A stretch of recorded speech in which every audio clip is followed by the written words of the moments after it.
believe you could be so much more. Made for the moment in the era I forged. Live from the minutes where the legends are born, and the myths are forever when they pen our lore. I hear every echo inside of the world clear. I feel all the hopes inside of the same fear. The shadows that faded out, all the lights in the same years when they tell us that it's gone, but yo, I'm still here. Run it back, quarter on one cab. When 99 seconds is everything y'all have. Prove yourself worthy, I live in the impact. As soon as I push forward and tell them to hold that, roll back. I don't see any limit, they're lacking the vision and asking why the hell I would risk it. I'm basically different, I'm everything they say that I isn't. The arcade era live in my spirit. Don't tell me to move on, soon as all the pressure gets too strong. Feel like I was born here for something to prove wrong. When was that moment when you felt that sound and heard the crowd shake ground, screaming one more round? Let the lights flash over the main stage, I'm still brave, battling the giants that still made the will fate. Test that choice, ignite the fire of a brand new age when they hear my voice. Evolve till I'm more than what they ask of me, till I fly in ways you can't believe, through a sky I know, on a blue horizon, in a dream I hope. My hands keep shaking, but my heart keeps strong, though my legs keep aching, my voice keeps on, my soul keeps rising as I sing my song. I can hold my own till those clouds move on. I roll with the punches so I survive, and reinforcement of that is my 9 to 5. I've been played and beat down, this is the rebound. All systems go because I've arrived.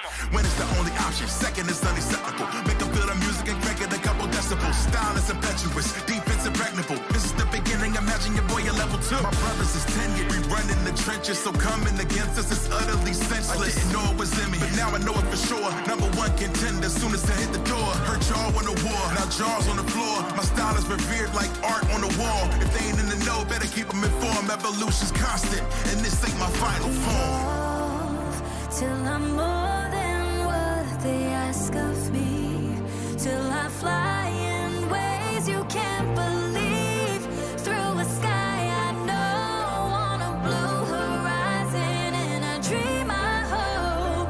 My hands keep shaking, but my heart keeps strong, though my legs keep aching, my voice keeps on, my soul keeps rising as I sing my song. I can hold my own till those clouds move on. Oh, run this back, rush it down.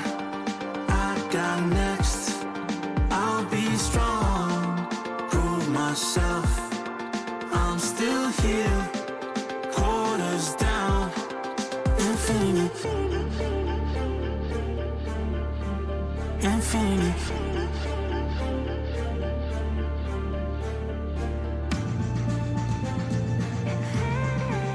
Infinite.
Believe you could be so much more. Made for the moment in the era I forged. Live from the minutes where the legends are born, and the myths are forever when they pen our lore. I hear every echo inside of the roar clear. I feel all the hopes inside of the same fear. The shadows that faded out, all the lights in the same years. When they tell us that it's gone, but yo, I'm still here. Run it back. Quarter on one cab. When 99 seconds is everything y'all have. Prove yourself worthy, I live in the impact. As soon as I push forward and tell them to hold that, roll back. I don't see any limit, they're lacking the vision and asking why the hell I would risk it. I'm basically different, I'm everything they say that I isn't. The arcade era live in my spirit. Don't tell me to move on, soon as all the pressure gets too strong. Feel like I was born here for something to prove wrong. When was that moment when you felt that sound and heard the crowd shake ground, screaming one more round? Let the lights flash over the main stage, I'm still brave, battling the giants that still made the will fate. Test that choice, ignite the fire of a brand new age when they hear my voice. Evolve till I'm more than what they ask of me, till I fly in ways you can't believe, through a sky I know, on a blue horizon, in a dream I hope. My hands keep shaking, but my heart keeps strong, though my legs keep aching, my voice keeps on, my soul keeps rising as I sing my song. I can hold my own till those clouds move on. I roll with the punches so I survive. And reinforcement of that is my 9 to 5. I've been played and beat down, this is the rebound. All systems go because I've arrived. When it's the only option, second is unacceptable. Make them feel the music and crank it a couple decibels. Style is impetuous, defense impregnable. This is the beginning, imagine your boy at level 2. My brothers is tenured, we run in the trenches, so coming against us is utterly senseless. I didn't know it was in me, but now I know it for sure. Number 1 contender, soon as I hit the door. Hurt y'all on the war, now jaws on the floor. My style is revered like art on the wall. If they ain't in the know, better keep them informed. Evolution's constant, and this ain't my final form. Evolve till I'm more than what they ask of me, till I fly in ways you can't believe, through a sky I know, on a blue horizon, in a dream I hope. My hands keep shaking, but my heart keeps strong, though my legs keep aching, my voice keeps on, my soul keeps rising as I sing my song. I can hold my own till those clouds move on. Oh, run this back, rush it down. I got next, I'll be strong, prove myself, I'm still here, quarters down, infinite, infinite.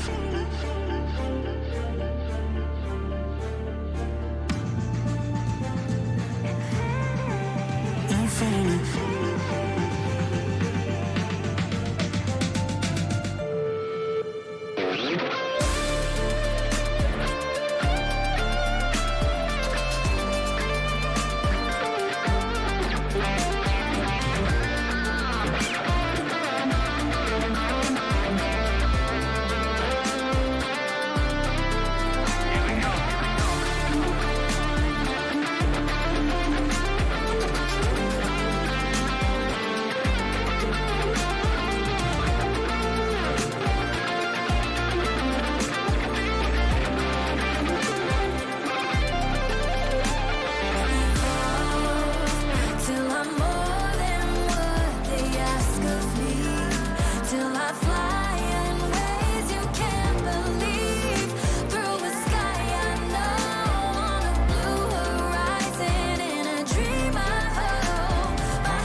Believe you could be so much more. Made for the moment in the era I forge. Live from the minutes where the legends are born, and the myths are forever when they pen our lore. I hear every echo inside of the roar clear. I feel all the hopes inside of the same fear. The shadows that faded out, all the lights in the same years when they tell us that it's gone, but yo, I'm still here. Run it back. Quarter on one cab. When 99 seconds is everything y'all have. Prove yourself worthy. I live in the impact. As soon as I push forward and tell them to hold that, roll back.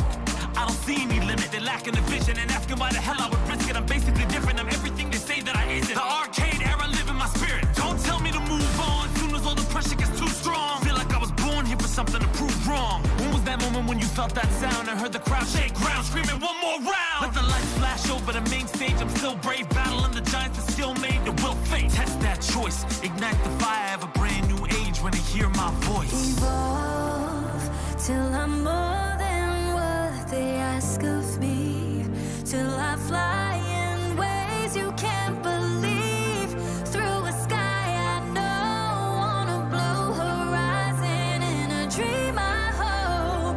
My hands keep shaking, but my heart keeps strong, though my legs keep aching, my voice keeps on, my soul keeps rising as I sing my song. I can hold my own till those clouds move on.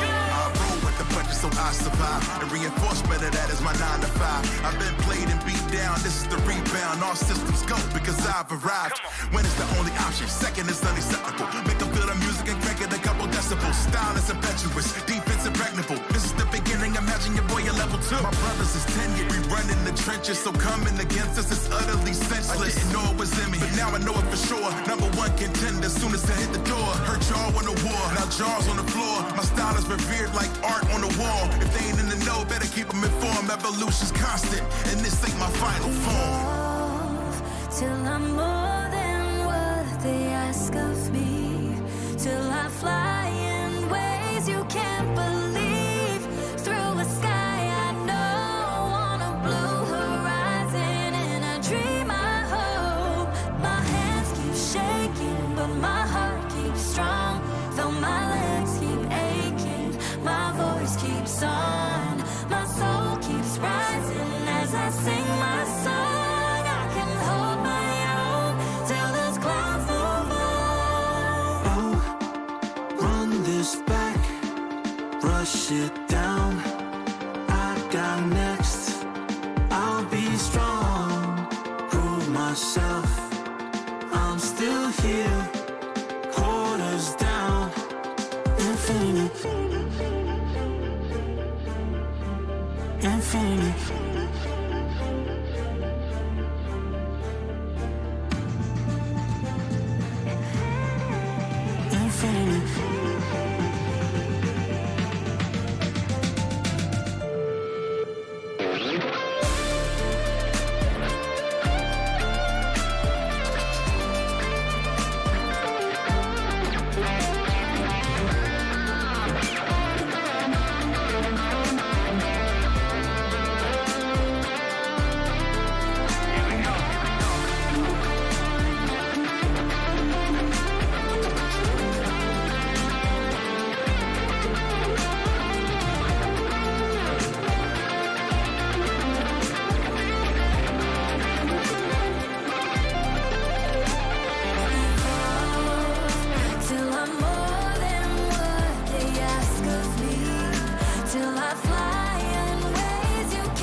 Believe you could be so much more. Made for the moment in the era I forge. Live from the minutes where the legends are born, and the myths are forever when they pen our lore. I hear every echo inside of the roar clear. I feel all the hopes inside of the same fear. The shadows that faded out, all the lights in the same years when they tell us that it's gone, but yo, I'm still here. Run it back. Quarter on one cab. When 99 seconds is everything y'all have. Prove yourself worthy. I live in the impact. As soon as I push forward and tell them to hold that, roll back. I don't see any limit, they're lacking the vision and asking why the hell I would risk it. I'm basically different, I'm everything they say that I isn't. The arcade era live in my spirit. Don't tell me to move on, soon as all the pressure gets too strong. Feel like I was born here for something to prove wrong. When was that moment when you felt that sound and heard the crowd shake ground, screaming one more round? Let the lights flash over the main stage, I'm still brave, battling the giants that still made the will fate. Test that choice, ignite the fire of a brand new age when they hear my voice. Evolve till I'm more than what they ask of me, till I fly in ways you can't believe, through a sky I know, on a blue horizon, in a dream I hope. My hands keep shaking, but my heart keeps strong, though my legs keep aching, my voice keeps on, my soul keeps rising as I sing my song. I can hold my own till those clouds move on. I roll with the punches so I survive, and reinforcement of that is my 9 to 5. I've been played and beat down, this is the rebound. All systems go because I've arrived. When it's the only option, second is unacceptable. Make them feel the music and crank it a couple decibels. Style is impetuous, defense impregnable. This is the beginning, imagine your boy at level 2. My brothers is tenured, we run in the trenches, so coming against us is utterly senseless. I didn't know it was in me, but now I know it for sure. Number one contender, soon as I hit the door. Hurt y'all on the war, now jaws on the floor. My style is revered like art on the wall. If they ain't in the know, better keep them informed. Evolution's constant, and this ain't my final form. Evolve till I'm more than what they ask of me, till I fly in ways you can't believe, through a sky I know, on a blue horizon, in a dream I hope. My hands keep shaking, but my heart keeps strong, though my legs keep aching, my voice keeps on, my soul keeps rising as I sing my song. I can hold my own till those clouds move on. Oh, run this back, rush it down. I got next, I'll be strong, prove myself. I'm still here, quarters down, infinity, infinity.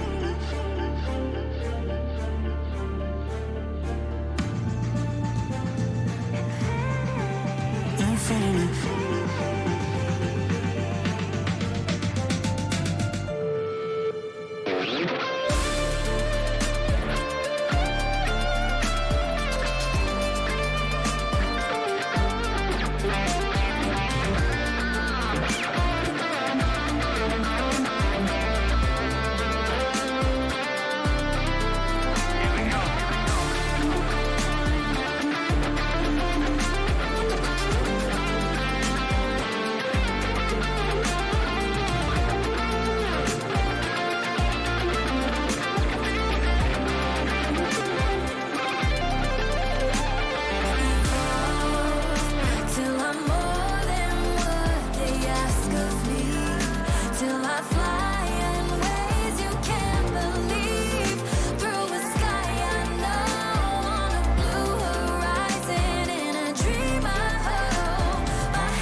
Believe you could be so much more. Made for the moment in the era I forge. Live from the minutes where the legends are born, and the myths are forever when they pen our lore. I hear every echo inside of the roar clear. I feel all the hopes inside of the same fear. The shadows that faded out, all the lights in the same years when they tell us that it's gone, but yo, I'm still here. Run it back. Quarter on one cab. When 99 seconds is everything y'all have. Prove yourself worthy. I live in the impact. As soon as I push forward and tell them to hold that, roll back. I don't see any limit, they're lacking the vision and asking why the hell I would risk it. I'm basically different, I'm everything they say that I isn't. The arcade era live in my spirit. Don't tell me to move on, soon as all the pressure gets too strong. Feel like I was born here for something to prove wrong. When was that moment when you felt that sound and heard the crowd shake ground, screaming one more round? Let the lights flash over the main stage, I'm still brave, battling the giants that still made the will fate. Test that choice, ignite the fire of a brand new age when they hear my voice. Evolve till I'm more than what they ask of me, till I fly in ways you can't believe, through a sky I know, on a blue horizon, in a dream I hope. My hands keep shaking, but my heart keeps strong, though my legs keep aching, my voice keeps on, my soul keeps rising as I sing my song. I can hold my own till those clouds move on. I roll with the punches so I survive, and reinforcement of that is my 9 to 5. I've been played and beat down, this is the rebound, all systems go because I've arrived. When it's the only option, second is unacceptable. Make them feel the music and crank it a couple decibels. Style is impetuous, defense impregnable. This is the beginning, imagine your boy at level 2. My brothers is tenured, we run in the trenches, so coming against us is utterly senseless. I didn't know it was in me, but now I know it for sure. Number 1 contender, soon as I hit the door. Heard y'all on the war, now jaws on the floor. My style is revered like art on the wall. If they ain't in the know, better keep them informed. Evolution's constant, and this ain't my final form.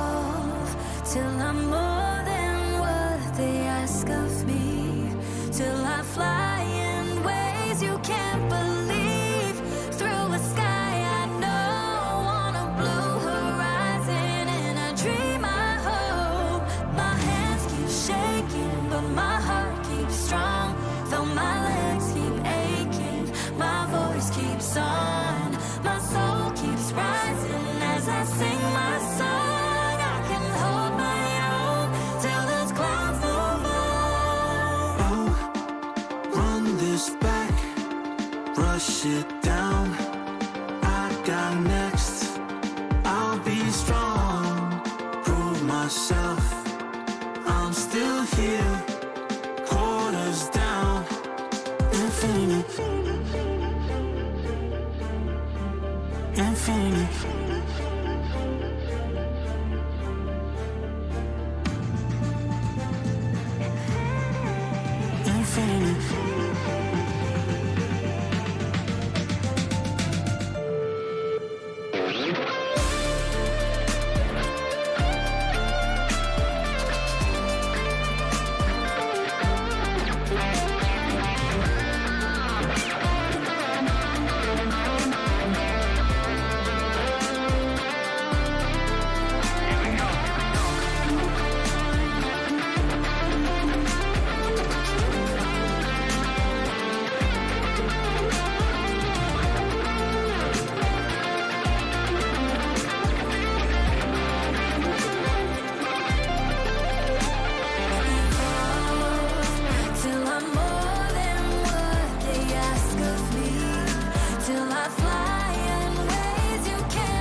Believe you could be so much more. Made for the moment in the era I forged. Live from the minutes where the legends are born, and the myths are forever when they pen our lore. I hear every echo inside of the world clear. I feel all the hopes inside of the same fear. The shadows that faded out, all the lights in the same years when they tell us that it's gone, but yo, I'm still here. Run it back. Quarter on one cab. When 99 seconds is everything y'all have. Prove yourself worthy. I live in the impact. As soon as I push forward and tell them to hold that, roll back. I don't see any limit, they're lacking the vision and asking why the hell I would risk it. I'm basically different, I'm everything they say that I isn't. The arcade era live in my spirit. Don't tell me to move on, soon as all the pressure gets too strong. Feel like I was born here for something to prove wrong. When was that moment when you felt that sound and heard the crowd shake ground, screaming one more round? Let the lights flash over the main stage, I'm still brave, battling the giants that still made the will fate. Test that choice, ignite the fire of a brand new age when they hear my voice. Evolve till I'm more they ask of me, till I fly in ways you can't believe, through a sky I know, on a blue horizon, in a dream I hope. My hands keep shaking, but my heart keeps strong, though my legs keep aching, my voice keeps on, my soul keeps rising as I sing my song. I can hold my own till those clouds move on. So I survive, and reinforcement of that is my 9 to 5. I've been played and beat down, this is the rebound. All systems go because I've arrived.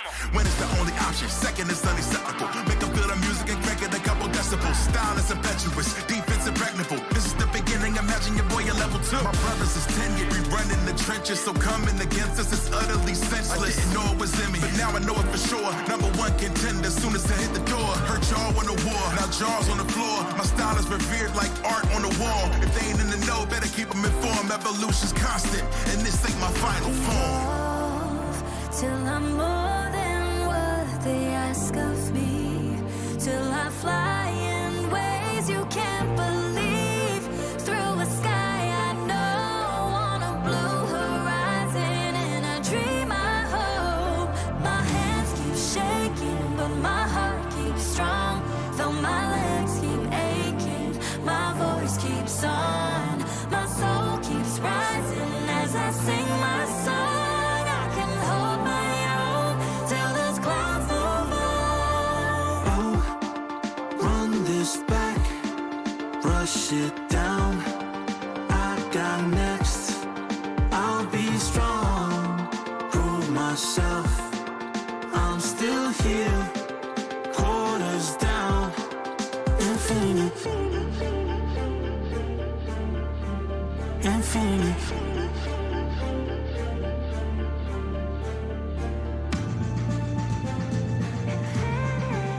Infinite.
聖正体天元様と適合する人間と同化し肉体の情報を書き換える。やっぱりもっとみんなと一緒にいたい。もっとみんなともっと帰ろうリコちゃん。今でも青が澄んでいる。今でも青は澄んでいる。どんな祈りも待て、あいつの狙いは危ない。五条悟は俺が殺した。そうか。死ね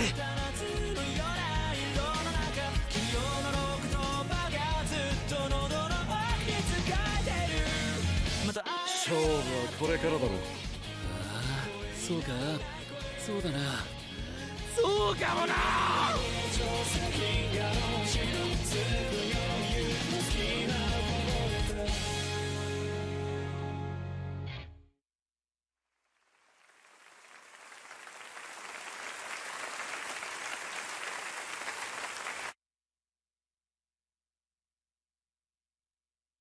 in Las Vegas.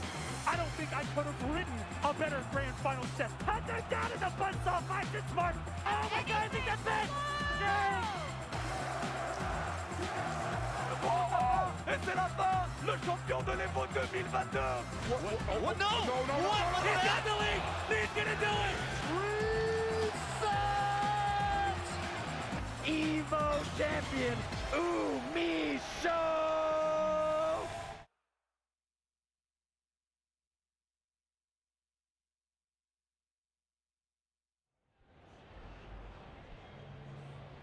Hello, everybody, and welcome to the Evolution Championship Series 2023. What's up out there, everybody? All right.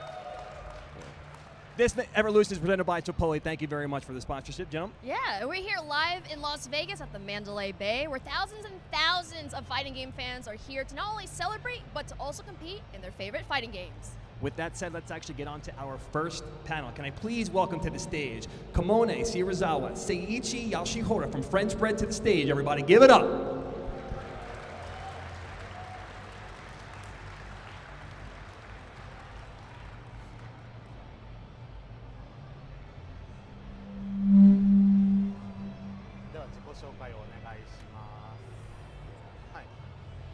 はいどうもこんにちは、フランスパンの芹沢かもねです。こんにちは。Hello, this is Kamone Serizawa from French Bread.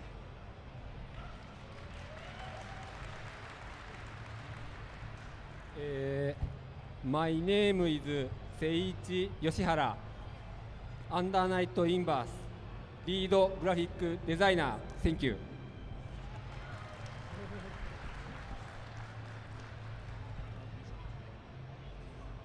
Oh, I'm Dongo Dave Park. I'm the translator for the day. It is a pleasure to be here.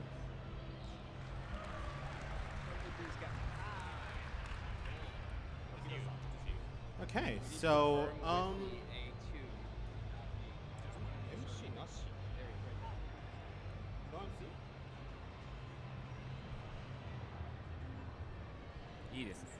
いやこの会場の雰囲気いいですね。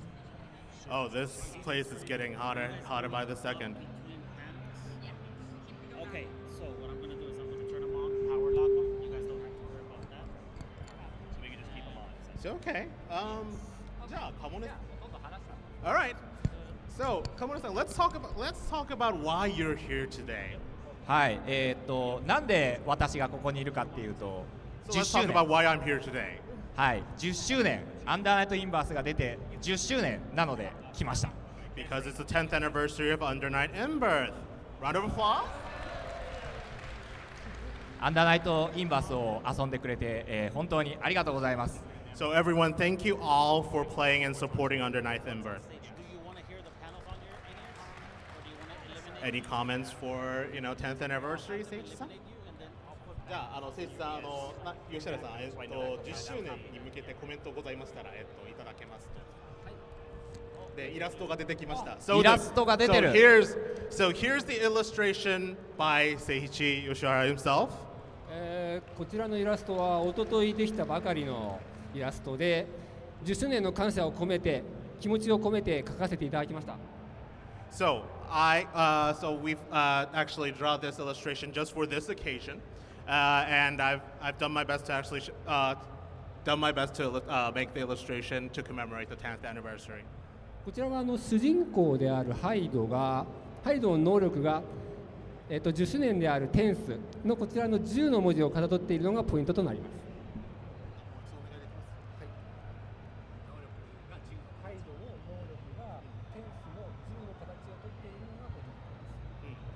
す。So the basic point of this illustration is that Hyde's skill is actually drawing the number 10 on the illustration. So that's the point that I've actually put my point on when I try to draw this illustration. いや、すごいイラストですね。This is an amazing illustration. So round of applause again. いや、自分は過去にエボに来たことがあって、でアンダーナイトインバースエクセレートクレアを発表したことがあるんです。けど吉原さんは初めてですよね。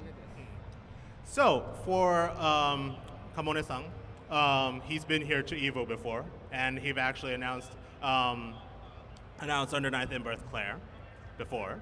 But for Yoshihara-san, this is his first time in EVO. とても緊張しています。So he's being surprised by all the people around here, giving a round of applause. 吉原さんは見てどうですか、この景色は。So by looking at the crowd, how do you think? How do you feel? 規模感がすごいですね。Oh, the sheer scale! The sheer scale is amazing. とても大きな規模で圧倒されます。I mean, the sheer scale kind of gives me this, pressure that which makes me be purely amazed. So, to commemorate this 10th anniversary, there is something, right? There is something, right? で、10周年を祝うためでもあるんですけれども、今回、こちらを祝うために何かがございますよね。はい、何かがあります。何があるんだろう。 So there is something for you. There is something. I have a big news. This is the first. Okay. じゃあいいですかね。じゃあ、All right, you guys ready? Roll the tape. Roll the clip. 今日これから最後となる夜が始まる。それでも行かねばならないクオンとの決着のために。じゃあ行くとしようか。長く続いたこの夜の物語を終わらせにな。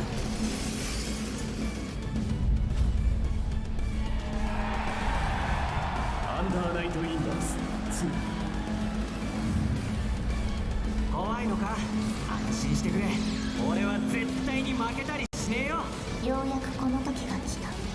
正真正銘最後の夜がな。我が暴走のサビとなれ。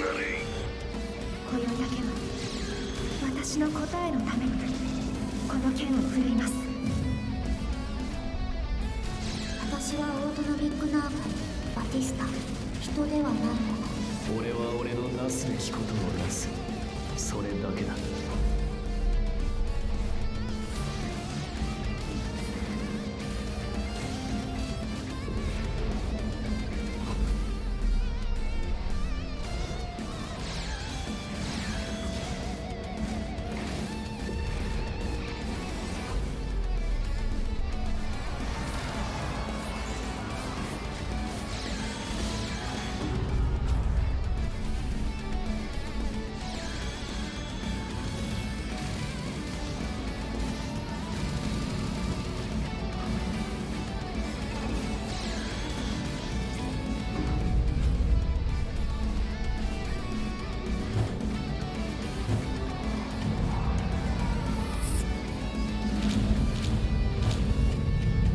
アンダーナイトインバース2シスターセレス。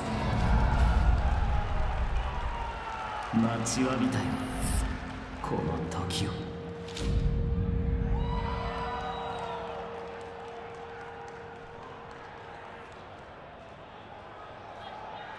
There you have it, folks, the world premiere of Under Night in Birth 2.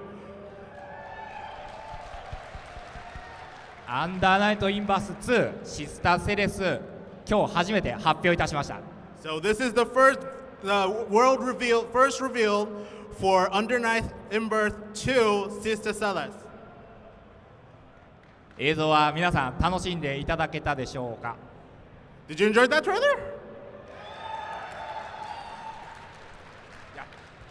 いや嬉しいです。 Oh, I am so happy to hear that. こういう大きい場で発表できて本当に嬉しいです。 We are so happy that we were able to show this to you guys in such a big scale. So I am very happy and I'm really appreciating that moment right now. で、PV にも出てたんですけど、2024年発売稼働と。So as you've seen in the trailer, we are going to reveal the trailer on. We're going to release the game on early 2024. なので、ちょっと楽しみにしていてください。So please look forward to it.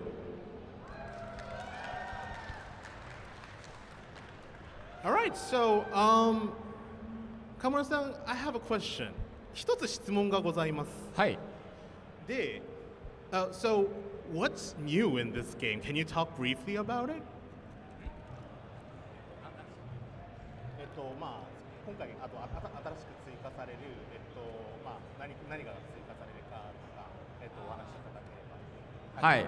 じゃあちょっとどういうところがまあちょっと PV でいろいろ出てたと思うんですけど、なんかこう見慣れないキャラクターがいたりとかもあったと思うんですけど、ちょっとまずイラストが更新されましたよね。Well, you've seen all the flashy characters in action and all the, well, some unseen characters as well. But, well, haven't you think that the illustrations are a bit new? で、そうですね、シリーズ初のやっぱりナンバリングが1から2に上がったので、すごく大きく変わってます。So we've changed the number of the game to, from basically nothing to 2. So we're making a sequel, so we're making big changes as well. そして新しいストーリーが進みます。So we have a new story as well. 10年間待たせたストーリーがやっと先に進みます。It's been 10 years in the making, and it is moving forward.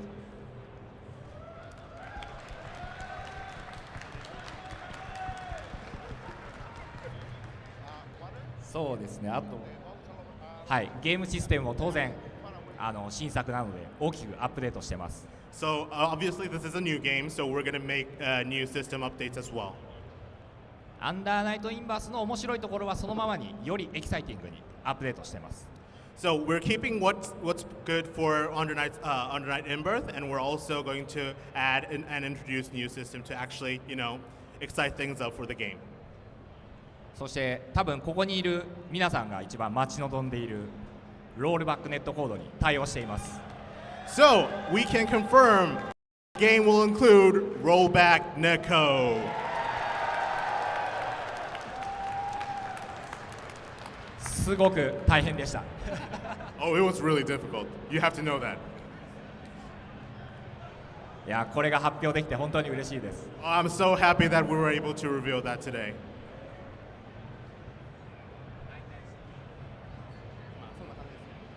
All right, then.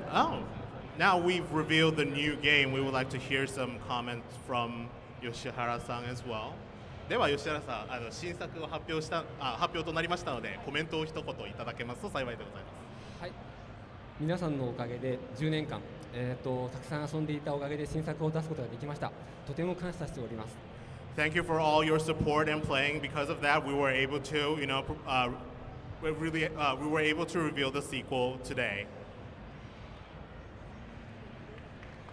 So thank you so much for your support.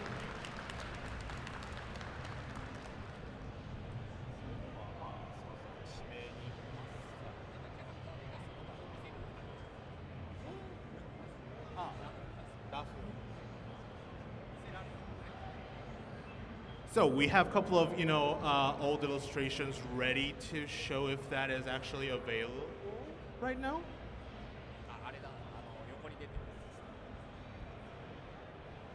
お、出ましたね。これは一体 Okay. So this is actually the concept of our Under Night In-Birth. So let's talk about that a bit. ではちょっと今画面に出ているものが一体何なのかをちょっとお話しさせていただきます。はい、こちらはキャラクターデザインを新しく書き起こす際に、ラフを用意したんですけども、そちらですね。So this is a rough sketch of what is the new, the character image you've seen in the trailer. It is also going to be used in game. So before we actually, finalize the illustration, this is the rough that we've designed to, choose what kind of stance that the character will be actually taking on the new illustration. こちらのキャラクターはリネなんですけども、最初は左上のポーズでやろうと思ったんですよ。ですが、やっぱりヒロインはちょっと正面を向いていった方がいいと思いまして、はい、ものに決定しました。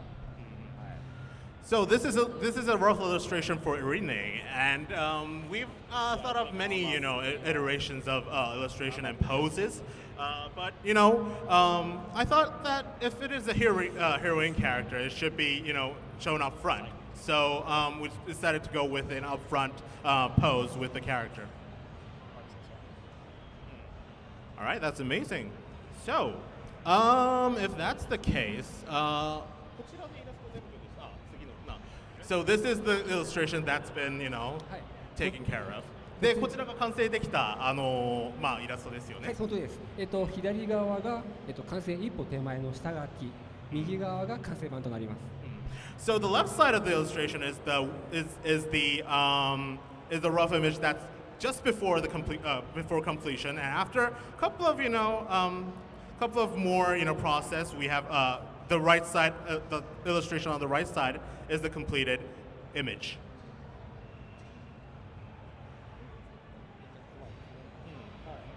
All right. So, でこちらのキャラクターにall right. So, of course, there are many characters that you can look forward to for new characters, I guess. で一応他のキャラクターにつきましてはこのような新しいイラストは期待できますよね。その通りです。So you can definitely look forward to other characters' new illustration as well. では all right. So let's look at the new illustration that's coming on screen right now. では今ちょっと画面に映ってるこちらのコンセプトアートにつきましてもちょっとご説明をお願いできます。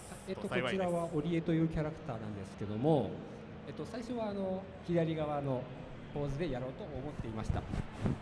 So again, the illustration that you've just seen is the rough concept art for Orie, but we've tried to think of a different pose for Orie as well. But ですが、however, 横幅が広すぎて UI に収まらなかった、仕様に合わなかったためボツになりました。But as you can see, the pose in question is actually way too wide to actually implement it in game. So unfortunately, we had to change it to a different pose. それで左側のラフを決定版として進めることになりました。右側です。So the illustration on the right side is actually the one that we've decided to work on.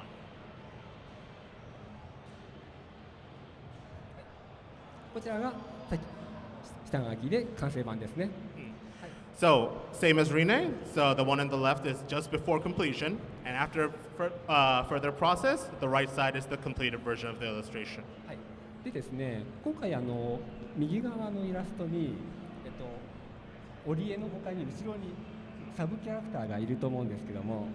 So as you've just seen in the illustration, there was something or someone behind the illustration, right?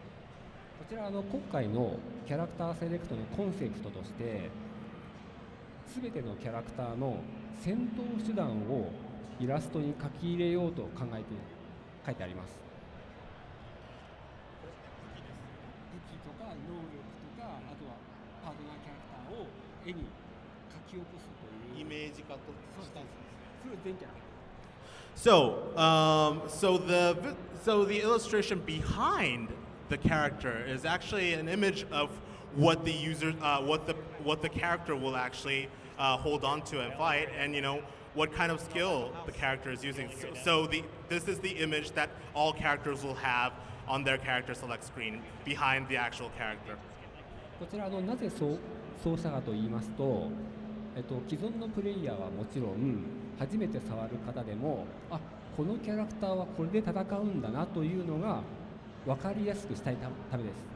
So the reason behind the image was decided to illustrate for all characters that for we wanted to illustrate the way the characters how characters fight and what kind of weapon and arsenal that he or she has for the character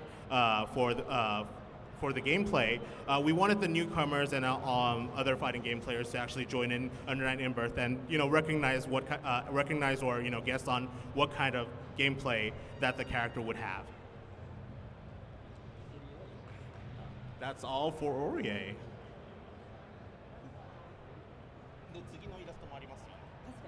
All right, let's go for Enkidu. こちらはい、こちらもエンキドゥというキャラクターなんですけども、こちらも2点ラフを書いたんですけども、左側はボツになりました。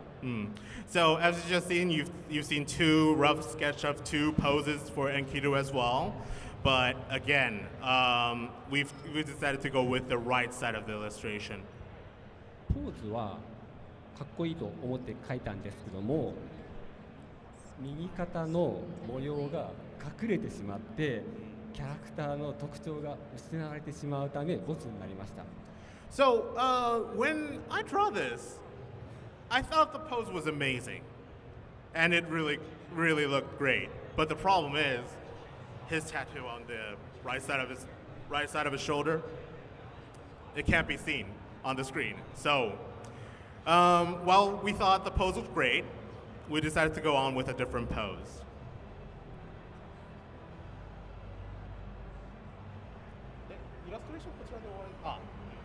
So again, this is the illustration for Enkidu. Left just before completion, and a couple of more process. The right side is the completed illustration that you can see in game. こちらのイラストも先ほど申しましたコンセプトに合わせて手から能力を発している能力を視覚化エフェクトとして表示する形をとっております。So, as we've told you before, just now, we've also visualized Enkidu's fighting style and his skill abilities by visualizing some kind of aura or energy right around his hand and arm.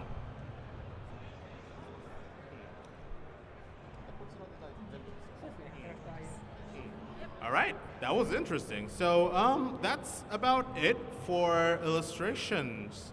So let's actually,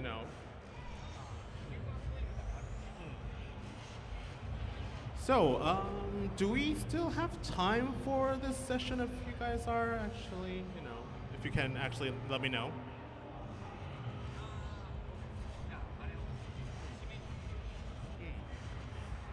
All right, so I think we're out of time. So let's sum this up with the final comments from the French bread folks. ではそろそろお時間となりましたので芹沢さんまずコメントをお願いします。はい、今日はこういう大きな場でこの新作を発表できて本当に嬉しく思います。Again, I'm very happy to be here today to reveal you the new game that has been the work for a very long time. I'm very happy to reveal it today here.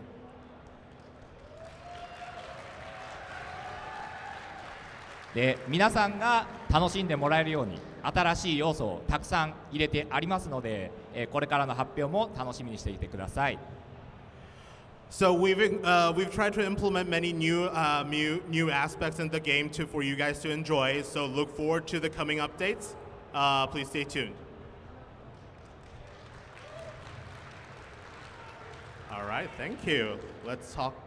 All right, let's hear the comment from Yoshihara-さん。では吉原さん、最後のコメントお願いします。この後アークシステムワークスブースではスペシャルなハンズオンが用意されております。スペシャルなハンズオンがございます。So if you actually go to the Arc System Works booth now, there's something very special, hands-on, you can head on to right now. アンダーナイトインバース2シスターセレスは今アークシステムワークスさんのブースで遊べます。 I am very happy to announce that Under Night in Birth 2 hands-on demo is available right now on Arc System Works booth. Come on! でこの後14時からアークライブがありますので、そちらでもかなり詳しい話を込み入った話をしようかなと思うので、そちらもぜひ見てください。 So on 2 p.m. we're also having an ARC live session right at Arc System Works booth. We're going to talk about more development stories and what's been behind the scene regarding Under Night in Birth 2. So we would like to invite you all to the panel as well. では本当に今日はありがとうございます。今日もじゃあエボこれから楽しんでいきましょう。 All right, let's heat up the EVO Festival from here on out. Thank you so much for joining the panel today.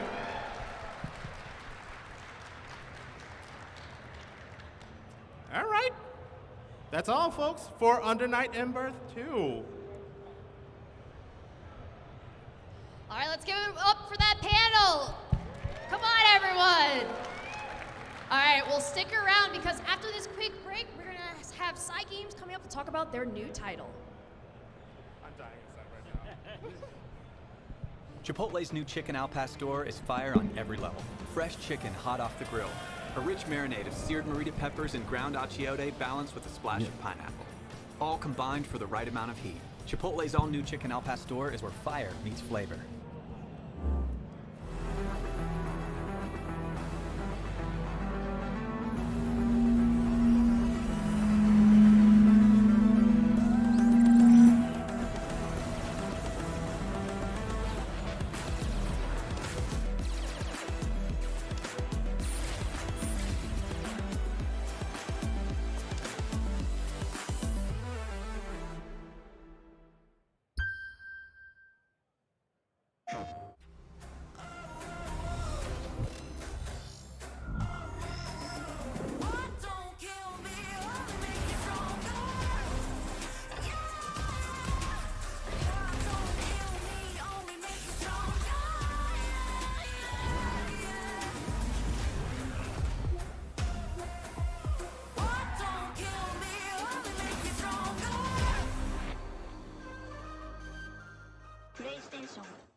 Oh no.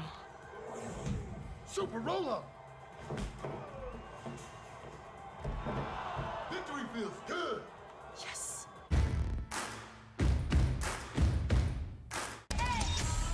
Making them proud or making them pay. I'm running the game, I'm running it up. The one to get burnt, don't play with the flame. Who I can touch? They want me to stop, but I keep it calm. I'm ready for more. I'm ready to go.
I feel all the hopes inside of the same fear. The shadows that faded out all the lights in the same years. When they tell us that it's gone, but yo, I'm still here. Run it back. Quarter on one cab. When 99 seconds is everything y'all have. Prove yourself worthy, I live in the impact. As soon as I push forward and tell them to hold that, roll back.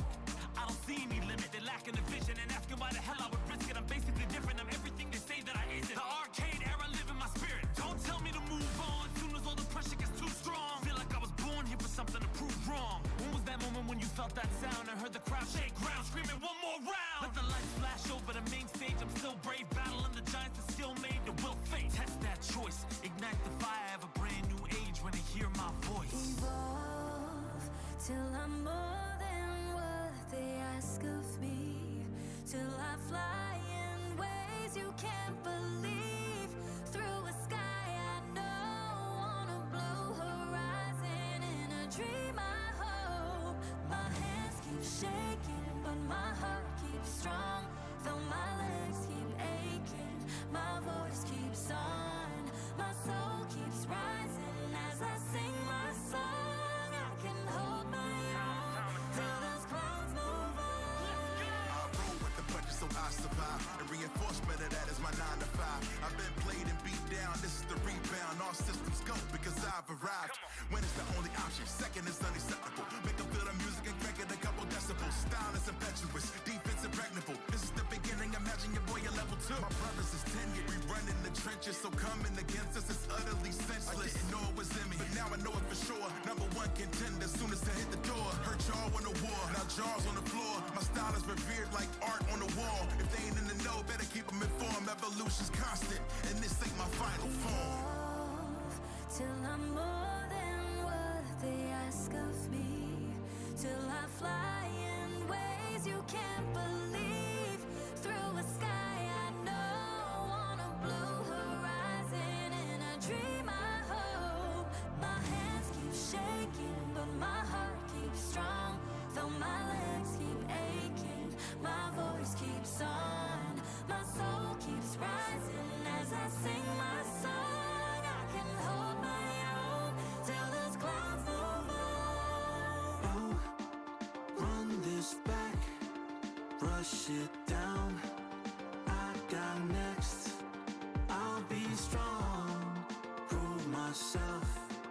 I'm still here, quarters down. Infinity, infinity. Infinity.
everyone. Welcome to EVO Connections presented by AT&T. I'm Persia and I am joined by the one and only Justin Wong.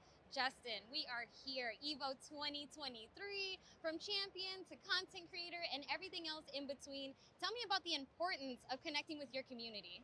I think it's passion. Talking to everybody in general really helps a lot because everyone wants to be like, oh, I want to meet your favorite player. We don't want to be like celebrities or anything like that. We want to make sure we still get to talk to them.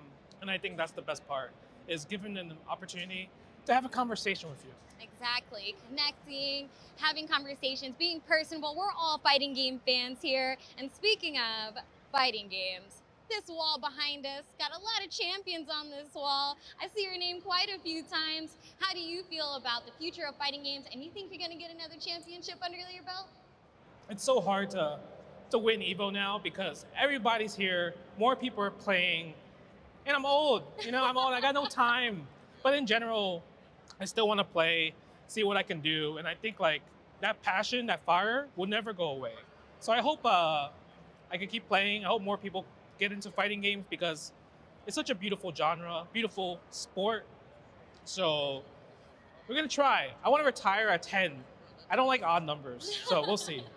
We will see indeed. And Marvel 3 this year has a great showing, so many competitors. How do you feel about 2023 Marvel and everyone who is showing up to compete this weekend? Man, I would say it's unbelievable. It's over a 10-year-old game.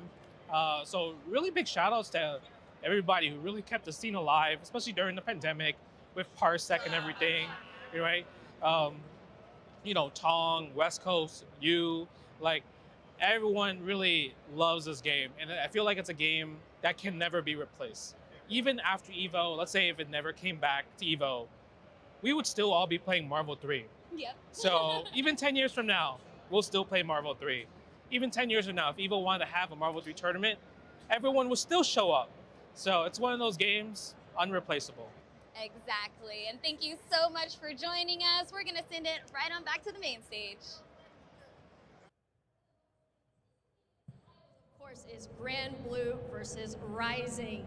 And we're excited to welcome to the stage creative director Tetsuya Fukuhara along with Kane Bryant and Maxima to translate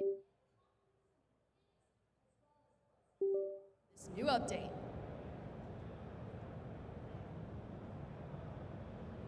All right, welcome everyone to the Granblue Fantasy Versus Rising panel here at EVO 2023. We have an exciting presentation for you guys today with lots of new updates and announcements, so stay tuned. My name is Kane Bryant. I've been a translator with the Cygames localization team for about, it's approaching 7 years now. And as for what I've translated specifically, if you liked it, I did it. If you didn't like it, I don't know where it came from. So joining me to my left is creative director Tetsuya Fukuhara, and he will give a brief self-introduction. Fukuhara-san, 簡単に自己紹介お願いいたします。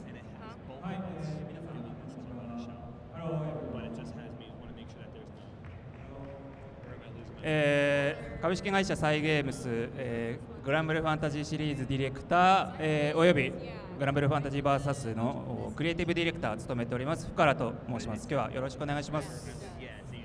Alright, so hey everyone, I'm Fukuhara from Cygames. I am the general director of the Granblue Fantasy franchise and the creative director on Granblue Fantasy Versus Rising. Thanks for coming out today. And by the way, I'm actually Max from Cygames, and I'll be your interpreter. All right, so in case you guys didn't know, Fukuhara-san is actually an established fighting game vet, and it makes me wonder how long he's been watching EVO, actually. Fukuhara-san, ずっと格闘ゲームファンだと思いますが、EVO もずっと見ていますか？そうですね、これまでは、見る側というか見て楽しんでいたんですけど、今回初めてなんですね、会場来させていただいたので、そこでこういうステージに上がらせていただいて本当に光栄に思っています。GBVS 通じて、よりエボ盛り上げ貢献できればと思ってますんで、はい、よろしくお願いします。Yeah, so absolutely. This is actually my first time coming out to EVO, believe it or not. It is an honor to be on this stage and contribute to the overall hype this weekend with some GBVS Rising news. And speaking with hype, let's get this show on the road. So first up, we're going to give you guys a brief introduction of Granblue Fantasy Versus Rising. Fukuhara-san, ゲームの紹介をお願いいたします。はい、グランブルーファンタジーバーサスは、より多くのより広いプレイヤーの方に格闘ゲーム楽しんでいただけるようにっていうコンセプトで、2020年にリリースされました。で今回さまざまな要素がパワーアップしたグランブルーファンタジー VS ライジングとして2023年発売を目指して今開発しています。Alright, so GBVS originally came out in 2020 and was developed based on the concept of creating a fighting game that anyone and everyone can pick up. And now with Rising, we're basically elevating that experience on every level. And the plan is to release it later this year. Awesome. So we are looking to create that kind of game for everybody and enhance the experience that you all got familiar with in Versus. So next up, we're going to talk specifically about what we've improved. Fukuhara-san, パワーアップしたところについてお願いします。はい、大きなところとしては、こちらが挙げられます。ニューメカニクス、エンハンスドビジュアルズ、ニューキャラクターズ、ニューストーリー、あとはロールバックネットコード、クロスプレイ、あとはアンドモアっていう部分も結構あるので、はい、全体的にパワーアップしてますね。これらを、今回改めて紹介できればなと思ってます。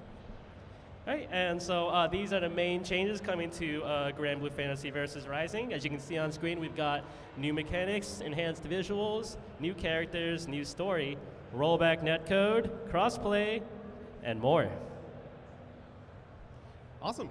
So with all those features, it makes you wonder how we can fit that into one small game. And yet we can, because we have a powerful design concept supporting the game. So next, Fukuhara-san will detail a little bit about what guided our development this time around. Fukuhara-san, ゲームのコンセプトについてお願いします。はい、ライジングの、バトルコンセプトですが、シンプルに楽しめるという部分は変わらずです。ただそのより駆け引きの楽しさであったりとか、奥深いものにしたいっていうところで新たなメカニクスがいくつか登場してます。Alright, so the core gameplay design will remain essentially the same in Rising, but we've added a number of fresh new mechanics for players to enjoy. あとはそうですね、先日オンラインベータテストも行ったのでシステム紹介動画っていうのも、公開していますので、ちょっと細かなシステムは今回省略させていただくんですけど、ベータテスト非常に多くの方に参加いただき、本当にありがとうございました。ネットワークテストもうまくいきましたし、いろいろご意見もいただいたので全て目通してます。So yeah, we just held our online beta recently and introduced a number of these new mechanics through a series of online videos. So we won't go into too much detail about them here, but I would like to give a huge thank you to everyone who played the online beta. Thanks to the massive turnout of players, we were able to gather a lot of feedback. Speaking of the online beta test, out in the crowd right now, how many of you guys got into the online beta? Just curious. I see 1, 2, 25,000. That's interesting. Wow, I didn't realize we could fit that many people on the stage here. Very fun. And speaking of the mechanics intro video, if you want to check it out for yourself, you can scan the QR code that is listed in the PowerPoint above me. That probably looked weird for you stream monsters, me pointing at nothing. But if you can't scan it right now, we will be tweeting this code later. You could also search for it on YouTube. And by the way, you might recognize a certain sultry tone from doing that video. That tone is mine. They pick me because I'm cheap for those videos. And that's fine. You know, we do what we can. So next up, we'll talk about specifics about the upgraded points of the game. And first up, we have enhanced visuals. Fukuhara-san, ビジュアルの面についてお願いします。はい、新作ということで作り直している部分があるので、ビジュアルも強化しています。シェーダーを改良しててですね、日本でいう劇場版アニメとかハイクオリティなアニメっていうところの表現取り入れて、ポストエフェクトなどが載って、こういう 2D アニメ風のグラフィックのゲームの中ではかなり上質な絵作りになってるかなと思います。あとは一部キャラクターのモデルをちょっと修正したりとかもしてます。Yeah, so since this is a new title, we also took the opportunity to enhance the visuals in Rising with improved shaders and post-processing effects to kind of give it a high-quality theatrical anime visual style. We've also updated some of the character models, as you can see on screen. あとはヒットエフェクトなどの VFX もリニューアルしてます。結構簡単な操作でド派手めに出るので、動かしていて気持ちいいものになってるんじゃないかなとは思います。And we've also upgraded the visual effects on screen, and honestly, they are quite stunning to see. Even the most simple of attacks feel satisfying and impactful to pull off. またヒットエフェクト以外にもすごい細々いろいろブラッシュアップが入っているので、ちょっとその違いを探していただくとかも、もしかしたら面白いかなと思います。Right, so in addition to the hit marks, we've also updated other various effects. So try and see if you can spot the differences between Rising and the first GBVS. Our team really went out with each and every detail. And I gotta say, being in the office and watching the game evolve from Versus to Versus Rising, especially on this front, was really cool to see. At first, the localization team didn't know that we were going to be doing enhanced visuals, and so playing the builds for ourselves and watching all that happen in real time was really cool. So we're excited for you guys to see the final polished product as well. Next up, everyone's long-awaited feature, rollback and crossplay needs no introduction. As you can see. So, Fukuhara-san, ローバックとクロスプレイについてお願いします。はい、これは2020年に GBVS 出たんですけど、その以降ですね、COVID の影響でオンライン対戦の需要っていうのがすごい高まったと思ってます。でそれに合わせてやっぱりロールバック実装の要望というかお声もいただいてた、すごい多くいただくようになりました。So yeah, when GBVS first came out in 2020, we received a huge amount of feedback for rollback netcode, and the domain was actually further increased due to COVID. ので当然声いただいた段階、もうリリース初期からですね検討をずっと続けてたんですが、GBVS がそもそもそのディレイ方式で作ってたので、それをロールバックに切り替えるってなると、結構簡単な話ではないっていうところで、コストを試算したんですけど、ほとんど作り直しと同じぐらい、コストがかかることが判明したので、ちょっと簡単にはすぐにはできない状況でした。So yeah, naturally we've been trying to make it happen since then, but since GBVS was originally built around delay-based netcode,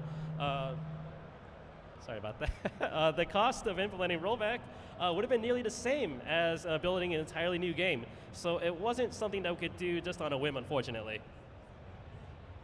それでずっと検討はずっと続けてたんですけど、いろんな状況だとかタイミングが重なって、もうコストかけて新作として作り直したい、あとはクロスプレイも挑戦してみたい、他にもいろいろやりたいと会社にプレゼンしつつ、アークシステムワークスさんとも相談して、みんなでじゃあやるかってなって実現できた次第です。Right, and so yeah, there was a lot of internal discussion about the possibility and timing of doing something like this. And when we presented the ideas we wanted to implement to Arc System Works, like adding crossplay and whatnot, we ultimately decided, yeah, let's do it. So you know what they say, folks, when life gives you delay-based netcode, make a sequel. Out of curiosity, how many of you guys were waiting for rollback for Granblue? Okay, yeah, that's the entire room. I think I see us all the way to Delaware with our hands raised. I personally feel like that it's been 70 years meme. But here we are. We made it, you guys. We're here. Rollback. Yeah. And you know, when you do decide to do a sequel, that means you get to put in some new characters. This is personally my favorite advanced thing coming to Granblue Fantasy Rising. So, Fukuhara-san, キャラクターについてお願いします。はい、ライジングでは、今、アニラ、ジークリート、ニーヤのこの3人の新しいキャラクターが登場するのが発表されています。でそれぞれ特徴的なバトルスタイルを持っているので、グランブルファンタジー VS の新しいキャラクターということしても、バトルをより奥深いものにしてくれるんじゃないかなと思います。So yeah, these 3 new playable characters have been announced for Granblue Fantasy Versus Rising. They all play quite differently, with each with their own individual play styles, so I think they'll add to the overall depth of Rising. で今のところ1人ゲームプレイトレーラーが公開されてないキャラクターがいるので、ここで初めて披露させていただければなと。はい、思います。So yeah, we last announced Nier as a playable character, but have yet to show off any gameplay footage. So I hope you guys are ready to check that out. All right, guys. So we are going to show the footage off now. Get yourselves ready if you need to. Here we go. 私を捨てるの？一人にしないって約束したのに。嘘つき。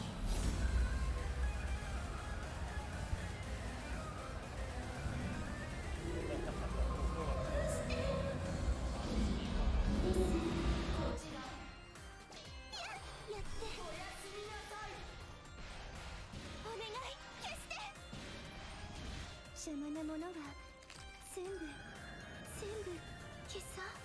ダメですいいから。やつらによ。もう何もかも嫌。もう嫌なの。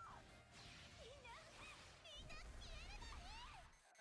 来ないで。消えてです。ベッドのご用意。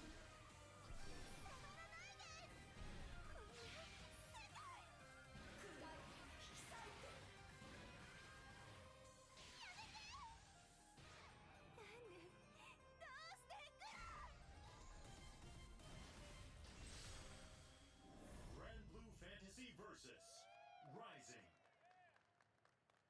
愛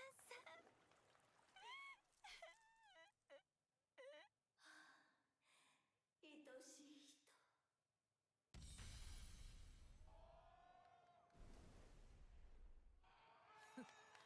時は満ちた。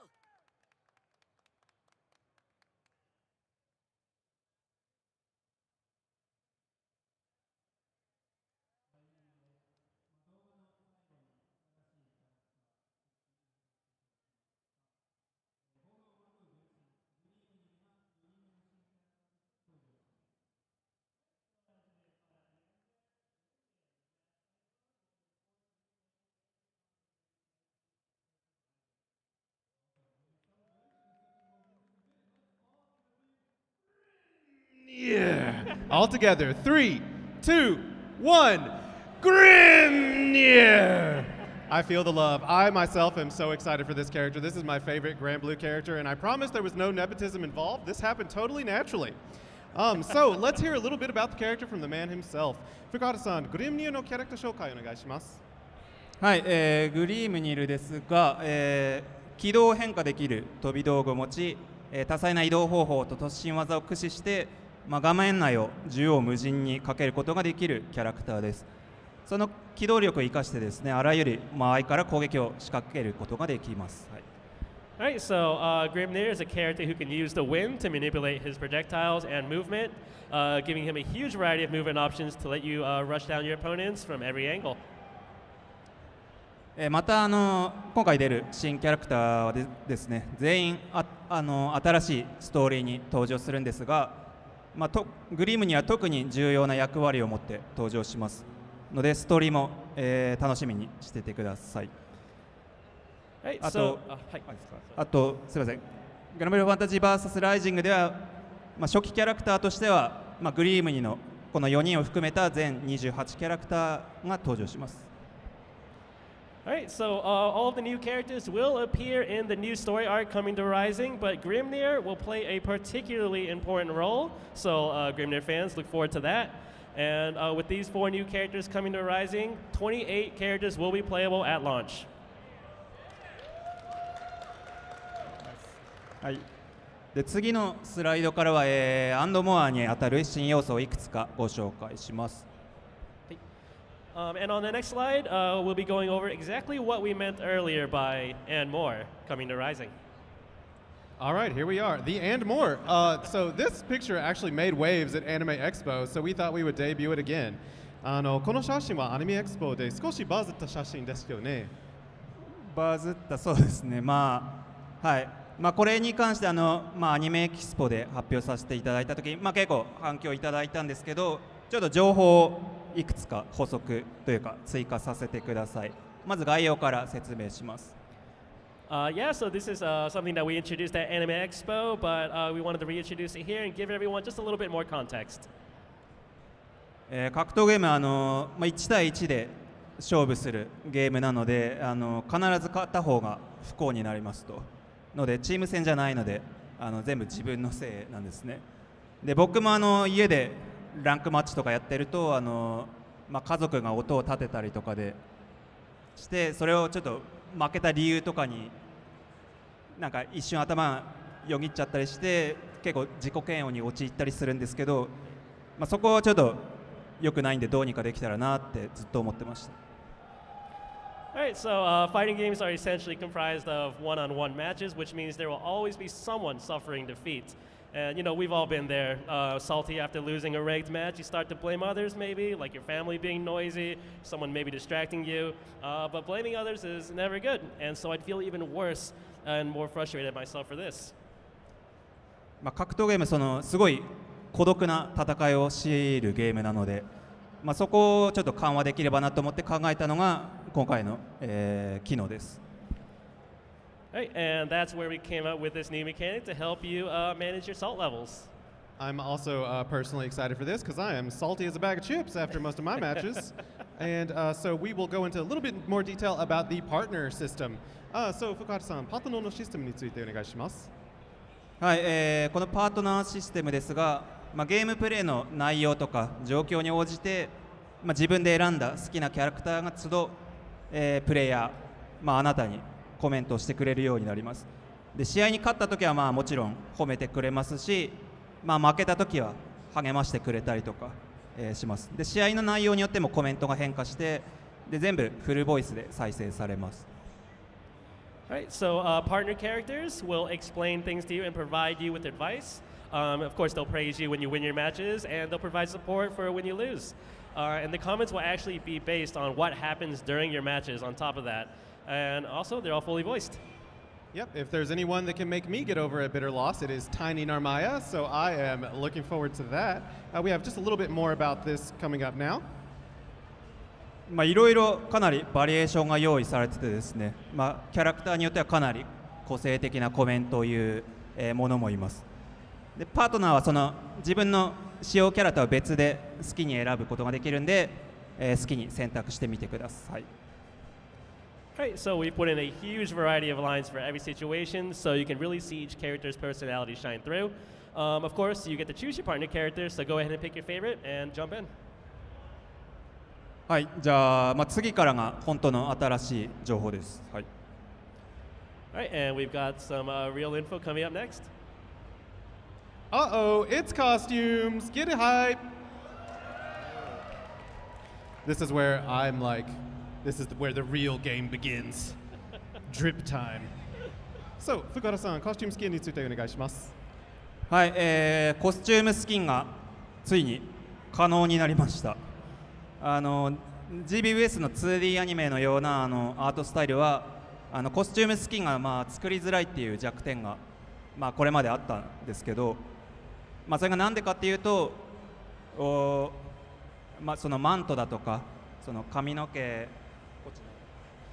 みたいな風で揺れたりするもの、揺れ物っていうんですけどを手書きのアニメのように1コマずつ動きをつけてるっていう部分があったんで、それがちょっと大きくコストがかかるんで、ちょっと実現しづらいっていう部分が、理由の大きな部分になります。So yep, costumes are finally coming to Rising. So one of the downsides to creating a 2D anime style game is that it's actually quite difficult to create costumes for them. There are a lot of moving parts, like the character's hair and their capes and whatnot, that are essentially drawn by hand, frame by frame, much like traditional animation. その課題があるにあるんですけど、とはいえ、やりたいと思いまして、じゃあどうすればコストを抑えながらできるかっていうのを、ずっと検討して、検証も重ねて、ついにやれるってなったんで、今回実現できました。で、グラン以外にもいろんなキャラクターコスチューム今後リリースしていきますんで、そちらもご期待ください。Excellent. All right, so yeah, after a lot of research, we finally found a way to tackle this issue while maintaining costs down. And of course, we'll be releasing more costumes in the future on top of Grand, so look forward to that. So you're telling me there's a chance at Summer Grimnir, or even Valentine's Grimnir. Actually, first we have to make Summer Grimnir, and then, look, guys, I have a lot of fantasies, okay? They get mixed up. Alrighty, next up we have another new system update to share with you. This is updates to our ranking system.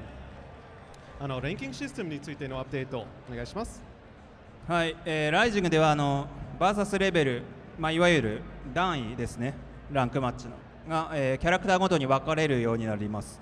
これも前作ですごい要望が多かったところかなと思います。はい、のでランクマッチでいろんなキャラクター、使いやすくなるかなと思います。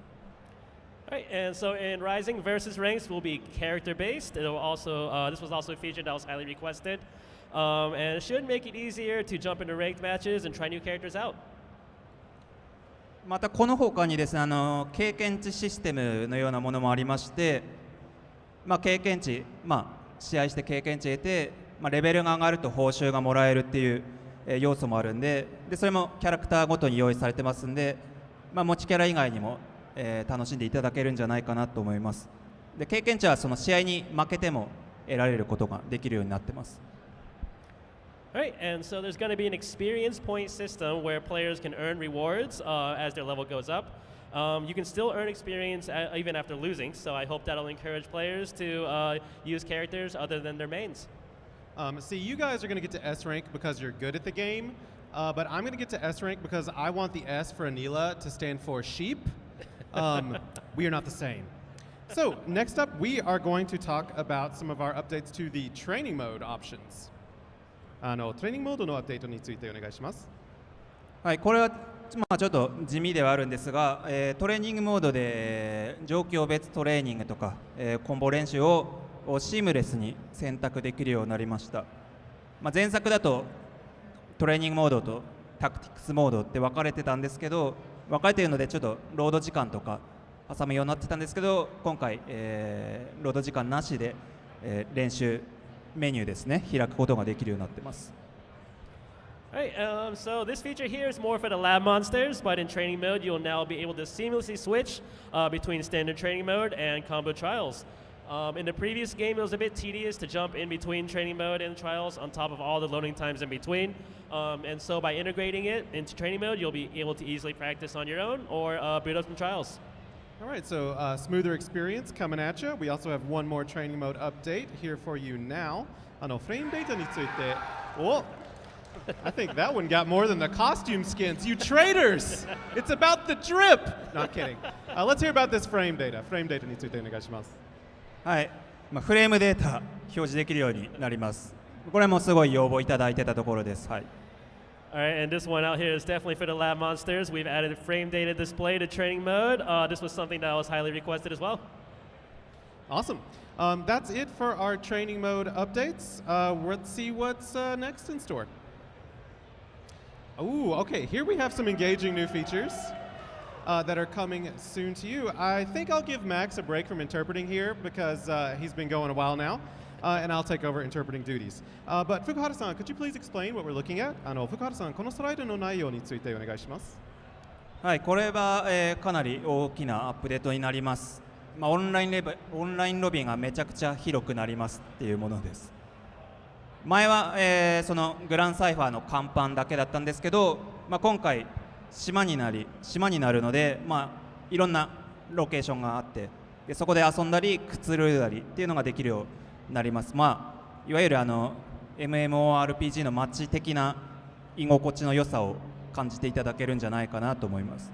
All right, guys, we have a huge update coming to the online lobby system. We are expanding it from just the deck of the Grind Cipher into an entire island, featuring lots of low and high places so you can experience a lot of fun locations to play around, maybe relax a little bit.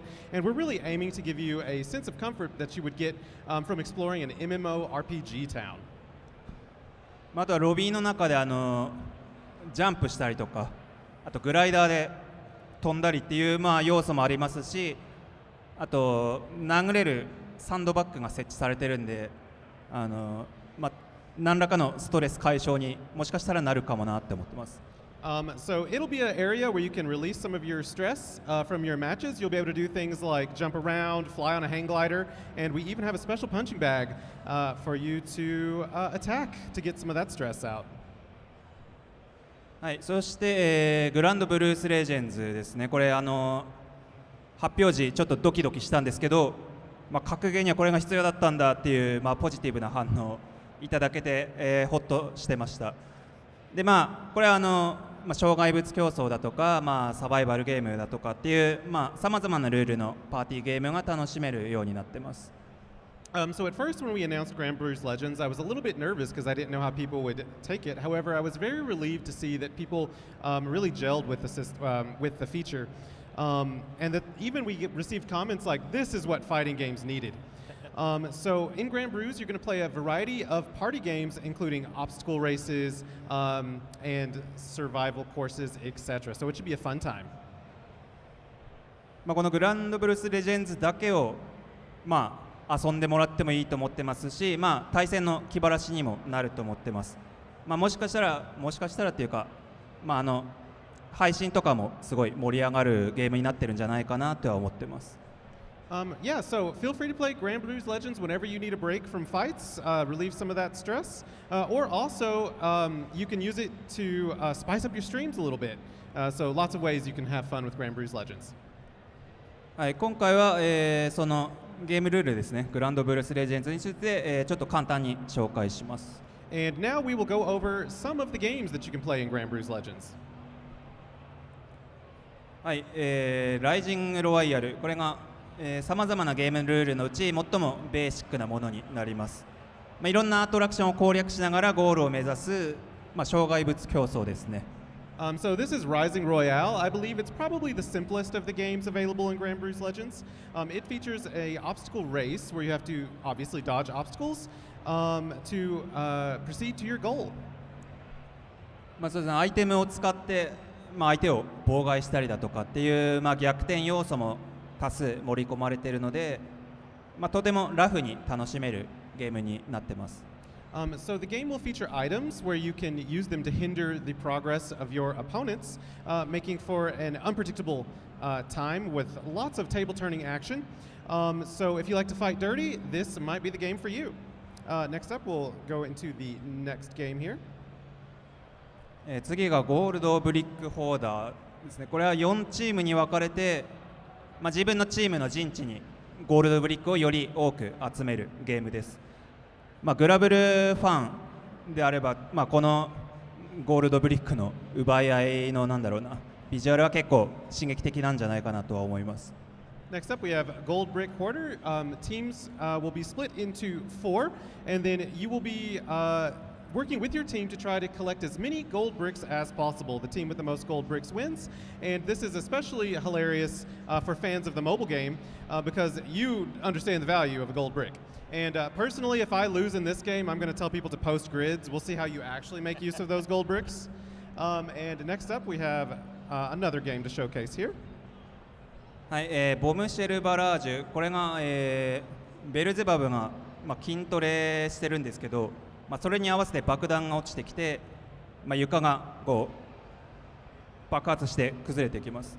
ルールは単純明快で、最後まで生き残った者が勝ちです。So this is Bombshell Barrage. It features Beelzebub doing muscle training, and as part of his muscle training, he's throwing bombs at you, as you do. And in this process, the ground beneath your feet will literally crumble away. So the rules for this game are very simple. The last one who survives is the winner. はい、この他にもですね、多数のゲームルールがあり、また今後続報としてお知らせしていければと思ってるんですが、その中で、こういう渋谷のようなマップも登場します。スタッフが異様に作り込んでたので、こちらも楽しみにしててください。So we have other games as well, and we will probably be making an announcement, well, we will be making an announcement on what those are in the future. But among them is a game that features downtown Shibuya as the location of the event. Our staff have been working very hard to make this an intriguing game, so we're looking forward to sharing more with you in the future. はい、本日お伝えできるゲーム情報は、次が最後になります。So our next slide features the last bit of new information we have for today's event. So here I'm going to let Max take the interpretation reins again. That's very difficult. Whatever we're paying him, we should double it. So thank you, Max, for taking that back over for me. Absolutely. So, じゃあ福原さん、このスライドについてお願いします。はい、こちらスライドちょっとテキストだけで、すいません。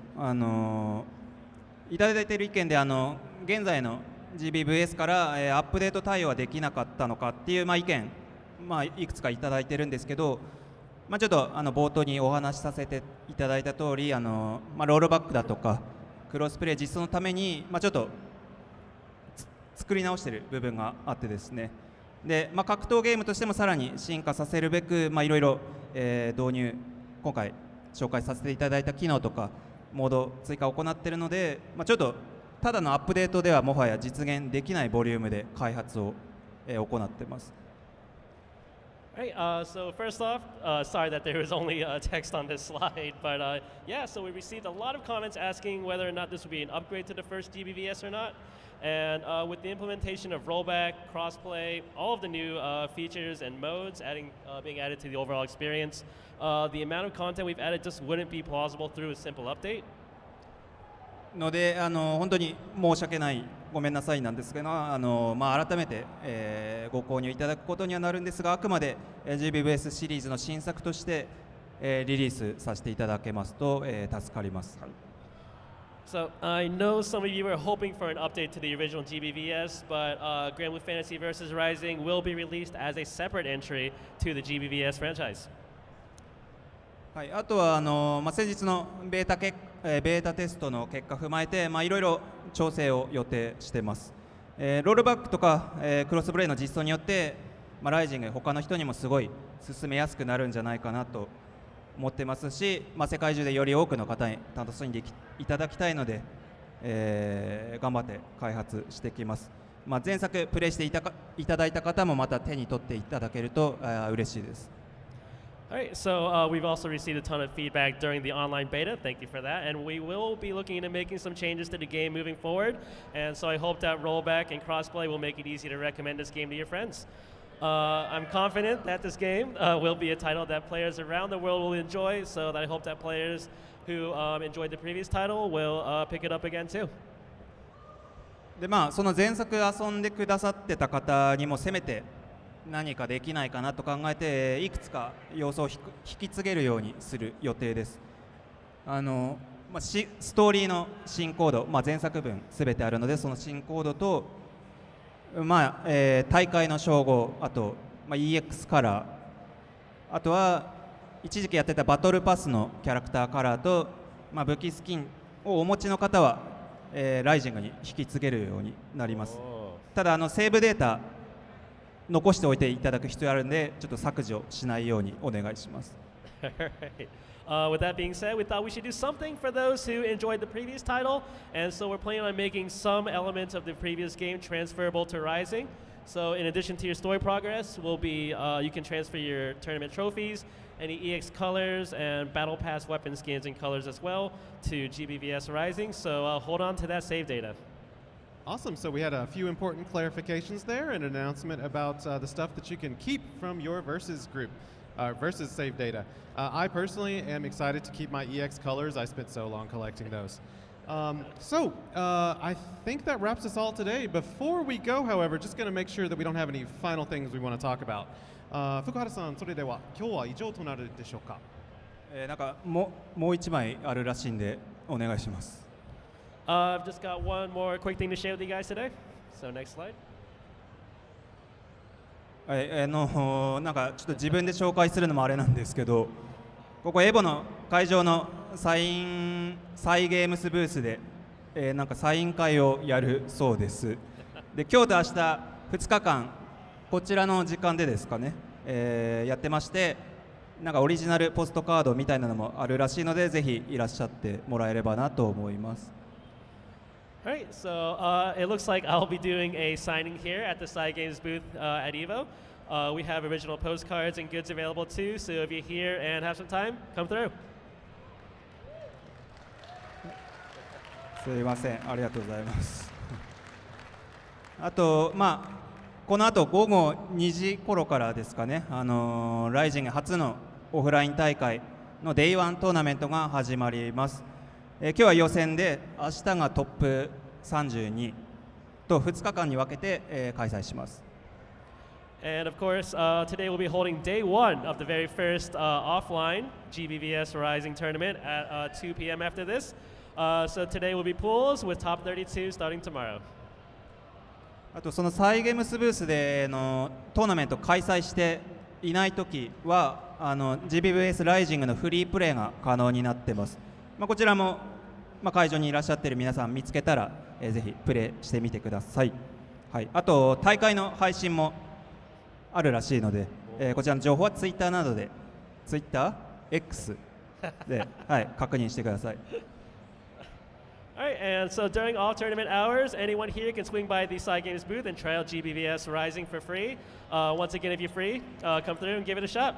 And if you're not here at EVO today, we do have a link to the stream on our official Twitter or X account. Not really sure what it's called now, but definitely come by and check it out.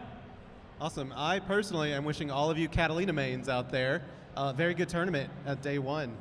Thank you so much for all of your comments today. I think we've got day one to EVO off to a great start. So we're going to conclude with just some final comments here. So Fukuhara-san, take us away. パネルは、これで終わりなんですが、2日後のEVO Day3 にもう少し追加の情報をお届けしますので、そちらも、楽しみにしていてください。All right, and that is all for today's finals. Today's panel. But we will have some more announcements planned during EVO finals, so stay tuned for that. Ooh, more announcements planned. Could that be something like a release date? 福原さん、もっと知りたいと思いますので、例えばいつ頃遊べるのかとか、そういう発表になりますか？ノーコメント。とにかくあさってお待ちください。はい。So no comment. Unfortunately, that's all I can say for today. So to everyone watching, we'll see you again Sunday. Okay, that's fair enough. So I guess, we'll just find out in 2 more days what's in store for us. It sounds like something is. So before we go, I'll give Fukuhara-san one last chance to make any last comments. So Fukuhara-san, 最後の一言お願いします。はい、今紹介した、モードとか要素とかありつつ、まだ公開してない部分も結構ありますんで、それ含めてですね、より良いゲームになるよう、現在頑張って開発してますんで、期待していただければなと思ってます。はい、本日はありがとうございました。All right, so we've got plenty more in store planned for this game, and we're all really hard at work at trying to make this a game that you will all love. So we hope you check it out. And that is all for today, so thank you so much for coming out. All right, guys, this is a final reminder that if you go to the Side Games booth and sign up for the Open Beta Tournament, you will get this spiffy bag. Look at that. That is special. And inside that bag is a clear folder featuring some key art from Granblue Fantasy Versus. So be sure you sign up and you claim this sweet swag for yourself. And that will conclude us today. I'll show it to the camera real quick. I think I got my angle wrong there. But you know what? I'm a translator, not a host. And we will conclude there, folks. Thanks for coming out. We'll see you next time.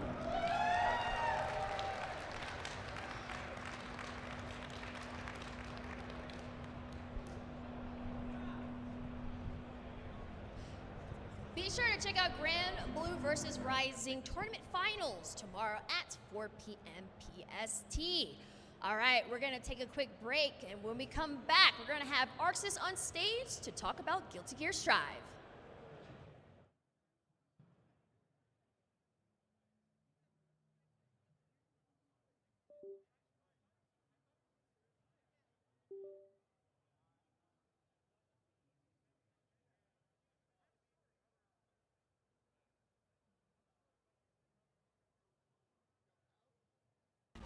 Fighter coins with your order. Visit chipotle.com/SF6 for details. You got this. Only a handful of people in the world can do it. You could be the best, but it's dangerous. These are incredible stakes.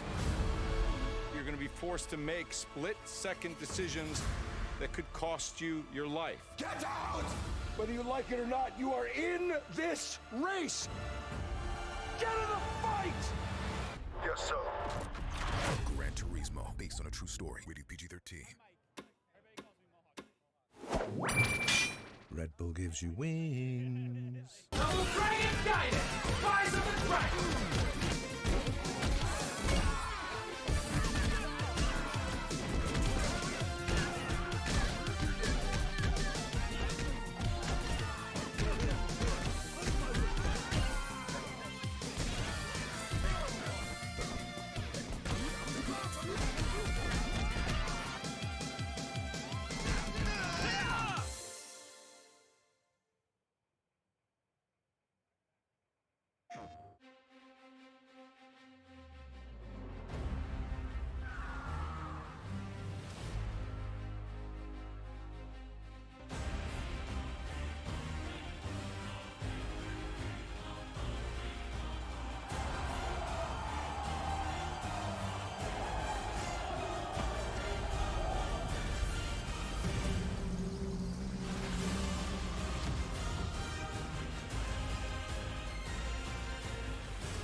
Believe you could be so much more. Made for the moment in the era I forged. Live from the minutes where the legends are born, and the myths are forever when they pen our lore. I hear every echo inside of the roar clear. I feel all the hopes inside of the same fear. The shadows that faded out, all the lights in the same years when they tell us that it's gone, but yo, I'm still here. Run it back. Quarter on one cab. When 99 seconds is everything y'all have. Prove yourself worthy, I live in the impact. As soon as I push forward and tell them to hold that, roll back.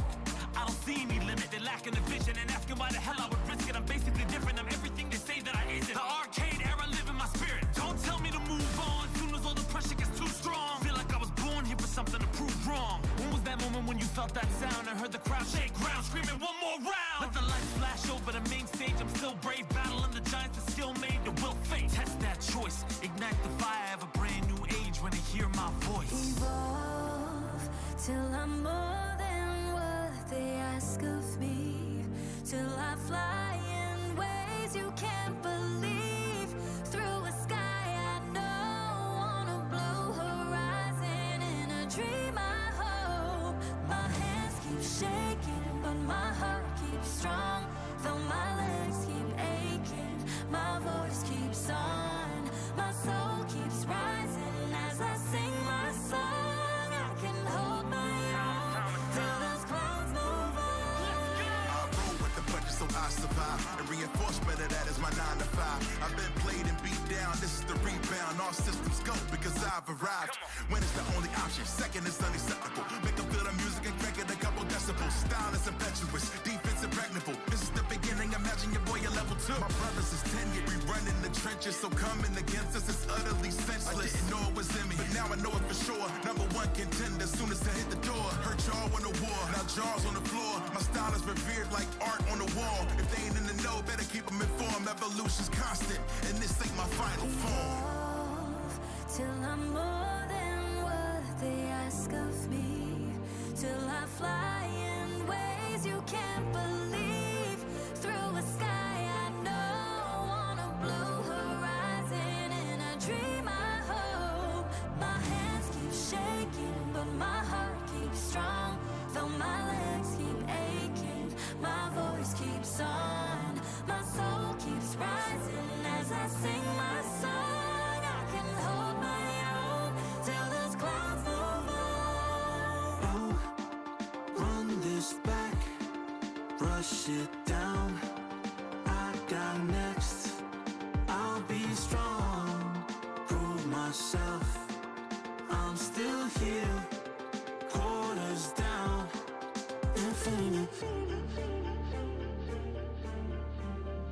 infinity.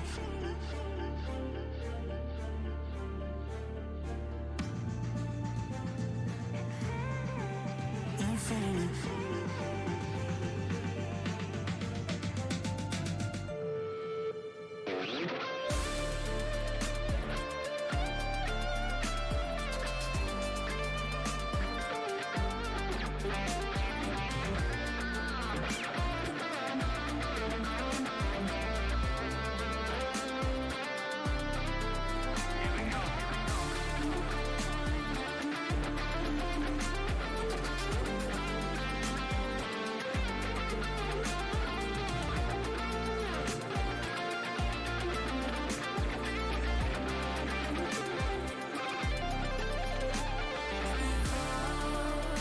Till I'm more than what they ask of me. Till I fly in ways you can't believe. Through a sky I know, on a blue horizon, in a dream I hold. My hands keep shaking, but my heart keeps strong. Though my legs keep aching, my voice keeps on. My soul keeps rising as I sing my song. I can hold my own till those clouds move on.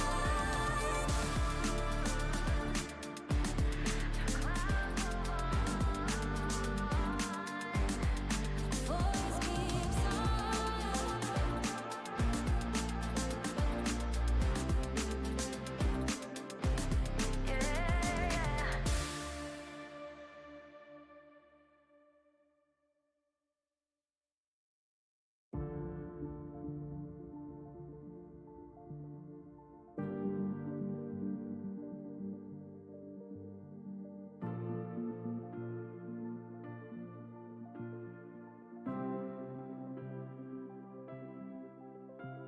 Believe you could be so much more. Made for the moment in the era I forged. Live from the minutes where the legends are born, and the myths are forever when they pen our lore. I hear every echo inside of the roar clear. I feel all the hopes inside of the same fear. The shadows that faded out, all the lights in the same years when they tell us that it's gone, but yo, I'm still here. Run it back. Quarter on one cab. When 99 seconds is everything y'all have. Prove yourself worthy, I live in the impact. As soon as I push forward and tell them to hold that, roll back.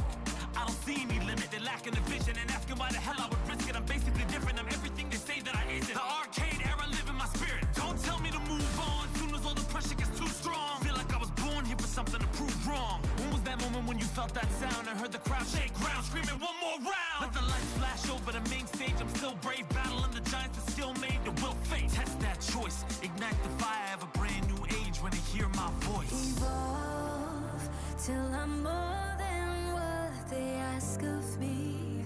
Till I fly in ways you can't believe. Through a sky I know, on a blue horizon, in a dream I hope. My hands keep shaking, but my heart keeps strong. Though my legs keep aching, my voice keeps on. My soul keeps rising as I sing my song. I can hold my own till those clouds move on. I roll with the punches so I survive. And reinforcement of that is my 9 to 5. I've been played and beat down, this is the rebound. All systems go because I've arrived. When it's the only option, second is unacceptable. Make them feel the music and crank it a couple decibels. Style is impetuous, defense impregnable. This is the beginning, imagine your boy at level 2. My brothers is tenured, we run in the trenches. So coming against us is utterly senseless. I didn't know it was in me, but now I know it for sure. Number one contender, soon as I hit the door. Hurt y'all on the war, now jaws on the floor. My style is revered like art on the wall. If they ain't in the know, better keep them informed. Evolution's constant, and this ain't my final form. Evolve till I'm more than what they ask of me. Till I fly in ways you can't believe. Through a sky I know, on a blue horizon, in a dream I hope. My hands keep shaking, but my heart keeps strong.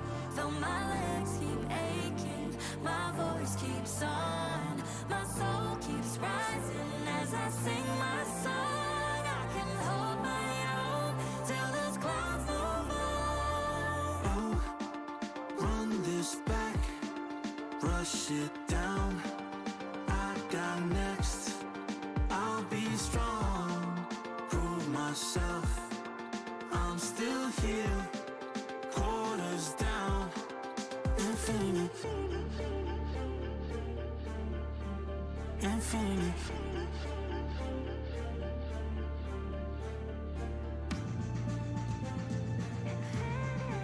Infinity.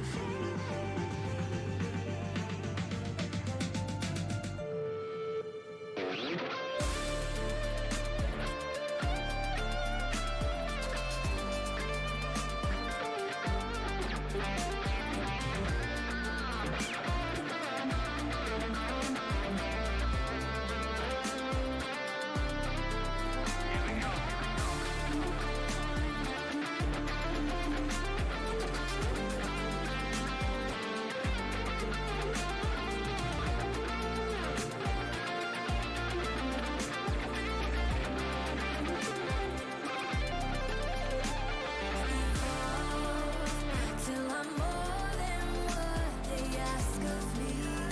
Till I fly in ways you can't believe. Through a sky I know, on a blue horizon, in a dream I hold. My hands keep shaking, but my heart keeps strong. Though my legs keep aching, my voice keeps on. My soul keeps rising as I sing my song. I can hold my own till those clouds move on.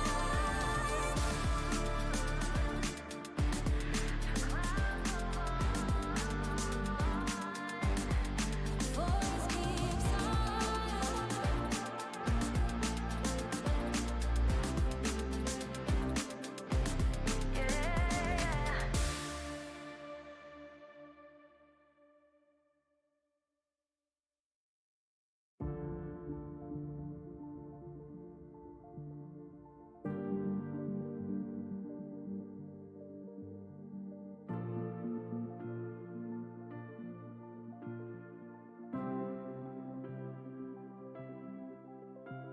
Believe you could be so much more. Made for the moment in the era I forged. Live from the minutes where the legends are born, and the myths are forever when they pen our lore. I hear every echo inside of the world clear. I feel all the hopes inside of the same fear. The shadows that faded out, all the lights in the same years when they tell us that it's gone, but yo, I'm still here.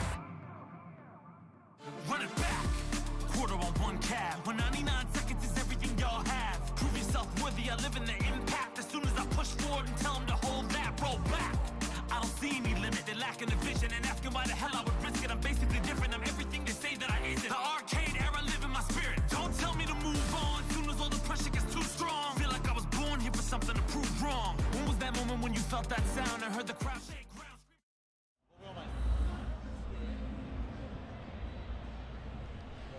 With a record-breaking 2,481 entrants here at EVO, no one is a stranger to Guilty Gear Strive.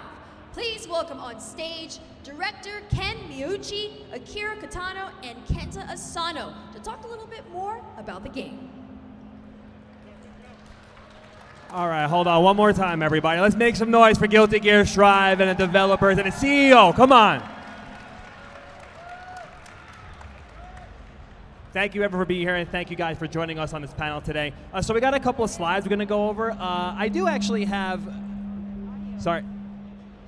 a little bit of a question regarding Strive in general. How long did it take to develop Strive in general and the developmental period that went on behind it? 一応本格的にスライドの話に入る前にですね、ちょっと全体的な質問をさせていただきたく思います。で、一応ギルティギアストライブにおいて開発期間が発表する前も含めて裏側でどれだけの時間がかかったかご教示いただくことって可能でしょ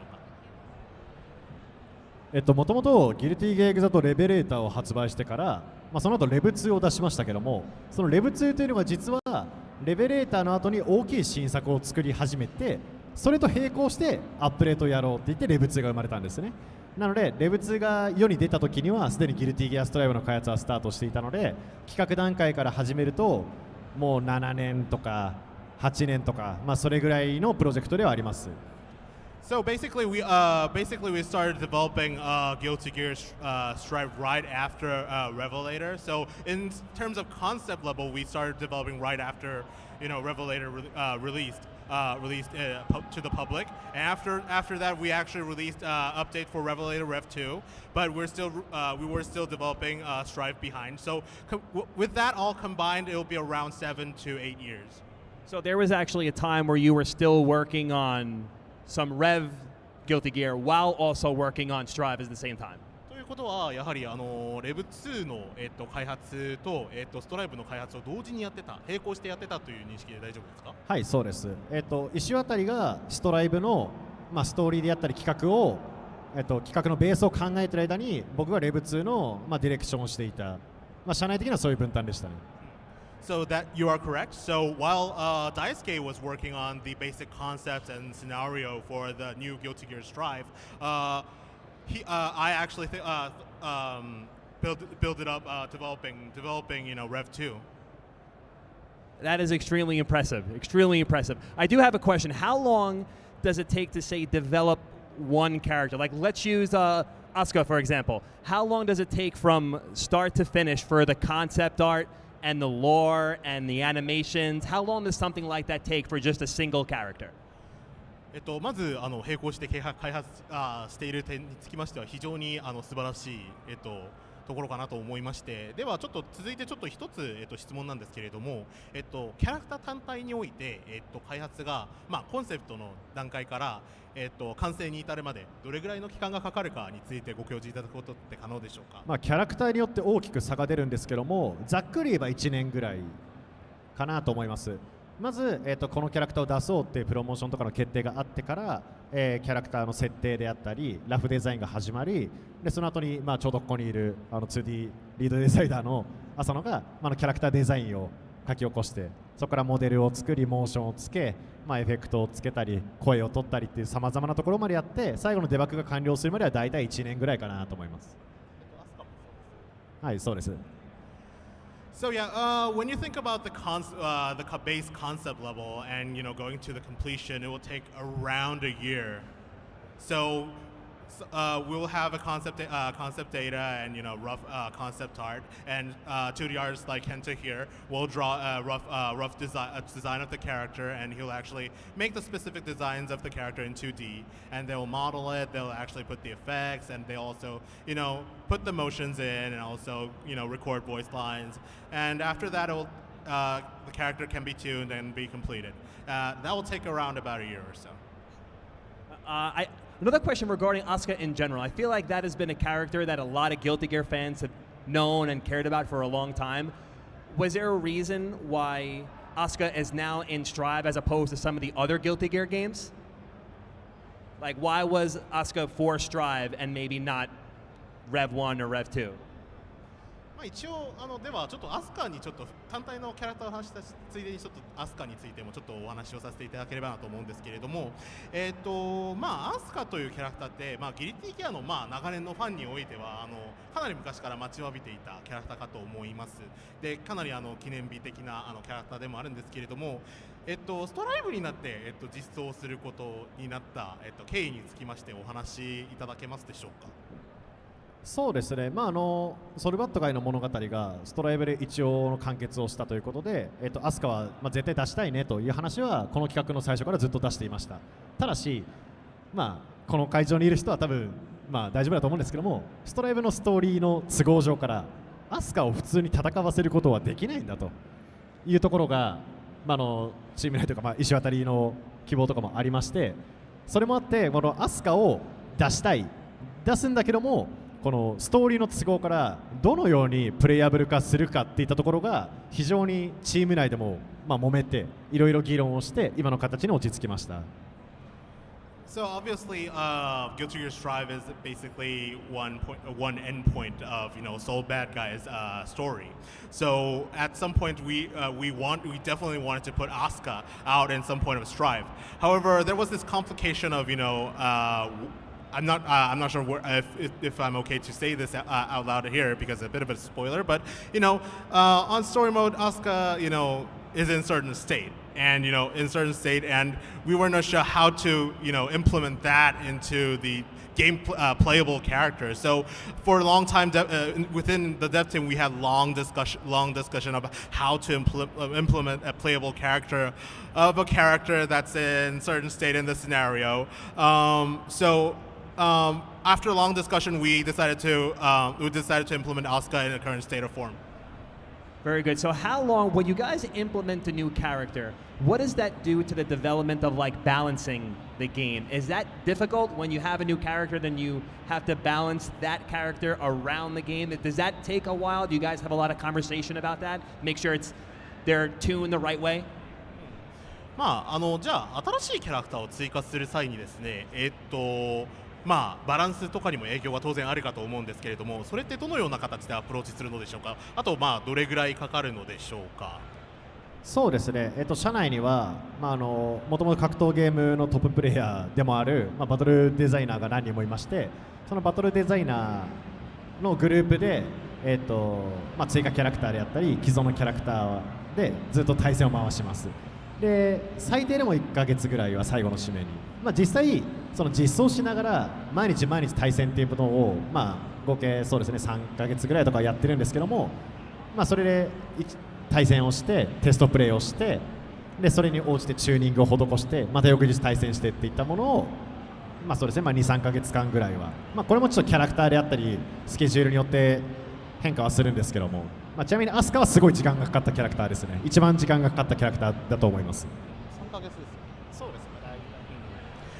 Well, it definitely differs by character, so I can't say too general, but it takes around minimum of 3 months to actually tune up a character in balance. We do have battle designers that were formerly top class players in house, so they actually get to actually play the match between the new character and the other older characters to actually tune the character in balance. However, it kind of differs from character and in Asuka in particular, we had to invest more time to actually tune it right.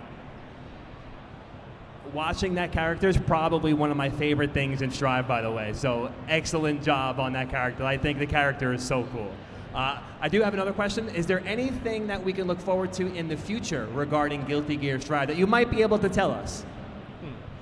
アスカにつきましては非常にすごくうまくできているキャラクターだと思うので、非常に気に入っているキャラクターだという話でした。で一応今後のストライブにつきましてお話しできれば範囲でご自身で期待できそうな内容とかありましたらご教示いただけますと幸いです。So I'm going to answer to that question. I'm Ken Miyauchi, producer.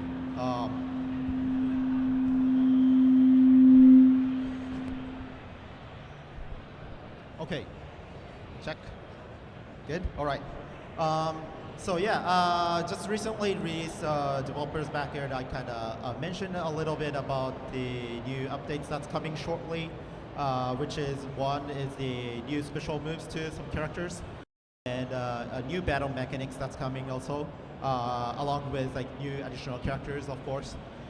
So season 3 we are planning not only to update to doing like the additional characters, but a couple of other unrevealed updates that's being planned throughout the season 3, which makes player more excited to getting to play Guilty Gear Strive.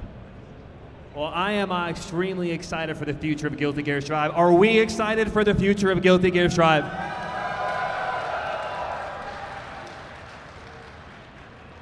Any more closing comments from the team over for Guilty Gear Strive?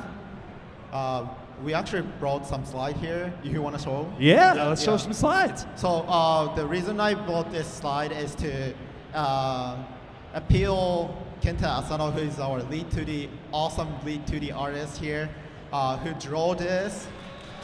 Yeah, come on. And also these. Some of you might think he's an incredible artist who worked on drawing these, and also I'm trying to change the next page. Oh, yeah, and as you see, he did the art for 50 500K and 1 million user, and just recently reached 2.5 million players. 2.5 million players in Thank you Guilty very Gear much. Strive. We've accomplished this because of all of your support. Thank you so much. And some of other art. There you go. He's also worked on these kind of tower record collaboration. Some other art working with the Marui store. I don't know how I call it in English.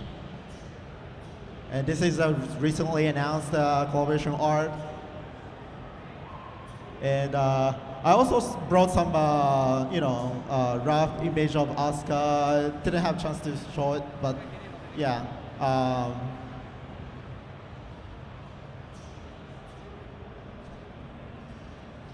And I don't know if you have seen, but the arcade mode for Asuka, but the original Asuka have different color. So we do also have the portrait, so this is first time showing this portrait here.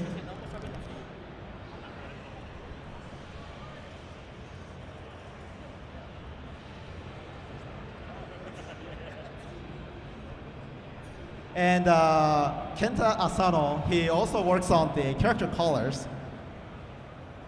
These are all the colors that we have, not all, but like some, up to color 12 in addition to EX.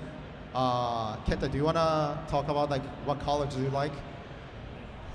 一応浅野さんが一応カラーについては一応もろもろ携わっているかと思いますが、今ちょっとご覧になっているソルのカラーのうちちょっとこれは好きとか一押しのカラーがあるとかございましたらぜひお伺いたいと思います。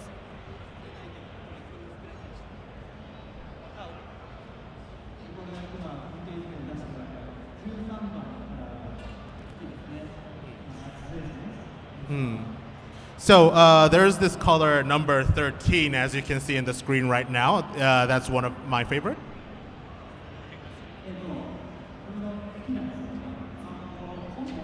白と黒っていうのがすごくかっこいいと思って、そこに差し色で鮮やかなピンク色が入ってるところが一押しのポイントですね。So having the main color of black and white is also very cool, but putting accent in very different color is also something I like the most at the moment. 浅野さん、もっとカラー作りたいですか？作りたくはあるよ。作りたくはあるけどね、全キャラで追加で。もっと俺はいろんなカラーが作りたいからみんなが応援してくれればもっとたくさんのキャラクターのカラーを作れる。だからみんな応援してくれと言ってくれと言われたって言って。Well, if you give Kenta more support, then he'll do his best to actually provide more colors to you guys to enjoy. So give it up to Kenta. ありがとうございます。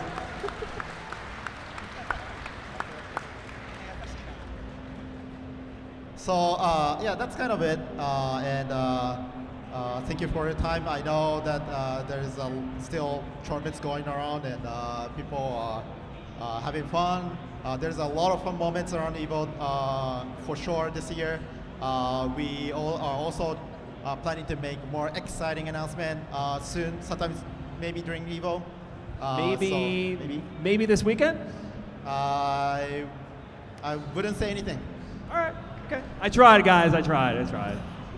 So thank you. That's me, Kemiyachi, producer, and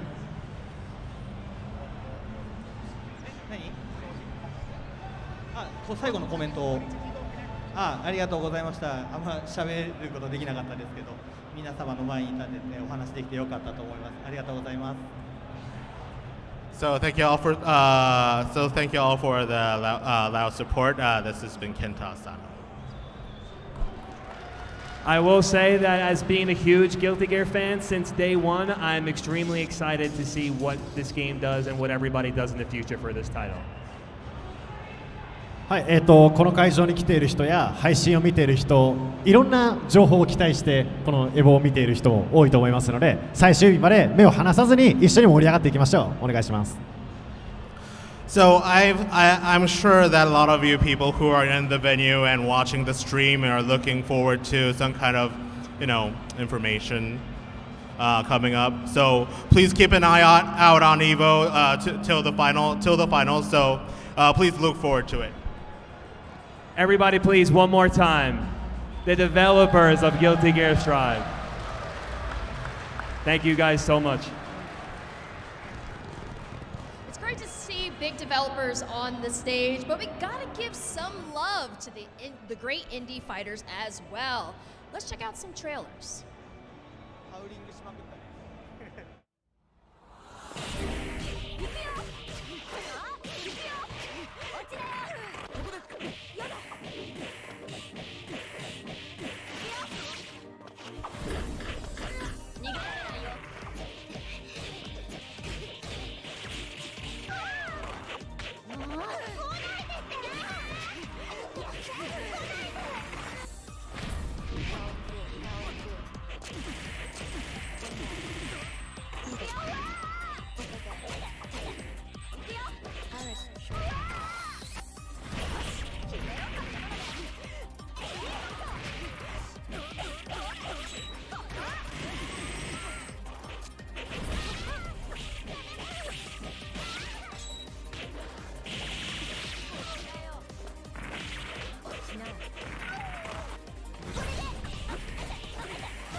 Since the dawn of time, there has been drag! And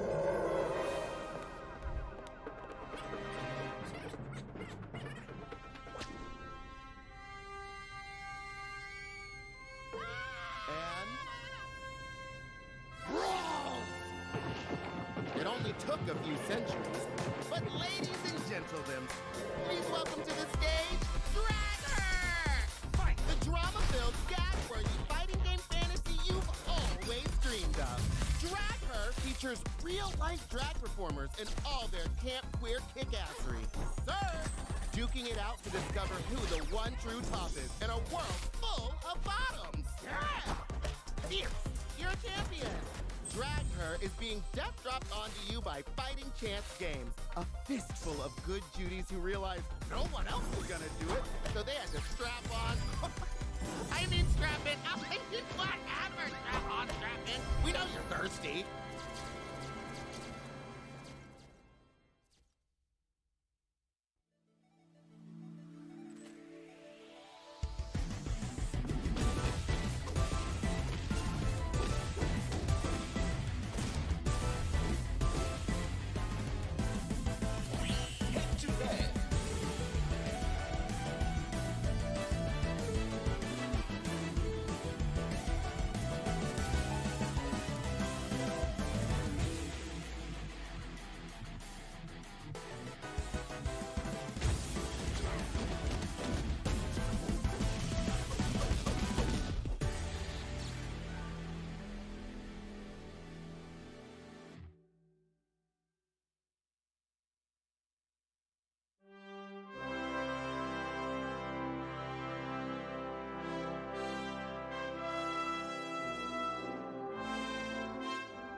Welcome to Terradrome.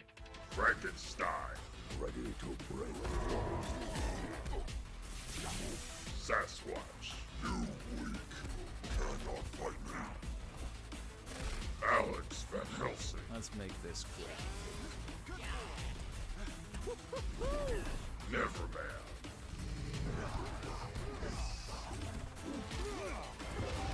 Bloody Mary. This. Want a hug? Give me a hug. Mr. Hyde. Dr. Jekyll sends his regards. One more for luck. The Lady in White. All beauty must die. Dracula. Allow me to show you what power is. You will die here. The Wendigo. Please, you destroy me. Bring healed Jack. Try keep up. Give it up.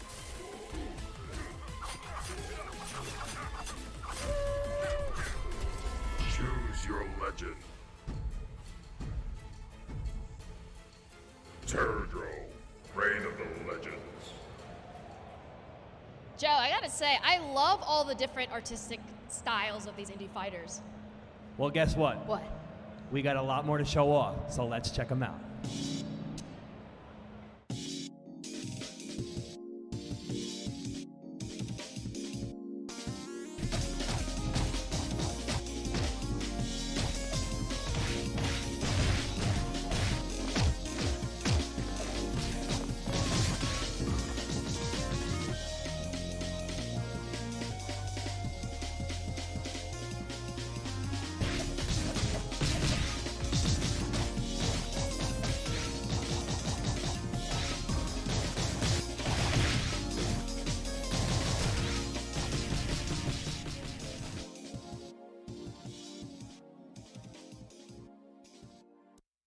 In the vast expanse of distant galaxies, the very fabric of reality trembles as an unstoppable warlord leads an armada to seek out the Hyperion cores.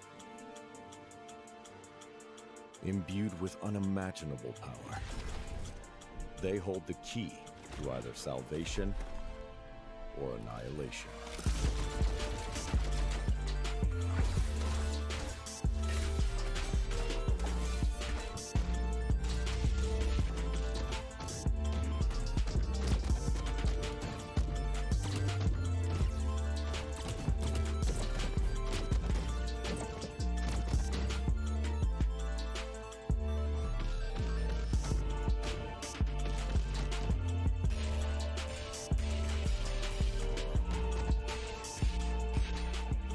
Plunge the universe into eternal darkness, or bring it back from the brink.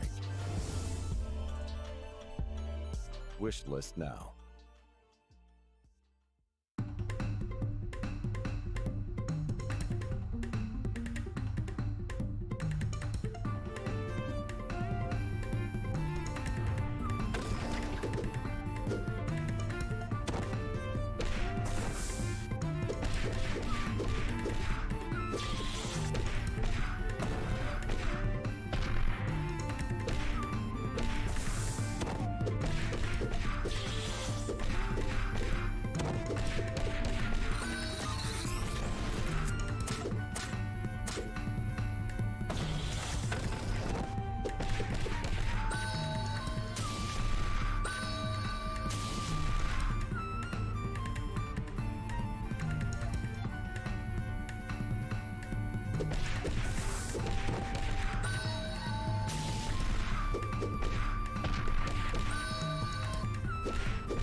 It will become last round. Dude, Tough Love Arena is sick.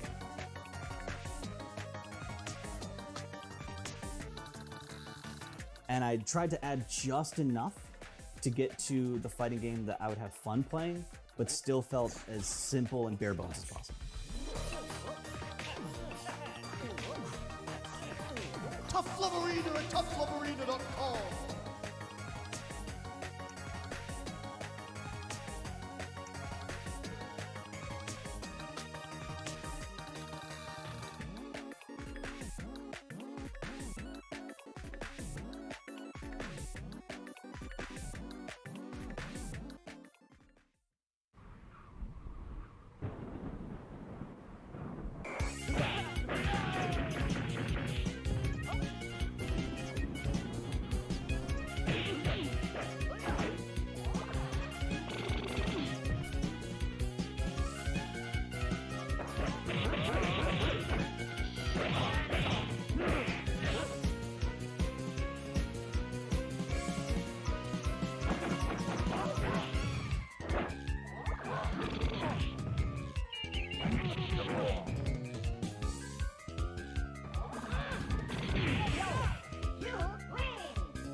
So we had Tough Love Arena on stage last year, and I have to say, it's been pretty great to see how far the development has come. Absolutely, Aaron. And also, don't go anywhere, because up next we're going to be talking about Nickelodeon All-Stars. But first, let's hit this quick break.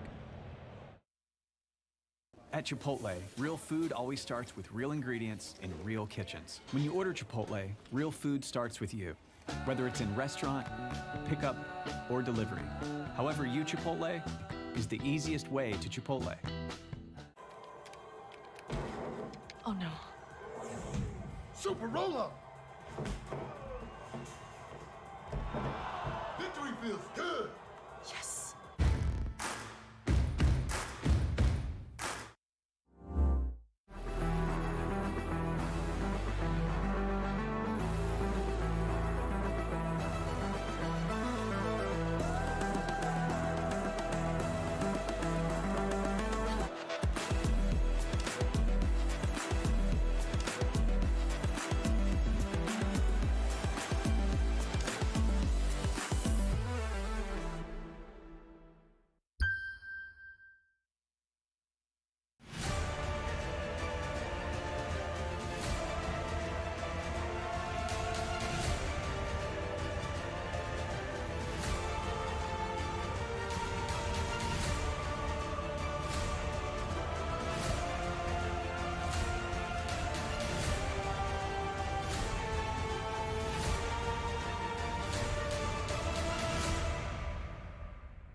Hey, what's up everyone? We at Tenno are beyond excited to announce the launch of some brand new merchandise for EVO.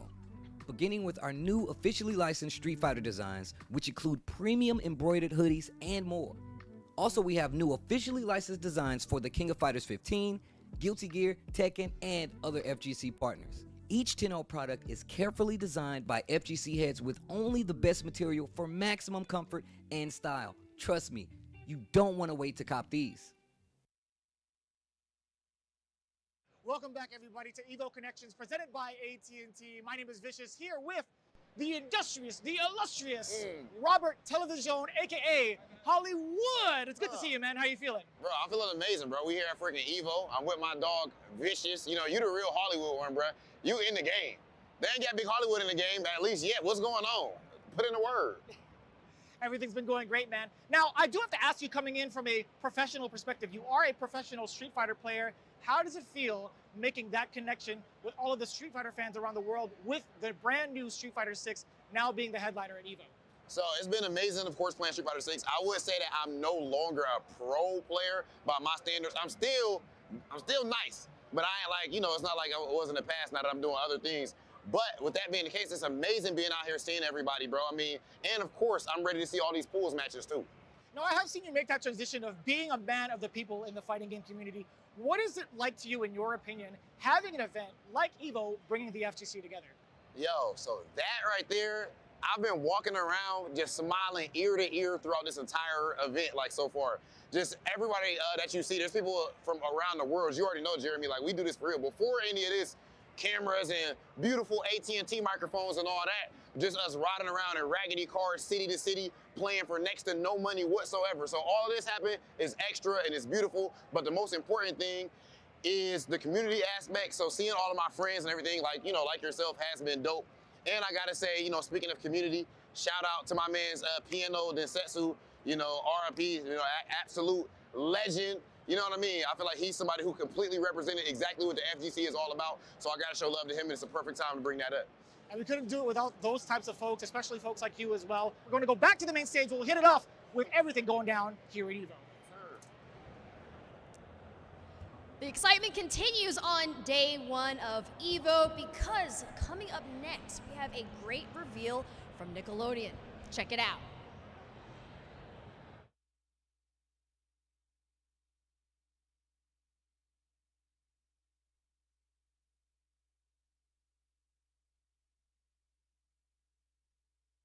We're taking a look at some of the exciting new mechanics in Nickelodeon All-Star Brawl 2. To start, let's take a look at some of the completely new ways Nick Brawl 2 handles movement. Movement in Nick Brawl 2 is now fully analog, meaning you can walk and run. And you can also aim some moves in any direction available to a control stick. It's also worth mentioning that yes, tap jump is now an option, and you're able to set custom profiles with your name tag. When it comes to defense, rolling, spot dodging, and air dodging are now all available. There's also two types of air dodging. There's the neutral air dodge, which keeps your current momentum, and the directional air dodge, which pushes you towards whatever direction you're holding. Each of these techniques has a little bit of invincibility to help you run away and dodge your opponent's attacks, or even slip in a counter attack. Just keep in mind, you can't act instantly out of these options. And yes, with air dodging, that also means wave dashing is back, baby. If you remember it from Nick Brawl 1, the rock, paper, scissors mechanic is gone, but light and strong attacks are here to stay, including new horizontal directions.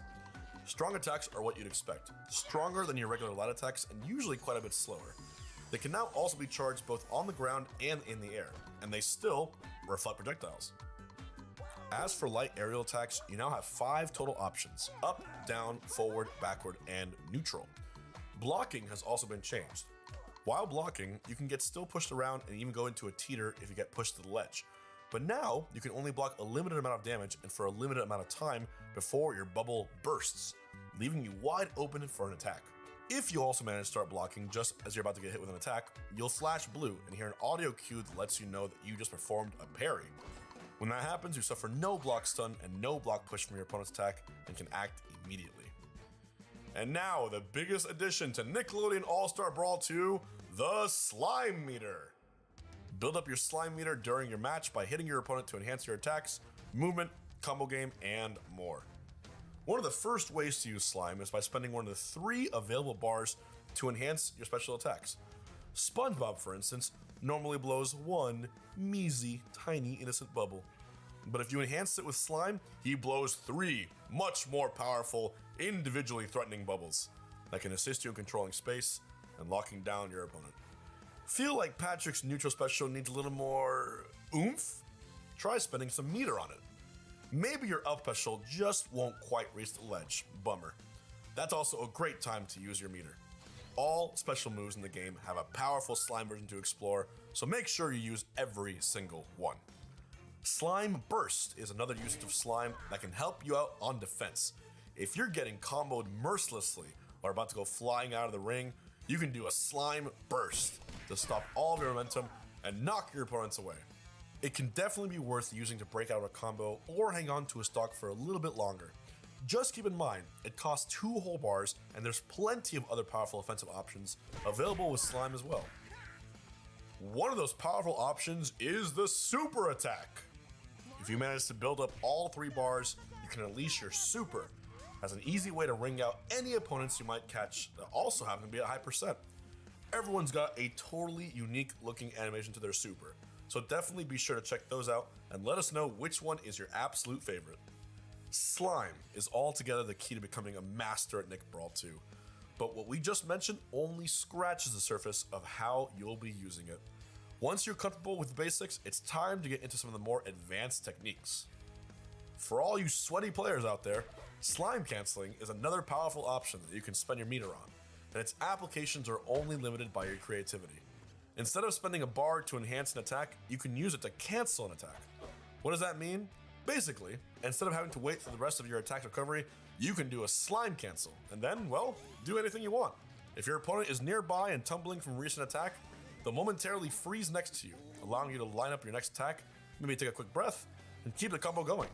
Something important to keep in mind though is that your next attack won't be quite as powerful as it would be after doing a slime cancel. So those potentially powerful combo finishers and strong attacks might not always be the best options to go for after a slime cancel. Slime canceling can also come in handy if you miss an attack or are just short of the ledge when trying to recover. Tired of using your legs? Want to get close to your opponent faster? How about using slime to turn your air dodge into a much faster air dash that you can immediately attack out of? This is a great way to break through your opponent's defenses or just barely squeeze out a combo finisher where you otherwise might not be able to get one. Just keep in mind, you're not invincible like you would be with an air dodge, so don't just go throwing yourself at your opponent expecting to hit them every single time. That's just foolish. So those are some of the core mechanics to look out for in Nickelodeon All-Star Brawl 2. Hopefully you all have fun discovering and exploring the ways to play, especially with the all-new slime meter. For a slightly more in-depth look at the characters themselves, keep an eye out for the upcoming Character Spotlights, where we dive into everyone's all-new movesets, game plans, and quirks. Thanks for watching.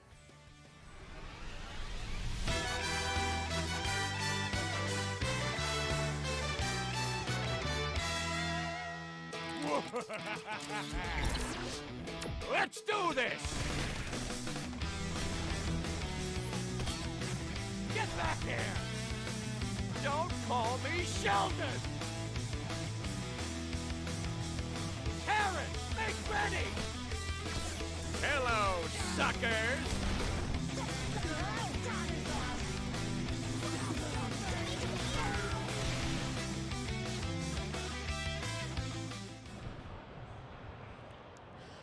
Those were some great reveals, but I have to say, there's nothing better than free burritos. You heard it correctly from me, because over the course of this weekend, Chipotle will be giving away over 40,000, yes, you heard me correctly, 40,000 free burritos and bowls through text to win giveaways. You do not want to miss out on this opportunity, but we will be heading to a quick break, and we have more exciting panels and reveals for you soon enough.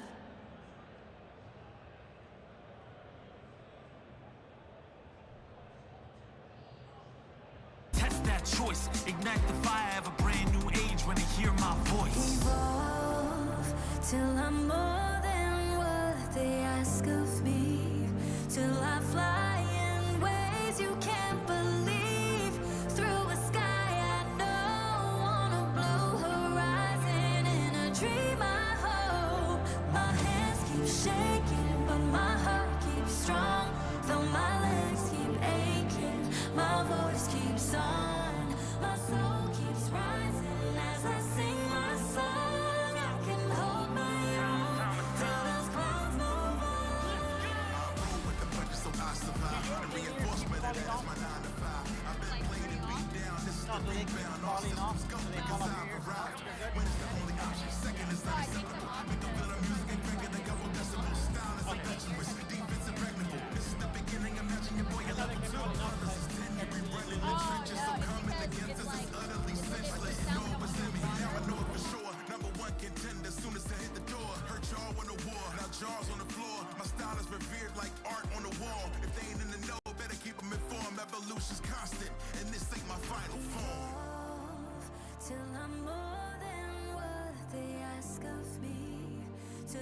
fly in ways you can't believe.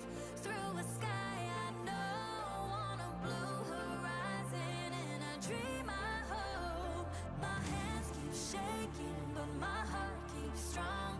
Though my legs keep aching, my voice keeps on. My soul keeps rising as I sing my song. I can hold my own till those clouds move on. Run this back, brush it down. I got next. I'll be strong, prove myself. I'm still here, quarters down. Infinity, infinity.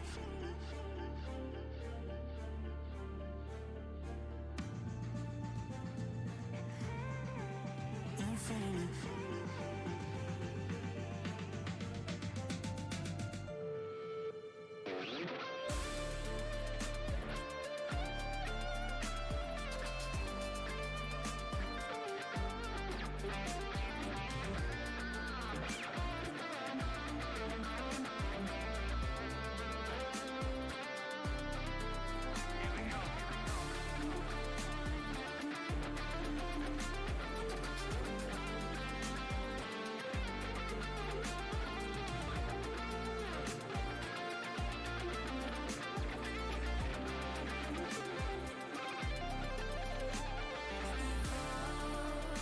Till I'm more than what they ask of me. Till I fly in ways you can't believe. Through a sky I know, on a blue horizon, in a dream I hope. My hands keep shaking, but my heart keeps strong. Though my legs keep aching, my voice keeps on. My soul keeps rising as I sing my song. I can hold my own till those clouds move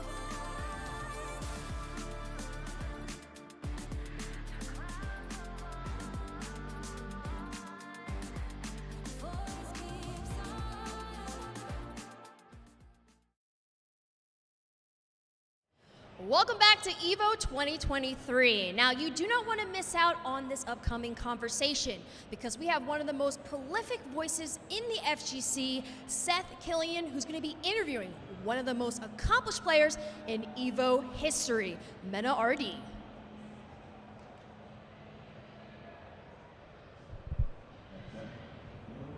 Hello? Perfect. I think this is happening. Hello, I'm Seth Killian. I'm here with MenaRD, only two-time Capcom Cup champion, recent CEO champion. You've been putting bodies on the floor. We were just, unfortunately, having a deep conversation right before this all started. So we're sort of backing up here, but we're here to talk, and so I get to ask the kind of weird questions that I like to ask. So when I think about strong players, I sometimes think about their superpowers, right? Like a list of superpowers that you might have, a list of specials. I think of 3 superpowers for you, but I'm only going to talk about the first one right now. And the first one is sort of the cheering section, right? Like you have hype men, you got a crowd, you got a crew, you got them back home, and like that's a huge plus. Tell me about that. Tell me about what that superpower is for you. Well, that superpower, it comes back from culture, honestly. And the Dominican Republic, we're all very passionate about sports, about everything. We cheer loudly about who we want to win, our team in baseball or whatever. So in fighting games, is the same thing. But it became more about a safe space. Because we didn't know anybody here in the FTC. It was all like DR versus the world, but now it has like become more of a something you do for passion. Because the FTC is like our home now. Like the Dominican players is like, oh, we're just going to one of our tournaments. It's not going to the USA or going to fight the internationals. It's just let's just go to our tournaments, you know. And now we do it out of love, you know. I want you to know that I support you and that I'm here, but it's not about being a safe space anymore. It's not about we need to defend each other. Yeah, you're not playing defense anymore. Yeah, That's it's not defense. Before it was like me and the crew sort of keeps Yeah. it together. There was, I think 2017 was fair to say your big breakout year, right? Like you were making dents in the Capcom Pro Tour, and then obviously went big at the Cup and had an incredible string of victory over super strong players, right? Like famous lifelong players. My favorite moment of that tournament for you was actually not in the game.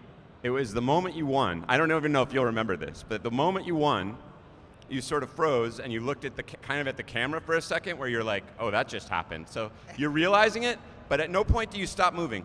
If you do, you realize it, but you're sort of rotating this whole time, and you do a no-look hug to your crew that was running up on stage. So from the moment you won, you were just like, boom, right? Yeah, actually. That broke my heart, like really hard, because I was just like, you just knew, like a no-look pass in basketball. Like you knew they were coming, and from the moment you won, you were starting to turn around to go for the hug, and I was like, man. Yeah, I actually, when I was playing, I don't use headphones. I never use headphones. I like hearing the crowd, and I was hearing them going crazy, and I look around. I was like, they're there. I know if this happens, they're coming up. Like I know nobody's stopping them. So as soon as I won, I tilted my foot because I know they were gonna tackle me. I was getting ready. Like as soon as I won, I was like, wow. But I was processing, but I was getting ready. Like I don't want to get knocked down, you know. So that was the funny part. You got it. There was an impact. Like you see when they hit them, like the chains fly off the neck because it's like it looks like a good hit effect. DRA tackled me. Then Kava came around. I was like, I need to breathe. Like. So it wasn't out of love that you're rotating for the hug. It was to make sure you didn't out get of survival. jacked. Yeah. That is extremely perfect. You talk about like wanting to hear the crowd and like listen to the audience. Like that means a lot, and I think that's a hard thing. It doesn't always come through when you're watching. You know, I watch a lot at home these days, and I don't think that part comes through. And it's both. It creates pressure on you, but it also is that feedback, right? It's that rush. Like the same. That's what sort of this is all about, right? Like that experience of being close to people, like feeling like that electric charge you kind of get. How do you handle that, right? Like it's very different than grinding at home. Like you literally feel the pressure. Do you have pregame rituals, or just like how do you mentally prepare for this? Well, you know, every time someone is really successful at something, I feel like they're a little bit crazy. I feel like no one becomes really good at something being completely sane. So in my case, and I know it's kind of weird, but I see the crowd as one thing. It's just one entity. You know, it's not multiple people. It's just one thing. And when I hear the crowd booing or cheering, it's like, what do you want from me today? You know, like I'm talking to you, the crowd. One thing. And if they're booing, it's like, today I'm gonna make you sad. Today I'm gonna shut you up. If they cheer, it's like, today I'm gonna make you proud. So it's like I'm just talking to one friend. That's the crowd. I don't imagine it as thousands of people. It's just one single thing. That is super zen. I really love that answer. Very zen, and also the only other, I once heard a DJ talk about the crowd that way, the same way, where you sort of treat it all as the same, but I love the idea that I'm gonna shut you up. Yeah. Crowd. Very powerful. That gets me to another thing is like, I think one of your other superpowers is like, I would say you're a sore loser, but you adapt, right? Yes. Like you learn quickly. So I want to hear about how you handle it when you lose, but like how do you stay out of the anger zone, I guess. I think about like, I grew up with Michael Jordan's Hall of Fame acceptance speech. The guy was angry, right? Like he's still angry about stuff from like high school, and he's like calling people out. How do you stay in the good place, away from the dark haro, right? Like, I've been thinking more about, like, less about myself and more about my circle, the people that work around me and the people that make it happen, you know, people that help me develop in-game, the sponsors, everything. And when I lose, it's not about, oh, I lost, you know, but MenaRD, this product that everybody is working for. Oh, that's good. Perfect. This product that everybody's working for, my group of friends, my family, everybody I can't afford to do that, to lose and embarrass myself. I love that. Yeah, I love that. I can't afford it. Yeah, I can't afford to lose. I can't do that because I'm embarrassing my whole team. you know. So now I think about, okay, this is just a process. I lost. I need to learn today, so I'm able to give them wins in the future. And that helped me a lot. When I stopped thinking about myself, if it's only myself, it's gonna be the same as always. Like I don't know how to lose, honestly. I don't know how to lose. But when I think about all of the people that helped me be where I am right now, then it becomes easier to accept that it's just a process.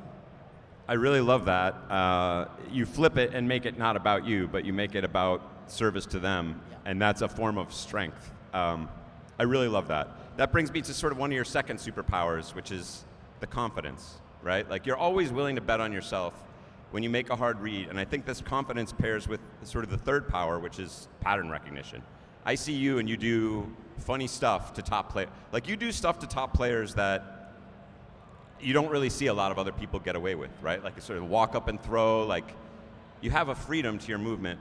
And I often think about top player privilege, like it gets measured in frames, right? If you respect somebody too much, it slows you down. You start thinking about it, like you're not willing to go for the kind of the surprising thing. You show them respect by not doing the obvious cheap, not putting them in a throw loop or whatever. So talk to me about pattern recognition and how you get that sense of confidence, where it comes from.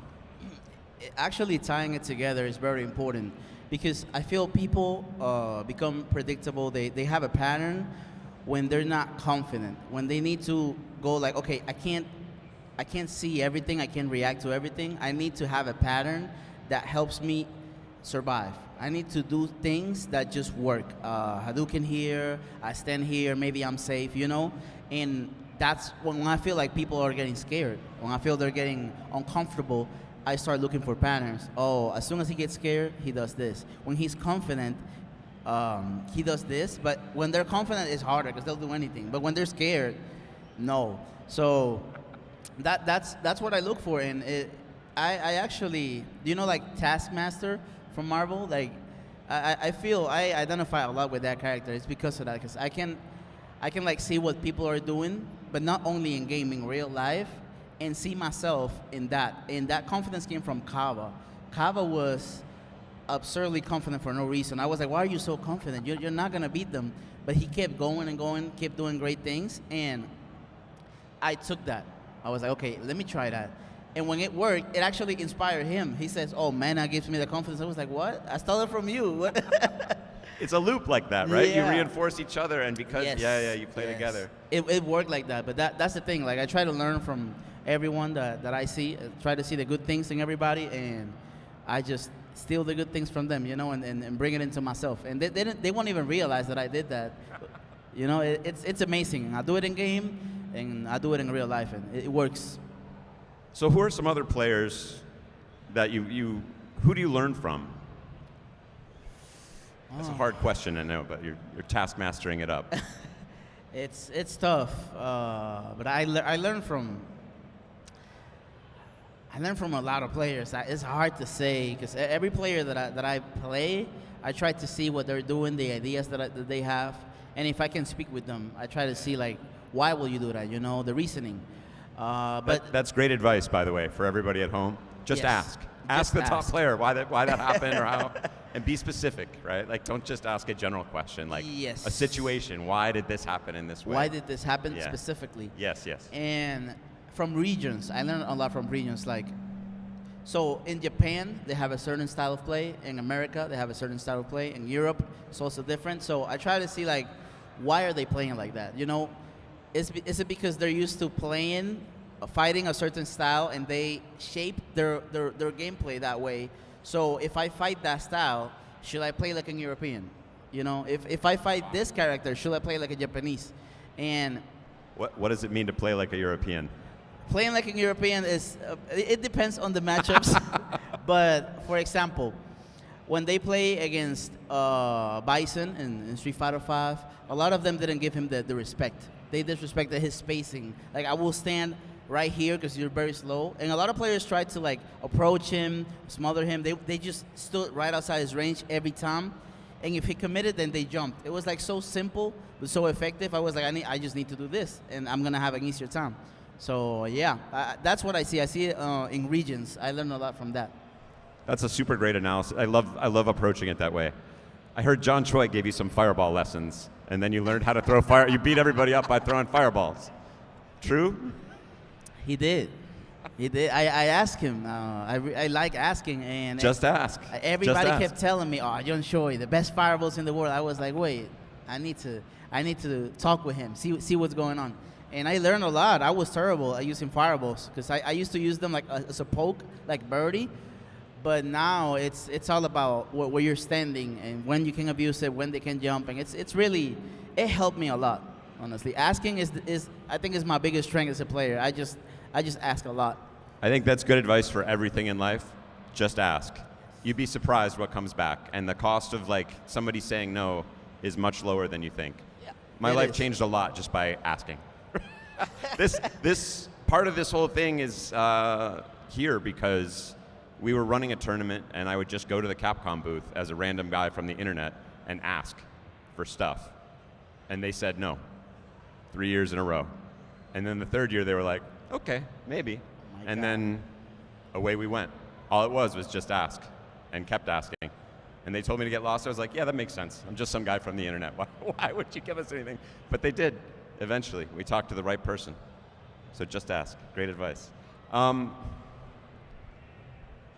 We're at the beginning of the Street Fighter 6 journey. You know, Project L is debuting. We're hearing more about Tekken 8, Mortal Kombat. Like, when you look at a new game, what jumps out to you? Like, what are you looking for? How do you break it down? We're still fresh with the 6, so what jumped out to you immediately as like a lever that you could use or a thing you needed to work on? Or Well, gameplay-wise, I try to accept games from what they are. Like, if you play Marvel, you can expect to want to play Street Fighter there, or if you're gonna play Street Fighter, like I just take the base from the past and see what they try to change and why. Like, why will you get rid of the B system to go to the draft system? I want to see like, okay, is it for a form factor or for what? But so you're trying to outthink the designers. I try to understand them. Yeah. No, that's great. I try to understand them, but I also focus a lot on things that are not based on gameplay, like the music, the design, the characters, the story, because I'm gonna invest a lot of time doing this. So I want to see what I'm getting into. It's not just me pressing some buttons, doing some functions. It's just me enjoying what I'm doing, and I wanna relate deeper to the characters, to the story that they want to sell me, and I focus on that a lot too. That's so super wise, right? Like, I'm just a degenerate. I go straight to the training mode, right in. But you're like, that's such a great idea that you want to really invest and like appreciate the whole package. It really does help smooth out those rough edges. Yes. And then same thing for characters. Like when you're looking for a character that's, you always have sort of a fresh take on what's going to be good or how to make something work. You see something that other people don't see. What is that jumps out to you? Well, gameplay-wise, I look for, I like conditioning players. So I look for tools that can condition, that require a lot of your attention. For example, you have Birdie, right? At the start, it was the Dolphin Dive, then the can, and then it became the sweep. So I was like, okay, I can condition them with this. Blanca, a Blanca Ball. Luke, Sandblast. So I like a very strong tool that makes you focus on it, so I can condition you. You play around it. Yes, Yeah, and you forget about the other things. And design-wise, I just go with a lot of, it's just whatever I like, I never thought I would like Blanca, but it is what it is, I'm open to anything. And you got the Luke in the back in case Yes. bad matchup or something like that. Yeah. Okay, so let's do a speed round. I call this game underrated, overrated. Okay. Blanca in Street Fighter 6. Underrated. Underrated. Drive Impact. Overrated. Overrated. Overrated. Why? You got to say why. I feel Drive Impact is very strong, but in top level play, it has like maybe 1 or 2 uses. But most people that I ask that are like from mid-level to below, they're like, oh, Drive Impact breaks the game. It's like, no. It's a strong resource, but the game doesn't revolve around Drive Impact. So that's why I feel it's overrated. I think that's good advice. It is just kind of a plateau that you reach, but you can get past it. Yes. Why is Blanca underrated? Blanca is underrated first because he's ugly. I don't know why. most people, they see ugly characters, they think they're bad right away. With Birdie, it happened for the first 2 years. Oh, he's fat, he's ugly, he sucks. Like, no, this can't be broken, you know? And I feel like Blanca, most people see him like, oh, I know what he does. No, he has set play now. He has a dive. We used to call him circus characters. 'Cause Yeah, they're a just like, circus "Ah, character. yeah, yeah." Oh, he's not. He's real now. So I feel like most top players know more or less where he's at. But I feel like most people in general, the community, they think Blanca is worse than he actually is. Underrated, overrated, Dominican Republic. Super underrated. Super underrated. In what ways? Food department, gameplay. What's the? In a lot of things. It's not on everything. I'm not gonna. I'm a little bit biased, but you know.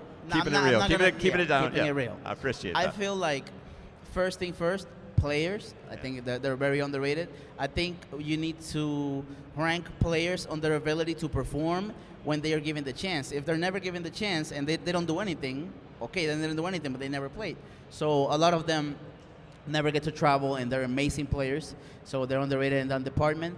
And I feel like on the tournament side, I think like we have top quality tournaments, but most people don't get to go because it's like this is the Dominican Republic. It's not connected to the USA. It's a little bit harder to go. But I feel like the tournaments there are amazing. So That's good advice, or good shout outs to the tournaments there. And Yes. it's also like when you keep the consistency, that's when you start seeing people come up. So, right, if you can keep it consistent, that's how you build the audience. And that was definitely Yes. one of the keys to EVO and growing. Underrated, overrated, modern controls. underrated too. Underrated. Underrated too, yes. I feel like it hasn't developed as much because most people are not even willing to try it for real. It's like, oh, I see this, it's too different, I'm not gonna do it. But I feel like a lot of characters, like specifically Luke, I feel Luke is better in modern than in classic. So Because of like the level 1 reaction, because super. you get you don't have to deal with the mental stack in this game. You have the 1-button DP, you have the 1-button level 1. You can be anything easily, and you don't lose a lot of tools. It's about what you lose. He doesn't lose anything significant. It's just the back heavy kick. So I feel like in the future we're gonna see more modern, specific counter picks. Like, oh, you pick this character, I'm gonna go modern. You know. That's exactly how I think about it. I think about it almost like a character, right? Yes, like a different character. Same way like Super Turbo had like old character, like old Sagat Yes. versus new Sagat. Like Yes. it's basically like a different matchup. The control scheme is a funny way of thinking about it, but that is how I've been thinking about it for myself. It's like there's a time where you'd like to pick modern as a counter pick. I think it's gonna go that way. Because for it sure. really shuts down so much. Like sitting around with the level 3 with the instant reactions is like, it's hard to play against that. Like you're just like, I I saw it don't yesterday. know if this button is safe or not. And then you're thinking about it, and then you lose, right? So Yes. it's oppressive. Hard read on how many people in the top 64 Street Fighter bracket will be using modern controls. I'm good at this kind of thing. Top 64? Top 64. I'm gonna say 5 players. 5? 5 players. My number was 3. We're close. It's close, but We're I close. think it's gonna be 5. I think Good we're gonna have one wild card, and I think we're gonna have the Japanese. They're using a lot of modern Tachikawa, Kawano. Yeah, and to your point, there's going to be some people that play modern as part of their repertoire, right? They don't maybe Yes. play modern all the time, but they I could mean, go there. I might. I don't know. Putting your money where your mouth is. I love it. I love it. I don't know. Watch I love out. the threat. I know. That's what makes this year so exciting, right? There's going to be some surprises. Yes. People are going to be showing some stuff, and modern, I think, is one of those big unknown, right? We got Rashid in the mix, but it's also like there's just a big unknown with modern. Like nobody's ever quite seen the full power. So Yes, it's gonna be really. it'll be really exciting. fun.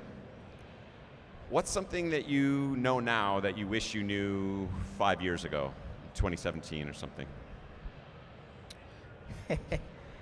I'm gonna get a little bit deep. I hate that.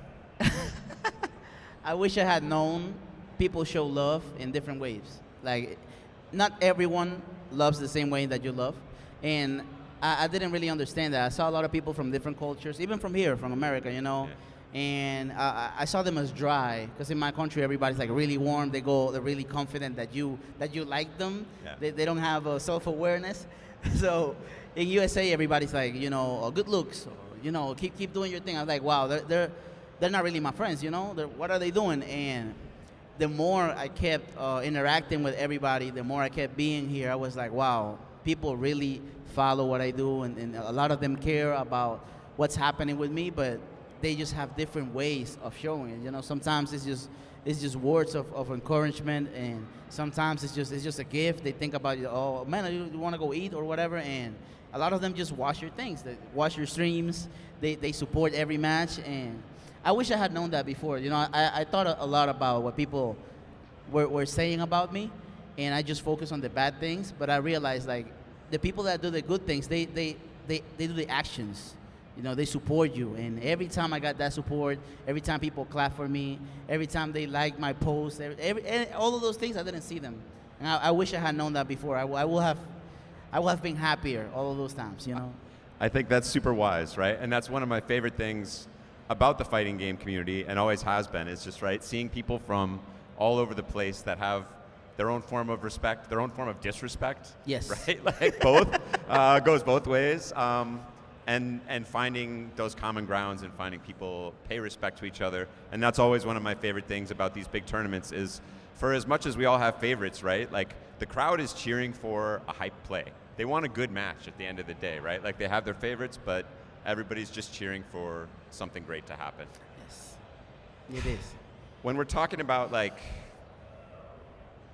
I don't know, this is starting to get a lot, but when I saw your investment back into the community in the DR, when you won the first big prize from Capcom Cup, that was super meaningful to me, just because there's a little tradition of trying to give back, but you did a lot of great things and helped players from DR go out and play and have a good place to play back home.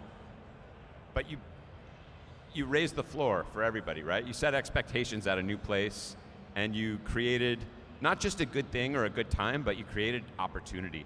And that meant a lot to me, because I think that's what has been one of the most meaningful parts about EVO for me, is it's been such an opportunity for a lot of people. So when I see that coming from a younger generation, it's pretty great. How do you think about what it is you want to give back to the community, and how do you want to think about what do you want to accomplish with all that? What do you want the FGC and your part of it to look like in a few years?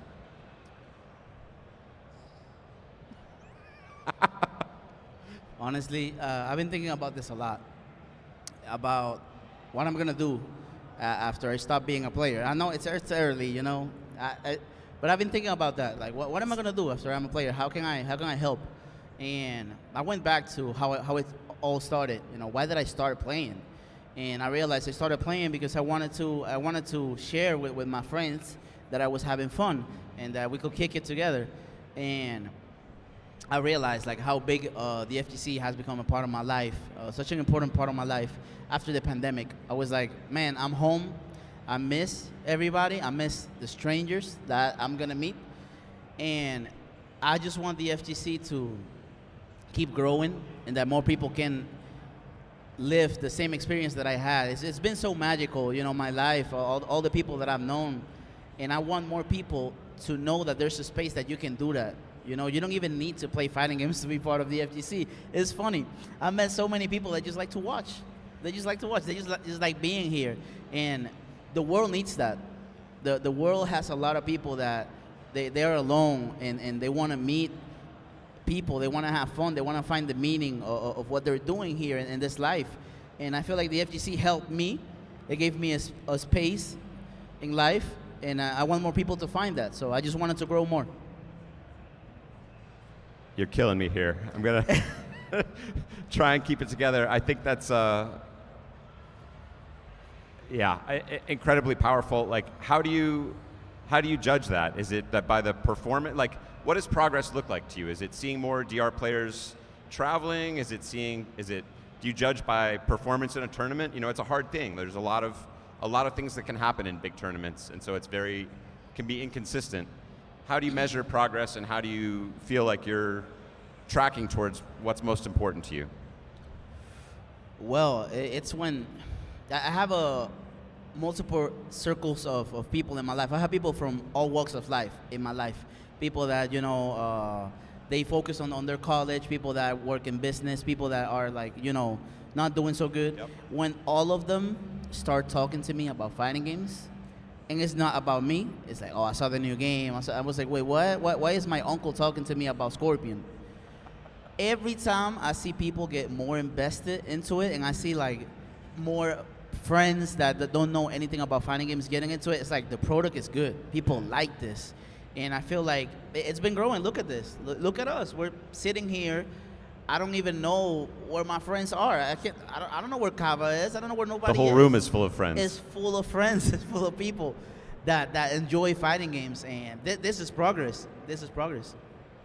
Yeah, that's how I think about it. I mean, there's numbers, but it's the feeling in the room. That's what I always, every time there was a big change in EVO or something happened, or just in any tournament, if there's that feeling in the room, we're okay. That's what matters. Games come and go. You talked a lot about loneliness and lonely people, and I think trying to fight loneliness has been a big deal, a big part of this. One thing that's a part of that, like, to avoid loneliness, you need different people at different points in your life, right? At some distance, at closer. What about the family? How important has that been to you? Did your parents support what you were doing? No, at the first, no. I don't know if most people knew this, but academically I was doing really good. Like I got into college when I was 15, and I was projected to like finish be an engineer when I was 19. So my parents were like big on that. You know, you gotta do this. This is the path we have set for you, and I think you're gonna do good. And I was like, I don't like this. You know, maybe if I had the knowledge I have now, maybe it would have been different. But I'm glad it happened, you know, because life is not all about being safe. Life is not all about doing what you're supposed to do, but it's what you want to do. It's how you feel happy. And I feel happy here. And when they saw that, they love it here. My mom saw my set right now. She's in the hospital taking care of something. And she sent me a text message. Oh, you got 3 perfects. Oh, my God. I was like, wow, really? And my dad was like, you got to pick up JP. My dad told me, like, in 2017. Is he right, by the way? Yes. Okay, I need to forget. Okay, he told you in 2017. In 2017, he told me like, yo, if you don't win Capcom Cup, if you don't make something out of this gaming thing, I'm gonna put you like in the military. You're gonna do something. And now he's talking to me about matchups. You know, it's. So it started with threats. Yes, I feel the support now, and I feel like everybody should always think like they have a balance. I need something safe. I need to survive, but I also need to be happy. I need to do things that I like, and I know that your circle, your friends, your family, they will be happy if you're happy.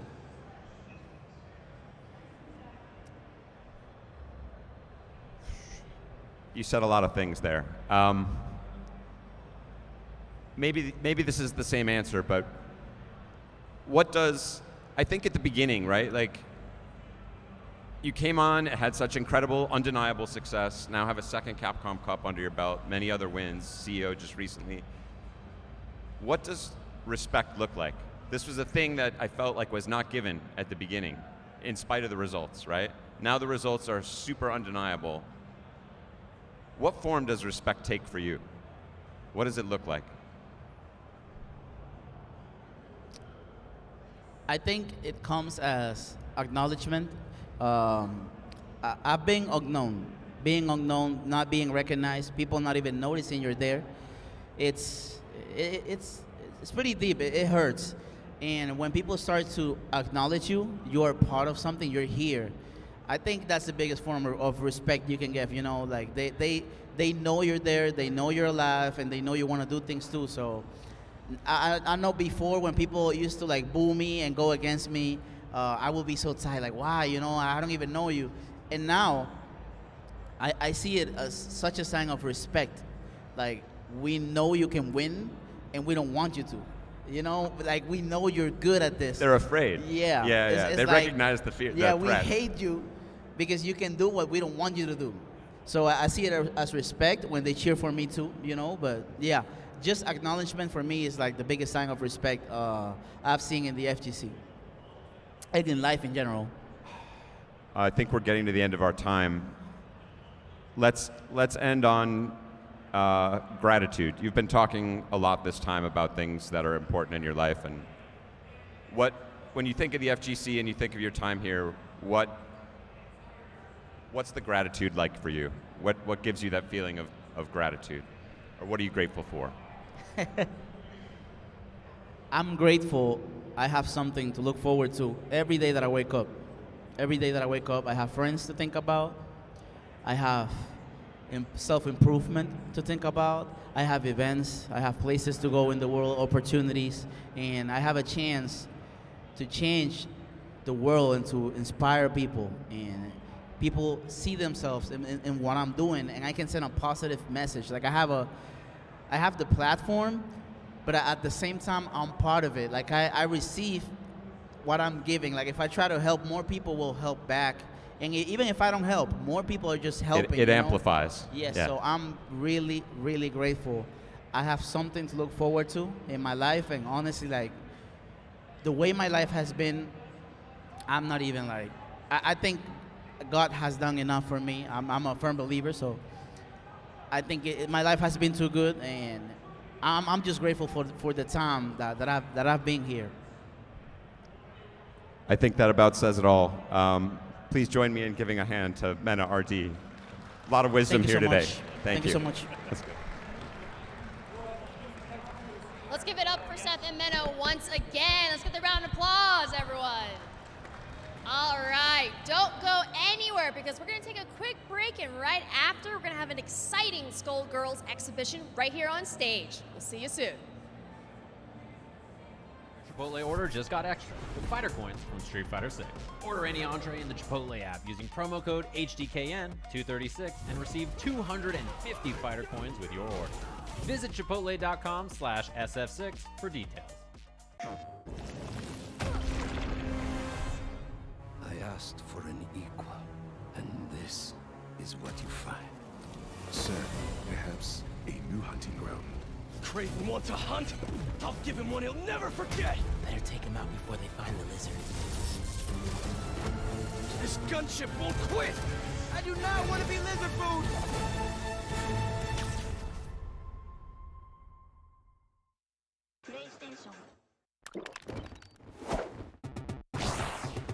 Red Bull gives you wings. Oh no. Super roll-up! Victory feels good! Yes! Double Dragon Guidance! Rise of the Dragon!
Believe you could be so much more. Made for the moment in the era I forged. Live from the minutes where the legends are born, and the myths are forever when they pen our lore. I hear every echo inside of the world clear. I feel all the hopes inside of the same fear. The shadows that faded out, all the lights in the same years. When they tell us that it's gone, but yo, I'm still here.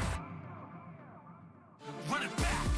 Quarter on one cab. When 99 seconds is everything y'all have. Prove yourself worthy. I live in the impact. As soon push forward and tell them to hold that, roll back.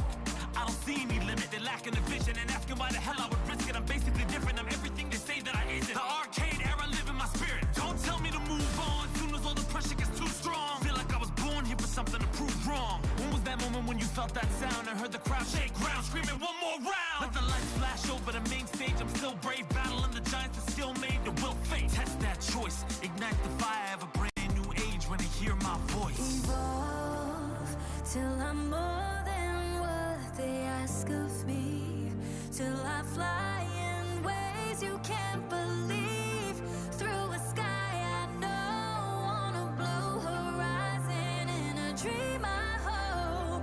My hands keep shaking, but my heart keeps strong, though my legs keep aching, my voice keeps on, my soul keeps rising as I sing my song. I can hold my own till those clouds move on.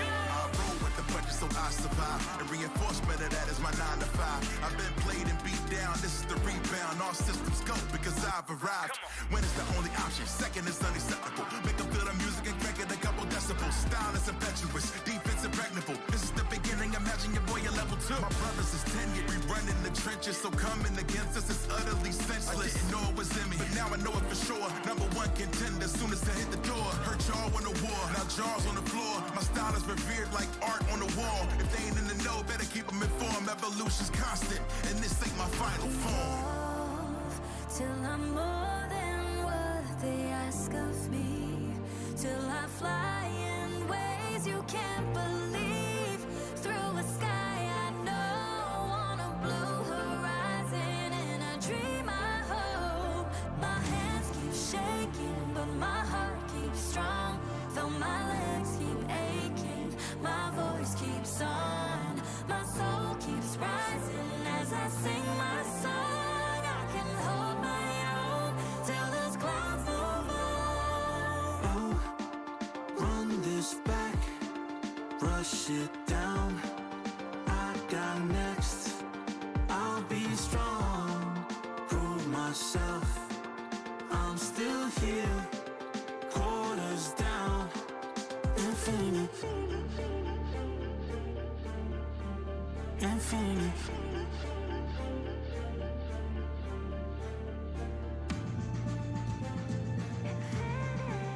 Infinity.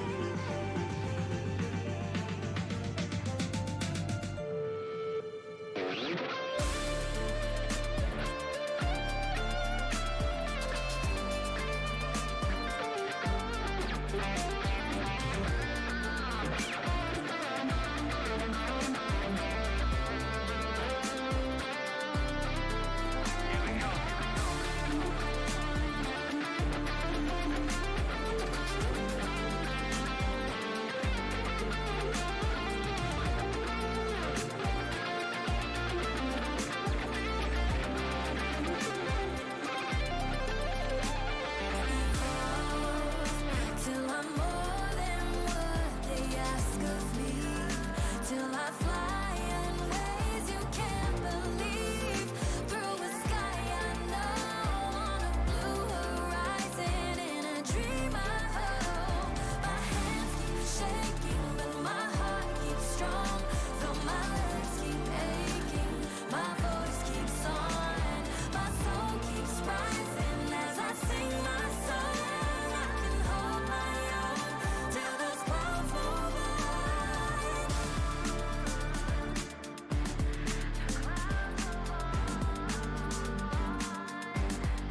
Voice keeps on.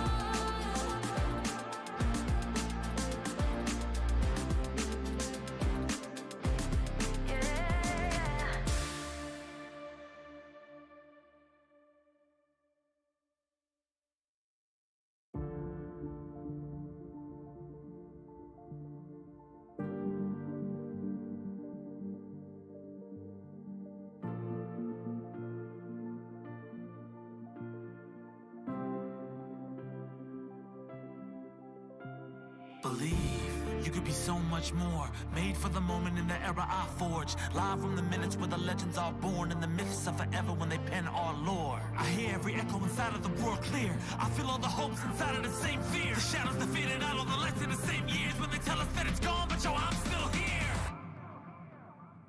Run it back. Quarter on one cab. When 99 seconds is everything y'all have. Prove yourself worthy. I live in the impact. As soon as I push forward and tell them to hold that, roll back.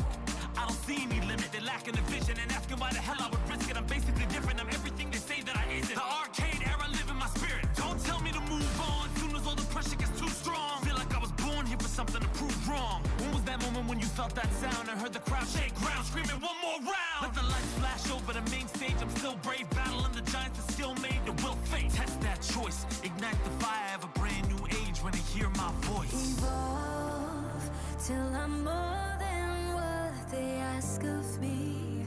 Till I fly in ways you can't believe. Through a sky I know on a blue horizon. In a dream I hope. My hands keep shaking, but my heart keeps strong. Though my legs keep aching, my voice keeps on. My soul keeps rising as I sing my song. I can hold my own till those clouds move on. I roll with the punches so I survive. And reinforcement of that is my 9 to 5. I've been played and beat down. This is the All right, I know everybody at home in the building's got to be excited for this one. Please, let's give it up to the Kill Sage and Sonic Fox as they compete in this 1v1 exhibition. Munoz and Kyle, let's take it away.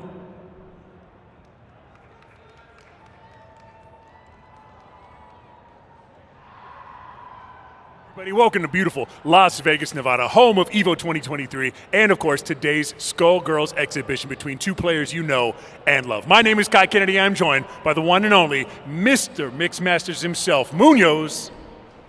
Scyther, yeah. How you doing, Kai? So we're gonna have a special exhibition here between Sonic Fox and the Kill Sage, EG's finest, evil geniuses, and they're gonna be showing off Marie, Solo Marie, a character that's in pre-alpha right now. So we're still working on her for a little bit and seeing how she's gonna be playing out in the set.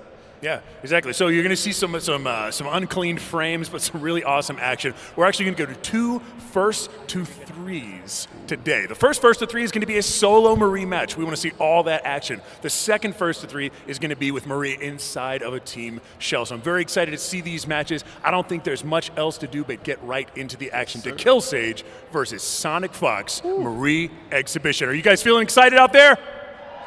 That's what I like to hear. Oh, yeah, the crowd noise.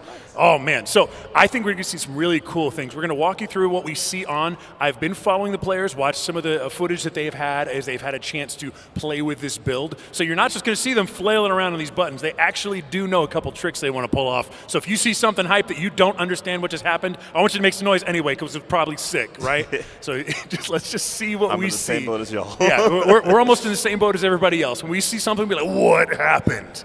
Yeah, Marie's been nothing but like surprises for me because I've been like, trying to be spoiler free on the character. Like I like to be hands on when I, see a new character in the game. So this is gonna be nice to see. All right, jumping right into it with that solos. So of course that laser assist doesn't have an active hitbox on the blue beam itself. It causes hitboxes on the explosions. Oh, like the shockwave? So the shockwaves cause explosions. You're gonna need to pick the right one with the intensity of the button. Light, medium, and heavy. Yes. Put it further or closer to you. Also, that's how you get the throw pickup on throw. The vacuum suck, it spits them all the way across the stage, so you've got to use heavy laser to pick up off that throw. Ah, yes. I need to see the throw animation too to know what you just said. So. Yes. Yes. All right, so Sage and Sonic are masters of the craft when it comes to this game. They pick up characters within seconds. They probably both know how to play the whole roster, so seeing both of them try out the character is going to be very exciting. Nice Annie t-shirt. You can grab that in the back of the booth over there. Yeah, be sure to head to the Skullgirls booth to pick up that merch so you too can look like famous players Sonic Fox. That shirt is fire. I'm sorry. I think that's half the deal. You also will be just as good as Sonic if you buy that shirt. Oh, yeah. No, definitely. The merch helps. All right, so both players so we've got some thumbs up. We've got some really good palettes so far too. You might recognize some references. Oh, word? Yeah. Got some flags, some representation from around the world too. It's good stuff. All right. All right, diving in. Players are Just waiting for the mood to be right. Yeah. Gotta set up. Kicking it back over here. Okay, so there's a lot of things that you're going to see from Marie that are actually pretty awesome, and that is the intensity of the button on the specials has always been something that when you play Skullgirls, light special, heavy special, they all have different utilities in what they are. But the big ones are that they're pretty obvious for it. When you call Hildegard with a heavy button, it's either going to be further away or longer charge up, right? So Hildegard's punch, that'll hold for longer and be more powerful when they're heavy. You can just hold that? Well, it's when you use heavy kick for Hildegard's punch, that means it's going to stay out longer. Oh, it's different. Okay, timings on the timing's different. Okay, so if you use light version, it works inside of a combo. If you use heavy, you can actually maybe get a little side switch action. It's kind of like a bit of a dollar store assist setup there. You might actually see that because light swirl or twirl, which is a sort of assassin style leaning Iron Mountain, the shoulder strike that you see in a lot of games, Baji Kwan. She's got Baji Kwan. She's got shoulder strike. And when you do light shoulder strike, it has no hitbox. It just switches sides. It kind of zooms the other side, almost like a canceled Cerebella Concho, right? Yeah. So, man, when you see that, oh, man, are we in it? Are we going? Looks like it. Oh, no, okay. We check. Make double check. Double, triple check. Always yes. make sure. So I've already seen some stuff. I don't want to spoil it for you, but you might see some pretty schmancy side switch shenanigans that will get people hype. I'm hoping for it. Let's get to it. All right, so who's on the left or the right? I don't think that we... Wait. I see it there. I think it's Sonic on the right and then Sage on the left. Yep.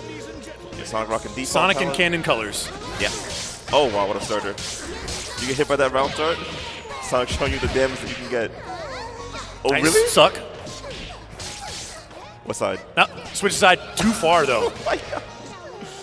Nice. The throw reset, that was really All right, quick. so the medium leaning mountain, medium shoulder is plus enough to link, but it's also good if you want to do just basically a stop reset. Ah, I see. Also, never heard the song before either, so this is Song also is sick. This is a really good song. Nice, and right. we see it again, enough to link. Sonic We got double Hildegard. We got double Hildegard. Oh, no. Does she care about Undizzy, Kai? She has no care for Undizzy. Oh, that's also scary. Nice, reach out. Half a life bar. Come on, Sonic, the set started. Okay. Going on with that laser. Nice starter here.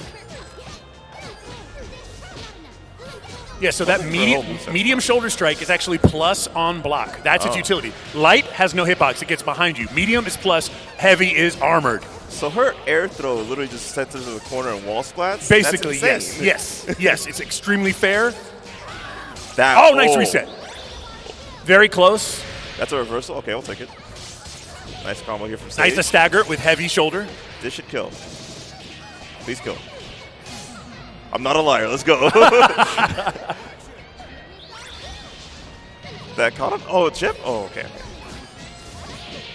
Oh, armored. And she's dead. Wow. All right, Sonic Fox taking the first one in this solo set, going up 1-0. Exactly. Oh, man. Yeah, so you're seeing a lot of shoulder situations where they both want to shoulder. I want to go in plus, but I'm armor, so I go through you. Oh, yeah. So it's about kind of the mind game when you have this solo set like this. She also seems to have decent disjoints too. Yep. All right, Dust Bunny goes out. Oh, it's like Rachel from Blaze Blue. Sticks out there. Yeah. So anything that Marie summons will go away when she is hit. So it won't just save you. Please, that needs to be universal. Right? Yeah. Right? Looking at certain characters, you know what I'm saying? Certain privileged characters. Double wow, Hildy. Really? That put you in stun? That suction animation from the vacuum? Yep. Oh, wow. Nice, the reset. Nice. Exactly. When you get that stagger, you can do a little tick throw there. Little miniature launcher. Standing light punch has a lot of hits. Yeah, it looks like she doesn't have an air dash from what I'm noticing. Now she can double jump out of some stuff though. Oh, I've noticed that too. She may have some delayed jump combos and stuff like that. So her jumping heavy punch actually pulls both the attacker and the defender backwards. So you can either choose to follow it up with say medium punch to rocket you forward again, or jump out of it and cancel into another normal. So there's a lot of combo route utility and opportunity inside of those jump combos. Got a little. That super looks safe too. Is that a level 3? The Spirit Bomb? The Soul Bomb, let's say? Yeah, right. Yeah. Nice pickup. Nice medium into the link. Good link. Pulling it back. And got to finish. Nice. Oh, the side switch. I also. That looks active as heck. Oh, and again, pushing through window. it with the armor. Can spend as much meter as you want to here. Okay, this super I did see. Oh my lord. Yeah. So She's you a can pseudo spend level 5. Yeah. You can spend more and more and more meter as you want to basically confirm the kill. Yeah, no, this character could definitely play. Armor gets armor. Get out of here. Oh, to the corner. Pick it up. Going in. Oh, missed No, it. too far. Try to tick over there again. Throwing the dust bunnies out. Throwing some lasers. Yeah, it's going to mix some people up. But that laser's going to come out and it's going to be like, oh, no, is that going to hit me? It's like, no, that's not the hitbox, buddy. You're going to have to be able to learn and identify visually. Oh. Is that the one for me? Nice. Do I jump into it? Do I jump out of it? All that. Sage fighting back there. Sage fighting back, even it up 1-1. Yeah. He tweeted out earlier how nervous he was for this set here. So you're doing fine. You're doing fine. You're good. You're good. You're doing great, sweetie. All right. Now I'm wondering which one of her standing normals is the overhead. Is it the giant swing one, or is it the one she just body slams the skeleton? Standing on heavy punch, maybe an overhead. Okay. Or it might be crouching medium heavy, which is the skull suplex. That is a sick move, by the way. See that Marie's a huge wrestling fan. Yeah. Suplex City. All these lasers. Nice. Dust Bunny comes out. Yeah, and it gets him. Yeah, I'm noticing that the short range laser is also good for grounded coverage for approaches and stuff too. But it hits delayed, so she can still move after she does it. And we're gonna finish here with some meter. Nice. That's a green life bar. Nah, she has the sickest supers in the game. Like a spirit bomb, a skeleton punch move, the meter burn, wall slamming. It's all sick stuff. Truly a boss character. Nice pickup. Oh, and you can use that for screen coverage too, so you can blind your mix-up.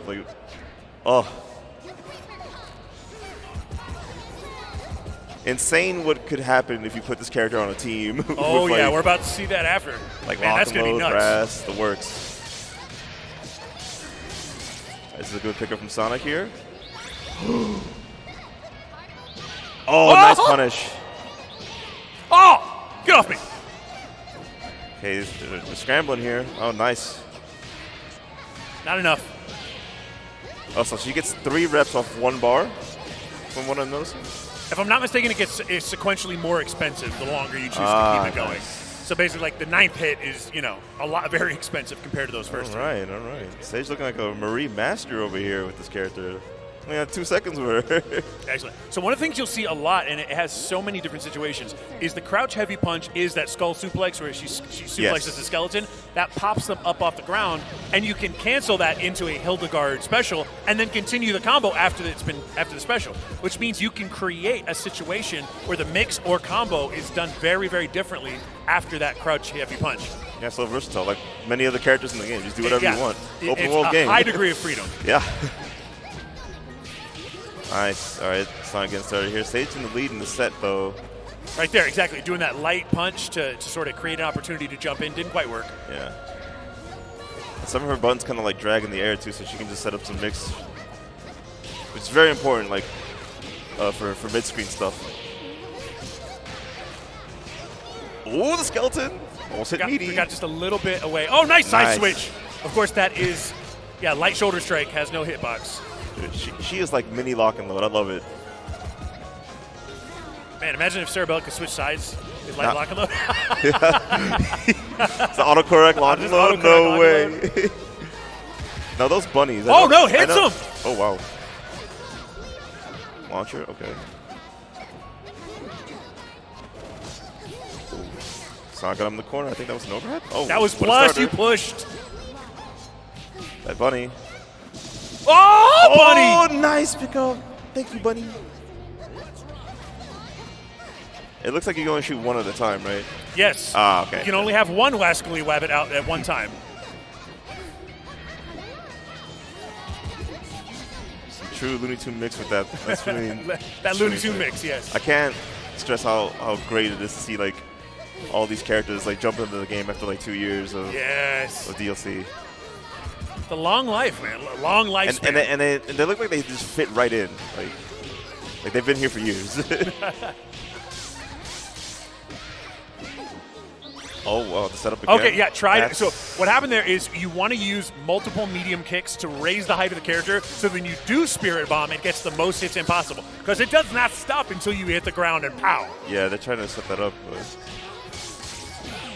very nice. Sonic Yeah, Fox no, looking Sonic extremely is up strong, taking this one all the way to Game 5. We're going to see a Game 5 on this one. oh, boy. My favorite.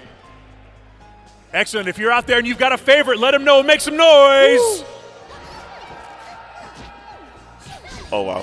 The quick side switch stuff. It's like insane plus pressure here. Solo, mind you. Yes, get out here with that armor. Yes. Yeah. Conversion. Excellent. Yeah. So a lot of combo runs are going to have that extremely reliable jump light punch and a jump medium punch conversion because the rug smacks them down towards the ground just a little bit. Yeah. So you can get back those restand moments. Oh, nice reset here. Sage looks like he wants to. Nice into stagger. To win this. You can spend the meter here. Oh, yeah. Nicely done.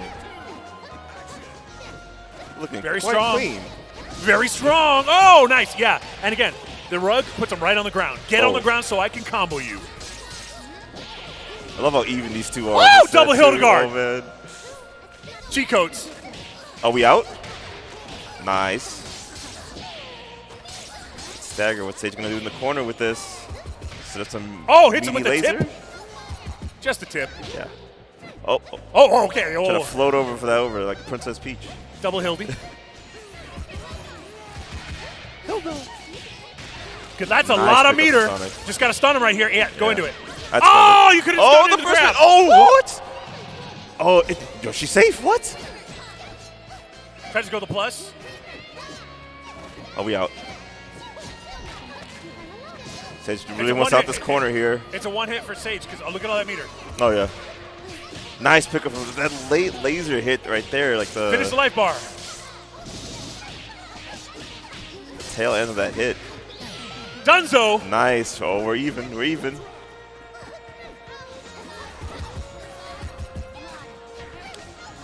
Now, this zoning. Lasers. That's kind of a way to play around the new camper. Ooh, suction. Ooh. Oh, okay, we're out. Throw some bunnies out, man. You need some friends. Oh, that's not good for Sage. Ooh. Oh, drops the combo. It's good he pushed her away.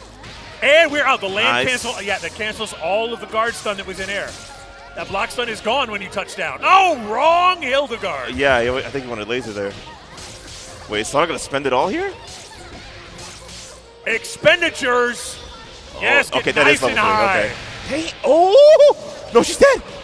You're done. No way. What a finish. And Sonic wins. All right, Sonic takes the first to three. Yeah. All right, victorious Fox in the house. We are moving on now to the team set where we will see Marie as part of a team composition here.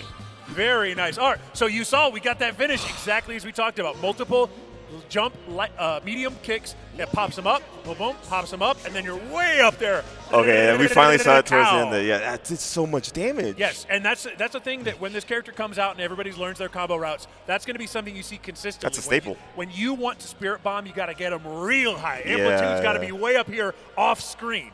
You got to get up there. Yeah. That's All sick. right, so let's check and see exactly what we got here. It looks like we're going to have maybe Philia and who else do I see back there? Annie.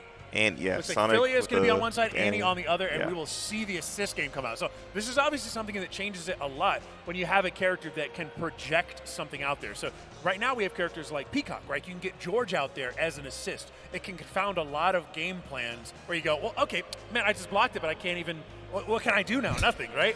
Now you see something where Hildegard could come out with lasers, punches, Some maybe layered even offense. armored shoulder strike. All these things change the dynamic a lot, and it's something you may not be used to. Because that's the thing, even heavy lock and load, even heavy brass, these aren't moves that leave them stunned. The combo conversion off those is sometimes not so solid, but let's pretend you get heavy shoulder strike in there. That thing leaves you stunned for a hot minute. You're always getting that combo.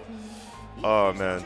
Yeah, it's going to create some crazy mix here. We're going to see the assist. I think Sage is rocking hairball for this one, too. So imagine you blocking hairball, you get pushed to the corner, and then like Marie shooting lasers at you, man. Like, it's cheap. Oh, the double punch. Hildy. Oh. Woo, run. Nice jumping.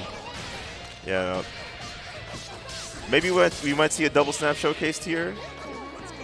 See what Marie's double snap looks like. Nice throw. Oh, that's a pick up. quite. Unfortunate. Oh, wow, they hit the other side? All right, mix. Yeah, he stayed plus there. Did you see the skeleton in the background? He was like, no, I got hit. Love these animations. They're sick. Set up again. Oh, she just armors that. She can just do that. Imagine you call an assist with that. I know. Where she just armors and it's just like, it just comes out. Oh, that tag animation? Oh, that's also that's tight.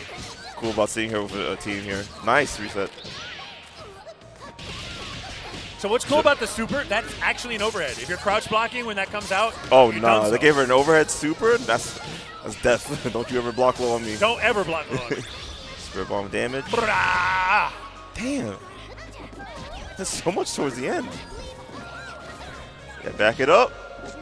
Nice throw. Oh, Dust Bunny goes out. Yeah, Let me get those chomps. she may need an assist to pick up with throws there. Woo! Okay. We're down to Philly. That's not a lot of hey, some fair neutral incoming. some classic Skullgirls. Don't get hit. Oh, she's plus. She's plus. Oh! Come on! Come on, you're stuffing up to. Oh, not the dive kick punish. Don't do it, Sonic. Oh my God! They're gonna do it. This character costs $10, by the way. Let's go, Annie. Sonic said that Annie is their character, so they're proving it. So he's like, all right, enough of that. All right, now we're going to see now we're gonna see some of Marie's that assist. game, exactly. So let's see what Marie has to offer in terms of being the second character here. Right, I mean, especially on such a strong character like Annie. Annie already has a lot of potential to get in on you. Now you throw one extra layer of explosions or skeleton fists. Yeah. How am I supposed to block this? Oh my! You're gonna crescent assist approach. That's. Oh no! Yeah, the slow crawl. Oh boy! All right, Sage getting started here. Oh! Okay, not quite. She looks like she has a floaty jump too. Other side. You thought you were safe. You're not safe. Wop, wop, wop. Oh wow! Not Almost a quite. pick up there. The overhead gets both. Ah! Too far. Oh. Other Yeah, side too though. far. You're done. Yeah, not quite. The pain of hairball assist is just going to push them away whenever you get something started there. Trying to go for movement here and calling hairball. Oh, what a pickup from Sonic. It's going to be one reset away to the kill here. The level 3 damage though. Hold on. Oh no! Okay. All right, so off of level 3 hit, I noticed that's also techable. It's not hard knockdown off of level 3, so important key to note there. You can tech when you get hit by it. Level 3, nice Get reversal. All right, down the classic Skullgirls again with the Philia and Annie. Oh, the DP gets him. Should be a kill. Nicely done there from Sage, tying it up 1-1. Very nice, and we find ourselves at 1-1 yet again. It's almost like these sir. are both really good players. That's so strange. Yeah, it's like these guys are EVO champions or So something. weird. Like, wow, like what the hell? Like, what? It's like we saw them at Grands last year. Like, what? Exactly. Is this seeming familiar to anyone? Yeah, like, but if you close your eyes. Now this is the perennial matchup. You love to see it. All right, we're heading back to Marie Point to see some assists, gamage, and some other Nice. characters. Oh wow, what's up there? So that shoulder tackle move, is that also a special move of hers? Quarter circle back punch. All right. Okay, yeah, you said that. Right, and then the intensity is either side switch, armor, plus on block, or armored. Ah, yeah. Insane move to give her. I wonder, like, what's like, what are the full what's properties really on it when I interesting see it? is we've seen both of them do it, where you're going to get more height by using jumping medium punch to save your double jump. Okay. It's really interesting. Nice side switch. That move where she like just rotates the vacuum and hits you in wall splash. Jumping heavy kick. That's you can heavy kick. hold Yeah, I was it. gonna say. You can either just do it or hold it to get the wall bounce. Yeah, no, insane stuff. Insane setup there. Scrub the floor. It's very dirty. Trying to see Sage can wipe him clean with this combo. Can't block forever. Ooh. No, sir. Nice. Sonic gets the hit here. Gets the corner.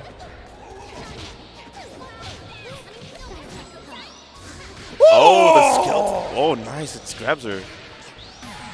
That reaches so far. Insane move. Insane move. Oh, no. You throwing the bunny in there with the assist Get calls? the bunny That's cheap. and the assist? That's cheap. Get creative mode here. So the bunny doesn't like actually attack you for something like 90 frames, right? Yeah. It stays out for about a second and a half. But that means you can throw a bunny and then Hildegard, and bunny arrives after Hildegard. Oh, no. We're getting cheaper by the year, Yeah. Kai, I swear. Nice double jump. I'm a huge fan of movement in team games like this. Yes. When they use that to like get around certain situations. Oh, nice pickup off the pillar. And goodbye, Maurice. We'll see you later. Uh-oh, not again. Don't let it happen to you again. Not again. History repeats itself. Time is a flat circle. Oh, why the trade? Oh! Sage is ready. I Sage is going to challenge trade. those. All right, Sage up 2-1. Oh, you see Sage? Yeah. It's like, I was ready for that. I was ready for that. Come on. I labbed that. I know that sitch. Again, this stage is amazing, and that song is also amazing. They did a really good job with this. I can't wait for this character to drop whenever she's available. All right, Sage using those little floaty jumps in to get in. Nice pickup. Going low in the corner. The classic reset for Skullgirls players. And plus on block. Nice. Yeah. Oh, nice DP assist. That looked like an all comboed. I was like, where's the reset point? What do you mean I missed it? That hasn't worked even once. It's been sniffed out every time, but you can see by using Hildegard to float him, jump over, and cross up, it's a standard thing you've seen a million times, but this character has the potential to do it from almost anywhere. Oh, nice attack. Nice. Man, that button is so good. Vacuums. Nice air throw reset. Sonic's still going to town with this one. It's suspended. She is gone. Alpha counter. That's what we want to see. Yes, utilize the tools. Oh, level 3 damage. We just won it. Nice kill. It's an amazing pickup. I wonder what the reset's going to be. The side switch avoided. Sonic smashes the meter out. Oh, no. No more install for you. Oh, that almost happened right there. Almost. The Trinity. Nice pickup. One reset away. Good block there from Sage. Knows crossover was coming. Sonic relentless in the pressure, though. Skullgirls not get to play. Classico. These are two of the fastest players in the game. Man. That's how they make it to the finals every time. Nice pickup from Sage, though. Hold on. Is Sage going to finish it here? Oh, right over. Is he going to punish? It punishes. Nice. A simple combo here, and Sage is going to take the set. All right. One Very for one. nice. Respect handshake. And we go one set apiece. Give it up for the Kill Sage and Sonic Fox. Respective Man, that EVO was a good champions match. of their times, man. Let's see it. I know. And if you thought that was all we had today, well, then I have bad or good news, depending on how you want to take it, because that is not all we have to show you. We have something, a surprise. For me? We have a surprise, a secret. For us? A gift for you. It's time to check it out. Watch up on screen and be amazed. Yes, sir. It's Skullgirls time! Oh, this is big! Yo. Well, we're gonna need to see a reset there. Another chaos dunk! One touches it, not a lot of more. You hit him! Getting in there. Fantastic win for the Kill Sage. Alanda's coming out with literally a third of one-touch situation. One-touch situation, no way. Oh! And Sonic Fox takes it 3-2 in a nail-biter. I don't think I could have written a better grand final set than that.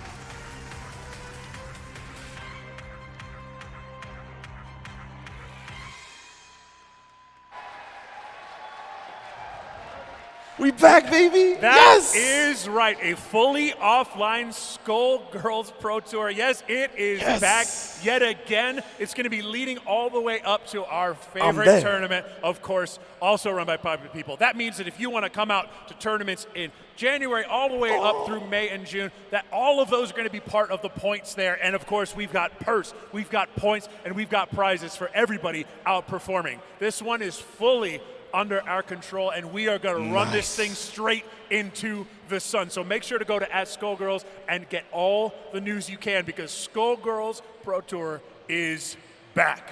Yes, that's what I've been waiting for. We needed this to happen for the scene. Man, and that's what's so great. All the big tournaments run by hint, hint, people that you know and love out there, making the community strong. These are going to be points events. We still have more details before we tell you exactly where and what and when, but trust me when I say it's going to be awesome.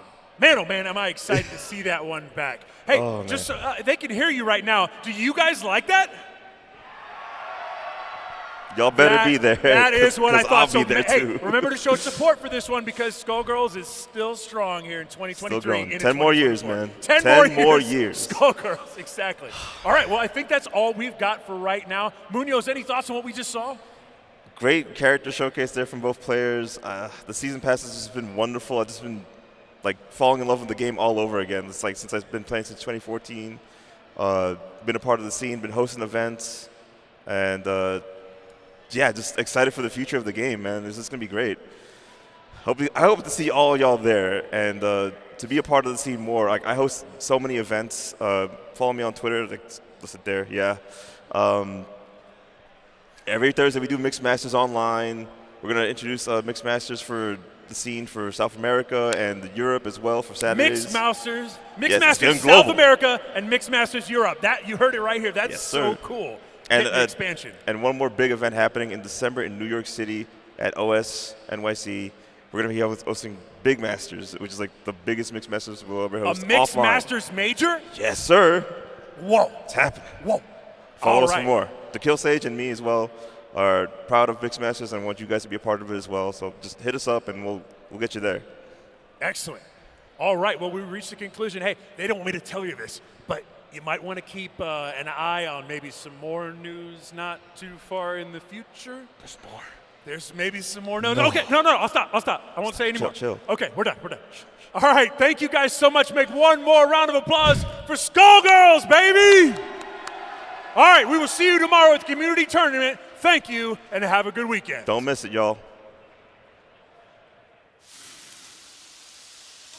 That sizzle, that's the soundtrack of Chipotle. The soundtrack of Chipotle? Oh yeah. You come in, you're gonna be hearing that sizzle. That's how you know that we always have fresh food. Fresh is what you stand for. Exactly.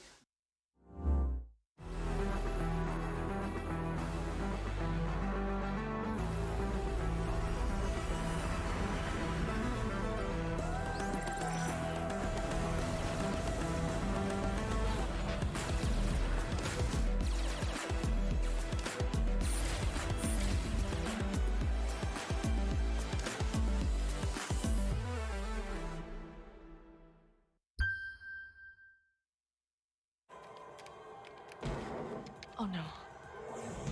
Super roll-up.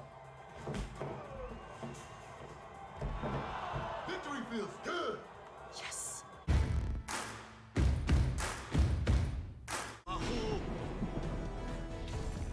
Power で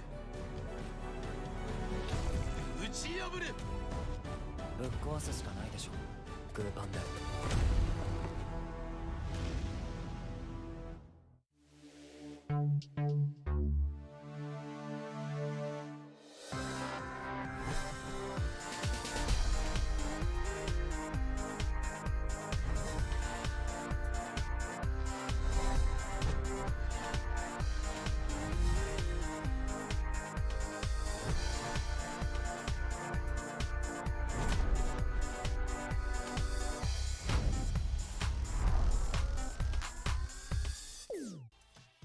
Registration for Capcom Pro Tour is now open.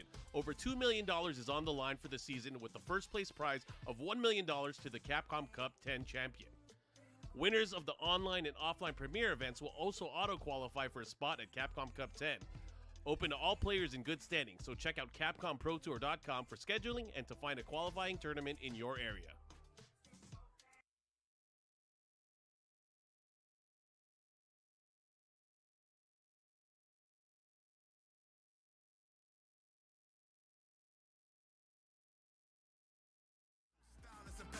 Defense impregnable. This is the beginning. Imagine your boy, level 2. My brothers is tenured, we run in the trenches, so coming against us is utterly senseless. I didn't know it was in me, but now I know it for sure. Number 1 contender, soon as I hit the door. Heard y'all won the war, now jaws on the floor. My style is revered like art on the wall. If they ain't in the know, better keep them informed. Evolution's constant, and this ain't my final form.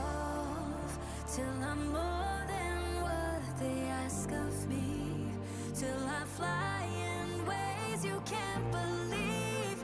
Through a sky I know, on a blue horizon. In a dream I hope. My hands keep shaking, but my heart keeps strong.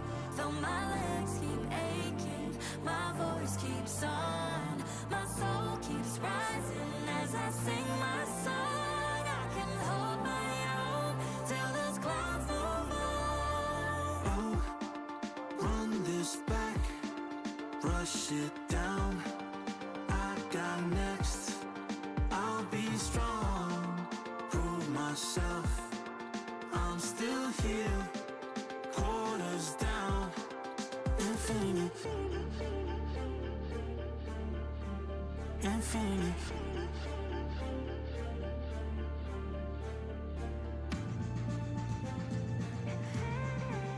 Infinity.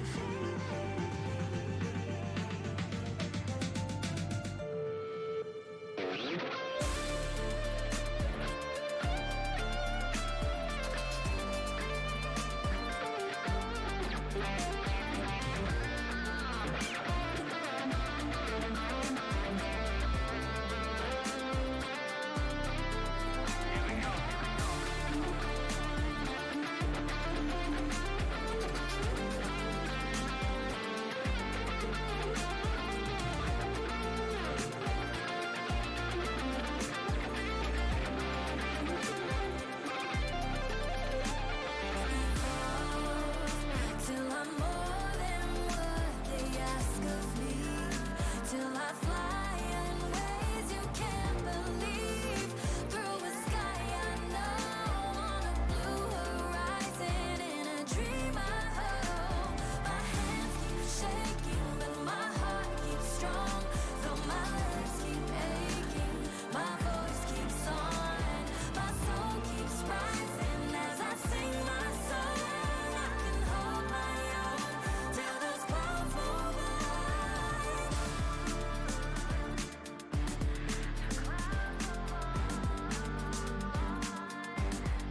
Voice keeps on.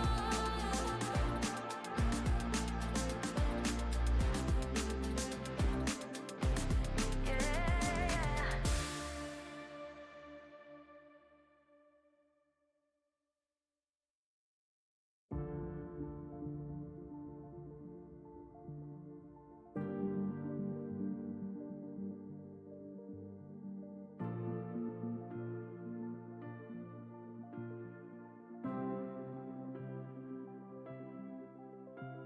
Believe you could be so much more. Made for the moment in the era I forged. Live from the minutes where the legends are born, and the myths are forever when they pen our lore. I hear every echo inside of the world clear. I feel all the hopes inside of the same fear. The shadows that faded out, all the lights in the same years when they tell us that it's gone, but yo, I'm still here. Run it back, quarter on 1 cab. When 99 seconds is everything y'all have. Prove yourself worthy, I live in the impact. As soon as I push forward and tell them to hold that, roll back. I don't see any limit, they're lacking a vision and asking why the hell I would risk it. I'm basically different, I'm everything they say that I isn't. The arcade era live in my spirit. Don't tell me to move on, soon as all the pressure gets too strong. Feel like I was born here for something to prove wrong. When was that moment when you felt that sound and heard the crowd shake ground, screaming one more round? Let the lights flash over the main stage, I'm still brave, battling the giants that still made the will fate. Test that choice, ignite the fire of a brand new age when they hear my voice. Evolve till I'm more than what they ask of me. Till I fly in ways you can't believe. Through a sky I know, on a blue horizon. In a dream I hope. My hands keep shaking, but my heart keeps strong. Though my legs keep aching, my voice keeps on. My soul keeps rising as I sing my song. I can hold my own till those clouds move on. I roll with the budget so I survive. And and reinforcement of that is my 9 to 5. I've been played and beat down, this is the rebound. All systems go because I've arrived. When it's the only option, second is unacceptable. Make them feel the music and crank it a couple decibels. Style is impetuous, defense impregnable. This is the beginning, imagine your boy at level 2. My brothers is tenured, we run in the trenches, so coming against us is utterly senseless. I didn't know it was in me, but now I know it for sure. Number 1 contender, soon as I hit the door. Hurt y'all on the war, now jaws on the floor. My style is revered like art on the wall. If they ain't in the know, better keep them informed. Evolution's constant, and this ain't my final form. Till I'm more than what they ask of me. Till I fly in ways you can't believe. Through a sky I know, on a blue horizon. In a dream I hope. My hands keep shaking, but my heart keeps strong. Though my legs keep aching, my voice keeps on. My soul keeps rising as I sing my song. I can hold my own till those clouds move on. Oh, run this back, brush it down. I got next. I'll be strong, prove myself. I'm still here, quarters down, infinity, infinity.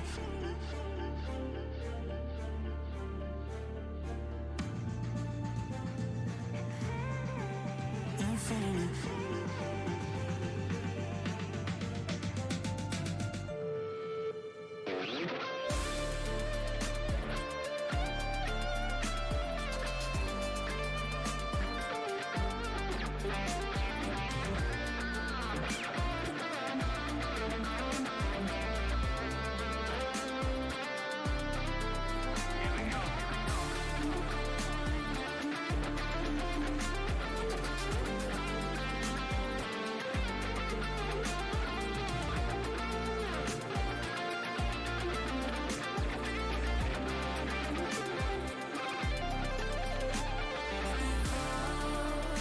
Till I'm more than what they ask of me.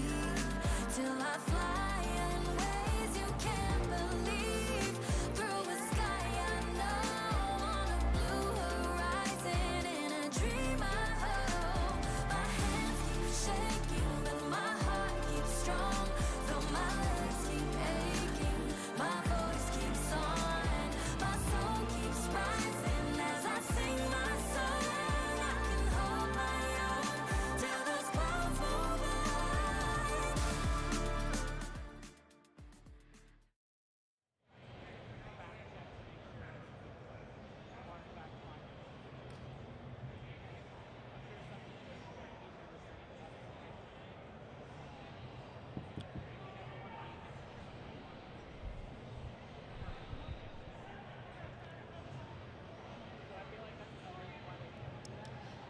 Please welcome to the stage the creator of Rivals of Aether, as well as a studio lead for Aether Studios, Dan Fornes.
It's up to me.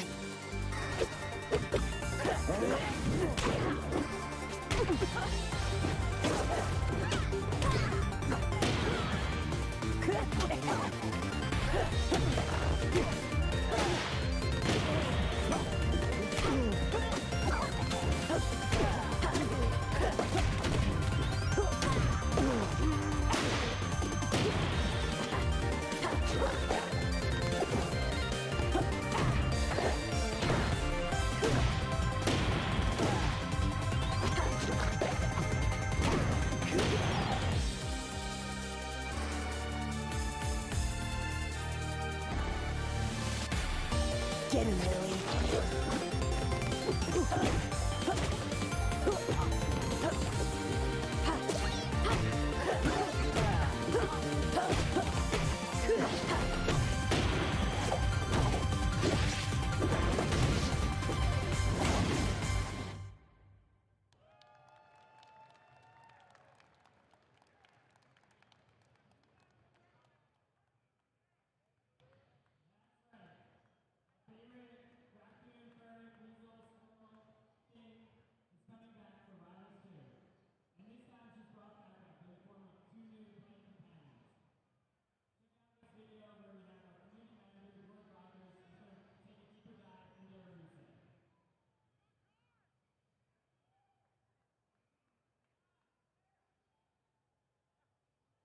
Maple returns to Rivals 2 as the fastest character in the game, so far.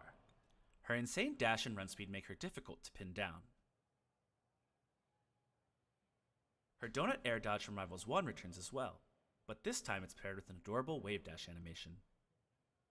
Another unique feature returning to Maple is her wall cling. While all characters in Rivals 2 can wall jump, Maple can hold the jump button to cling to the wall.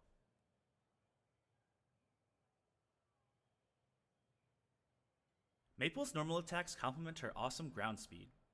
Her jab is 2 repeating hits with no finisher, and is one of the best jabs in the game for setting up jab resets. Her dash attack is great for a burst of speed. Her get up attack is a great get off me tool. And her ledge attack has more range than any other in the game so far, along with 2 hits that can catch unfamiliar opponents who drop shield too early. A new addition to Maple's forward tilt in Rivals 2 means you can now angle it up or down when attacking. Maple's down tilt is another quick way to pop opponents up into the air. Her up tilt actually has a surprising amount of range, as it creates 2 vines on either side of her to attack up while she ducks. While Maple's ground attacks complement her speed, it's her aerials that push her over the top as a rushdown menace. Her neutral air is the perfect attack to start a combo out of a short hop. Her back air has amazing frame data. Her fair is one of the best edgeguards in the game. And her down air is one of the most unique aerials in the genre, creating a root projectile on the ground directly beneath wherever you are. And finally, her classic up air returns as a great move for juggling and killing off the top.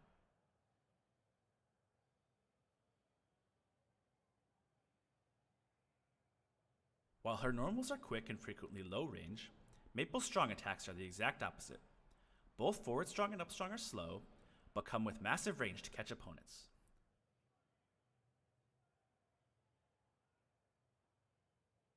Her down strong has less range, but more speed, and it synergizes incredibly well into her tech chasing game. The Seed is back from Rivals of Aether. This projectile is the foundation for Maple's game plan. Toss it at an opponent to mark them. Once marked, any strong attacks that you land will wrap the opponent. The more damage they have, the longer the wrap.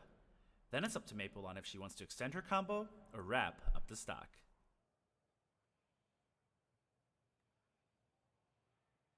The Watcher's Dash is a fantastic special move for offense and recovery, as she can still initiate a wall cling even though she's in free fall after using this special. Her forward special marks opponents when it hits, and can even be reversed with some skillful timing.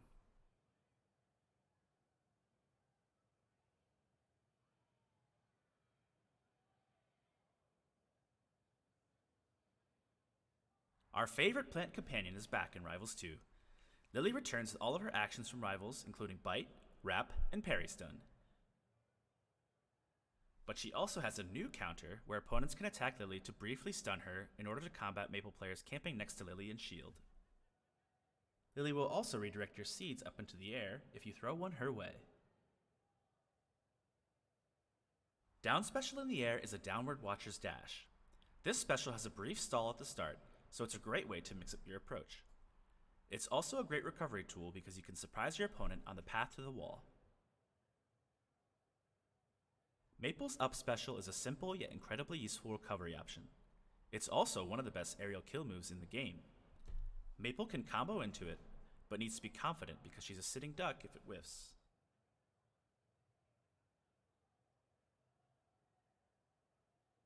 Maple's recovery gets really interesting when you mix in the tether recovery. Unlike Rivals 1, the current input in Rivals 2 is attack plus special at the same time to initiate a tether. This allows players to hold a direction of left, right, or up while initiating the tether. Depending on the input, Maple will appear either to a side or above the nearest marked player. Maple can even use this mid-combo to catch up to opponents and KO them off the top. Maple's get-up special is a fantastic way to change up the pace of the match. While most get-up attacks are relatively quick and share the same frame data, Maple's get-up special attack is delayed. She also jumps up during the startup and dodges most low-hitting attacks. The special also marks if it connects.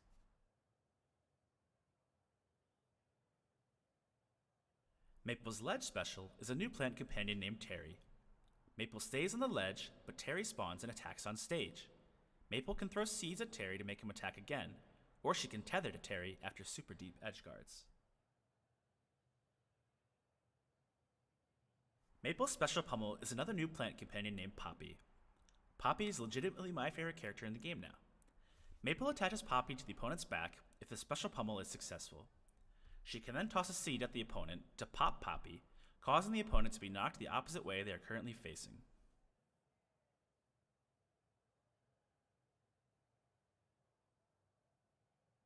Maple's speed and her new tools make her quite the threat on the battlefield.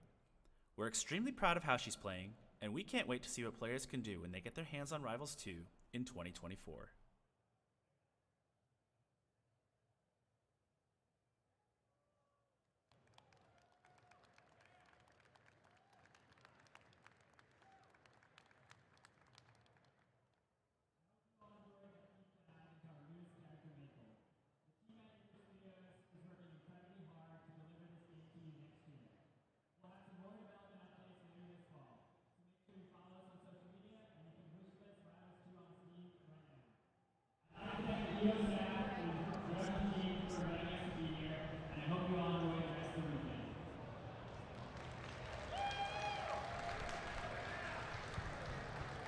It's awesome to have a platform fighter on stage. I mean, the variety of different styles is what makes this community so special. All right, we're gonna quickly throw it on over to Vicious for an interview on the floor.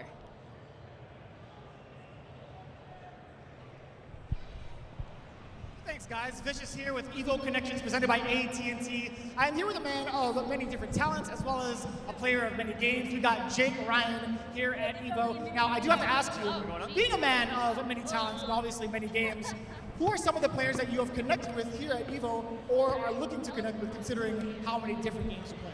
So I love that I've had the opportunity so far in the Reversal TNS suite to connect with players like Angry Bird, Big Bird, MenaRD, some of the strongest players in the entire world, especially for Street Fighter 6, showing up to the largest Street Fighter event we've ever had. And I'm so excited to meet all these other players in bracket. If I get out of pools, my first match is Phenom, one of the best Kens in the world.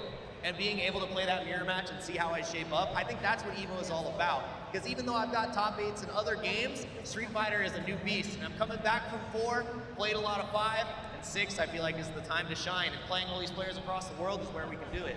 And that's kind of like one of the most intimidating things to go into at EVO, but it's also the most exciting thing. But I do have to ask you, from a former competitor, I need to know the tech. What did you do to prepare yourself for EVO this year?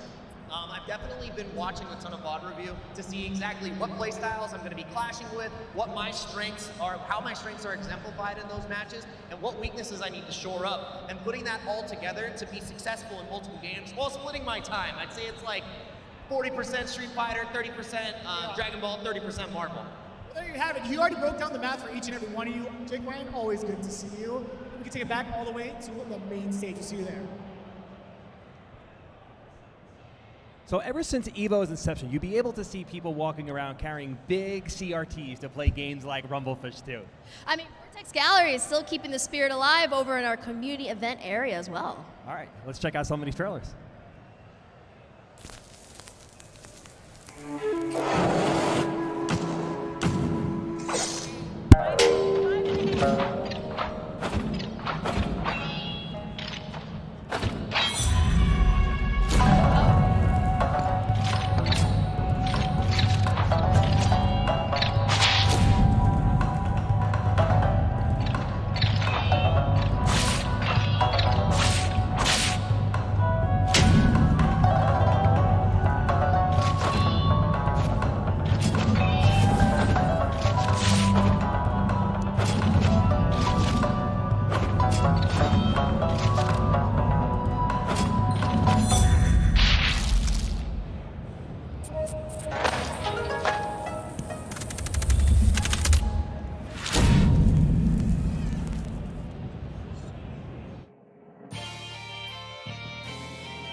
Brawl.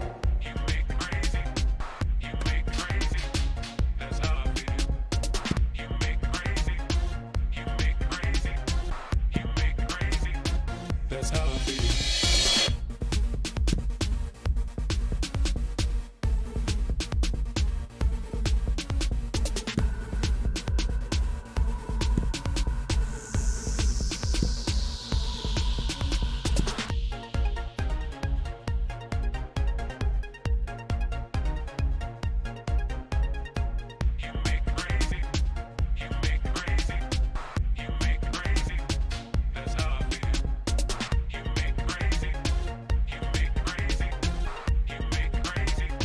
That's how I feel.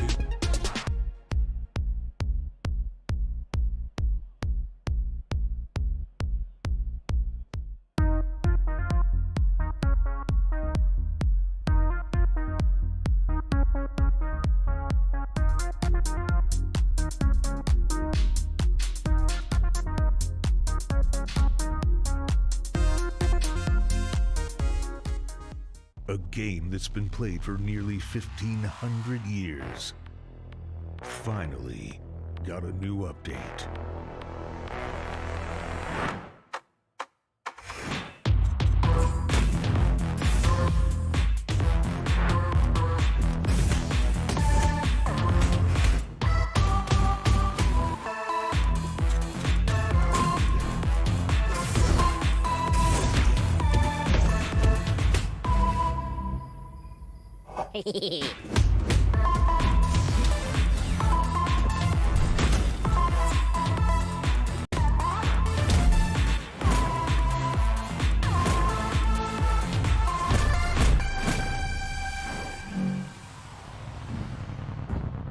got what it takes to defeat the one true king? Checkmate Showdown. Wishlist now. Hey, it's me, Doofus Snake from Fight.exe, here to tell you about Fight.exe. We got a crazy fighting game with one-button specials that do cool things. It got input motions that do cooler things. It even got the parry. And it's all got these weird characters, including me, Doofus Snake. Not to mention story mode. Wait, this isn't a fighting game. Go play it, or I'll kill you. Hey, wow, thank you so much for watching my trailer. There's a demo on Steam, and you can also wishlist it there. You know, honestly, some of those games look pretty sick. Actually. They really do. There've been so many amazing trailers so far, but I'm not surprised because the indie game space has been knocking out of the park when it comes to innovating and revolutionizing the genre. You know, I think it really speaks to the strength of the FGC that there's so many of these games that we can play, but you're able to find the one that sticks with you and also create like a community around it and then strive within that community. It's really cool. But you know what? We got some more trailers to check out before we go anywhere. Let's see it.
possibly understand. I must avenge him!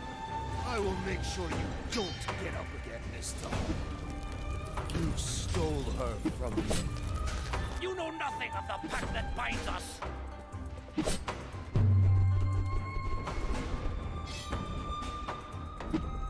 You can't survive my wrath.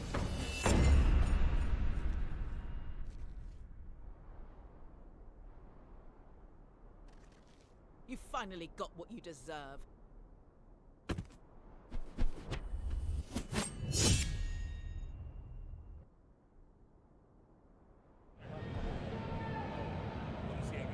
Listen, everyone, Joe does not lie. We just went through so many indie fighting game trailers, and there's many more out there for everyone to try. I mean, I don't even know where to start.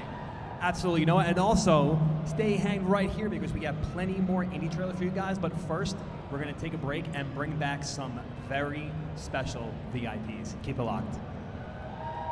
Your Chipotle order just got extra with fighter coins from Street Fighter 6. Order any entree in the Chipotle app using promo code HDKN236 and receive 250 fighter coins with your order. Visit chipotle.com/SF6 for details. Red Bull gives you wings.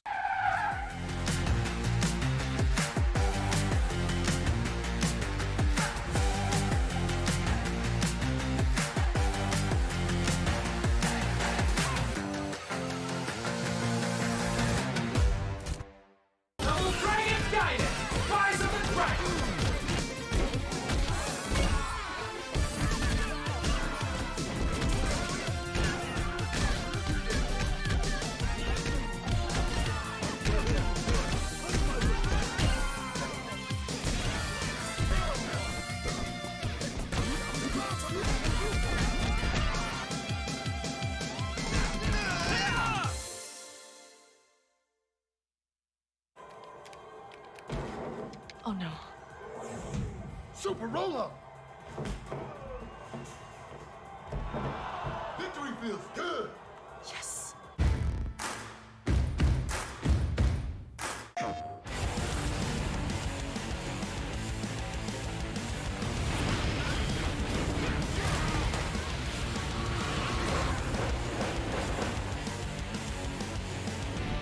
PlayStation.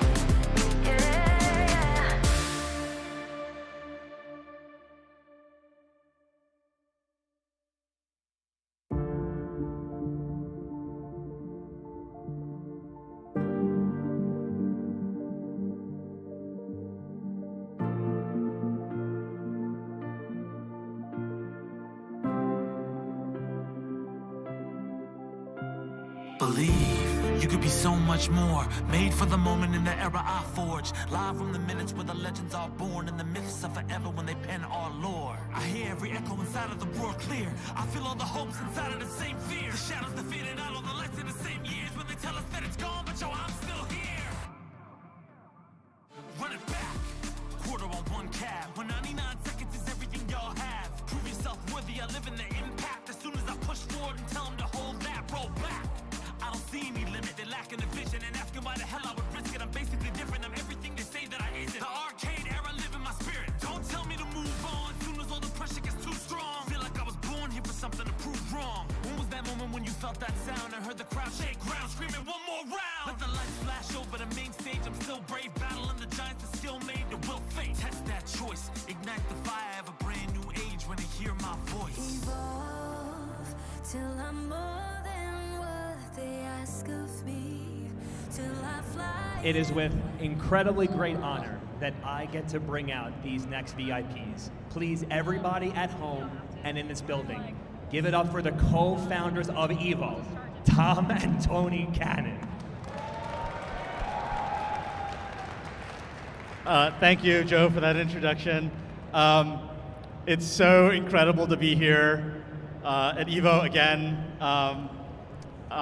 It's so nice to see all your faces. I've seen people come to this event for literally 20 years, and I see new faces every year. And this EVO is particularly special for Tony and I because, of course, we've taken a step back and let a new team carry on the legacy, and we're so proud of what they've done to put on the biggest EVO yet. So, huge, warm congratulations to the EVO team. Show them your love, please.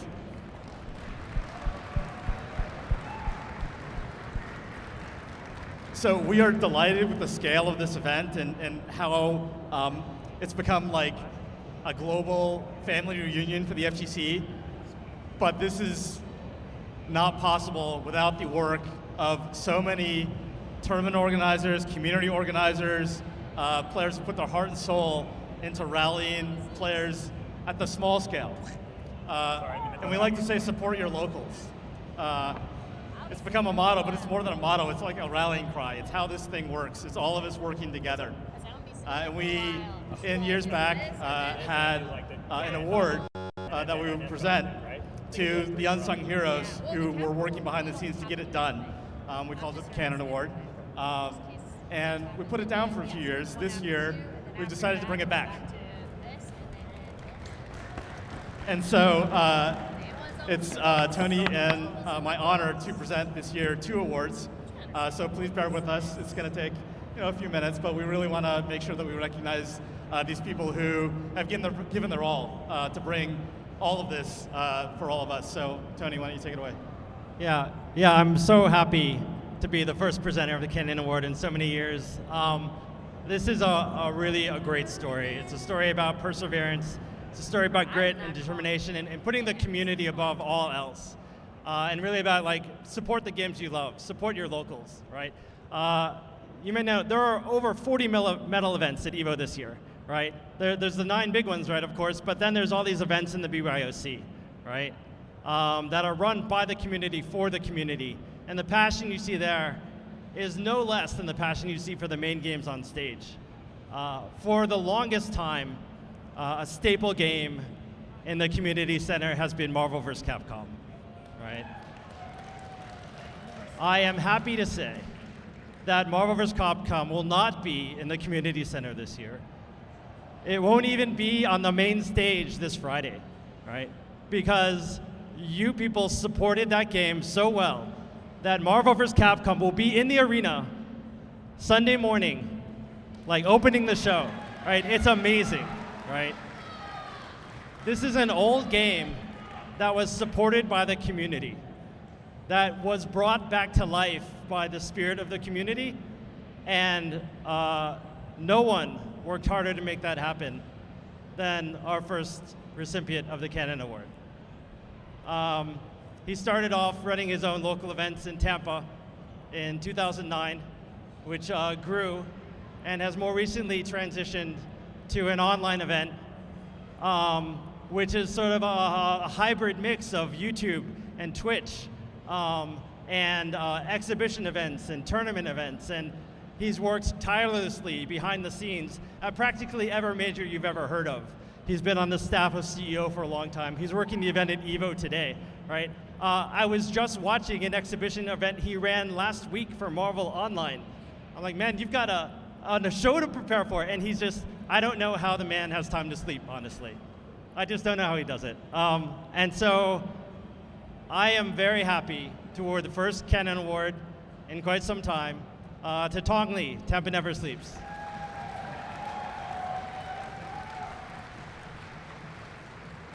Yep.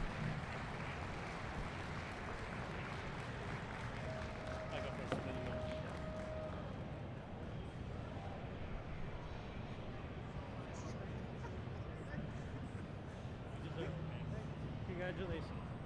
Here you go. Show them what you got. Yeah.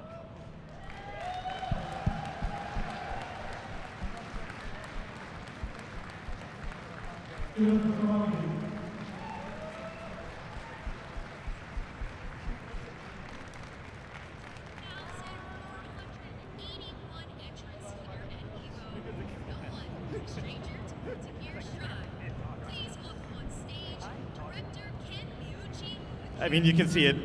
I mean, that's the passion, right? That's what keeps That's what keeps it going for all of us. Thank you, Tong, for everything you do. So we're gonna keep it rolling. Our second award is gonna go to someone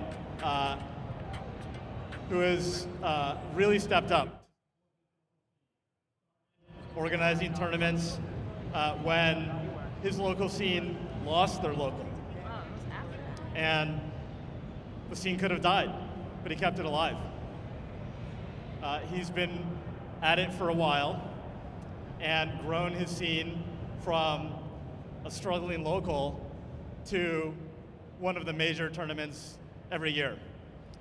He didn't stop there. He's helped organize fighting game tournaments across lots of organizations, not just his own. He's a bright, colorful figure, but you always know that his heart is in the right place, and he's always fighting for players and for the games that he loves. I think the greatest thing I can say about this person is that the people in his organization have gone on to do their own great things and started their own events, and that's the mark of a really great leader. And so it's my pleasure to announce the second Canon Award for this year to the man whose name is a verb, Alex Jabali.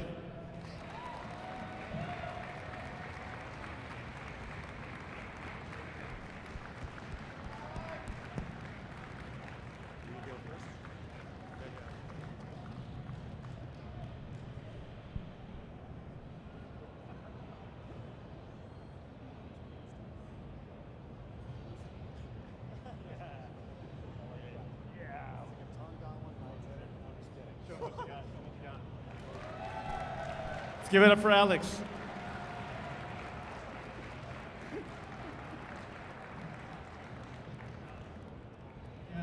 thank you all very much. Thank you all for coming here and supporting us for so many years.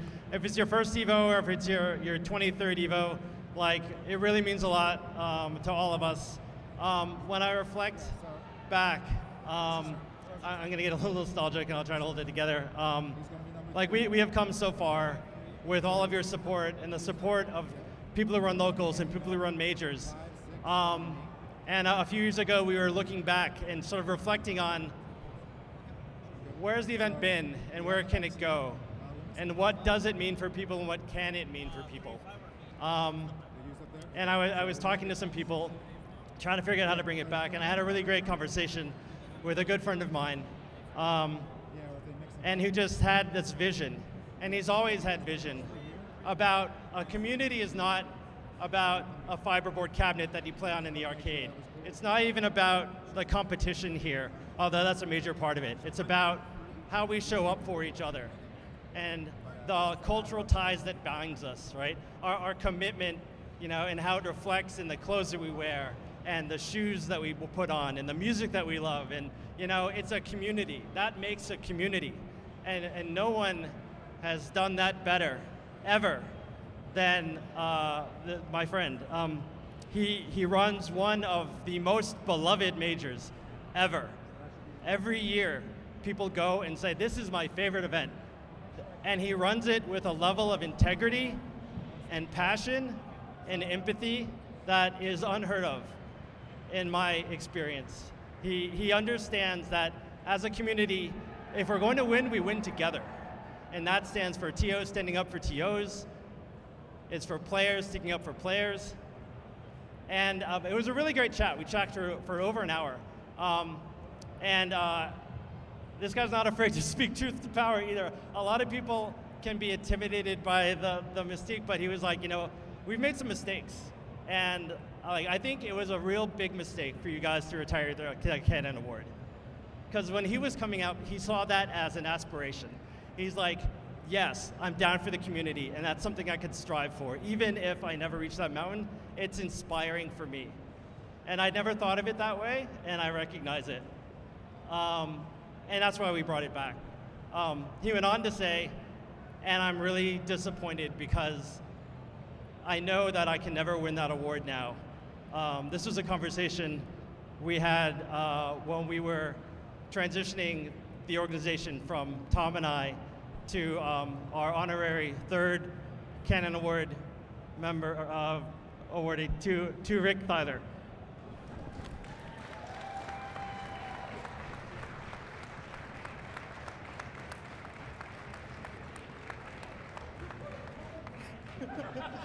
Where's the fun in that?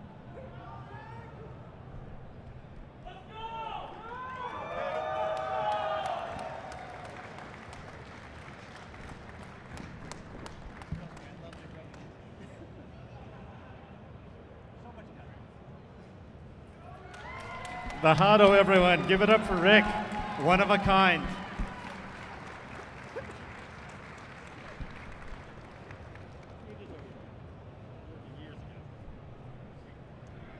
That's it. We'll see you next year. On with the show. Thank you, everyone. Take care, y'all.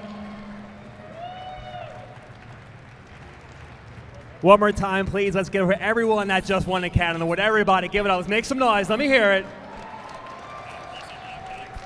You know, it actually really is amazing to see all these people in the community be recognized. But speaking of being recognized, we got some more indie fighting game trailers to check out. Let's cut to it.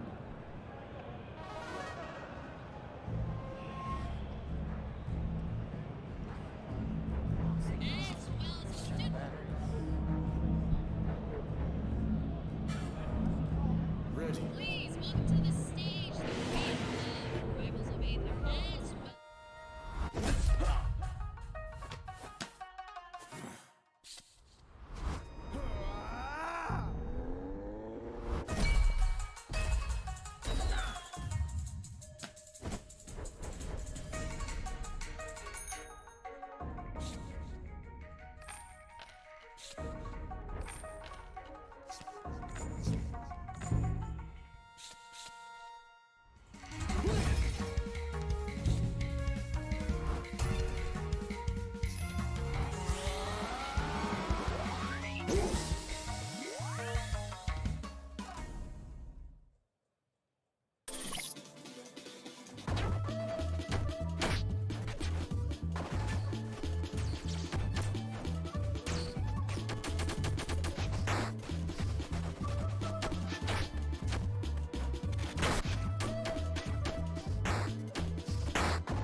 Pastor is fire on every level.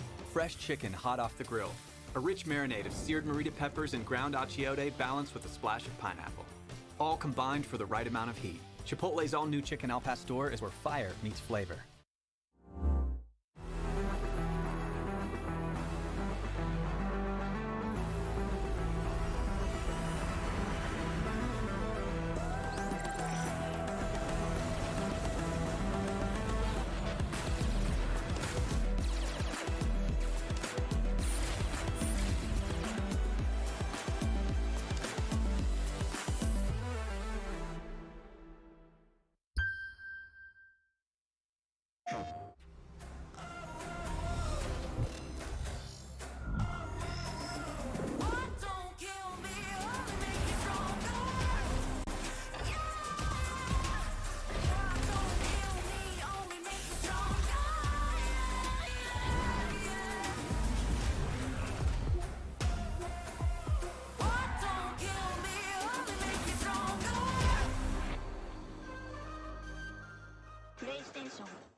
Oh no. Super roll-up! Victory feels good! Yes!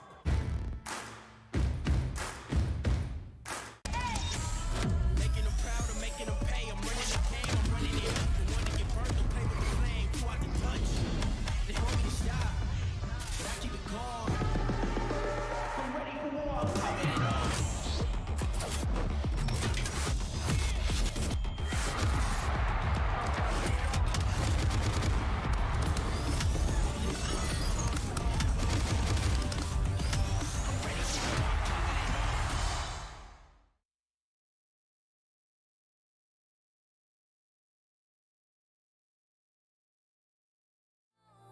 Blue horizon in a dream I hope. My hands keep shaking, but my heart keeps strong. Though my legs keep aching, my voice keeps on. My soul keeps rising as I sing my song. I can hold my own till those clouds move on. I roll with the punches so I survive. And reinforcement of that is my 9 to 5. I've been played and beat down, this is the rebound. All systems go because I've arrived. When it's the only option, second is unacceptable. Make them feel the music and crank it a couple decibels. Style is impetuous, defense impregnable. This is the beginning, imagine your boy at level 2. My brothers is tenured, we run in the trenches. So coming against us is utterly senseless. I didn't know it was in me, but now I know it for sure. Number 1 contender, soon as I hit the door. Hurt y'all on the war, now jaws on the floor. My style is revered like art on the wall. If they ain't in the know, better keep them informed. Evolution's constant, and this ain't my final form. Till I'm more than what they ask of me. Till I fly in ways you can't believe. Through a sky I know, on a blue horizon in a dream I hope. My hands keep shaking, but my heart keeps strong. Though my legs keep aching, my voice keeps on. My soul keeps rising as I sing my song. I can hold my own till those clouds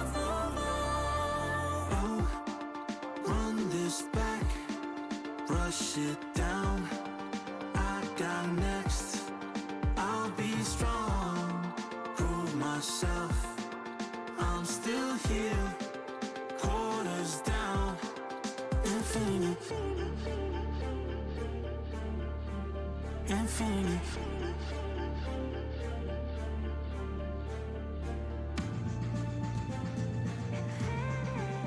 Infinity.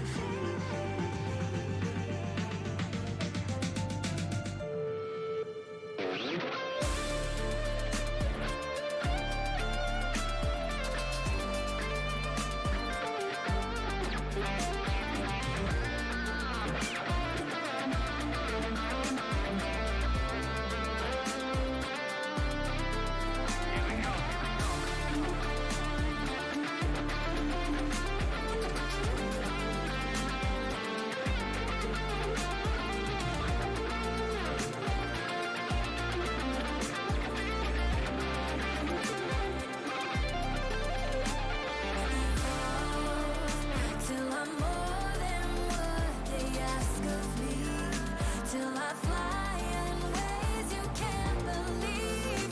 Through a sky I know, on a blue horizon. In a dream I hold. My hands keep shaking, but my heart keeps strong. Though my legs keep aching, my voice keeps on. My soul keeps rising as I sing my song. I can hold my own till those clouds move by.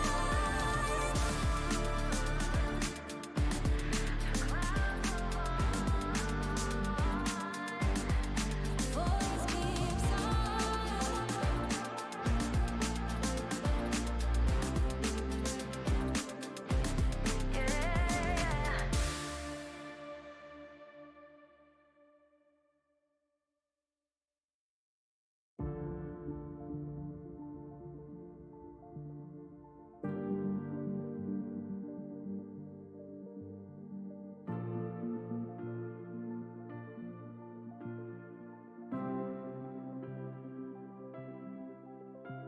Believe you could be so much more. Made for the moment in the era I forged. Live from the minutes where the legends are born, and the myths are forever when they pen our lore. I hear every echo inside of the world clear. I feel all the hopes inside of the same fear. The shadows that faded out, all the lights in the same years when they tell us that it's gone, but yo, I'm still here. Run it back. Quarter on one cab. When 99 seconds is everything y'all have. Prove yourself worthy. I live in the impact. As soon as I push forward and tell them to hold that, roll back. I don't see any limit, they're lacking a vision and asking why the hell I would risk it. I'm basically different, I'm everything they say that I isn't. The arcade era live in my spirit. Don't tell me to move on, soon as all the pressure gets too strong. Feel like I was born here for something to prove wrong. When was that moment when you felt that sound and heard the crowd shake ground, screaming one more round? Let the lights flash over the main stage, I'm still brave, battling the giants that still made the will fate. Test that choice, ignite the fire of a brand new age when they hear my voice. Evolve till I'm more than what they ask of me. Till I fly in ways you can't believe. Through a sky I know, on a blue horizon. In a dream I hope. My hands keep shaking, but my heart keeps strong. Though my legs keep aching, my voice keeps on. My soul keeps rising as I sing my song. I can hold my own till those clouds move on. I roll with the punches so I survive. And reinforcement of that is my 9 to 5. I've been played and beat down, this is the rebound. All systems go because I've arrived.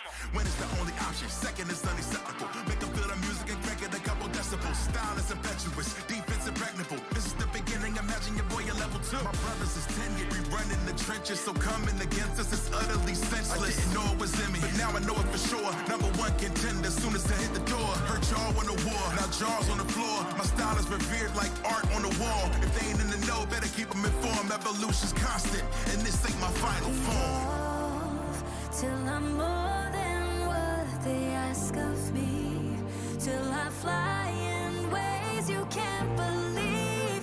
Through a sky I know, on a blue horizon. In a dream I hope. My hands keep shaking, but my heart keeps strong. Though my legs keep aching, my voice keeps on.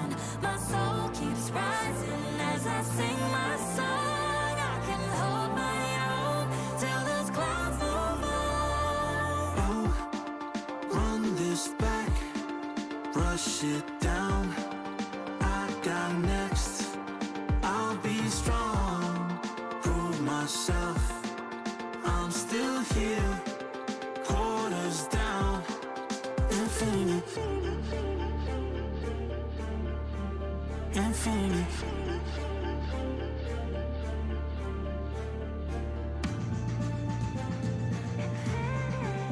Infinite.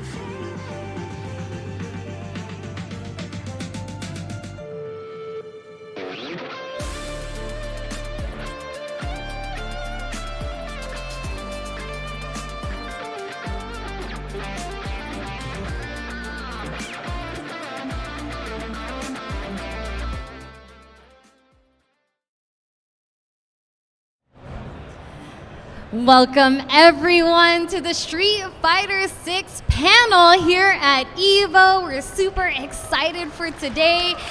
And yeah, give it up for some Street Fighter 6. It has been a massive year for Street Fighter. Am I right? Am I right?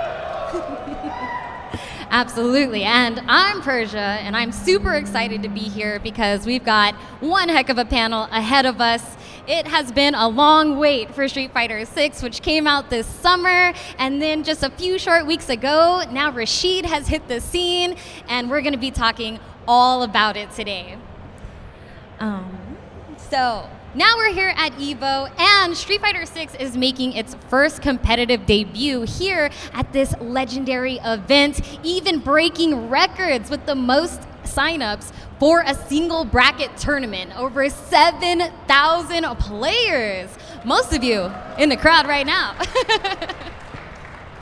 But yes, it is going to be amazing, but let's go ahead and get to the panel. We're here with the members of the Street Fighter 6 development team, and we're gonna speak about the recent launch of the game, along with the launch of Rashid, and so much more. It's gonna be awesome. And of course, it's not a good panel without having some giveaways. And let me tell you right now, these prizes are awesome. We've had some amazing collaborators with us to make it all happen. So make sure you put those thinking caps on because these questions are tough. They're no joke, but the prizes are worth it. So make sure you're ready because we're gonna have our pal, Andy Wong, helping us with the trivia a little bit later on. And more details on how to enter the trivia will come soon. So don't worry about that. But let's go ahead and introduce our panelists. We have Street Fighter 6 director Nakayama-san. Hi, nice to meet you. Nakayama desu. Yoroshiku onegai shimasu. We also have Street Fighter 6 producers Matsumoto-san and Sakurai-san. Hi, nice to meet you. We also have sound designer and Caps Gems member Terayama-san. Nice to meet you. Yoroshiku onegai shimasu. And we have the project manager and translator is going to be helping us out today, Hiroshi Okun.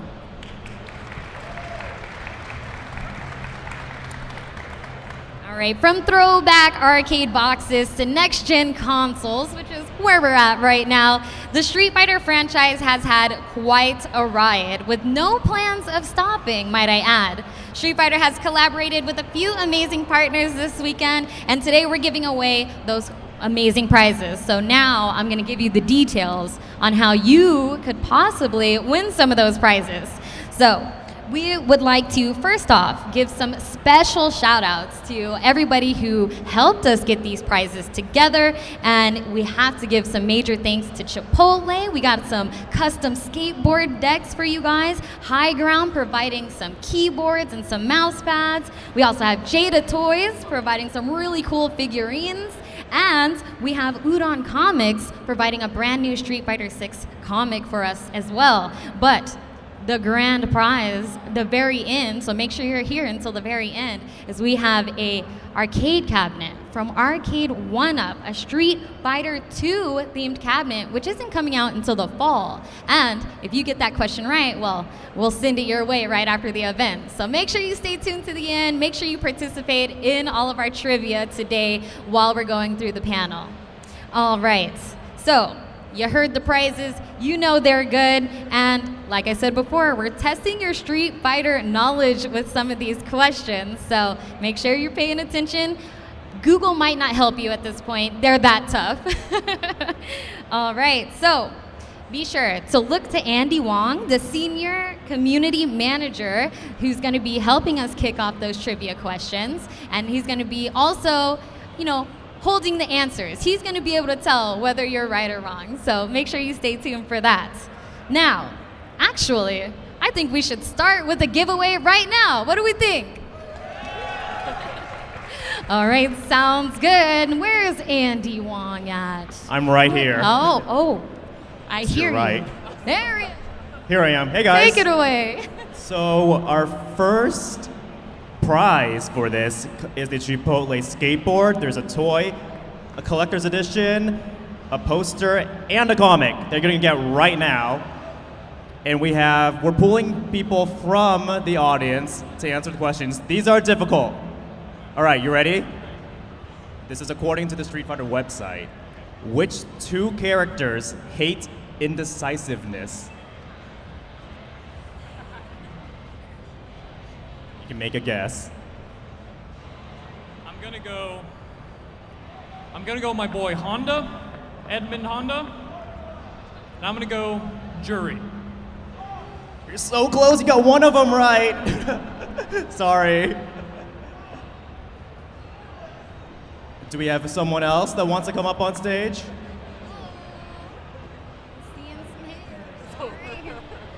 Again, the question is, which two characters hate indecisiveness? All right, you look confident. You look confident. Not at all. All right, it's the same question.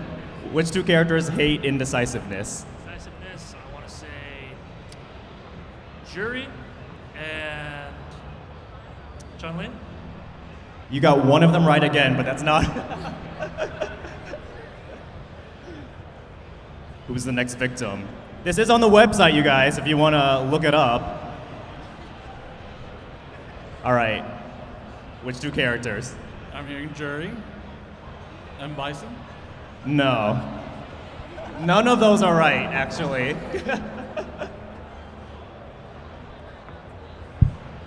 Creating a line here, everyone. All right, here we go. Same question?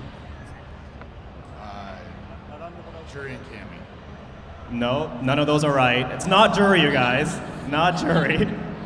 It's a major hint right there. We did hear the two names already, but not together. Chun-Li and Honda. It is Chun-Li and Honda, congrats. All right. And this is all yours. Yeah.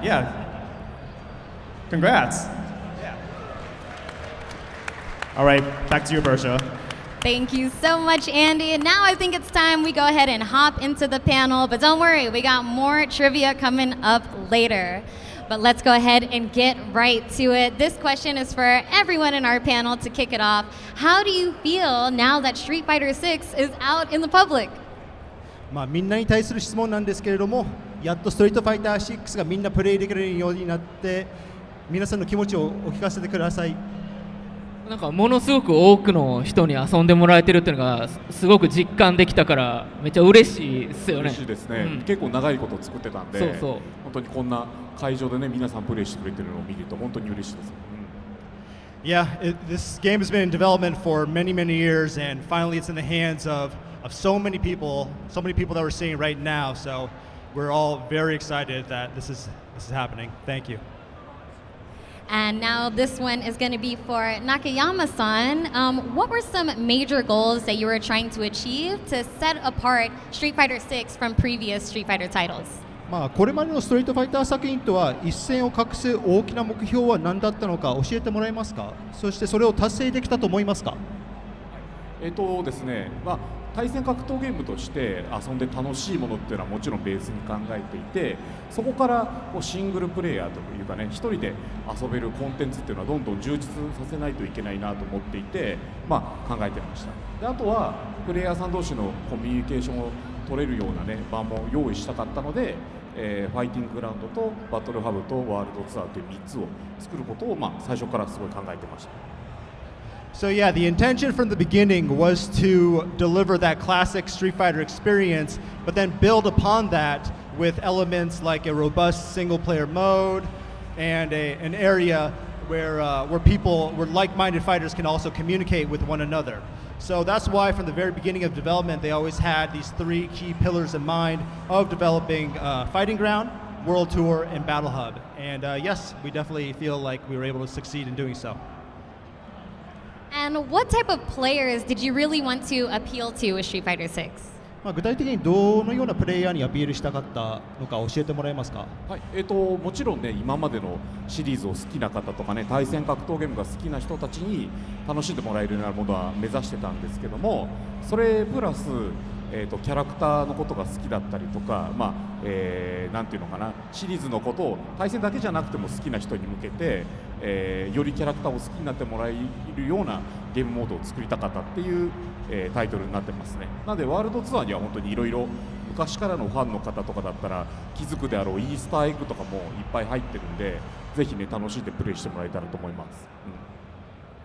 So we obviously wanted to deliver a fun and unique fighting game experience to our fans out there, but at the same time we acknowledge that there are fans who may enjoy the universe of Street Fighter kind of outside of that core fighting game aspect of it.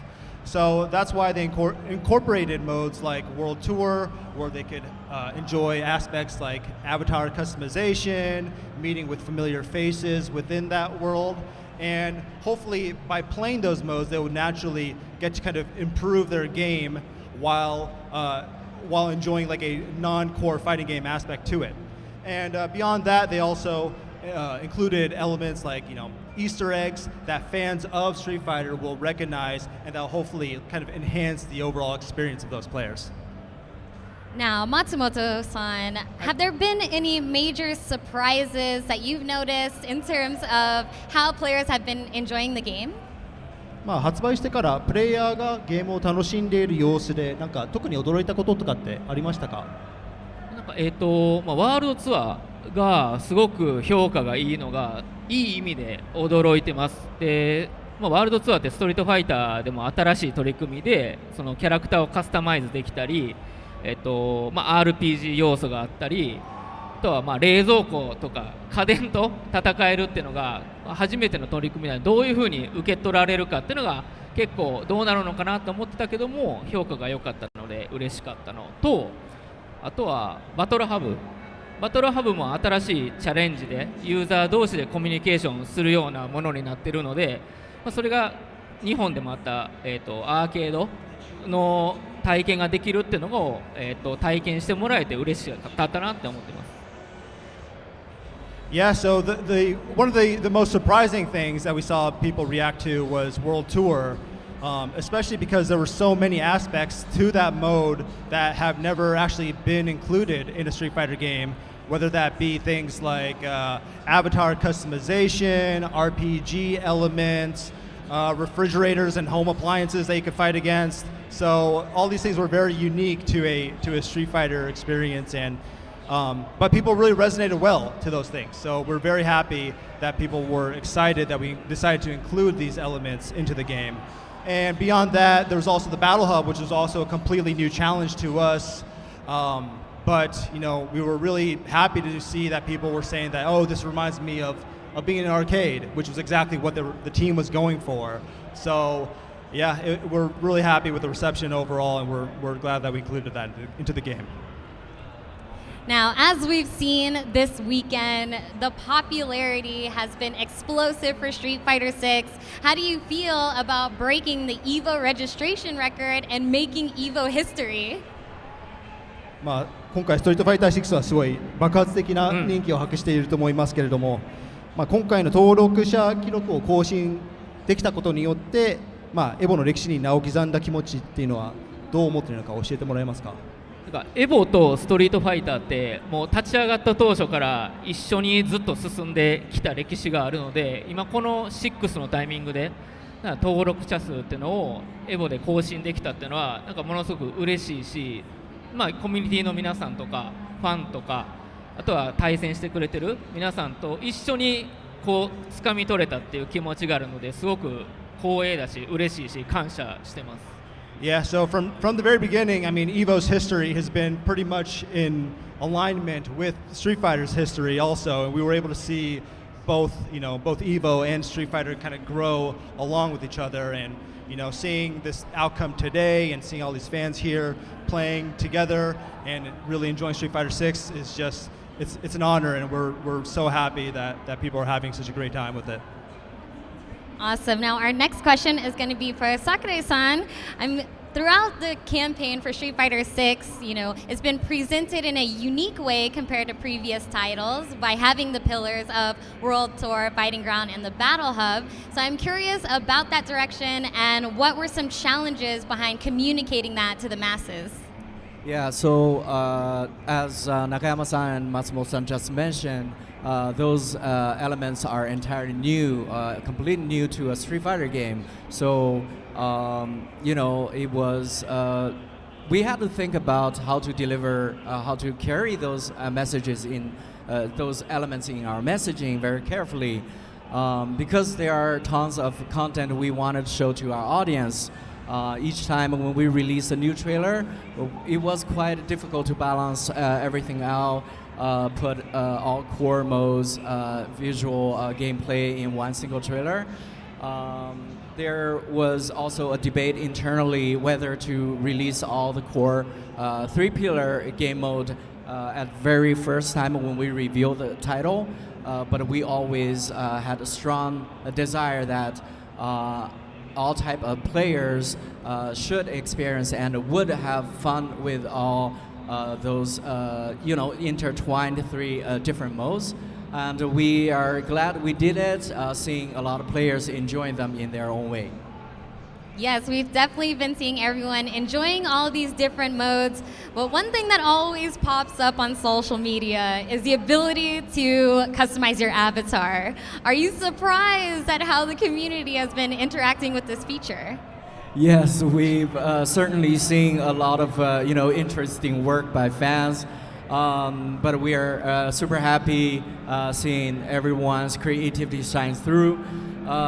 It was also great seeing the avatar showcases in the Battle Hub, both on Japanese and Western streams. Seeing everybody is having their moments and doing some weird ritual stuff online. Besides those, we are happy to see our fans take advantage of the wide range of avatar customization feature, creating avatars with different physical characteristic, and utilizing accessories, making cool outfits. Very, very fun to see them. Amazing. Now our next question is going to be for Nakayama-san. Capcom celebrates its 40th anniversary this year, and Street Fighter, the series, has been running for 36 of those 40 years and is one of Capcom's main franchise pillars. How has that history been reflected in the design of Street Fighter 6, and what inspiration do you think it will provide for the series in the future? カプコンは今年創立40周年を迎えることができましたけれども、ストリートファイターもそのシリーズはその40年のうち36年間続いておりまして、カプコンにとってはもう本当に主要なフランチャイズの一つだと考えてもいいと思いますが、その歴史はストリートファイター6のデザインにどのように反映されているのか教えてもらえますか。はい、ですね、カプコンが40周年というのも、今言ってもらった通りなんですけど、ストリートファイターもね、今年で36周年迎える結構、長いタイトルになってるんですよ。で、今回すごい良かった点っていうのが、結構カプコンのベテランクリエイターたちと協力をいっぱいしていただいて、ゲームを作ることができましたというところになります。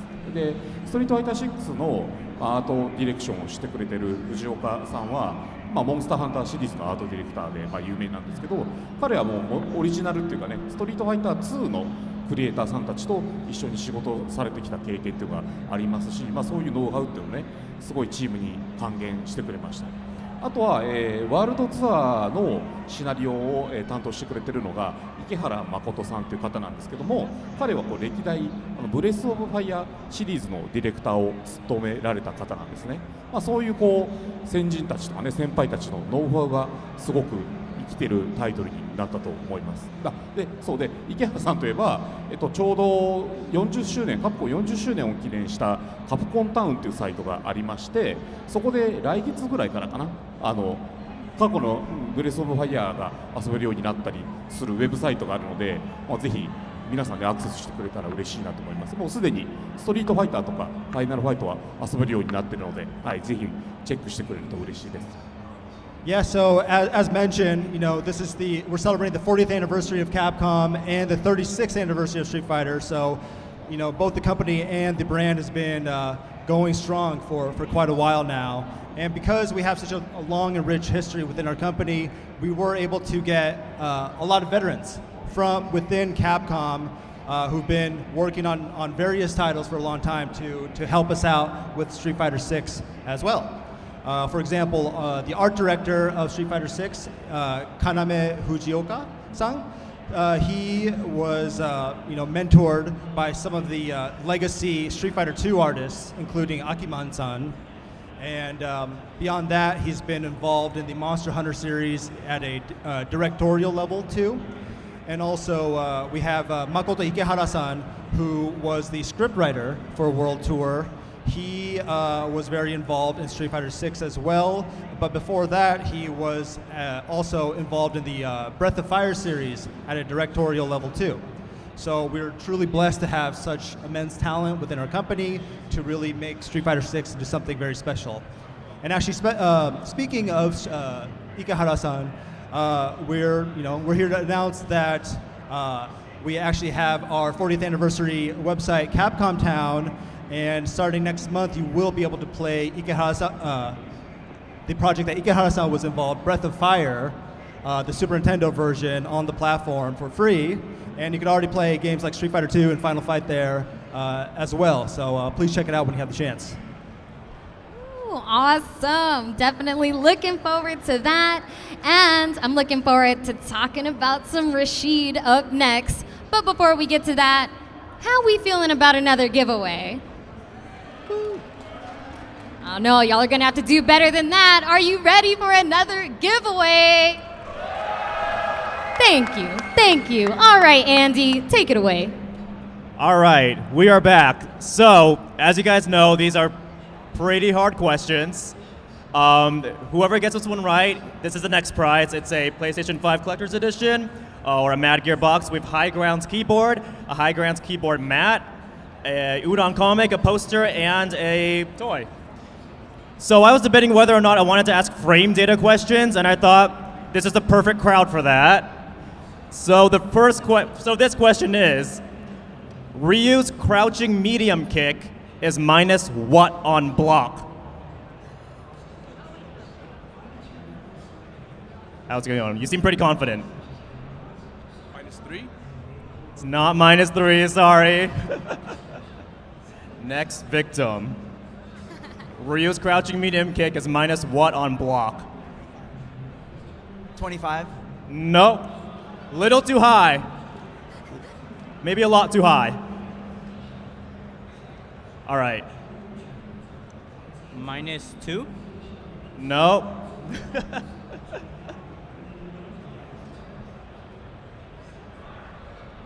-4? Not -4. Closer. We're getting closer. There's more frame data questions later, guys. Ryu's crouching medium kick is minus what on block? You said the last guy was less, right? Or -4 is closer than -2. -3. No.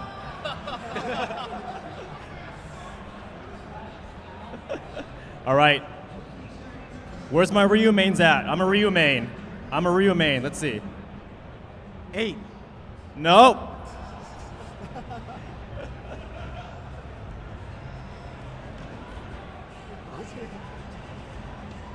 Is it -5? No, but really close. So the next person better get it. -5. No, he just said -5. Sorry, no.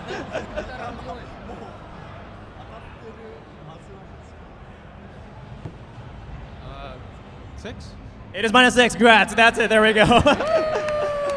All right, this is all yours, actually. Yeah, take it right now. It's the arduous. Thank you. All right, Persia, back to you. All right, all right. Don't worry, you guys. There's definitely more trivia coming up. But I told you, these questions, putting your knowledge to the test here, it only gets more difficult from here. So get ready.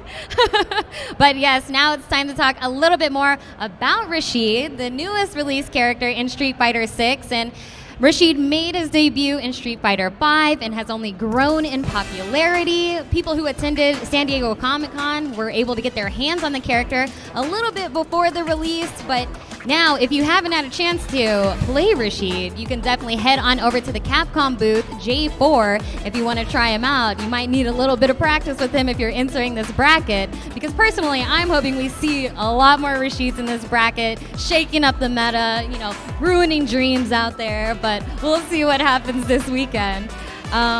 So let's talk about it. Nakayama-san, I have the impression that Rashid's gameplay abilities are deeper this time around than in Street Fighter V. Can we expect the same for the DLC characters that will return in the future? 過去作と比べると今回のラシードのキャラ性能はより濃くなった印象なんですけれども、今後もその、復帰するキャラクターも同様に期待できますか？そうですね、ここではねまだ新しいキャラクターのこととかあんまり触れられないと思うんですけども、ラシードなんかも、ストリートファイター5でね結構個性的だった部分を、より伸ばしてねちょっと複雑な動きをするキャラクターなんですけれども、ストリートファイター6のアクションとかねゲーム性に合わせて、より面白くなるようにね触ってて面白いキャラクターになるように、バトル班とかみんなで考えながら作っていきました。なんで今後のキャラクターもねちょっと楽しみにはしておいてほしいです。はい。Yeah, so it's a little bit difficult for us to get too deep into the details of the future characters, but in terms of Rashid, yeah, we definitely wanted to kind of maintain and keep the essence of the character that we were able to establish him in with Street Fighter V, and kind of enhance some of those unique characteristics that he has, like his sense of his usage of parkour and his breeziness. And so yeah, while he does have kind of like tricky movements in Street Fighter 6, we try to also make him a very fun character to play. And yeah, we hope that players are also looking forward to the future characters, whether they be new or returning characters. I'm also curious to know, what was your approach in incorporating not only Rashid's, but future characters' stories into the World Tour mode? ワールドツアーモードに、ラシードや今後のキャラクターのストーリーをちょっと、組み込むアプローチはどのようなものか教えてもらえますか？最初からねそういう追加キャラクターの組み込みとかね、アバターに必殺技を教えてくれるとかっていうのは最初からもうやろうって考えてましたね。そうですね、ラシードはね結構ナイシャールに登場したりするんですけども、今後出てくるキャラクターはまだね行ってない、ステージだとかねっていうところに行って出会うこともあるかもしれないですし、なんだろうな、ラシードのタイミングで追加されたワールドツアーのコンテンツで、大会のね、ナイシャールの親善大会であるとか、メトロシティのマッチョリーグでの、ね、トーナメントとかああいうコンテンツみたいなのもどんどん増やしていこうと思ってますので楽しみにしていただけると嬉しいです。Yeah, so from the early stage of the development, the team already decided that future characters like Rashid will be included in World Tour along with their background and their storyline. So that is something that you can also expect for future characters as well. And in the case of Rashid, he happens to appear in Nightshall in the World Tour, but who knows? There may be characters in the future that may appear in new different areas as well. So something to look forward to. And then besides from the characters themselves, the team also adds other like end game content, like the recent missions that we included in the Rashid patch. So we'll continue to update World Tour, and hope you continue to look forward to it.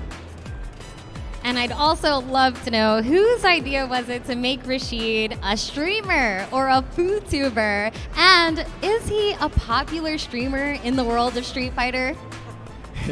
ラシードをストリーマーになることを思いついたのは誰でしたか？そして彼は人気インフルエンサーですからね。実は結構ストリートファイター5の頃からねちょっとそういう設定を、さっき言ったシナリオの池原さんとか自分とかで考えてたんですけども、ストリートファイターの世界ではまあまあなストリーマーで多分動画配信1本でご飯は食べてはいけてないとは思います。はい。So yeah, he was actually a streamer back in Street Fighter 5 as well, and that idea came up from Nakayama-san. And so him and Ikehara-san wrote the storyline behind that for Street Fighter 6.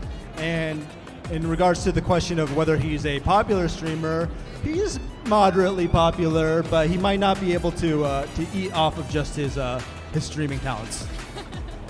Fair enough. Streaming is difficult. All right, fair enough. So now we're going to move on to Matsumoto-san.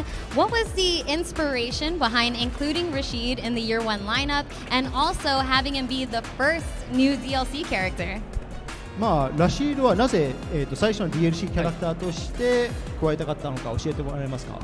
ラシードがストリートファイター5の時から結構人気があったので、それはプレイする人もそうだしキャラクターとしても人気が高かったので、ストリートファイター6にも入れたいなっていうのがまず ありました。で彼って、キャラクターもすごく個性的だし、あとはパルクールを使った動きとかっていうのもすごく特徴的なので、そういった部分をストリートファイター6で、登場させたいなって思ったのが、一つの理由ですね。で、ちょっと見てもらったら分かる通り、今回の6のラシードの衣装ってすごくこう揺れたりとか、このねなびいたりするんで、それを RE エンジンを使ってすごく表現豊かにしてるんで、そういったところも見てほしいなっていうところがありました。So yeah, Rashid was a very popular character in Street Fighter 5, and we really wanted to kind of to answer to the desires of those fans who really liked him in the past title. So we felt that we really wanted to bring him back in Street Fighter 6 as soon as possible. And besides from that, he has an interesting background, but also his movements and his moves themselves are very unique and very different from the other existing characters. So we thought that he would really stand out within the Street Fighter 6 lineup. And beyond that, because this game is developed off the RE engine, we were able to kind of like express movements and animate him in unique ways that were a little bit difficult before. But with the lowering of like technical limitations, we were able to kind of like show his like the animations of like the fabric of his clothing and his hair to be more expressive, and we felt that he would really shine in the context of Street Fighter 6. Now, the year one lineup has been fully announced, but I'm curious to know if there's anything that they have in common and what ultimately went behind the decision to pick these specific characters for year one. イヤー1のキャラクターは、これで全て公開されたと思いますけれども、そのキャラクターの中でちょっと具体的な共通点があるかどうかっていうのをちょっとお聞きしたくて、そしてそれ以外にもどうやってラインナップを決めたのかっていうのを教えてもらえますか？公開している4人のキャラクターすべて結構個性的なので、共通点という共通点はないんですけど、特徴的なところ、個性をまず見てほしいなっていうのがあるのと、まず新キャラをまず追加したかったっていうのと、シリーズで人気のあるキャラクターを入れたかった。で、ストリートファイター5で人気のキャラクターを入れたかった。とかそういった要素を含めてラインナップしたのがイヤー1の4体になります。So yeah, because these characters are all very unique and different in their own way, it's kind of hard to come up with like a single common thread amongst them. But we felt like characters like Rashid are very, unique both in looks and how they play. So we felt that those kinds of characters would be a very fitting very fitting for Street Fighter 6. In terms of how we decided to come up with the 4 year one characters, we obviously wanted to bring back fan favorites, but also include new characters as well, along with popular characters from the last title, Street Fighter V. So that's kind of how we came up with those 4 characters. Awesome. Now, we can't forget to speak about Rashid's theme music because we believe we have something. Yeah, Matsumoto-san, you got something? で、今日はちょっと新しい、情報を持ってきたので、それを見てもらいたいなと思ってるので、ちょっと中村さん説明してもらっていいですか？ Oh, and so yeah, actually, since we're all here today, we felt like this would be a good opportunity for us to share some new art that maybe hasn't been seen before. So Nakayama-san might have a couple comments to share with you guys regarding what we'll show. はい、じゃあちょっと画像。There you go. はい。イエこれね、いつちょっとリリースするかまだ言えないんですけども、追加されるアウトフィット3か3の、今日ね4体ちょっと持ってきました。でこれはガイルになるんですけども、イメージはね普段の、仕事してない時のガイルで私服で、ちょっとこんな格好してバーに飲みに行ったりしてます。はい。So yeah, we can't say exactly when this content is coming out in the game, but we have 4 unique pieces of art that we would like to. 先に出ちゃった。So the last one was Guile. That's his civilian outfit, and that's might be an outfit that he might wear when he's going out to a bar or something. And どうぞ。はい、これ今出てるのがマリーザのねワールドツアーでもちょっと話に出てくるウェディングドレスですね。はい。So this is Marisa in a wedding dress, and the storyline behind this will eventually be told within World Tour. So look out for that. はい。次お願いします。All right, next please. Yep. 底辺の会議で。いける？あ、来た。でこれちょっとジュリーそう開発でもすごい人気がある衣装でジュリの部屋着です。ジュリの家で着てる服これ着てリラックスしてるっていう感じの服ですね。はい。So yeah, this one is very popular amongst the dev team as well. But this is kind of an outfit that Juri might wear at home when she's relaxing and just being lazy, I guess. なんかすごい質感とかね頑張って作ってたりダボダボしてる感じがジュリの速い動きとあって結構可愛いです。So as you can see, it's a pretty baggy outfit, and they spend a lot of time on the texture of it, but it looks very cool when she's in motion. じゃあもう次お願いします。 All right, last one, please.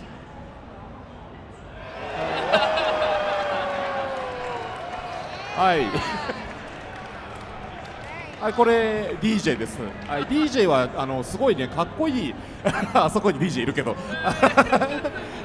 ちょっとかっこいいスーツをね着てほしかったのですごいおしゃれなキラキラ光ったスーツを着てますね。はい。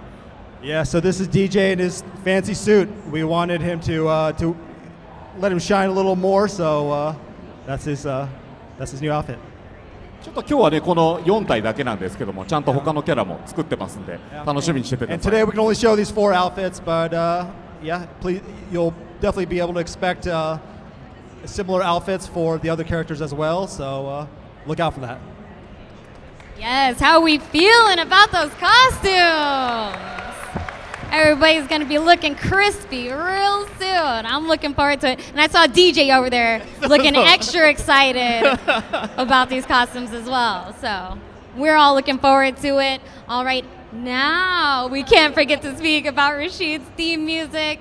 And we do have Terayama-san with us to discuss it as well from the sound department to give us some more insight on the behind-the-scenes development of his theme and the Street Fighter 6 soundtrack. So when you listen to Rashid's character theme, I noticed Middle Eastern sounding strings and woodwinds, but did you use any different or new types of instruments?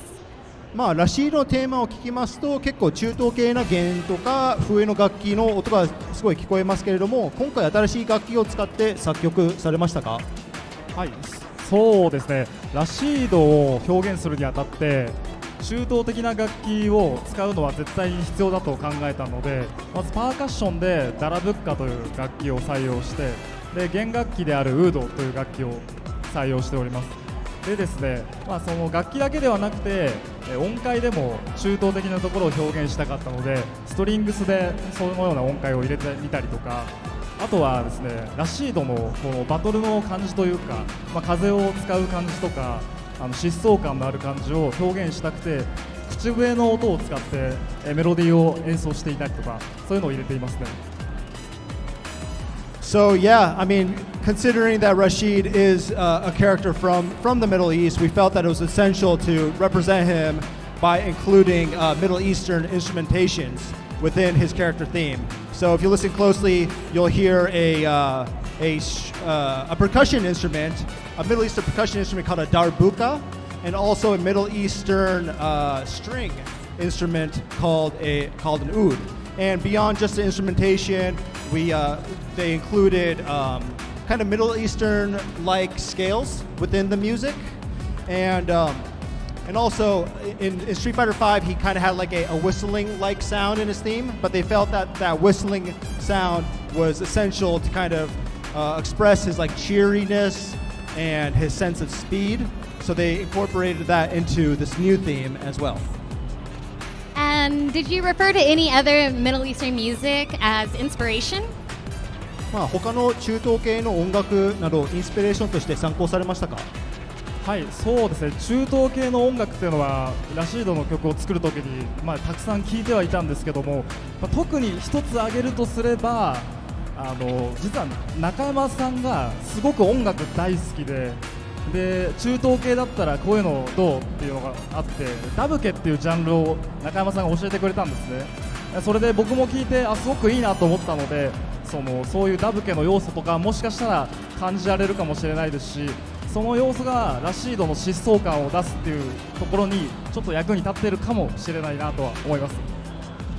So yeah, the sound team did a lot of research and experimentation to learn more about Middle Eastern music to come up with Rashid's theme. But actually, Nakayama-san is he's a big fan of music in general, music from all over the world. And one genre of music that he's a fan of is music that you hear in this kind of like Middle Eastern folk dancing called dabka, which is done in places like Lebanon and Iraq. And so he suggested that to Terayama-san, and Terayama-san really liked that and thought that the groove of that was really fitting for a character like Rashid, and really kind of like represented his sense of like cheerfulness and sense of like speed, as I mentioned earlier. So you might be able to hear a lot of elements of dabka in Rashid's theme. Awesome, and the theme song is definitely fast-paced and jazzy, which seems to be a great fit for Rashid. But I'm also curious if there's anything specific you want the listeners to be aware of. ラシードの性格に対してとても相性が良さそうなテンポが良くてジャジーな音楽に仕上がってますけれども、特に何か注目してほしい要素とかってありますか？そうですね、今回の楽曲はまずトロンボニストのあさりさんという方と協力して、まずジャズの楽曲から制作に入ったんですね。でそのジャズの楽曲にエレクトロな要素を足したりとか、中東的な音階を足していったりとかをチャレンジしたんですけど、特に注目してほしいこととしたら、このぐらいそのジャズとヒップホップとあと中東っていうジャンルを混ぜた音楽って、あんまり類を見ないかもしれないので、その辺のいろんな要素が入ったところっていうのを注目して何度か聴いて楽しんでもらえたらなとは思っております。So yeah, for this particular piece, the sound team collaborated with a trombonist outside of the company named Mr. Asari, and they first decided to create the jazz piece first. And then beyond that, they added elements of like electro and like the Middle Eastern aspects of it to create something unique. And when it comes to jazz music, it's very versatile and it fits very well with a lot of different instrumentations. But we felt that, this is it's unique in the sense that it incorporates all these different elements like hip hop and Middle Eastern stuff. So we feel like it came up to be something very special, and we hope that people enjoy it too. Awesome. Now I know the future characters are probably also going to have new themes, but being a composer, were there moments where you set out to challenge yourself when making these new themes? 今後公開されるキャラクターも新しいテーマが出てくると思いますけれども、コンポーザーとしてチャレンジしたかったことってありますか？そうですね、まずですね、先日ストリーミングで無事サウンドトラックが発売されまして、でそちらにとどまらずですね、今後いろんな挑戦をですねしていきたいとは思っているんですけども、例えば、いろんな方とのコラボレーションであったりとかですね、であとはですね、私がカプコンの公式バンドであるカプチューン、英語でカプジャムズっていうんですけど、それのベーシストをやっておりまして、でそのバンドアレンジっていうのも皆さんにお届けできたらなと思っております。でですね、今回EVOの最終日にトップ6ですね、ストリートファイタートップ6の時になんとですね、カップジャムズ演奏させていただけることになりまして、でバンドメンバー、現地に来ておりますので、ぜひ皆さん楽しみにしていてください。はい。Yeah, so first off, we just recently released the soundtrack of Street Fighter 6 on select streaming platforms. So we're very excited that that is available to everyone now. And in terms of challenges that we wanted to accomplish, he would like to continue collaborating with more musicians outside of the company so that he could bring Street Fighter to more people. And then Terayama-san is also a member of Cap Jams, which is our internal band that comprises of different members from the sound team. And he would like to continue making like different band arrangements of the existing themes. So that's something that hopefully we could deliver to you guys in the near future. And actually, speaking of Cap Jams, it's actually not just Terayama-san here, but the whole band is here all throughout this weekend. And we're excited to announce that Cap Jams will be performing live on Sunday during the top 6 finals of Street Fighter 6. So, yeah, beyond the competition, hopefully this is something that you guys can look forward to as well. Yes, live performance. We're definitely looking forward to it. It is going to be amazing. And you know what else is amazing? How about another giveaway? How about some more trivia? Yeah? Y'all awake out there? All right, we're going to kick it on over to Andy. All right, I'm back. The third question, the winner will get a PS5 Collector's Edition, the Mad Gear box, toy, another High Grounds keyboard, a High Grounds keyboard mouse pad, a poster, and a comic, and you'll take it home today. This one might actually be the hardest one there is. So if you want to break out your phones right now, let's go for it. I'll give you one hint before I ask it though. Do not overthink it. It's much more simpler than you think. So the question is, when Blanca wins a fight against JP, he says, you smell like what? Don't overthink it. You smell like, what does Blanca think? When Blanca wins a fight against JP, he says, you smell like blank. Bananas? No. It's actually it's a common phrase. When you see someone like JP, you would say you smell like Death. No.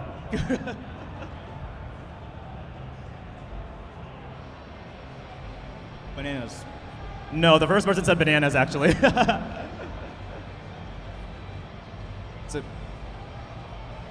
Roses.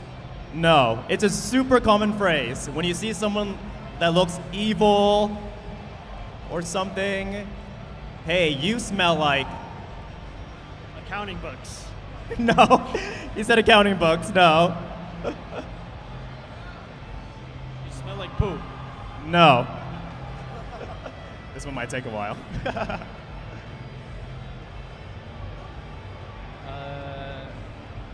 Fart? No, it's not anything like vile or anything. It's a description. Rotten eggs? No. God, look at that line right now. It's kind of crazy. Garbage. No.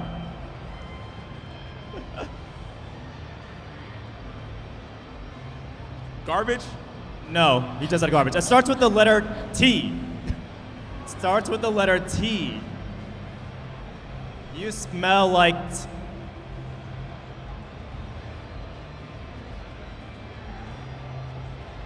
Terrible? no, but you're in the right realm. T-R. T-R.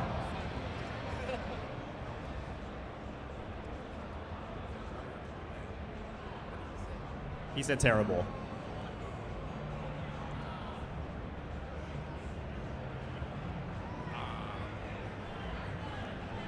No, good guess. He said trash. Good guess, it's not it. T-R. Trash? No, not trash. T-R-O. Smell like troll? No. You smell like trouble. Yes, thank you. It's this one right here. You take it all. You show it up to the camera. Oh, let me help you. Let me help you. Do you need help? Okay. Show it off to the camera a little bit. All right. Thank you. Congratulations to our winner. So many prizes, he could barely hold them all. All right, this is how it's going. But don't worry, we got one more giveaway at the end. But for now, we got some fun announcements from the Street Fighter 6 team. So, Street Fighter is an amazing game with the backing of a passionate community behind it, and Capcom wants to continue to support that. Starting in September, Capcom will coordinate with local events and gatherings across the US to drop exclusive gear and goodies. Exclusive keychains and posters will be available at partnered locals such as Barcode, Guild House, Juicy Game Night, Next Level, San Antonio FGC, and so much more. They'll also kick off sharing these events through the official Street Fighter 6 Discord. So be sure to join the Discord to see where they're dropping this exclusive swag and where to find a local near you. More details will come soon, but check out Street Fighter 6's social channels and the official Discord for more. But that is not it. We also have some esports announcements as well. As part of the celebration for the launch of Street Fighter 6, Capcom Pro Tour, the Capcom Pro Tour season has an incredible prize pool of over $2 million and a grand prize to first place at Capcom Cup 10 of $1 million. As our season kicks off here at EVO, we're pleased to announce that there are 2 more offline competitions this season, being in Singapore and France, respectively. The first of these 2 offline competitions will be part of Gamescom Asia, held in Singapore at the Suntec Convention and Exhibition Center. The tournament will take place from October 20th to the 22nd for the bracket. The next offline competition's finals will be held in Paris on November 5th, with the finals being held as a part of Paris Games Week. The qualifier rounds from November 3rd to 4th will be held at a venue leading up to the finals, so make sure you check start.gg for more info regarding the events. Now, the number of entrants for the offline premieres will be limited to 1,024 entrants on a first-come, first-serve basis, so make sure you're looking out for that so you don't miss your opportunity. Now, folks, we are almost out of time, but before we wrap up, how about one more giveaway? All right, we know that these questions have been very tough, so get ready. I see the line forming over there already. Now, before we get into it, though, I have a quick question. Who at home owns a retro arcade box? Anybody? Anybody? Because the folks at Arcade 1UP will ship a arcade cabinet directly to your home after the EVO festivities if you get this question right. And they were kind enough to coordinate for us to have a Street Fighter 2 themed cabinet. So, huge prize right now. Good luck to everyone in the line. We're going to kick it over to Andy for our final trivia question. All right, thanks, Persia. So this is the last question. Whoever gets it right, please stay behind so I can get your information, so we can ship the arcade 1-up cabinet to you. But today we're also, if you win, you'll also get a PS5 Collector's Edition and an Udon comic just to take home, just to show off. All right, this one is another frame data question. Menon players. Menon's OD dégagé is plus what on hit?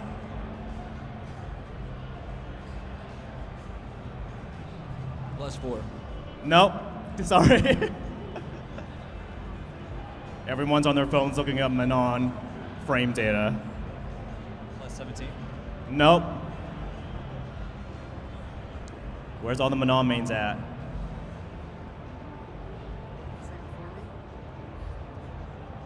+8. Nope, not 8. Yes, Menon's OD dégagé is plus what on hit? On hit. Nope, not +2.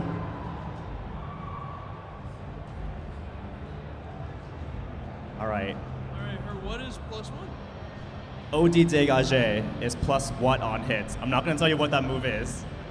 That gotta be 6, ain't it? It is 6! Congrats! Yeah, you can take this home right now. You did, you did. That's all the trivia we have now. Persia, I'm gonna bring it back to you. Congratulations! Won himself an arcade cabinet. Doesn't get better than that. Now, thank you so much to our panelists for providing insight on Street Fighter 6. I hope everybody at home and here in the audience have enjoyed hearing about the Street Fighter universe. And don't forget to stop by the Capcom booth, J4, if you want to play some Street Fighter, enjoy the mini games and other games they've got going on over there. And of course, have a wonderful EVO.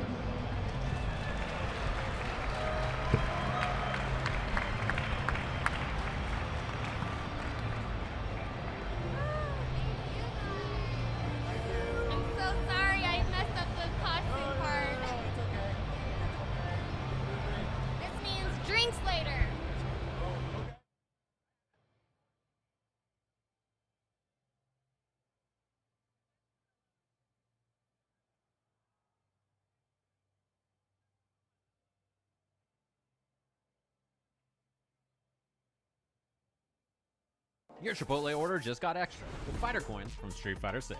Order any entree in the Chipotle app using promo code HDKN236 and receive 250 fighter coins with your order. Visit chipotle.com/SF6 for details. You got this. Only a handful of people in the world can do it. You could be the best, but it's dangerous.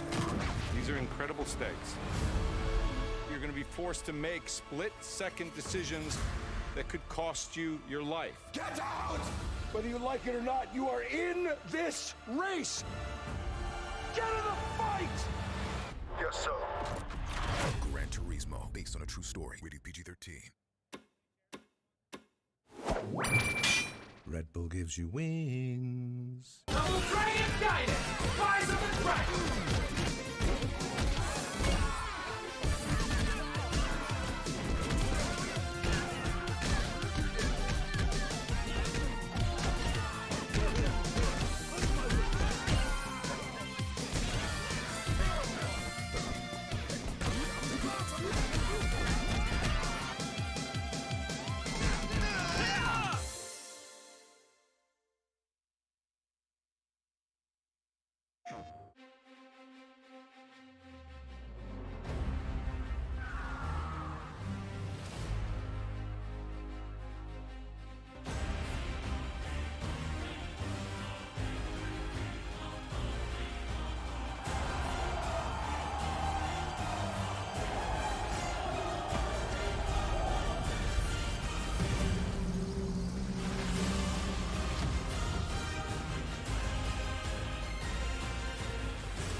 テーション。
Till I fly in ways you can't believe. Through a sky I know, on a blue horizon, in a dream I hold. My hands keep shaking, but my heart keeps strong. Though my legs keep aching, my voice keeps on. My soul keeps rising as I sing my song. I can hold my own till those clouds move by.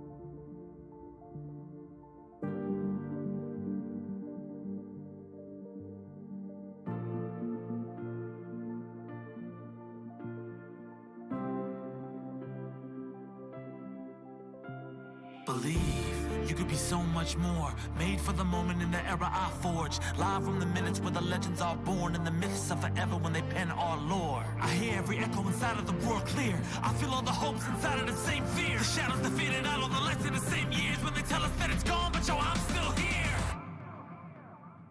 Run it back. Quarter on one cab. When 99 seconds is everything y'all have. Prove yourself worthy. I live in the impact. As soon as I push forward and tell them to hold that, roll back. I don't see any limit, they're lacking the vision and asking why the hell I would risk it. I'm basically different, I'm everything they say that I isn't. The arcade era live in my spirit. Don't tell me to move on, soon as all the pressure gets too strong. Feel like I was born here for something to prove wrong. When was that moment when you felt that sound and heard the crowd shake ground, screaming one more round? Let the lights flash over the main stage, I'm still brave, battling the giants that still made the will fate. Test that choice, ignite the fire of a brand new age when they hear my voice. Evolve till I'm more than what they ask of me. Till I fly in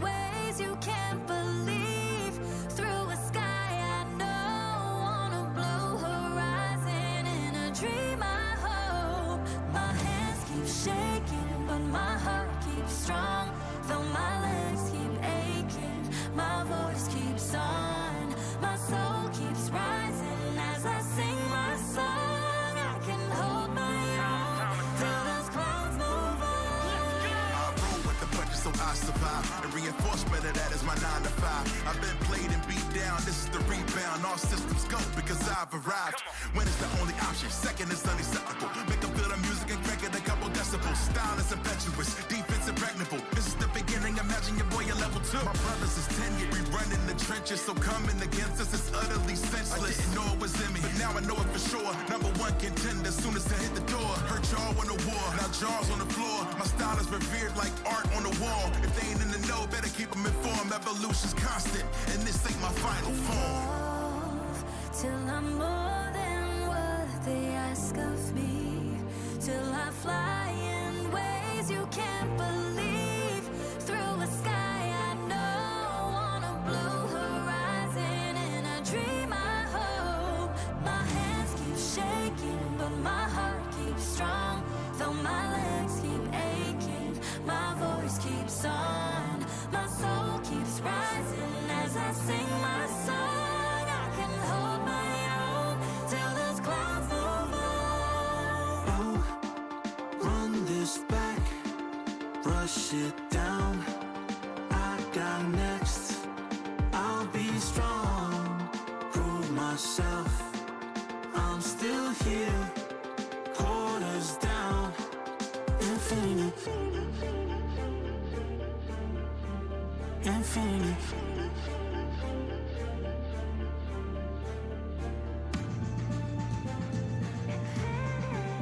Infinite.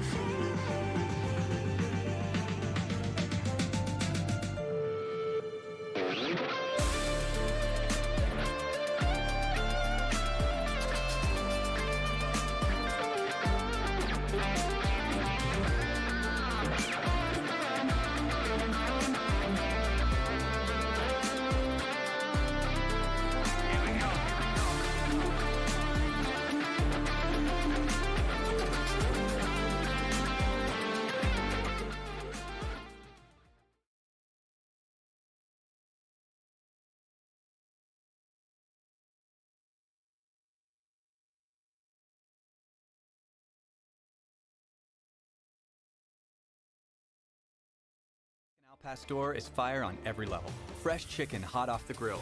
A rich marinade of seared morita peppers and ground achiote balanced with a splash of pineapple. All combined for the right amount of heat. Chipotle's all-new chicken Al Pastor is where fire meets flavor.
Oh no. Super roll-up! Victory feels good! Yes.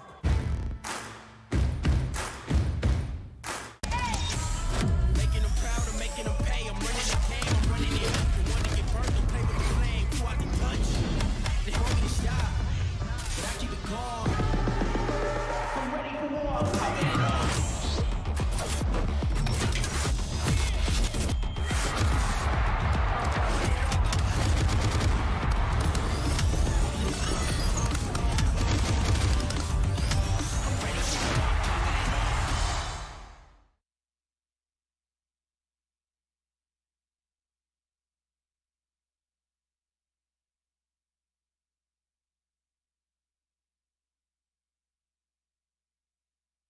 time we connect with the community. And where is a better place to do that than right here in the trenches? Pool play is intense and we've got so many people. Let's go ahead and grab someone from the crowd. Hello, how are you doing?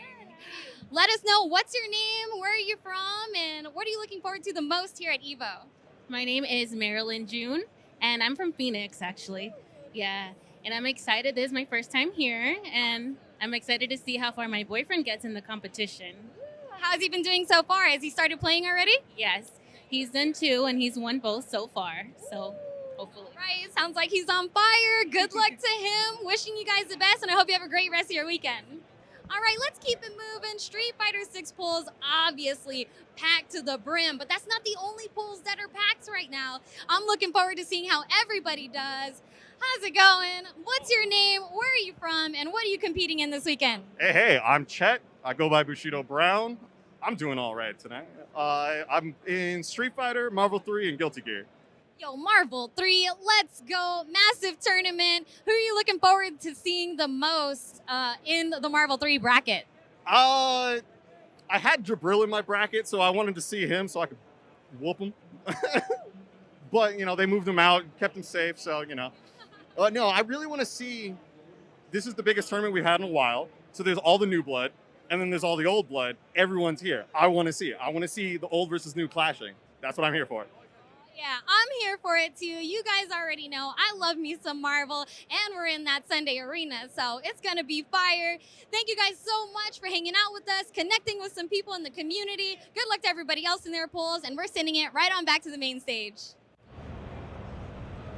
All right, now with the closed network text that just ended, I know everyone is fiending for some more Tekken 8 information. With that said, please welcome to the stage Kazuhiro Harada, Michael Murray, and Kasumi Yogi to tell us more. Hey everybody at EVO, how's it going? All right, we love to hear it. We love to hear it. All right, we have our Tekken 8 channel today, and joining us today are none other than the Tekken project director and producer, Katsuhiro Harada and Michael Murray. Gentlemen, good afternoon. How are you doing? I'm good, thank you. But I'm so sleepy now. Because jet lag. I'm so sleepy. I'm doing good. I'm glad to be here to see this year's EVO. Bigger and better than ever. So looking forward to some interesting matches this weekend. Awesome, cool. So hopefully we can wake Harada-san up with some cool stuff that we have for you today regarding our closed network test that we just concluded last weekend. Let's take a look. じゃあ始めましょう。はい、そうですね。皆さん、鉄拳8のクローズドネットワークテスト、1週2週とあったんですけど、参加ありがとうございましたということで、はい。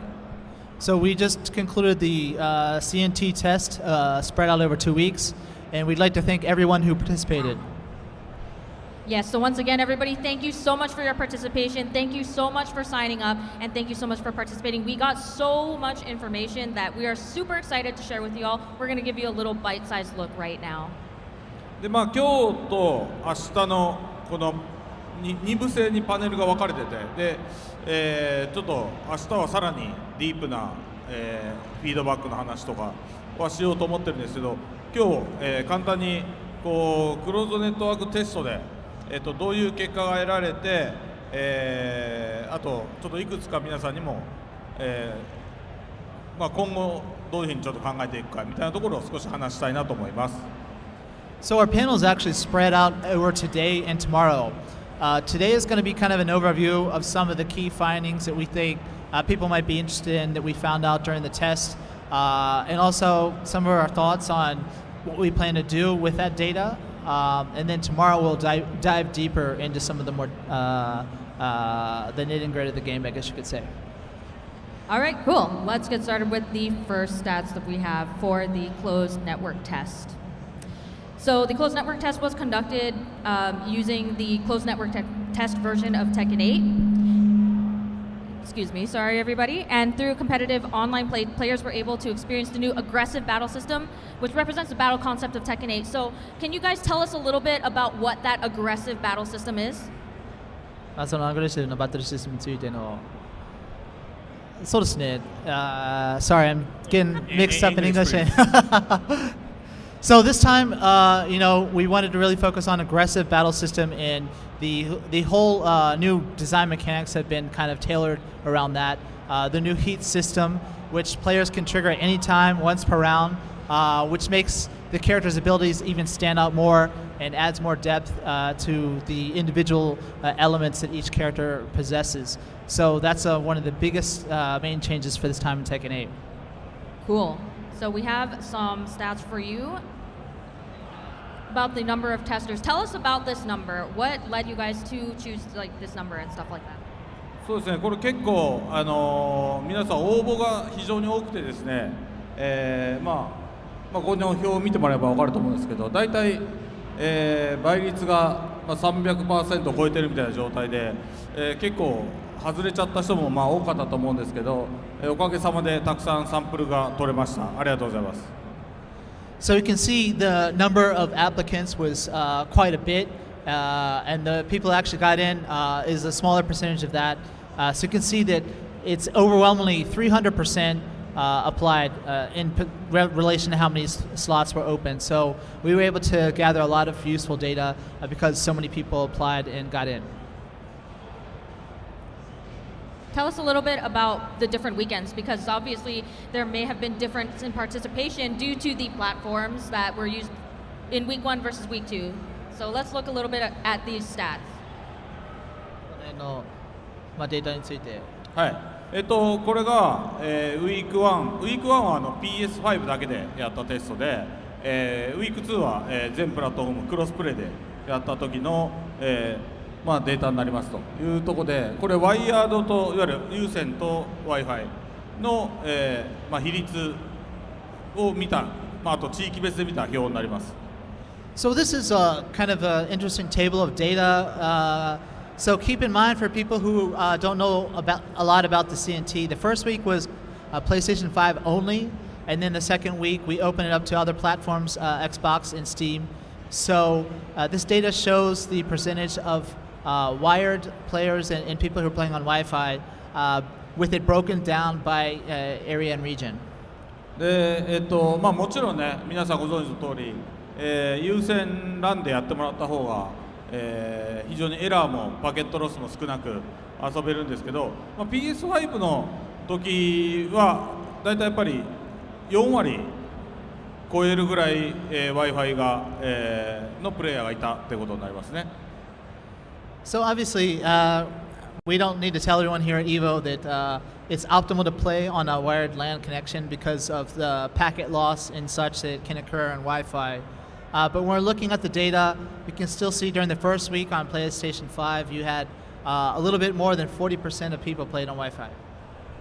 で、こっちのウィーク2になると一気に優先LANが増えてるように見えると思うんですよ。ただこれ実は、Steam 今回の要は PC が次世代機に対応しなきゃいけないということで、割とみんなハイスペックの PC で遊ぼうとしてくれてたのか、ゲーミングノートの人もいるんですけど、どっちかというと結構デスクトップの PC でやる人が多かったので、それで優先率がこの PC によって引っ張られて上がってると。だから実際には実はウィーク2も PC を除けばウィーク1と同じぐらい Wi-Fi がいたんで、コンソールユーザーは意外とやっぱり Wi-Fi 率が 40% 超えてるっていうのは変わらなかったですね。Another interesting point to note is on week 2, when we opened up crossplay to all the different platforms, you see that Wi-Fi drops to like 24-25%, right? And this is not because it's the second week per se, but mainly because due to the Steam players on PC. And we have a hypothesis that a lot of people maybe have more higher end PCs as they're looking to play the game at a higher level of graphics this time around. So probably not on gaming notebooks as much as proper desktop. So as such, they're probably more likely to have a wired connection, right? So that said, it's not like PlayStation is the only one that's 40%. The correct way to look at it would be consoles in general tend to have a higher Wi-Fi usage percentage. Does any of this Wi-Fi versus wired information affect anything regarding the development of the game itself? Or is this just general information that is just good for us to know?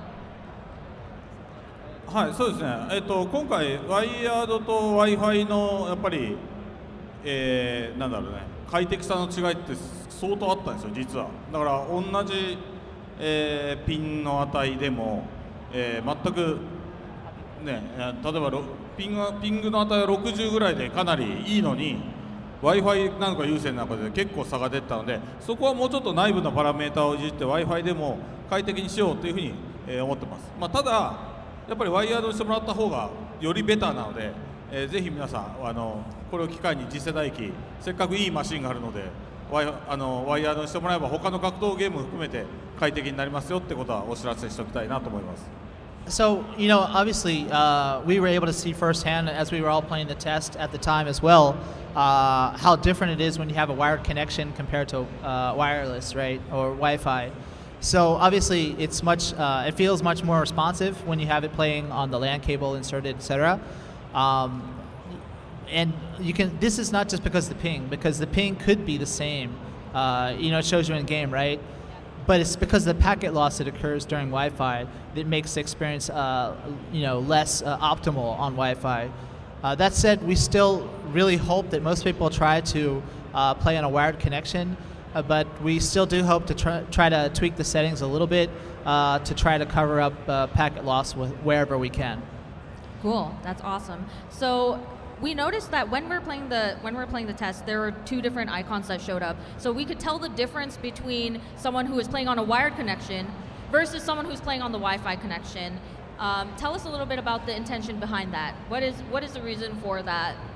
The indicator in game, you mean? The wired connection versus Wi-Fi icon when you're connecting to somebody. I can't hear you. What? The network status display. Tell us a little bit about that. Status display についてこの話ね。Okay. So yeah, what we're looking at here is you can see this shows up on the bottom right of the screen, and it'll tell you the RT, which is your overall ping, right? So that is kind of an indicator for both Wi-Fi and wired. It'll show you the delay frames, how many frames are rolling back depending on your connection, etc. Sorry, that's the delay frames because of the connection status. And then roll frames all the way to the right shows how many rollbacks are occurring, like how many frames of rollback, right? And then the one you really want to pay attention to, obviously, is in red. And this is the one on the top is the optimal LAN connection, where the one on the bottom is wireless. And the one on the far rightこれで説明するんだっけ？この一番右の。これ後の次のスライドですね。And the one on the right, we're going to explain in a later slide, so wait a second, please. でも今回基本的には Wi-Fi でも割とね、快適にプレイできるようには極力してあるんですけど、やっぱりエラーの率はどうしても通信の方式上どうしてもエラーが出がち、パケットロスが出がちなので、ぜひ皆さんこのちょっとまた別の機会があったら、いろんなゲームで試してもらえば分かると思いますけど、有線の方がやっぱ快適なんで、ぜひ、有線に変えていってもらったらなと思ってます。And so obviously, again, the game is playable on Wi-Fi. It's not like it's something that can't be done. But we hope if you do have the chance at a friend's house or something, if you could try wired and a wireless connection, you'll see for yourself just how different it is, because there's less packet loss occurring, also less chance of network errors and stuff like that occurring as well. で製品版ではできるだけここら辺の表示の意味も分かるようにちゃんと知らない人にもこれは Wi-Fi マークですよとか分かるようにちょっとうまく表示するようにはします。And of course, in game you'll be able to see whether it's a Wi-Fi connection for your opponent or not as well. The next one, should we move on to that? Yeah, so you guys explained just a little bit about this earlier with the arrows, with the green and the red arrows. Can you explain a little bit more about how these arrows are super important for your connection? 説明しようか。これは、PC だけ関係がある、UI ですね。So this screen, the one we're talking about on the far right, this indicator, is something that only shows up when either you are playing on PC or your opponent is playing on PC. でこれは意外とこの機能を載せてるゲームは珍しい方なんですけど、こう通信って、通信とかの仕組み以外でやっぱりゲーム側がゲーム機、特に PC ですよね。 PC が処理落ちした場合は割とそれが対戦相手からすると回線状態が悪いようなパケットロスしたかのように見えちゃうっていうのは、やっぱこれは鉄拳に限らずあらゆるゲームで避けられない、ところは同期型のゲームはそうなっちゃうんで、自分が処理落ちしてるか相手が処理落ちしてるかそれとも両方してるか両方してないかっていうのが分かるようになってる UI ですね。This indicator is actually interesting because you don't really see it in many games yet. And this is because we wanted to let players know more information about what's going on. For example, when you feel that the game is not very responsive, it could be due to the network connection of you or your opponent, which you can see by the indicators we mentioned earlier. Right. This is actually showing you how your PC is performing. If there's slowing down on your PC or slowing down on your opponent's PC, not the network connection, but the actual machine itself, because that also respects the responsiveness of the game. なのでゲームの赤くなったらゲームの設定をグラフィックの設定を下げるっていうのともう一個は自分の PC のスペックをなんか上げるっていう目安にはなります。So if you're playing and you feel the game is lagging, it might not be your opponent, it might be you, right? So you can then take a look at this, and if it's green for you, it's okay. If it's red for you, that means your PC is slowing down, so you need to go to the options and lower the graphic level or upgrade your PC. ただし今回結構ハイスペックな PC でもエフェクトありますよね。だからゲーム中に出てくるエフェクトで、結構大きいエフェクトでさらに初めて読み込まれるものとかは一瞬その時にどうしてもどんなハイスペックな PC でも赤くなったりしてたんですよ。もうほんとコンマ何秒とかでそれは実は鉄拳ってロード画面で3秒ぐらいロードしてるんですけどその3秒のうちにできるだけシェーダーをウォームアップの機能を入れてるんですね。実はプリローディングみたいなことやってるんですけどそれでもちょっと足りないみたいなんでここは我々の課題としてもうちょっと、シェーダーウォーミングアップみたいなことをもうちょっと、長く取るのか、別の方法コールオブデューティみたいに自分で選んで最初に読んじゃうとかそういうことできないかなってことは今後検討していこうと思ってます。And so another thing is the game, the effects are very over the top, right? So on certain stages or certain characters' effects, it could cause the machine to slow down a little bit as well. There's also maybe not that well known, but the first time that the game is loading a certain effect, that also it needs to load up first, which will cause it to slow down. So while we're loading the game, the loading screen, we try to load all the shaders and stuff that we need. But there's still instances where that'll occur for the first time. So that's another thing to take into account. That's really interesting. So now that we have these icons for Steam, people don't have any excuses anymore. All right, next slide, everybody.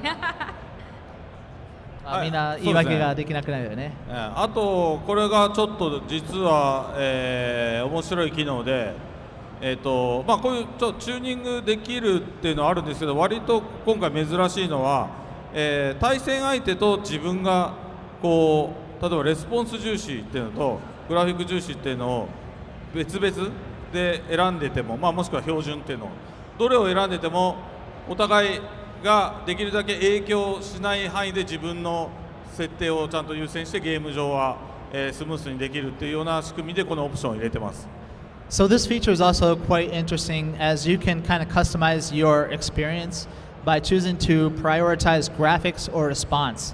So, and this is supposed to just affect you and not your opponent.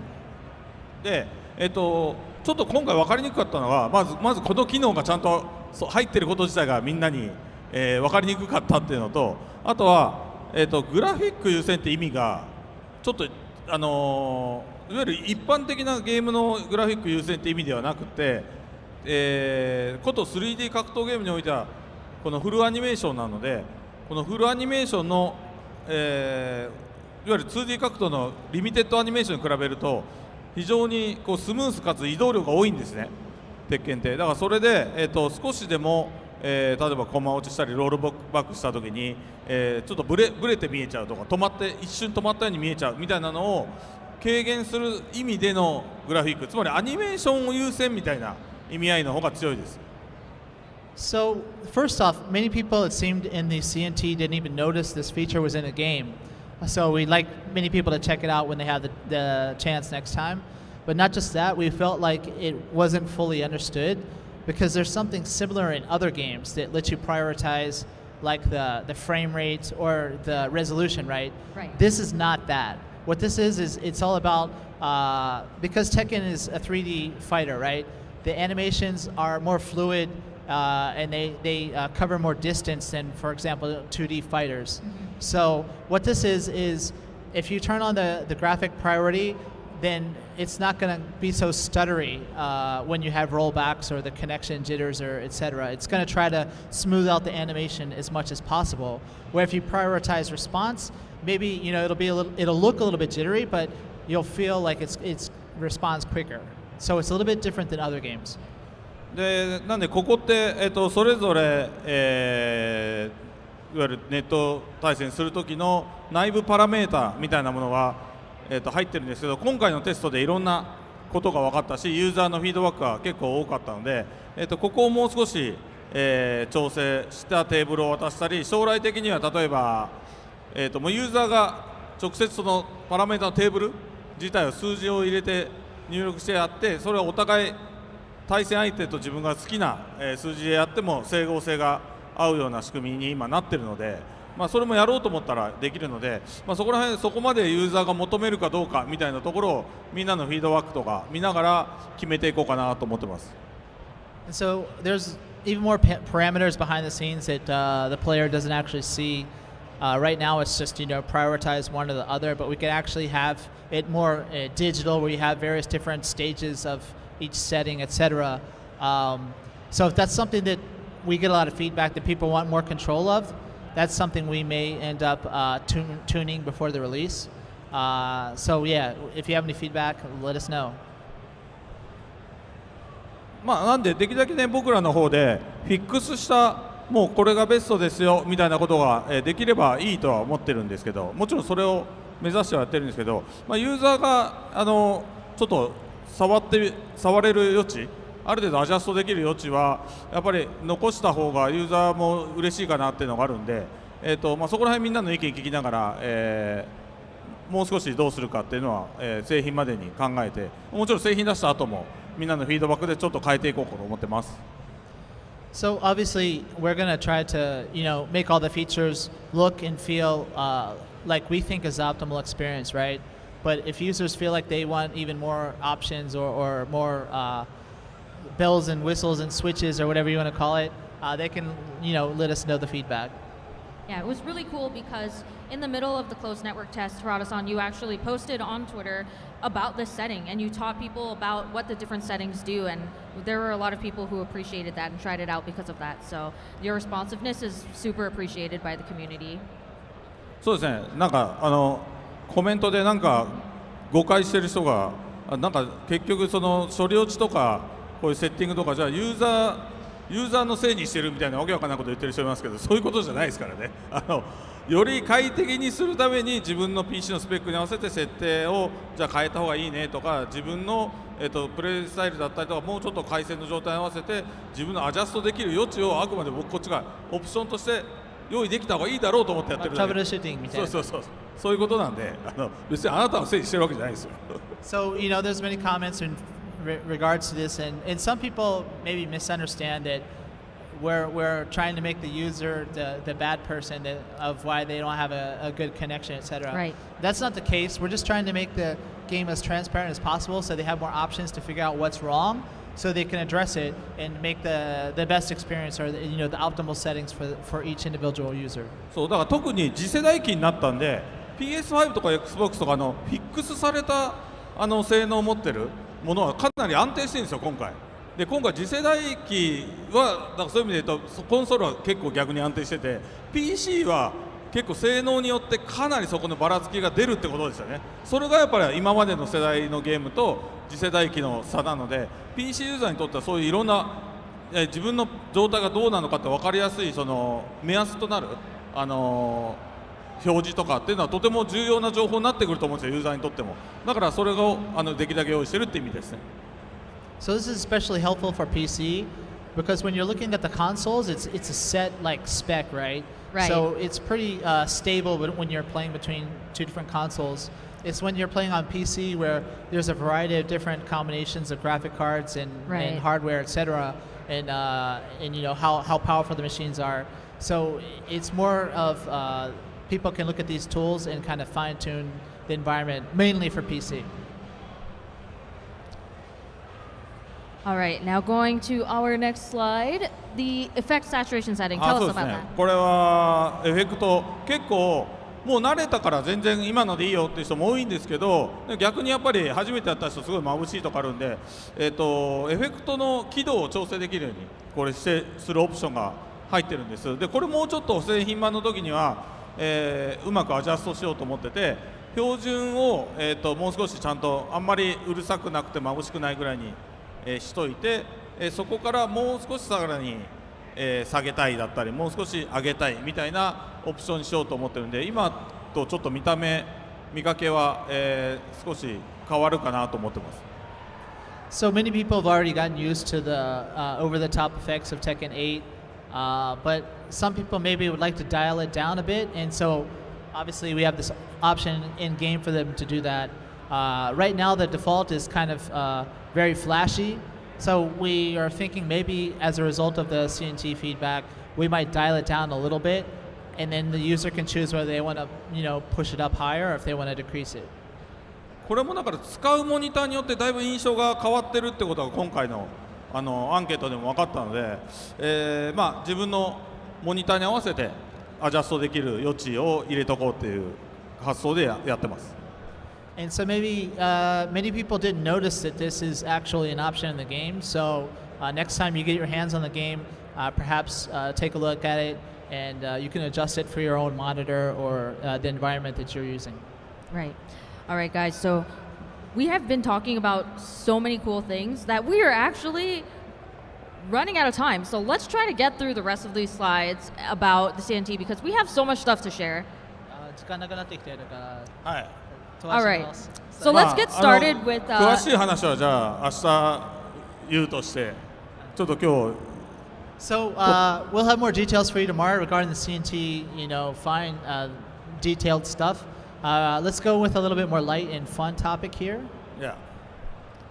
Right. So the top 8 playable character usage ranking in CNT. So what characters were used the most? So Harada-san and Michael are going to go through that for you guys right now.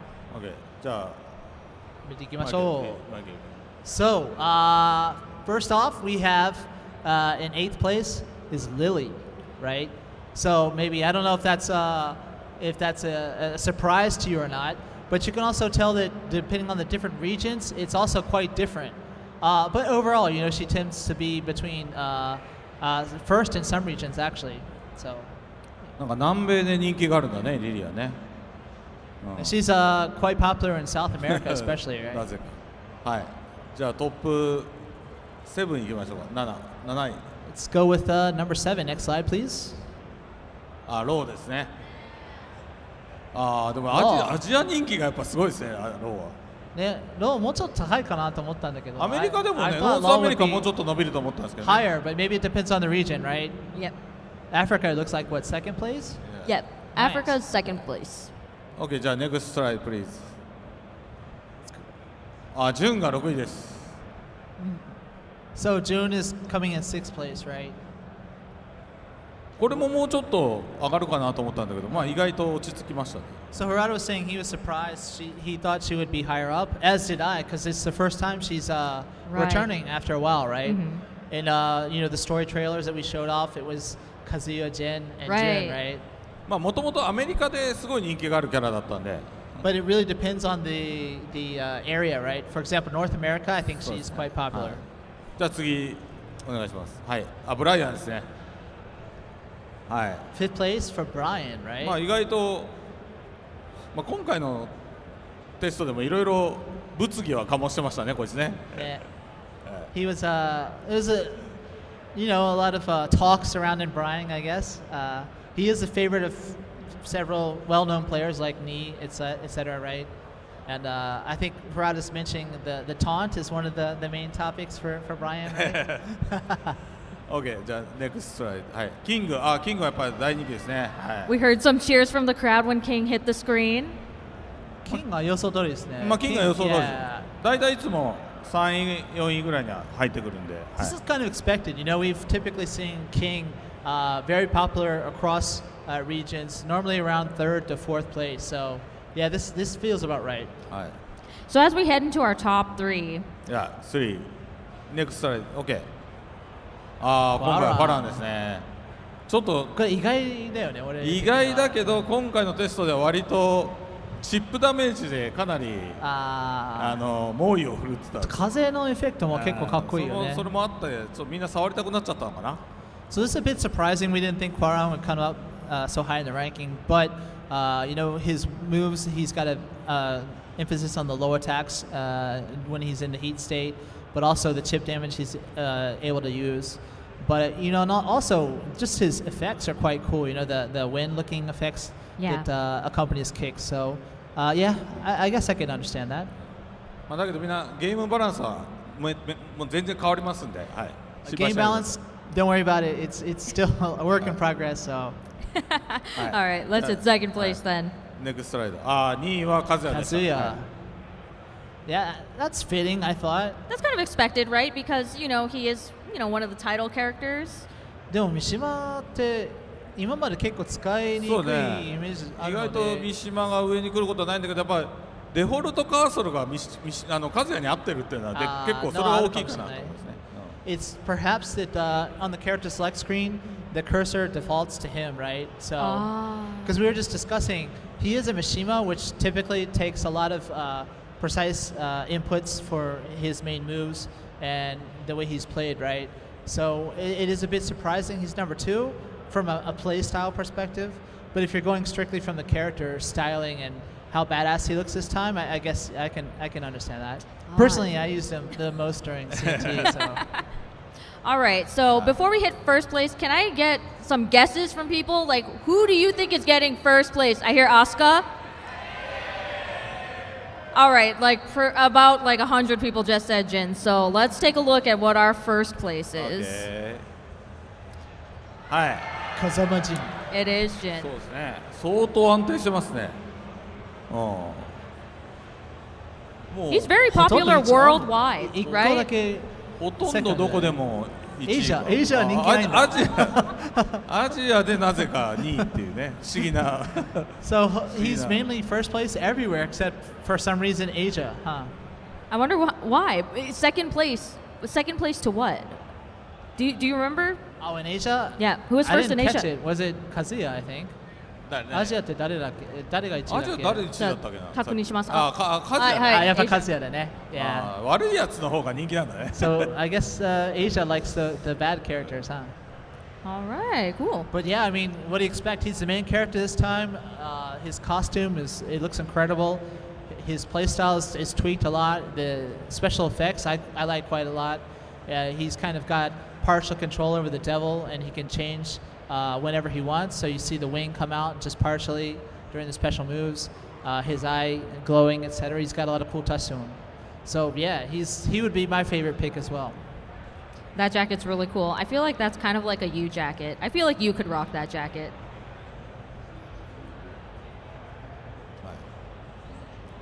So next we got, so we'll be continuing this again. This was just kind of an overview of some of the main details we thought people would want to know about the CNT and the feedback, right? So tomorrow we'll be diving even deeper. So we got a bunch of data that we took on the back end, and I'm sure that all you Tekken heads out there are going to love to see what we have in store. So check it out tomorrow at 1 p.m., I believe it is, at the Bandai Namco Entertainment booth. Yep, not only that, but our Bandai Namco Entertainment booth is super poppin' right now. We have a bunch of stuff. You can play Tekken 8. If you come back tomorrow, you can win, and you play Tekken 8, you can get a shirt, you can get a lanyard, you can get, well, we actually have an activation at the booth tomorrow where you can come to the booth, and if you are able to stay on the setup by not losing 3 times in a row, you can get a super, super limited Tekken 8 water bottle, and it's actually the only way you can get it right now. We didn't even make too many because, you know, we wanted to be competitive, so we'll see you all tomorrow at the booth for both Winner Stays On and the Tekken Talk. But for now, we're going to take it to the pools. Guys, do you have anything closing to say? 今 Twitch のコメント見てたら、何のトレーラーもないのって言ってるやついるんだけど、みんな勘違いしてるけど、エボのこれパネルだからね。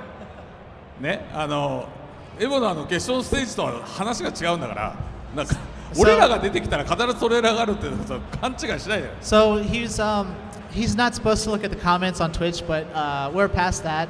And they don't disappoint, right? Many people mentioning no trailer. It is Friday. This is a panel. Please keep that in mind, and we'll have more exciting info tomorrow. No trailer tomorrow either, so hold your そう、 horses. ディープな明日のパネルもディープな話しかしないから、だから8をどうしていくかとかそういうディープな話ばっかりします。So it's just more a deep dive into more Tekken data and background into the game. Maybe give you guys some insight on what we're thinking leading up to release. So chill out a bit, and we'll see you tomorrow. Yep, thank you very much, everybody, and enjoy your EVO. Thank you all. Thank you. All right, wait, hold on. We got to make a little bit more noise for Tekken 8. Harada-san, Michael Murray, and Sumi. All right, pretty great stuff from that team. Cannot wait to get my hands on the game as well. If you are registered, Tekken 8 is also down there at the Bandai Namco booth if you are in the building. With that said, we're actually going to shoot to a quick break, and we're going to get the legendary Markman on this stage to talk to some other game devs. We'll catch you soon. At Chipotle, real food always starts with real ingredients in real kitchens. When you order Chipotle, real food starts with you, whether it's in restaurant, pickup, or delivery. However you Chipotle is the easiest way to Chipotle. Oh no. Super roll-up. Victory feels good. Yes.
Hey, what's up everyone? We at Tenno are beyond excited to announce the launch of some brand new merchandise for EVO.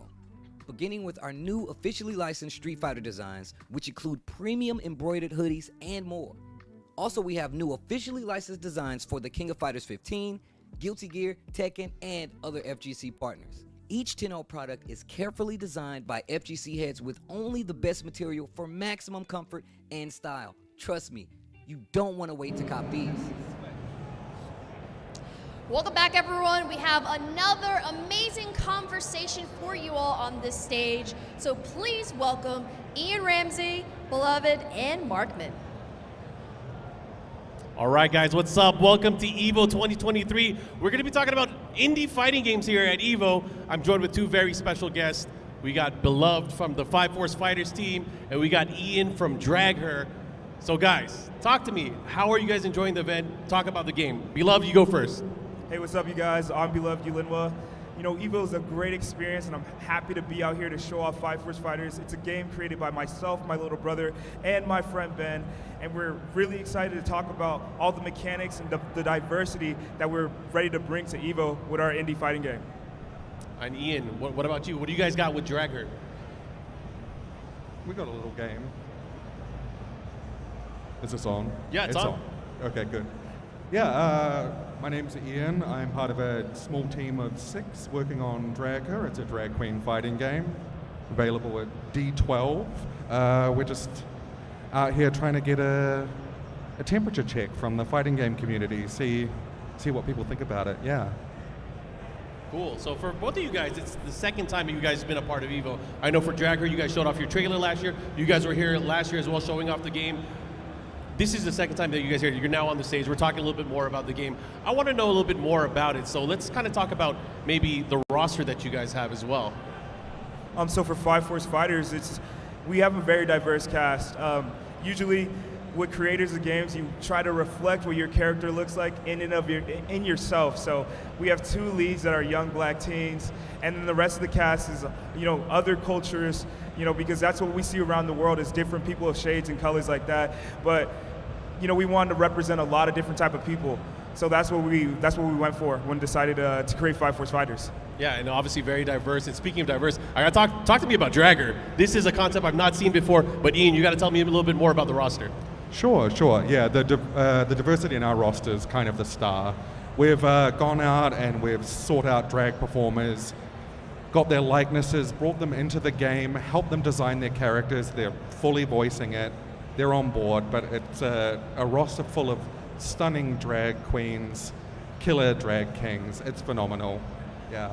It's definitely fire, phenomenal. So one of the things I wanted to talk about earlier, I kind of jumped into the roster discussion, but I wanted you guys to talk a little bit more about the game mechanics. So, Beloved, can you tell us a little bit more? Yeah, for Five Force Fighters, everything has been about innovation and bringing something different. So with our mechanics, we have this thing called Force, and that's the name of the game. It's like a mechanic that is the bread and butter of combat. It links moves together really easily, and it also adds for this seamless gameplay that you can't really get anywhere else, because you just break down a lot of the mechanics that make fighting games really difficult, but it makes it really easy. So you can break into this game super easily because you have the fighting game knowledge, but now you're digging deeper than what you usually would get into. All right, and Ian? Well, we are very blessed. Our lead technical designer, Matt, has worked on a number of indie titles prior to joining the Dragger team, and he's really helped spearhead a lot of our mechanics. We've got some approachability in the controls, but a lot of high-level mix-up. It's very, very fun to play, and yeah, come on down. Well, of course, people got to try it out, especially if they're here at EVO. For you guys, I got to ask you guys, especially getting the game out here at EVO, making sure people have their opportunity to have their hands on. How important is that for you guys? We'll start with you, Beloved. Community is huge. It's humongous for indie games. It's something that you have to build up from the ground up because, it's your first title. It's the first thing you've ever worked on. And sometimes it's just very difficult to build that community. So being here at EVO is tremendous. Seeing the people that really love what you're making and finding new people to try out the product that you've been working on for years. So it's humongous, it's major, and being able to be around that is great. It's a feel good. Ian, you want to talk to us a little bit about how important it is for people to try it? Yeah, absolutely. We've been surprised at EVO. There's a huge amount of queer people in the FGC. So many people have come by. It's amazing to see the diversity out there, and yeah. Cool. So my final question to you guys then, where can people find out more about the games? Is there a wish list option right now? We'll start with you, Ian. Talk to us a little bit more about Drag Her and where people can find out more information. Sure. You can find Drag Her on Steam. We've just launched our wish list. We're also available everywhere on socials at Drag Her the Game. We're also at booth D12. And Beloved? So you can wishlist Five Force Fighters on Steam as well. And you can follow our socials at Kaizen Creed. So you can keep up with everything Five Force Fighters, and you never know, future games that we drop at Kaizen Creed as well. Cool. Well, guys, that has been the roundup here for the Indie Fighters. If you guys are here at the event, make sure you guys check them out in the Indie section. But guys, I got to say thank you guys for joining me here. We will send it back to you guys. And again, look forward to more here from EVO 2023.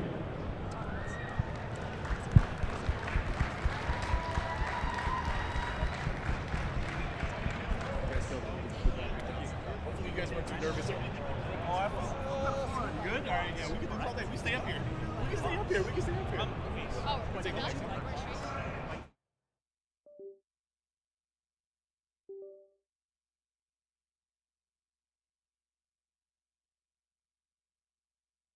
Your Chipotle order just got extra with fighter coins from Street Fighter 6. Order any entree in the Chipotle app using promo code HDKN236 and receive 250 fighter coins with your order. Visit chipotle.com/SF6 for details. I asked for an equal, and this is what you find. Sir, perhaps a new hunting ground. Craven wants a hunt. I'll give him one he'll never forget. Better take him out before they find the lizard. This gunship won't quit. I do not want to be lizard food.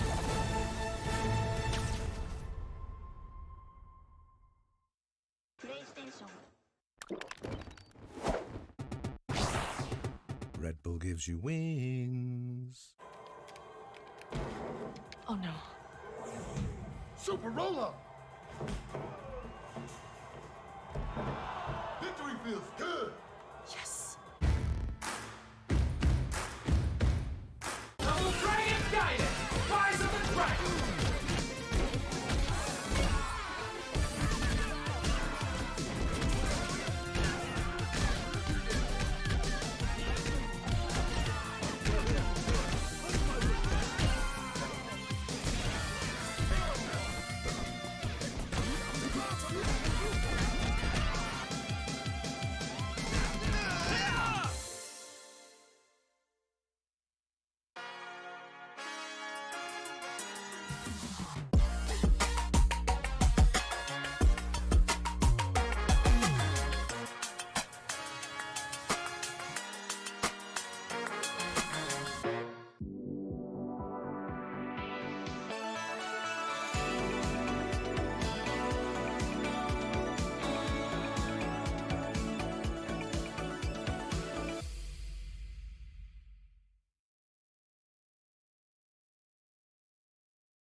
Till I'm more than what they ask of me.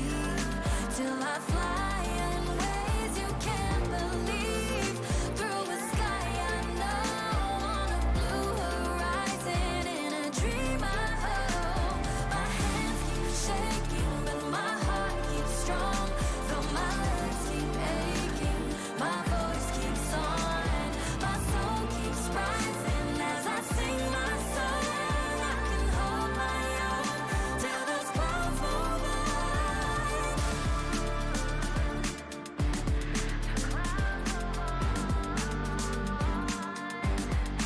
Voice keeps on.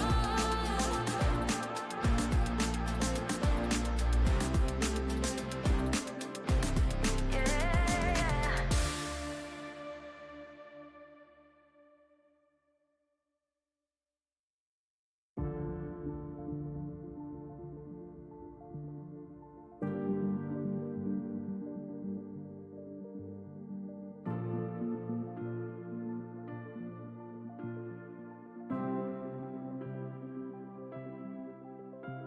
Believe you could be so much more. Made for the moment in the era I forged. Live from the minutes where the legends are born, and the myths are forever when they pen our lore. I hear every echo inside of the world clear. I feel all the hopes inside of the same fear. The shadows that faded out, all the lights in the same years. When they tell us that it's gone, but yo, I'm still here.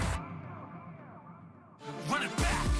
Quarter on one cab. When 99 seconds is everything y'all have. Prove yourself worthy, I live in the impact. As soon as I push forward and tell them to hold that, roll back. I don't see any limit, they're lacking the vision and asking why the hell I would risk it. I'm basically different, I'm everything they say that I isn't. The arcade era live in my spirit. Don't tell me to move on, soon as all the pressure gets too strong. Feel like I was born here for something to prove wrong. When was that moment when you felt that sound and heard the crowd shake ground, screaming one more round? Let the lights flash over the main stage, I'm still brave, battling the giants that skill made the will fate. Test that choice, ignite the fire of a brand new age when they hear my voice. Evolve till I'm more than what they ask of me. Till I fly in ways you can't believe. Through a sky I know, on a blue horizon.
Believe you could be so much more. Made for the moment in the era I forged. Live from the minutes where the legends are born, and the myths are forever when they pen our lore. I hear every echo inside of the world clear. I feel all the hopes inside of the same fear. The shadows that faded out, all the lights in the same years when they tell us that it's gone, but yo, I'm still here. Run it back.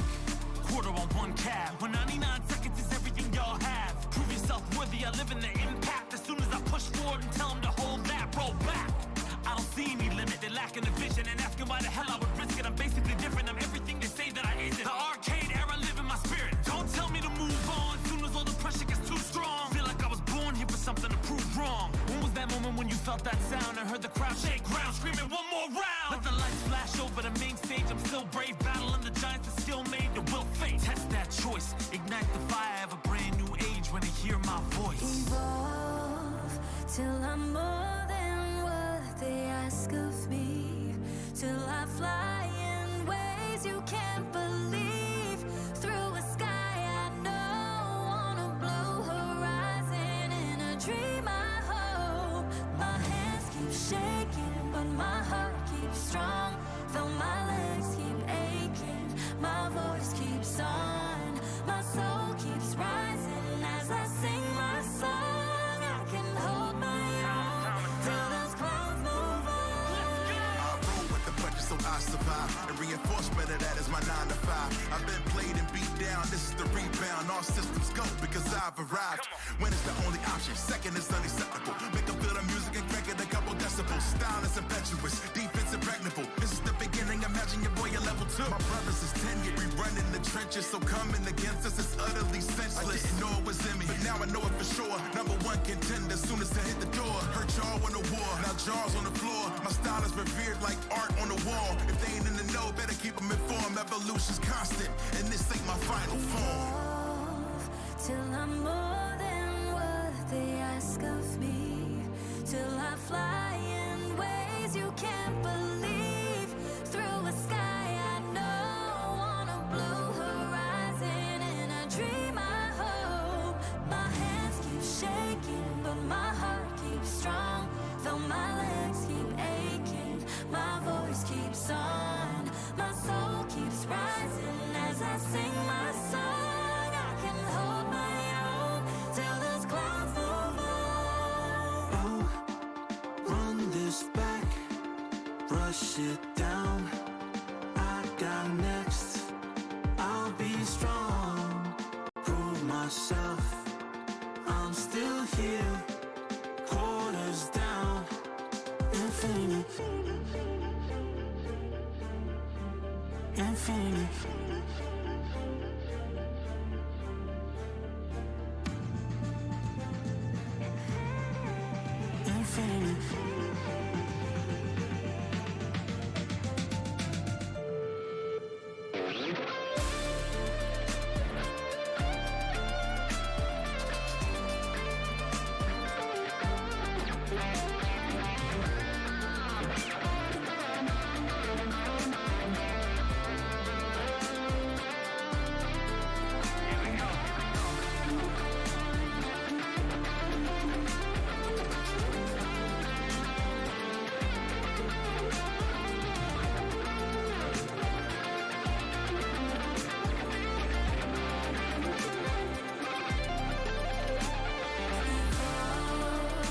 Till I'm more than what they ask of me, till I fly in ways you can't believe, through a sky I know, on a blue horizon, in a dream I hope. My hands keep shaking, but my heart keeps strong, though my legs keep aching, my voice keeps on, my soul keeps rising as I sing my song. I can hold my own till those clouds move on.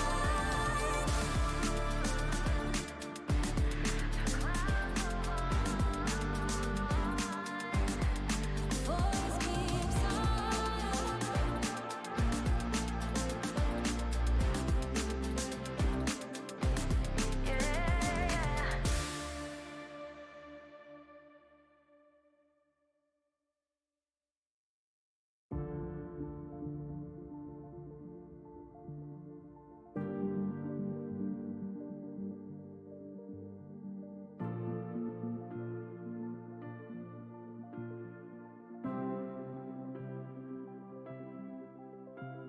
Believe you could be so much more. Made for the moment in the era I forged. Live from the minutes where the legends are born, and the myths are forever when they pen our lore. I hear every echo inside of the roar clear. I feel all the hopes inside of the same fear. The shadows that faded out all the lights in the same years when they tell us that it's gone, but yo, I'm still here.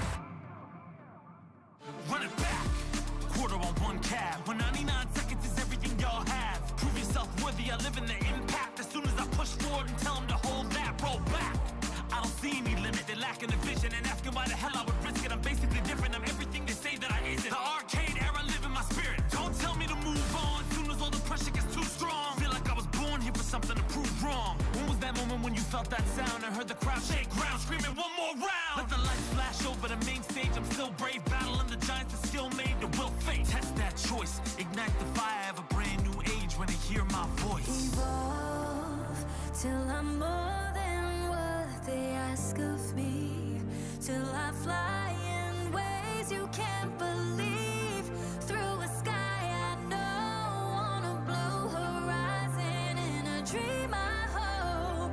My hands keep shaking, but my heart keeps strong, though my legs keep aching, my voice keeps on, my soul keeps rising as I sing my song. I can hold my own till those clouds move on. I roll with the punches so I survive, and reinforcement of that is my 9 to 5. I've been played and beat down, this is the rebound, all systems go because I've arrived.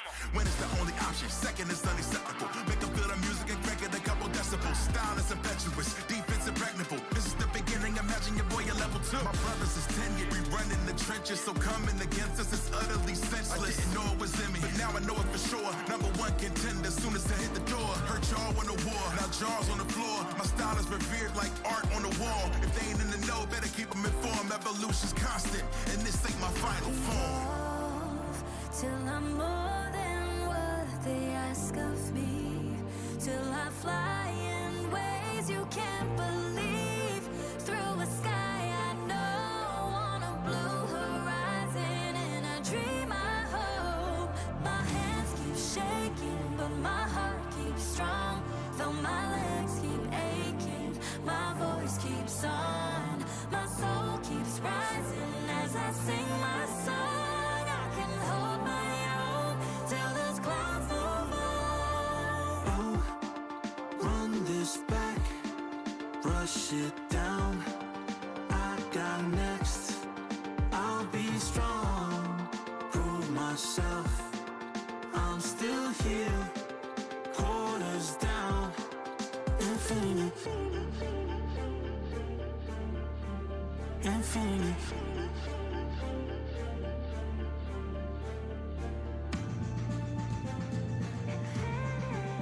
Infinity.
Believe you could be so much more. Made for the moment in the era I forged. Live from the minutes where the legends are born. And the myths are forever when they pen our lore. I hear every echo inside of the roar clear. I feel all the hopes inside of the same fear. The shadows that faded out, all the lights in the same years. When they tell us that it's gone, but yo, I'm still here. Run it back. Quarter on one cab. When 99 seconds is everything y'all have. Prove yourself worthy, I live in the impact. As soon as I push forward and tell them to hold that, roll back. I don't see any limit, they're lacking the vision and asking why the hell I would risk it. I'm basically different, I'm everything they say that I isn't. The arcade era live in my spirit. Don't tell me to move on, soon as all the pressure gets too strong. Feel like I was born here for something to prove wrong. When was that moment when you felt that sound and heard the crowd shake ground, screaming one more round? Let the lights flash over the main stage, I'm still brave, battling the giants that still made the will fate. Test that choice, ignite the fire of a brand new age when they hear my voice. Evolve till I'm more than what they ask of me, till I fly in ways you can't believe, through a sky I know, on a blue horizon, in a dream I hope. My hands keep shaking, but my heart keeps strong, though my legs keep aching, my voice keeps on, my soul keeps rising as I sing my song. I can hold my own till those clouds move on. I roll with the pressure so I survive. And reinforcement of that is my 9 to 5. I've been played and beat down, this is the rebound. All systems go because I've arrived. When it's the only option, second is unacceptable. Make them feel the music and crank it a couple decibels. Style is impetuous, defense impregnable. This is the beginning, imagine your boy at level 2. My brothers is tenured, we run in the trenches, so coming against us is utterly senseless. I didn't know it was in me, but now I know it for sure. Number one contender, soon as I hit the door. Hurt y'all on the war, now jaws on the floor. My style is revered like art on the wall. If they ain't in the know, better keep them informed. Evolution's constant, and this ain't my final form. Till I'm more than what they ask of me, till I fly in ways you can't believe, through a sky I know, on a blue horizon, in a dream I hope. My hands keep shaking, but my heart keeps strong, though my legs keep aching, my voice keeps on, my soul keeps rising as I sing my song. I can hold my own till those clouds move on. Oh, run this back, brush it down. I got next. I'll be strong, prove myself. I'm still here, quarters down, infinite, infinite.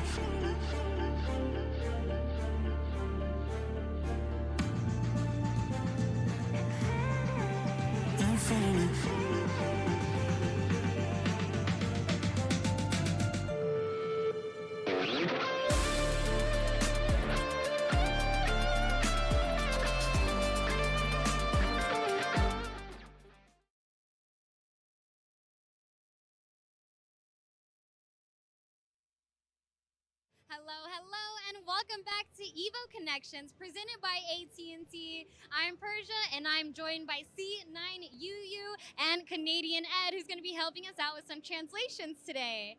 Now, I gotta ask UU, you've traveled so far to be here, and I'm curious to know more about the differences between connecting with your local community versus connecting with the community here at EVO. エボに来たのが2019年ぶりだったので、みんながやっと海外に戻ってきたねって、海外の大会に私もずっと行けてなかったので、お帰りなさいって歓迎してくれました。あと、鉄拳のプレーも見て、すごい褒めてくれたりとか、もうこれから頑張ってねって応援してくれてます。Like in Japan, everybody here is just so warm and welcoming and open, and everybody she meets just is just saying, hey, I'm rooting for you, you just played well, and all of that. So it's a very good feeling and very welcoming. That is awesome, and we're definitely looking forward to seeing you play in Tekken 7. Everyone's cheering you on. But with that said, we have Tekken 8 on the horizon. How do you feel about Tekken 8 so far, and what are you looking forward to the most? 今までの鉄拳シリーズを触ってきた人ももちろん楽しいと思いますし、新しく始めた人も楽しめるような要素がたくさんあると思います。鉄拳を今までやったことない人もやってみてほしいと思います。She's really impressed that been able to keep the core gameplay of Tekken, but also introduce gameplay elements that will attract new players. She really hopes that Tekken 8 will bring both the existing Tekken community and new players into a brand new community and drive the series forward. Amazing. Well, we're looking forward to seeing you compete, not only this weekend, but in the future for Tekken 8 as well. Thank you both so much for joining us, and we're going to kick it right on back to the main stage. Whoa. All right, I guess we got some Killer Instinct fans in the house. Do we got KI fans out there?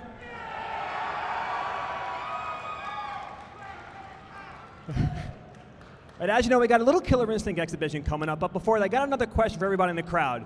Who out there likes Chipotle burritos? Let me. I got another question. Who likes potentially free Chipotle burritos and bowls? All right, with that, everyone, Chipotle is proud to support EVO and bring incredible opportunities and even better, incredible food to the FGC. Now, there should be a code behind me. There is not a code behind me.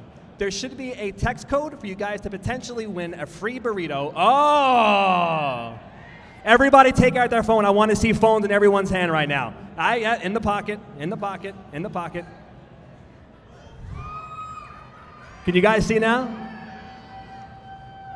Everybody please text this number for a potential opportunity to win a free burrito or a free bowl of Chipotle. Thank you very much, Chipotle, for supporting EVO. We really appreciate it. Everyone get the text in? We're not starting until everyone gets the text in. I see you guys still looking at your phones, so we're doing it.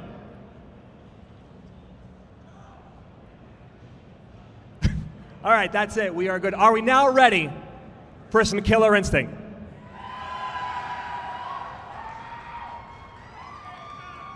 Oh my God.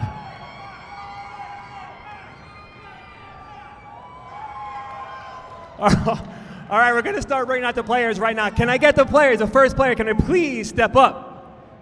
Oh, here he comes. Everyone give me some warm welcomes for the man, Rico Suave.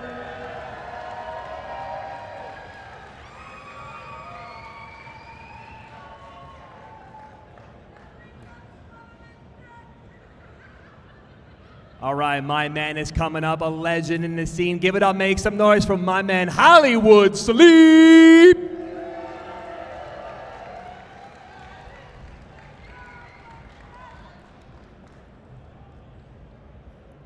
Yeah.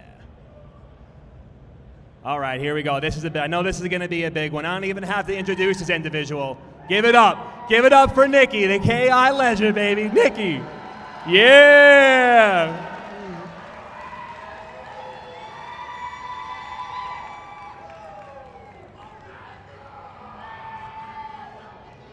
And here comes our last competitor. Please make some noise for the man, Bass!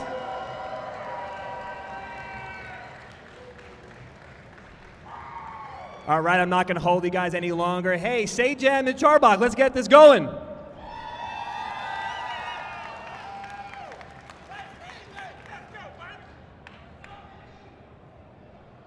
What's up, everybody? Welcome back to Evolution 2023.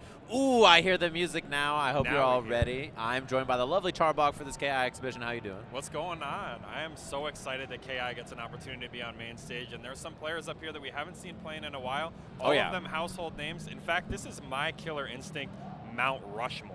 Yes, that is actually the perfect way to describe this, I think, right? It's like we got some EVO champions, we got some players that are up there for the greatest of all time, right? Some really storied legacy players here for Killer Instinct, so it should be a good time. And I was really excited to see that. Not only are they here, but we're having an exhibition and people seem so excited for it.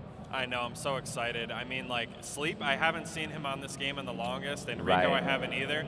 Nikki and Bass, a little bit more active, you know, but all of these guys are gods in their own rights. You know, you have Rico Suave and you have Sleep. Those are both World Cup champions and EVO champions. Yeah, and it was so good to walk in and you see the wall of EVO champions and you just like look on there and you're like, whoa, there's KI right there, right? It's really, really cool. So I'm happy that this exhibition is happening. Thanks for everybody who's tuning in at home and also everybody out in the crowd out there who are ready for some KI action. Hope everybody's ready to dig in there and hear the music out there on the main stage. I hear it pumping I can't wait to hear it again because it's been a while since I've heard it in EVO. You know what I mean? Out there on the main stage. So it's pretty nice. It's so exciting. You know, KI always has a home at Combo Breaker, which is awesome, and you know that Rick is the one pulling the strings on that. So it's no surprise that we're getting it here on the main stage. But like you said, it's been a long time since we've seen anything like that. It looks like the players are just kind of getting their peripherals ready to go with the big tricks.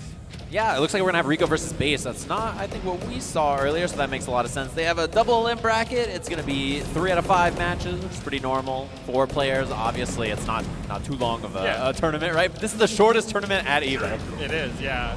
And it's an exhibition in that right, but you're getting the 3 out of 5, so that's good. It's looking like we're going to see Arbiter versus Jago. Maybe this is just a button check, though. I'm not sure. Yeah, let's see real quick. They look pretty relaxed. Yeah, okay. Button check action, you know, the usual fighting game. Everybody's like, I got to check my buttons, make sure everything's good. Yeah. Sun's not in my eyes. Yeah, this was before we had the whole, like, the one that you have in Street Fighter now, where you can see all the buttons on the screen with the display inputs and everything like that. New fancy stuff. This game came out in 2013. This 10 years. It's been a decade. Yeah, it's a 10-year anniversary, which is wild to think about. All right, little button check action as you were mentioning. Back into it. I love that the menus. Wow, look at that crowd out there. What's up, everybody? Hopefully you're enjoying EVO. It's lovely to see all your faces out here, to see the crowd, hear the music. Hope everybody's ready for some KI action here on the main stage. Big Friday afternoon. Big chillin'. Spinal. Classic base, yeah, for sure. And we'll see what character Rico's going to go with. He's a father. He's a family man. He's a dad now. Yeah, he's been playing all kinds of games lately, so we'll see how he's doing. Omen is like maybe the pick he's going for here. I've seen him play some Omen in the past. I've been watching a stream recently, and this is usually who I've been seeing him play. It's also worth mentioning that this is a pretty frustrating matchup for Spinal. Yes. It's kind of hard for him to anti-air. The way that Omen kind of swoops down on his dome, crossing him up and everything like that, it's kind of aggravating for Spinal to deal with. He's going to have to be able to reposition himself with teleports. You know, I mean, Base is a character specialist right here. He's no stranger to this matchup. Exactly. It's going to be a good one. Tough one to deal with that airspace. I'm sure if you haven't seen KI before, you don't know about all the air dashes and air movement that a character like Omen has. He also has great projectiles. He's got good normals on the ground. And he's very slippery and hard to keep down once you hit him, right? He has the shadow escape. Part of his 3 meters down there you see in the bottom right. Be very tough for sure. As he flies in right back to the front. Great block there from Base. We'll get the names fixed for in a second there. As you can see at the top. That's not Hollywood Sleep, but we'll get that fixed and ready for you here at EVO. Jab, pressure. Keeping it nice and safe so far as we get some shadow or pressure. Rico just trying to put the pressure on here. He's trying to get Base to open up, and it's just not happening right now. Oh, great anti-air. That's those fundamentals. That's the dad fundamentals right there. They never leave you. The older you get, the more those fundamentals sink in, you know what I mean? He's like, I'm ready. He's changing diapers and anti-airing at the same time. Oh, nice teleport. Checks him with the sword. Rico trying to up back, gets it out of there. Nice and safe and sound. Both players being so smart about the way that they reposition themselves on the screen here. Rico got to confirm there. He decides to go for another mix-up. Ooh, Shadow, Orda. He's going to put these fireballs on the screen. Base might lose this first life bar without being able to pop his instinct. Oh, there it is. And the teleport. This is a big chance now for Base. And a guest break right on the mediums. Just a pixel. Now he teleports backwards into the projectiles. The first life bar there for Rico as he runs away from the instinct. Rico looking for this opening again. Base is just opting to block here. Going for those anti-airs is more likely to get him to open up. Big lockout. This is going to be a level 3. Yeah, Skulls. Yeah, level 3 on the KV meter there. A little teleport out. And again, that's the one thing about Omen. He's so slippery. He's really hard to deal with. Rico's trying for the crouching light into the slide there, but the second one just missed. It's about -2 there. Baits the reversal out. Oh, early lockout, but doesn't get to capitalize on that at all. Yeah, I mean, Rico's been going for a lot of early break opportunities, and then Base just hasn't been looking for a big combos watch. Try to catch him guessing there with the counter break. And oh no! Big opportunity here, activates the instinct. Neutral jump on the throw. No punish though, and the stuff on the shadow. Nice, so pretty even match here, especially since Rico's instinct's going away. Yeah, Rico's got a little bit of instinct here. We're going to see if he can get something started with it. He does have the ability to lock out Base's meter, and there it is, just as I say it. Base is not going to have access to that meter, even though he has it built. Ooh, catches the jump there. Not a great fireball pattern, to be honest with you. No, Omen's fireballs are all random, actually, and it's kind of up for the Omen player to just play off of them. Oh, nice, and the ender is enough. Game 1 to the family, man. I'm liking it. Rico swap. Dude, this guy Rico came up to me and was like, you know, man, I've been busy with life, you know, doing other stuff. I don't know if I can still game the same way. That's an EVO champ right there. He gets game 1. Yeah, you can never count him out. And here it is. His base is going right to the Cinder. This is kind of a staple thing for him to do in this situation because, you know, Cinder, he kind of has a flash kick like up kick, except you don't need a charge to do it. Right. And it's much better as an anti-air option against a character like Omen. Yeah, much, it's down up much better. kick, right? It's easy peasy, you know? One thing that it's like so funny about this game is explaining to people like, yeah, it's like a charge move without the charge. Yeah, like, it is. What? And you get a combo off it. Yeah, yeah. And then you get to go wild. That's just kind of the whole game, you know? Oh, yeah. So here we go, back in. As you mentioned, Cinder, I think a better choice, right? You can control the air a little bit more and you have a little bit more control in general and how the pace of the match goes, I think, versus Spinal, who's kind of a sitting duck. Yeah, the fireballs that Rico are going to throw out, the ones that he's going to want the most are the ones that are going to stuff the fireballs that Base is going to throw out, because that's kind of how Cinder makes his way in, right? Like, a lot of his forward movement is really, really risky. He's got to land a fireball on you, and then the threat of the explosion is how he gets in, right? Just right now you see that fireball right there. He's going to pop it, and an immediate breaker on the jumping light punch. Just doesn't want to see any of that combo to the recap and anything else. Setting up the bombs now, and again, yeah, Rico, it's on him to approach now a lot of these instances. Great blocks. He did not want to open up on that one at all. Catches the back jump with that. Yeah, these confirms are all going into these launchers, and Rico's not getting much off it. Little scramble situation there. Yeah, the nice thing about having an invincible reversal like that, right? We see moments like that where there's pressure, and he can just, you know, down up kick. He's out of there. He doesn't have to worry about trying to anti-air. Oh, he almost got the explosion off, but the fireball actually hit him. Oh, going for some chip here. Rico just waits it out. He knows that he has a life lead, and those fireballs aren't doing that much shit. It's not really nothing that he has to worry about. Oh, baits it, but wasn't ready. Yeah, he was fired up, so he gets the extension here. Burns the arms, and a chase down with the Trailblazer. What a confirm. All right, wake up from Rico. I had the instinct to pop and be a plus after, so it makes a lot of sense. Front throw again with the orbs.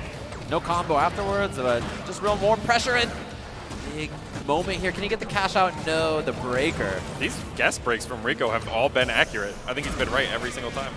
Yeah, and even when he's been wrong, Base's combos have been so short, it really hasn't hurt him that much. Ooh, when he goes for the counter break. That was one of those moments where the breaker was really reactable, right? So it's like, I know that you know I'm just going to do it. So really good call out there from Rico. Yeah. At that point. Nice little fake out on that. Jumping down heavy kick. Gets a little fake out throw. Empty like that a lot, so dead even here. Oh my god, he almost got the whip punish of that. Both players sitting on all of their meter right here. Yeah, we're going to see the Shadow Orbs pressure, I'm sure, here soon. Oh my god, he did Demonic Despair. This is going to put all the white life on Base. He's going to have one chance to touch Base and cash all this damage out, and he can actually kill him right here. This is it. One chance for the round. Oh my god. Do it. Rico Suave gets the game just like that. That is one of the rarest moves that you can ever see in KI because you need all of Omen's bar to do it. And I mean, if it doesn't work out for you, you whiff the throw, you lose all your meter. It's not really a good situation for you to be in for a character that's so meter dependent as Omen is. And yeah, it's basically like a raging demon that like I have to hit you again to kill you. Yes, right? exactly. That's the perfect way to put it. I cannot believe that's what he went for. It's really risky too. Like I mean, if you whiff, like it's so much meter, but yeah. Dangerous to go for. It doesn't work out on this counter pick, so even if, you know, Rico loses this game, right, he has the choice to switch if he wants to. Wow, beat the anti-air. And he's going to go for a burnout here. Now, this means that every time that Rico uses his punch specials, it's actually going to increase his white life, and that's why Rico just used all kicks on these confirms here. Yeah, and I think you really don't mind getting your arms burnt out as Omen that much, you know, like, sure, you don't have fireballs and some other stuff, but he's got really good kicks anyway, and he's got good kick specials, so. Yeah, he's pretty versatile in that sense. He doesn't have to totally rely on the punch buttons as much as other characters do. Yeah, some characters it's a much bigger detriment for sure. Oh, this is going to be a reversal here, yep. Not too much damage, but you get out of the situation, and that gets baited the other way. Breaker on the medium doubles. Base probably looking to connect so that he can pop his instinct here. He could get a juggle off of this. Very nice. Oh, he's going to capitalize off of this lockout. He might try to go for a mid-round burn. Oh, okay, a battery ender is nice too. Battery, if it's level 3 or 4, it will carry over to the next life bar. If it's level 1 or 2, I wouldn't bother with it. It doesn't even matter. Yeah, and the battery ender gives you meter back, right? So it's always a nice thing to have. You might as well take the resources. Oh, Trailblazer right over, but the fireball saved the day for Rico there. That was so smart that Base actually canceled that right there because Rico could have shadow countered that for free, and he definitely would have. Oh, too early on that. That is a lot of life to eat away. Especially for Cinder, who usually doesn't have big damage opportunities unless he burns you. Yeah, Cinder is kind of the character that he has to hit you twice, like you said before, to really do the damage. What a confirm. He almost confirmed that Rico's still alive here. 2 bars in Instinct, back throw into the corner. Very nice. Base is on the board. Yeah, it looks much better that game. And that's kind of what I expected when we saw the counter pick in the first place, right? So I'm very curious if Rico has another character here that he's going to go to, or he's just going to stick it out against Cinder with Omen. Like, although I think that Cinder has way better anti-air options against Omen, I don't really think that this is that terrible. I think that the random fireballs floating around the screen can be really obnoxious to traverse, but I was going to say Rico has a really, really good Gargos, and the portal punches are pretty obnoxious for Cinder to deal with, and a lot of Cinder players think that this is a pretty terrible matchup. You know, why play a 5-5 when you could play a 6-4? Well, he's thinking about it. Yeah, he's kind of hovering around the screen on a couple of different characters. We'll see if he's just going to go back into the Omen. He does. Okay, so doesn't lock in with the Gargos, despite it. Maybe this is just his comfort, you know, like it's the character he plays the most, as you mentioned. So. Yeah, I mean, this is what you've been playing lately, right? Rico's been brushing up on this game lately on his stream to get ready for this exhibition. Yeah, every time I tuned in, he was playing Jamie, so, you know, it was a little different. I was like, wait a minute.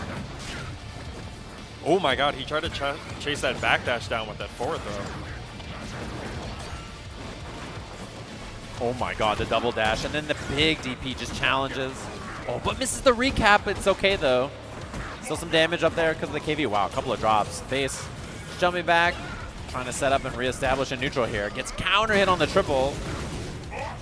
Oh, he's fishing for another confirm there. I don't know if that was a drop or a reset attempt there from base. Rico's going to try to get some OP started here. Shadow Orda. And the combo here. Oh, it didn't quite reach, actually. Lots of combo drops in this match. Yeah, ooh, not a bad pattern to approach with it at all. So, yeah, Rico trying to get in there with this orb on him still. Going to be shadow pressure. The orbs are going to shoot out. Yeah, catches him on the anti-air. Baits the throw, but no punish. No throws in this game. They have so much recovery, so easy to punish. I'm very surprised that that didn't catch there. Rico on the verge of closing out. This health bar and that lockout is going to do it. Around the world, a lot of meter built there too for Rico, so potential that we could see it happen again, actually. He's about to have full meter. And there's that mind game now. Now the mind game has started. The last time we saw Base break that. Or Rico counter broke him on that, rather. Yeah, huge meter lead now for Rico. And he breaks right again. Man, his guess raise, he's been so consistent so far. Oh, and the orb on the other side. Great awareness to block from base. Breaker on the forward, heavy too. I mean, it's reactable, so I don't blame him. Wow, he's been right so many times. I'm telling you, today with these breakers, he is psychic. He has not been wrong once. Not a bad trade there for base. He kind of really just disrupted the whole Orda setup. He forced Rico to spend another bar to get something going there, and he just challenges with a jab. The trade wasn't too damaging, but he is down on life, so that could end up being a factor. Lots of chip on this. Backdash on Wake Up in the trade. Man, base is down so much life, though. Finally gets that health bar, but he's got such a long road to do it here. Instinct pop. Big opportunity now. Plus frames there. Oh my god, no capitalization on the throw. Rico does not bite, and that's huge. He's going to take opportunity to get some potential life up there. That was a great phase out there from Rico, getting out of that situation. Ooh. There's the break. Base really had no choice there. Had to do it. Chip is going to be a problem here soon. He goes for it. Needs to get out of this position. Can he do it? So low on life now. Got some bombs to work with. Misses the juggle, but fake out. A light punch fissure. This is a chance now. And the wake up jab. Man. Rico Suave. 3-1. Moving on over base. The game never leaves you in that sense, man. You can know, still beat the active players. Even if you haven't played a fighting game in like a decade, you know how to mash jab on Wake Up with the best. Of course. You know what I mean? You got to do it. I mean, at that point, you know that, I mean, he saw the feint from base. He knows that he has to get kind of like, you kind of got to mix it up. You got to color outside the lines if you want to get that opening. He has a lot of reason to mash jab on Wake Up there. And Rico was like, yeah, I'm not dealing with this at all. I love the way you put that color outside the lines. Yeah. You got to make something wild happen, right? Yeah, you can't play on rails like that. When you got to make the comeback, you got to start mixing it up a little bit. You got to get a little weird. Yeah, there's our first set. Wow, I'm kind of surprised, honestly. Rico looked pretty sharp, I got to say. He did. Up against someone who's still very proficient at this game too, right? Which is the cool thing about this. Same thing with our next set. You know, another, as you mentioned, Cat Cup and EVO champion in Sleep up against Nikki, who's someone who still champions the game to this day, right? Oh yeah, he's a combo breaker champ. He's a CEO champion. I've seen the belt. It's heavy. It's actually heavier than I thought it is. I've seen the belt. I've seen the belt. I've seen it, yeah. It's pretty heavy, yeah. These guys are both ridiculous players. Sleep, he's more playing Street Fighter right now, but I mean, playing KI, you know, again, you're dealing with a World Cup champion and an EVO champion. Yeah, I mean, Street Fighter has 7,000 entrants. I think everybody's playing a little Street Fighter. Absolutely. These days, yeah, definitely. And so I guess my big question here is what are we going to see? Because I know that Nikki is an idol player as well. He has a pocket idol. Sleep, recently I have seen him playing idol, so I'm not really sure if that's who he's going to be going with here. Interesting, yeah. Yeah, I'm actually really curious. I mean, that's the one thing about this game, you know, whether it's your prime or you played it later on, everybody has a lot of characters. Yeah. Right? There's very few people who only play one character in this game. I mean, the characters in the game are so cool. It's hard not to dabble, you know what I mean? So a lot of people have secondaries or third characters that they play in certain matchups, especially if they're just like, I'm not playing that matchup. I refuse to do it. So tournaments have all these counter-picking back and forth and stuff like that. Same kind of thing we saw in that first set, right? Same matches. The characters all switched up and everything. So I'm curious if we're going to see the same thing here. Nikki has a bunch of characters. Sleep has a couple of characters he can mess with, so we'll have to see. And like KI is a game that has such wild characters that when you explain to them the people on paper, you just explain them in the vacuum with no context of the rest of the game, and everybody's just like, that character sounds top tier. And I'm like, he's actually like bottom 5. Yeah, he's like terrible, yeah. You're like, this character can do all this left, right, upside down, wild. He's like the worst character in the game. You're like, what? How is this character bad? But, I mean, that's the cool thing about the game. Everybody who's played KI can tell you that the characters are super fun. The music is super good. I mean, hearing the music in this game is so funny because it came out so long ago now, and you're like, damn. These other game soundtracks are pretty good, but that KI. My God, it's one of the greatest soundtracks of all time. And that was like Mick Gordon doing that as well. Made some really, really sick tracks for that game. Some straight up classics. Yeah, all the music in this game is incredible. The sounds are good. The menu sounds when you like toggle through the menu, doom, doom, doom, doom. It's so satisfying. The You're first like, time I noticed that was happening, I was mind blown. Yeah, it's so good. All the little details, man. Everything about it's really, really good. So, looks like they're set up on the stage, doing a little button checking maybe. Idle. Con Ra, interesting. Yeah, we'll have to see. I don't know. I can't read lips for sure, but I thought I saw a button check on there, so we'll have to see. Maya.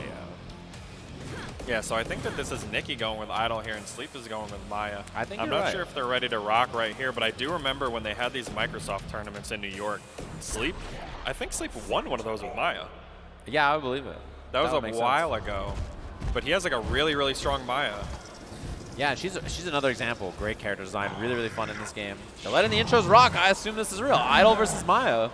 And we're going to get the start of the intro there showing us that Mage Idol is actually what we're getting from the start. More of a zoning body. So Sleep is going to want to close the gap right at the start here if they're ready. He's going to want to start making his way in. There you go with the Mantis. Pushing into the corner. Back fierce. Getting the party started right off the bat. Immediate Mantis is like such a big tell too. You know what I mean? It's like, what's up? I'm just going to do it. Wow, went for the counter break. And, people know Nikki likes to break it early and often, right? So I kind of like that idea. Double Meteor has not gotten Warrior Body yet. There it is. Nice reversal. Get off of me. Pushing back into the corner. He's trying to throw these daggers because he's either going to confirm or he's going to get a pip, which is going to benefit Maya a lot. DP right into the instinct. This is when it gets scary for this character. I mean, he's a really strong character, but it's especially dangerous. Oh my God. Oh, yeah, the Shadow Meteors, yeah. Top 5 instinct for sure. Yeah. Nightmare. This is really just the worst. Yeah, this spot, look at how much damage the Shadow does alone, by the way. Meteors again. I can't see, help. Yeah, there's not a lot you could do off of that. And Nikki almost picked up a recapture confirm off of that, stuffing that reversal. Yeah, sent DB for the trade there. Very nicely done. So look, again, we talked about how strong the instinct is. Yeah, Nikki basically just, died and then was like, oh, cool, I'll pop instinct. Character became God for about 10 seconds. Yeah. That was really, really smart there that he was trying to go for something on a confirm there. He knew that Sleep didn't have any bar to shadow counter that, so he's just going to swing that all day and take these plus frames. And that head switch is actually invincible. Yeah. It gives you an idea about what the opponent's trying to do sometimes too, right? Which is really nice. Oh, no breaker. That was a medium linker. Or medium manual there. He's going to get a pip here. This is actually going to give a run cancel to the opposite body. So the warrior body right here is going to get a run cancel. There it is. Yeah. Oh, and the reversal caught the jump there, so a chance now for Sleep. Baits a throw. Double daggers. Oh, the breaker, and now you can pick both of them up. Yep. This is neutral. That is really neutral. Scary to deal with. Yeah. The club slam. Oh, and didn't have time for the lights, actually. Was able to break in time, so unlucky there for Sleep. Thought he could slip it in. Uh-oh. Body swap time. Just in time. This is really close to killing. One chance scenario. He might just go for the setup here. Oh, no. Cash this out. is just going to kill. I think he's just dead, right? Oh, no, a pixel. Oh, and then the chip anyway. And the taunt. We'll have to see. But yeah, if you don't know, Idol is a stance character, right? He has two bodies that he goes between without your choice. He just does it whenever he's feeling like it, right? And when you instinct, you have the power of both bodies combined, and it is super scary. Like, it is super messed up. His instinct's one of the strongest things in the game. I think top 5, maybe top 3 instinct. It's really, really without good. a doubt. Any character that does a DP and then has a meteor come down after it is definitely a problem. Summoning a meteor is already pretty powerful. But to be able to do it off of your DP seems pretty good. And this is more of the staple character that we're seeing here from Sleep, his Arya. This is kind of his classic pick. A breaker right there on the medium doubles, just ready for it. DP, oh, he was already backdashing though.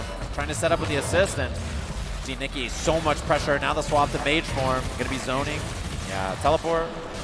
One of the most challenging things about fighting Idol is how much you have to shift gears. Like, that was not the greatest call on there from the Shadow from Sleep. It's really, really hard to make those choices between the different bodies. And he's got 2 pips here, which is really important. You can do the dash cancels you mentioned earlier. Tried one right there. Oh, and the DP whiff. Yeah, that was definitely going to be dash cancel too, so you got to be very careful. Float mix-up lands, but it's the break right away. That uppercut assist is so strong, it actually counts as a physical attack, and Sleep is going to lose this body here. And this actually means that Arya is not going to be able to get that assist either. Arya is kind of moving into a different phase now where she's going to have the blade body, she's going to have the booster behind her, or rather the base body behind her, and she's going to be able to pop Instinct and get mix-ups. Yeah, which is a good spot to be. Wow, no breaker on the recap and then breaks the lights after. Looking for that heavy punch, just trying to find some space. Oh my god, the empty jump low. Nikki finds it. Has lots of shadow meter here too. Yeah, this could potentially hurt a lot. He's going to get a setup off of this as well. Oh, he switches to mage body. Yeah, where's your setup right there? Just walk back. You're like, oh god. Oh, and the shadow counter. That was such a smart shadow counter. A really good defensive option for a character that only actually has a reversal with meter in this body. Oh, and gets locked out. No meter to extend, so not the biggest damage ever, but on this body it still hurts. Has those pips for the run cancels too, and wow, gets over it. Oh no. Man, this is a really rough looking round for Sleep here. We haven't even seen Instinct, yeah. We're going to see the Instinct pop here from Nikki yet. Yeah, there it is right there. And the Shadow Club caught the backdash too. Doesn't get the combo. Teleports to the other side and catches him trying to escape. Oh my god, this character is absolute chaos. Sleep is in huge trouble here in the corner. Oh, brutal spot. So Instinct's going to wear it down, but Sleep, the comeback factor here is not that high. I mean, you have Instinct, but it's so much life to chew through here. Pops it. Oh my god, he just woke up.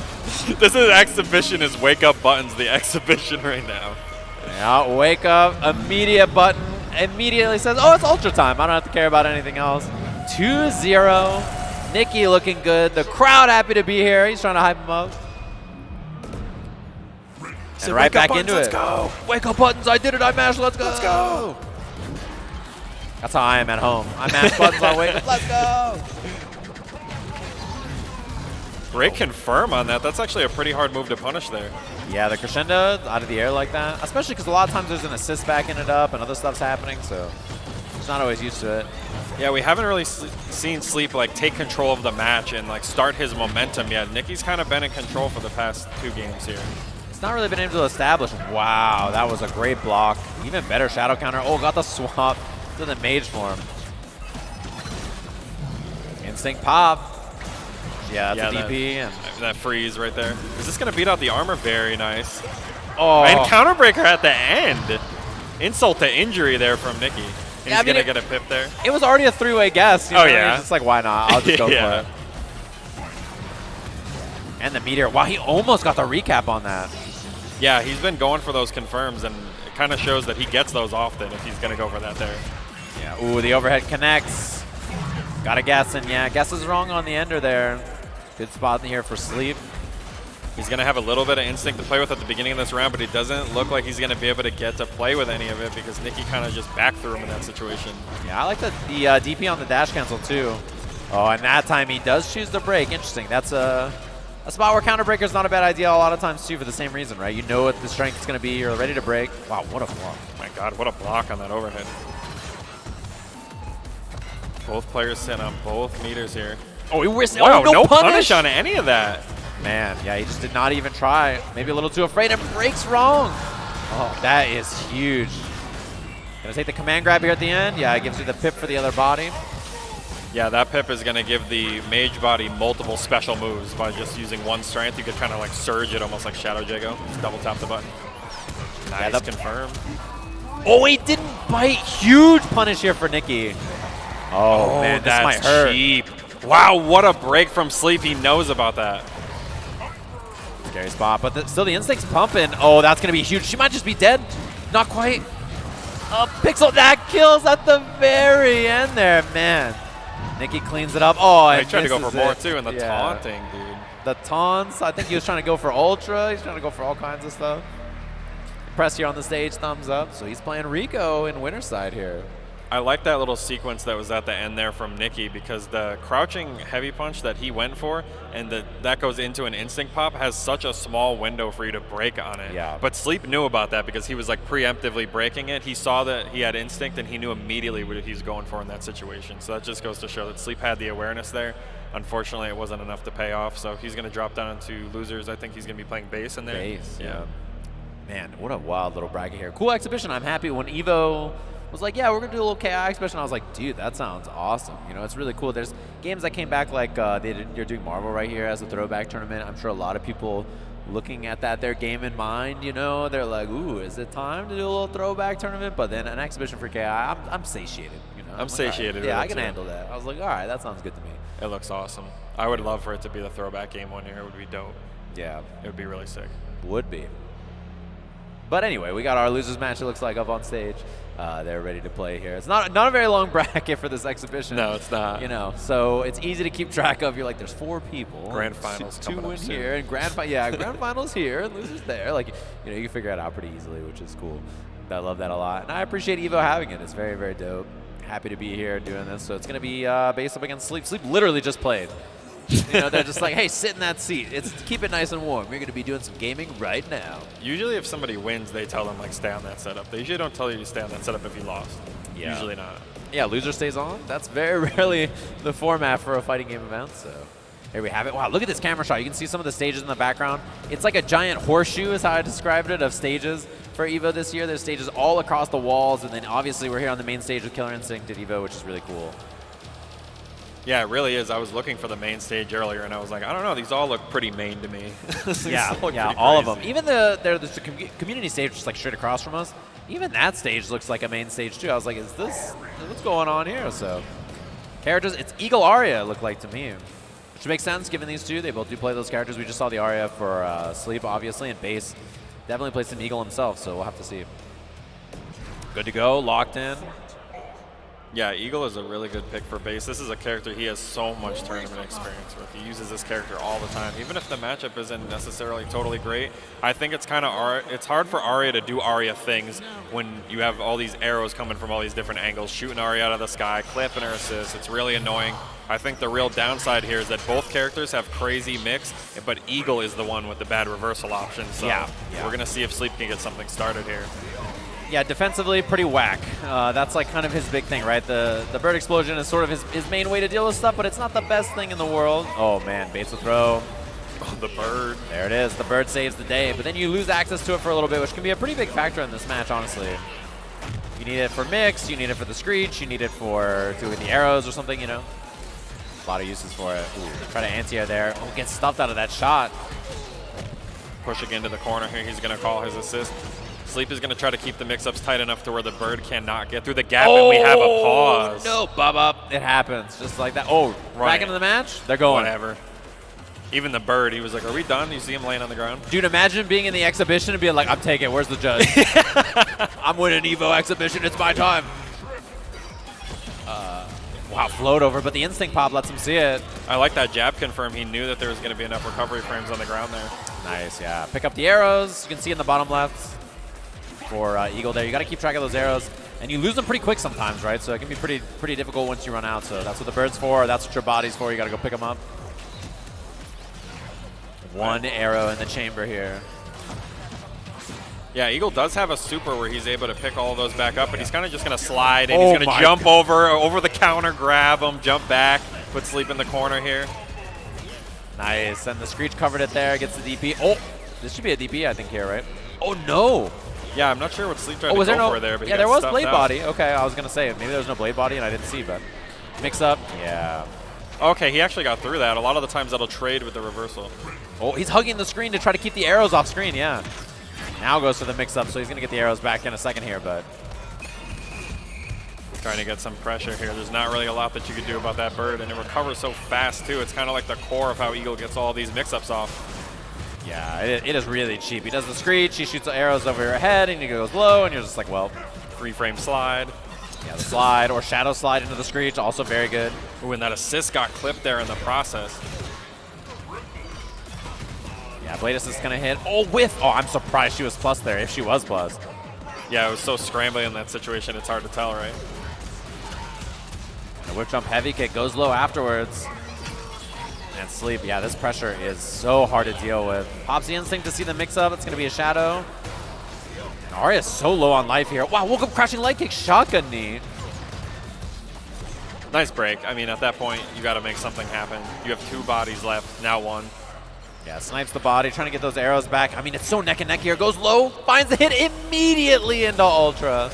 I like that idea there from base to go low because it is such a staple Arya thing to do, to just do that jumping heavy kick at the start of the round, because it actually does hit overhead. It hits really low. Yeah. So it's really good at clipping people who are expecting throws and all that stuff. And for base to just kind of stay low, mash in the light, it stops the approach, it avoids the jump, covers a lot of options. It was a good choice.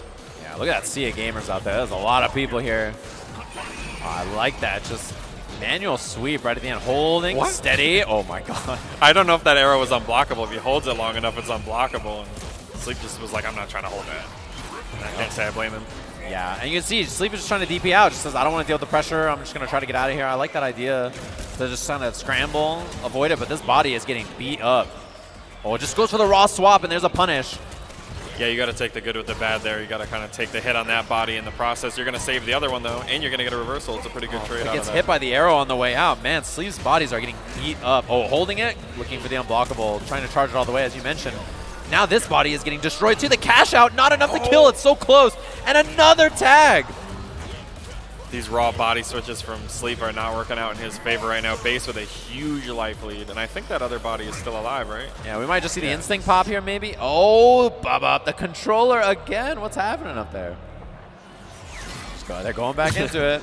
Instinct pop, shadow DP. Going for this pressure, high-low pressure here, shadow slide. Side swap, man, and the body is taking shared damage here, so these hits are really going to add up. Sleep trying to go for more of a zoning approach here. He's got a really good anti-air assist. He's got an anti-air super there. Yeah, trying to push base away from these arrows as well. Exactly. It doesn't do much damage, that anti-air super, as you mentioned, but it's like really strong. It hits everything. Oh, the snipes from base. Yeah, now that he has such a big lead, I think this zoning is a pretty good idea. Yeah, it's I like actually it. working out for him right now. Plus frames there. He's going to bait out a shadow counter, and that is going to be the Ultra that's kicking out the window. You don't get to see stage Ultras very often, so I'm glad that we got to see that here on the main stage. Falling all the way down the building. The crowd was doing it. They're like, whoa, falling all the way down. Stage Ultra, cool to see. Knockoff. I have some knockoff Supreme. That's not true. Looks like we're back to character select. They were talking about the controller situation. They're like, hey, man, what's going on with your controller, bro? What's going on? You got batteries in that bad boy? Get some double A's? Like, what's up? Yeah, every console has its weird controller issues, right? Like PS4, like it's on the responsibility of the previous player to disconnect it. Xbox controllers want like updates. in the middle of tournaments sometimes. That's how it goes. They got to keep you up to date. Newest and latest firmware so you can get your gaming done. Going with Glacius here. This is kind of a tough pick here. I mean, he's going to get liquidized. He's going to get to avoid some arrows here, but these are coming in at some awkward angles, and it's going to be hard for Sleep to get some hail out and get anything started. Yeah, the one thing is that held arrow, especially in this matchup too, is a little bit annoying to deal with, right? There's a lot of stuff going on. Yeah, I mean, this spot is miserable for every character, but you know. Oh yeah, absolutely. Goes for the puddle punch, and the slide right under the hail. Gonna go for a mid-screen mix-up here. Oh my god, that puddle punch. Oh, double hail, and he's ready for it with the shadow. Gotta guess, and he guesses wrong. That's the life bar. He's gonna collect his arrow here in the middle of the round. Oh my, Controller again. Right when he got shot with the arrow, too. It was like perfectly timed. He shot him with the arrow, just bam, right in the head. All right, they're back into it. Instinct Armors. pop. Man, he had a long time to think about that puddle punch, you know? I like that. He said timeout, time in. Yeah, time, That's a classic. timeout, time in. Wait a minute, let me think about it. It's multiple choice. He's like, what do I want to do? Yeah. It's a real life instinct pop. What? Oh, I like double. that. A little liquidized fake out in the face. I like using the bird right there, too. And yeah, these snipes have been really good from base to just like jump, shoot the arrow, or shoot the arrow to stuff the hail startup, use the bird to stuff it. You know, just really, I think, smart play on the spot. I hit in the front. Oh, punish. Another big lockout there. Base does not capitalize much on that, though. He's just going to go for the mix-up here. Ooh, what is happening? A little scramble situation here. That was such a smart wake-up from Sleep. It's projectile immune. He's going to push all the way into the corner here. Oh, nice. Unblockable. Hail's there to link off of it. I like that with the heavy. And goes for the jump down. You try to hop out of there. He's got to guess on the break. Oh, this is a big chance now. And the breaker, he what a gets good it. break. Jump, the screech hit from the other side. Jump overthrow. Not enough to kill now, but he's going to be able to set up. Instinct pop, goes for a button, the happening? pixel, and the snipe man. on the jump back base. Gonna clean it up 3-0 there. I like that you called that a real-life instinct pop. I can't get over that. Yeah, it was. The controller, It was. The controller's my instinct. Get the freeze frames. Yeah, so you can see what's happening. I like that. That was close. A little scrambly at the end there. And I like the Glacius pick, actually. It looked like it was doing okay, despite the matchup being a little, you know, dealing with some stuff. But Yeah, it's so awkward because Glacius is a character that he kind of plays like a turret almost. Like, Yeah. He doesn't have like a conventional dash. They gave him a dash because they wanted him to have a dash like everybody else, but you shouldn't use it. It's kind of just like he's rooted in one place, Yes. and that's kind of awkward because, you know, Eagle's coming at you from all these different angles, and it's really hard to get yourself in the right position to get set up. When he didn't used to have a dash, and people were like, why doesn't Glacius have a dash? So they gave him like a really bad dash. Yeah, they gave him like this weird slide. It's like really awkward looking. And they're like, there you go, he's got a dash. And everybody's like, take it away, I don't want it. Yeah, because now you get it by accident. Yeah, you're like, I got my dash by accident, it's no good. So, you know, that's just how it goes. You shouldn't have asked for a dash. That's what you get. You don't know it's his like need one. It's like a monkey's paw, like almost Yeah, like patch wish, you know what I mean? That's how it Here's goes. your back dash. Wow. Look at all the gamers at EVO this year. Holy smokes. Can the crowd out there make some noise for EVO this year? Wait, I'm curious. I want to ask a question.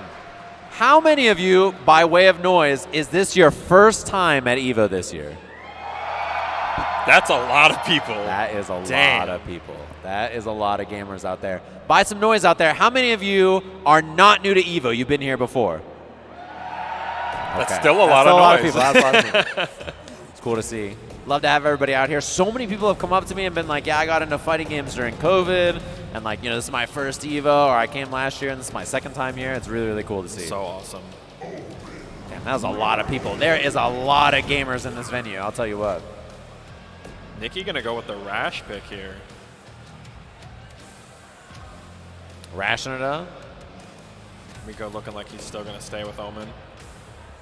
I don't know if we're gonna go with a button check or we're just gonna go right into it. We'll have to see. This is our winner side match. Looks like a fist bump, ready to go. Rash Omen. I'm digging the Rainbow Rash. I love this skin, yeah. Rash is so fun. He is.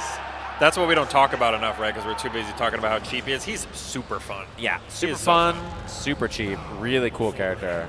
I can't believe he's in the game. I can't either. He has, if you don't know much about Rash, he has a tongue that he can use to move around the screen. It also eats projectiles because he's hungry. He needs it. Yeah, it feeds a meter when he eats your projectile. He's also got that. It's a Wrecking Ball. Oh my god, big punish on that DP. Could have been a little bit more damage, but I like that Nikki just opted to go with the light for the fast confirm. Yep. Yeah, nom nom nom we're nom not nom. dealing Gives with him that. some meter. Wrecking Ball in, excuse me. Shadow. So much damage on this. A Wrecking Ball ender for the wall splat and went to bait the throw. Rico didn't bite at first, but then a little whiff after. Tried for the meaty boot. No confirm, going for the throw reset. I like that. Little tricky mind games there. Yeah. Especially because a lot of times you're looking to, you know, break some medium or heavy or whatever. Boot, raw boot. Oh, he eats the shadow, or eats the orb on the reversal. The spinning Timberland, as Tasty Steve calls it. I like that, I like that. Oh, and the shadow horns this time. Yeah, and we were talking about terrifying instincts before, and this is one of them. Yeah. Ooh, and the pelvic taunt. thrusts on the main stage. At EVO, the recap with the bike. Oh, and went for the counter breaker. Rico didn't bite. Goes for a shadow, locks out the meter. Not going to be a factor yet, but might just be. Oh, this pressure is going to be hard to deal with. Oh, good throw tech there. Nicky finding his way out. He's got his meter locked out here, and Rico might be trying to keep that meter locked out here. There's actually an ender that Omen can do to somebody where he just makes it so that you can't use a bar, even if you have it. Yeah. Ooh, backdash. Oh, he went for that again. I like that. He did. He's willing to dump the meter just to say, are you awake? Are you ready for all this? Yeah, that forward heavy punch is actually something that Omen ticks into it, and Nicky knows that. He's ready for that. Yeah, he was ready for the jump. I mean, I'm sure he saw it after the last set, right? He's like, hold on. He's going to do that? Oh, that's what we're doing in this exhibition? That's how you feel? Yeah. The light kick got stuffed there. Ooh, tried for the jumping heavy kick. Didn't quite make it. Wrecking Ball. Again, lots of pressure. Rico not able to find a good anti-air yet. Pops. Baits it with the cart, and that's a big lockout. Has Shadow Meter to dump here, and goes for the reset onto the cart for the recapture. Lockout again. This should be Ultra. Game one here goes to Nicky with a really clean sequence right there. That was such a smart sequence from Nicky because he put him into a situation where he knew Rico's locked out. I can sneak this Shadow in here. It's not possible for you to break it here. So it's just going to push him into danger, and I'm going to go for the Ultra. I like Rico's like, what is happening? He's like, what are you doing to me up there? You're doing a thing, and you're flying and doing this. Yeah, and doing could that. you run that by me? What are you doing? I'm going to break that down for me.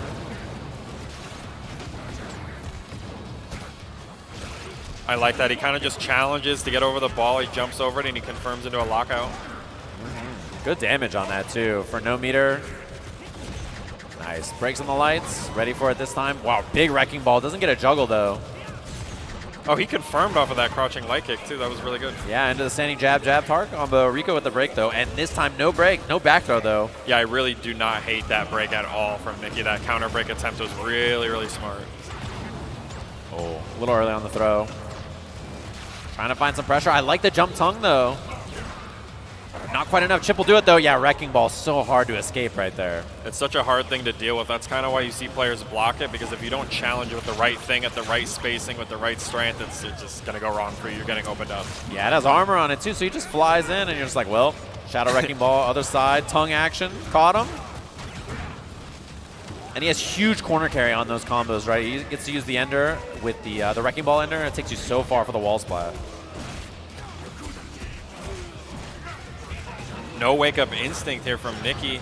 He might lose this life bar. Oh, he got stuffed, and he got raw instinct instead. Yeah, and he just flies out. He just took off on the bike. Yeah, that worked out pretty well for Rico. Uh-oh. Shadow boot. Wrecking Ball plus the cart. He gets the link off this. Will Rico try to break here is the big question. Oh, he did. A recap on the cart, too. Huge damage. Went for the throw reset, and Rico's out of there, but he lost so much life. Yeah, that sequence definitely worked out in Nicky's favor so hard. You have to guess all the different strengths when the bike is in play. Oh, big. And that was an immediate. You had to break so fast on that heavy kick. Otherwise, it was Ultra right away. And the hip thrust again from Nicky. Yeah, his taunt button is definitely working today. I think he's taunted in both of the sets that he's played. The crowd is loving it. A rash taunt is like very special, too. Like, who doesn't love the rash pelvic thrust taunt? And he has funny. 2 taunts. He's the only character with 2 taunts. Yeah, he needs it. He does need it. They're both 2 different dance sequences. Yeah. So we see him switch over to the Gargos. We were talking about this earlier, right? This is another character he's very comfortable with. I personally don't like this matchup because it's so scary if Gargos gets knocked down. This is another character with a lot of really unconventional reversal options. Yeah. He's got a throw immune command grab. He has a decent backdash. He's got an extremely punishable reversal that's like really easy to safe meaty. So it's going to be a big question of can Rico just stay off of the ground and stay out of some really scary spacings. And Nicky's clipping him immediately. Rico breaks off the bat. Yeah, and that's why he can fly. They gave him wings for that very reason. He actually needs it. Oh, baits the throw there. Doesn't get the link with the horns, but still not a great spot for Rico in the corner, although he finds a way out. Using the crusher there, I mean, it's really nice to get some space like that. Goes low. That was so far away on that crushing medium kick. Big lockout on the heavy auto. This might be the life bar, actually. Yeah, he snuck another heavy auto in there, and Rico's going to die with his first instinct. And the thrust. Oh, my God, so high. And he gets the juggle off of it. There should be an anti-air here from Rico. Oh! I love that. That's the most gangster anti-air of all times, is grabbing somebody. Raw minion summon right there, but he's going to use the shedding of the stone skin there to make it safe. Yeah, Minion's still moving around the big man, so a little cautious there from Nicky. Wow, dodges the command grab, shadow right through, and it hits the minion. He's got 1 health left. In the neutral. Taunting in the neutral? At a time like this. In the nude and the neutral. Unbelievable. And that minion is gone now. Rico's going to try to get something started here in the corner. He's not going to be able to get a minion call off of that safely, actually, because it's not a hard knockdown. Yeah. It didn't used to be. They changed it. So. Those were the days. Instinct again. Went for the heavy kick. All right. That's going to be a chance for Rico here to set up a little bit. Portal punch. Both minions out. Now it's a party for sure. And this is so hard to deal with. Big break, and the little guy's dead. The big guy just gets swatted and killed too. Oh my God. And that's going to do it here right into Ultra. 3-0. Nicky looking like he never left. Victory lap here. Not going for the second Ultra. Damn, that hot pin controller though? Yeah, I'm digging it. He's got the Kenergy. Yeah, so what happened was you summoned the minions, and I did a wrecking ball because I just didn't care about either of them. Yeah. And when when I was thrusting my hips, that's a taunt. I was doing a taunt. In case you didn't know. That's how that works. So it's our winner side match there, of course. Nicky moving on, looking great. We're going to have Rico versus Base, a match we've seen many, many times in our lives throughout this game, of course. That'll be our loser side match here. Get to see a rerun of this, which we saw earlier, of course. And then after that, winner gets a chance at Nicky. And we're going to see how everything plays out in terms of the order of who's winning the exhibition, what place everybody's going to get, and all that stuff. Yeah, which is cool. I mean, it's nice to see the exhibition up there, everybody back gaming again. Whether it's been a while or they've been gaming the whole time in Nicky's case, right? So it's cool to see up there. Yeah, I'm actually liking how Rico is playing right now overall. Like, I really like the way that his Omen was. Yeah, solid. Really strong. The Gargos wasn't bad at all either. It's just Rash is just so oppressive. And, I mean, like, you try to take, like, one flight and you get hit clipped by a tongue. That's it. It's pretty wild to think, too, that he won EVO for this game a decade ago. Like, it's been a long time since then, you know? Mm-hmm. So cool to see him back and playing the same game that we were all fans of then and fans of now. Yeah, and I think like the big question like we were talking about before is when you play so many characters and then you stop playing the game and you come back, the big question is like what characters am I really going to focus on here? Like what characters am I going to pull from? Rico is really good with Gargos. He's really, really good with Tusk. He had a really strong Fulgor. I mean, like he played like half the cast. Yeah, he played a lot of characters. Shadow Jago. And Base is kind of the same way. I mean, these guys have played thousands of times. Casuals, you know, they've done tournaments. Oh, yeah.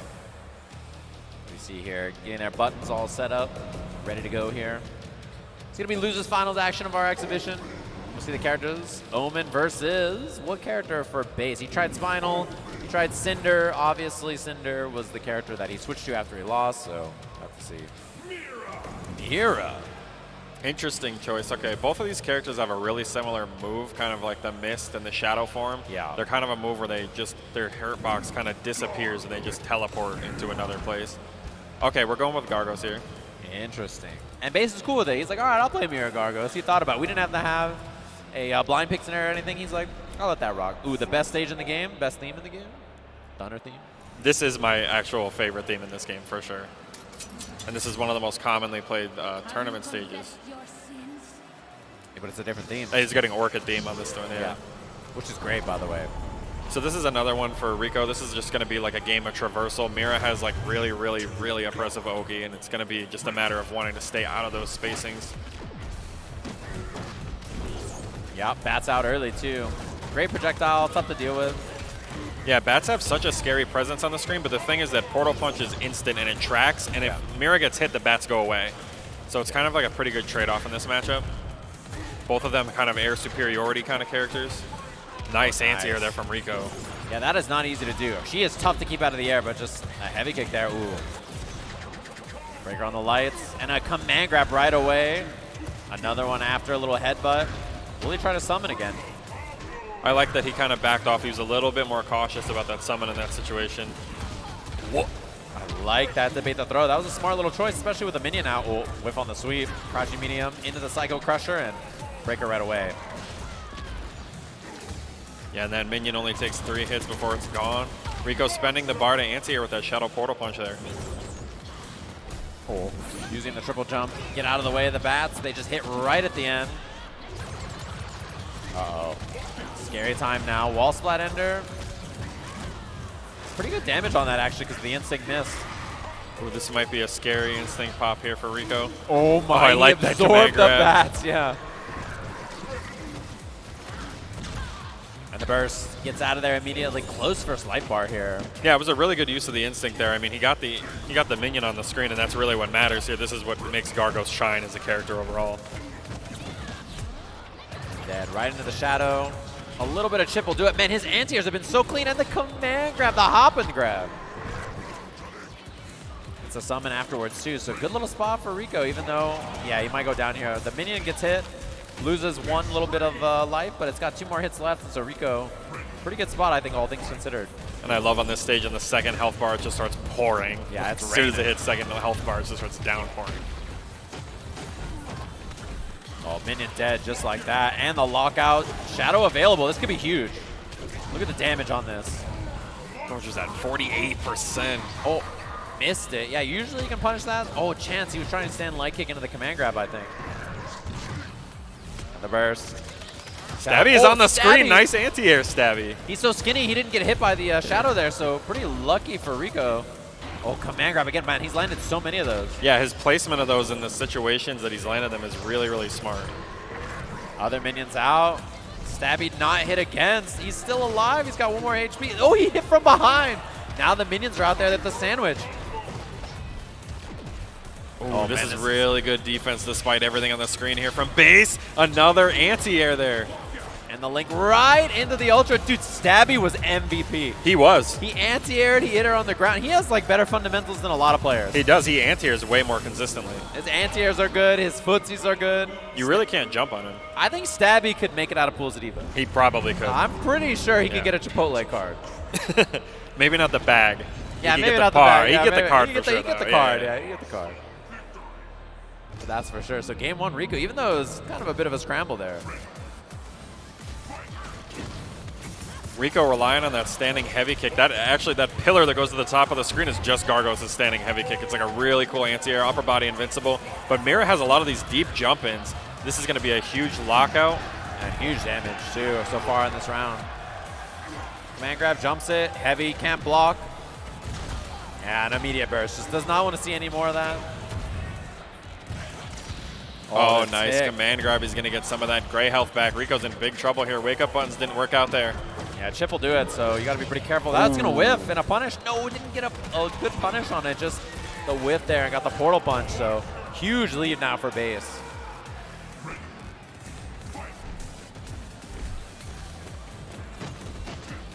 Oh, and that's These command grabs have been landing every time. Rico's going to try to get a summon here. I don't know if base can get a punish on Gargos, but he's definitely going to get a hit on that minion there. Wow, and his ender got him out of the way. The minion trying to hit him there. Another command grab. You don't get damage out of it, but you get your life back and you get space. Get Oki. Shadow.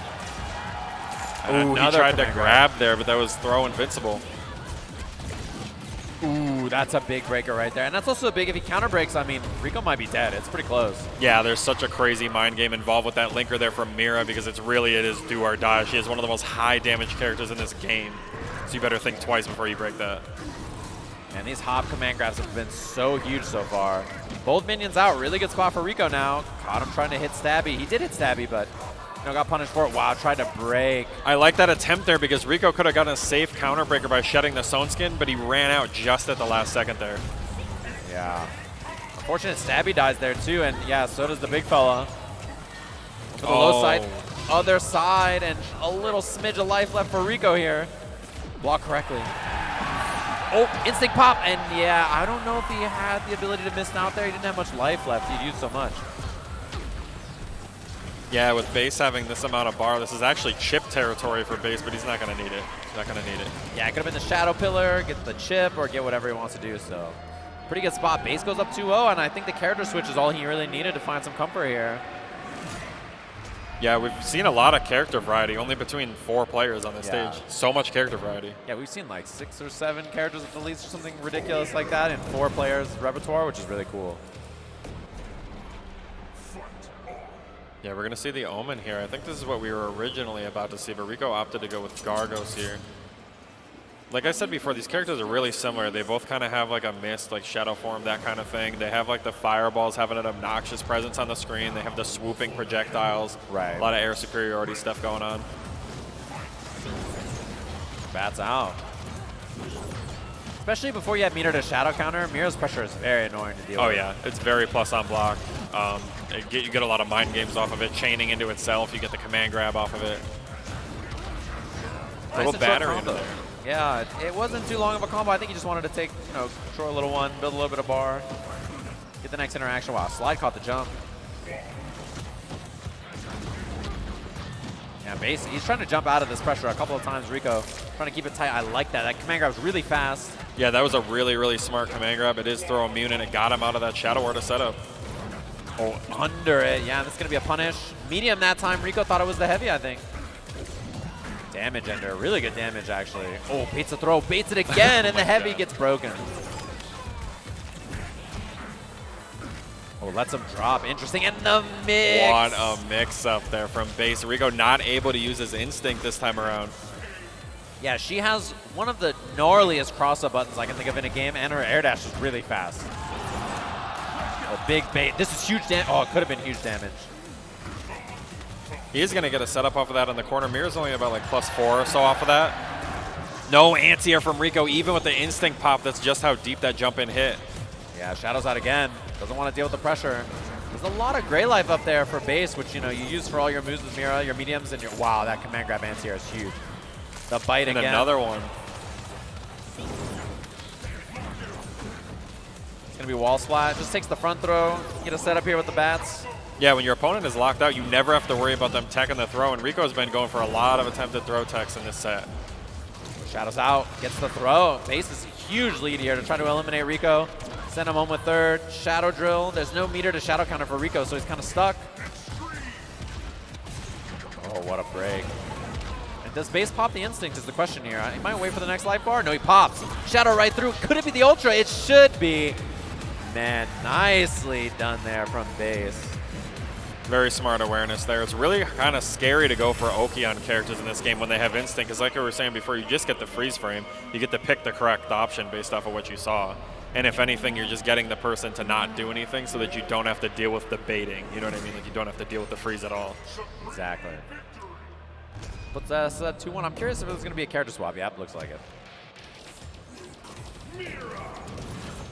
Who else on the list, right? Will we see something new? Something we haven't seen so far? Or?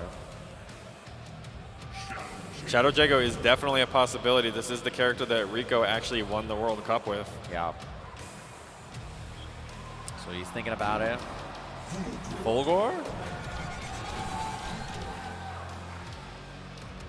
Hovering a couple of characters here. Locks in on the Fulgor. Very interesting. Okay. This is the character you won EVO with. Yeah. Man, those are wild sentences, right? Yeah.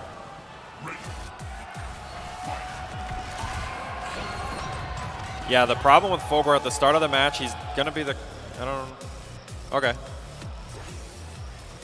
Something going on here. There, it looks like they're fixing it. Yeah, I don't know if they wanted to run back a different character decision there, or yeah, I'm not sure. There was like some kind of control scheme change. Some people change their controls based on what character they're playing, actually. Oh, that's true too. Seen that a couple of times.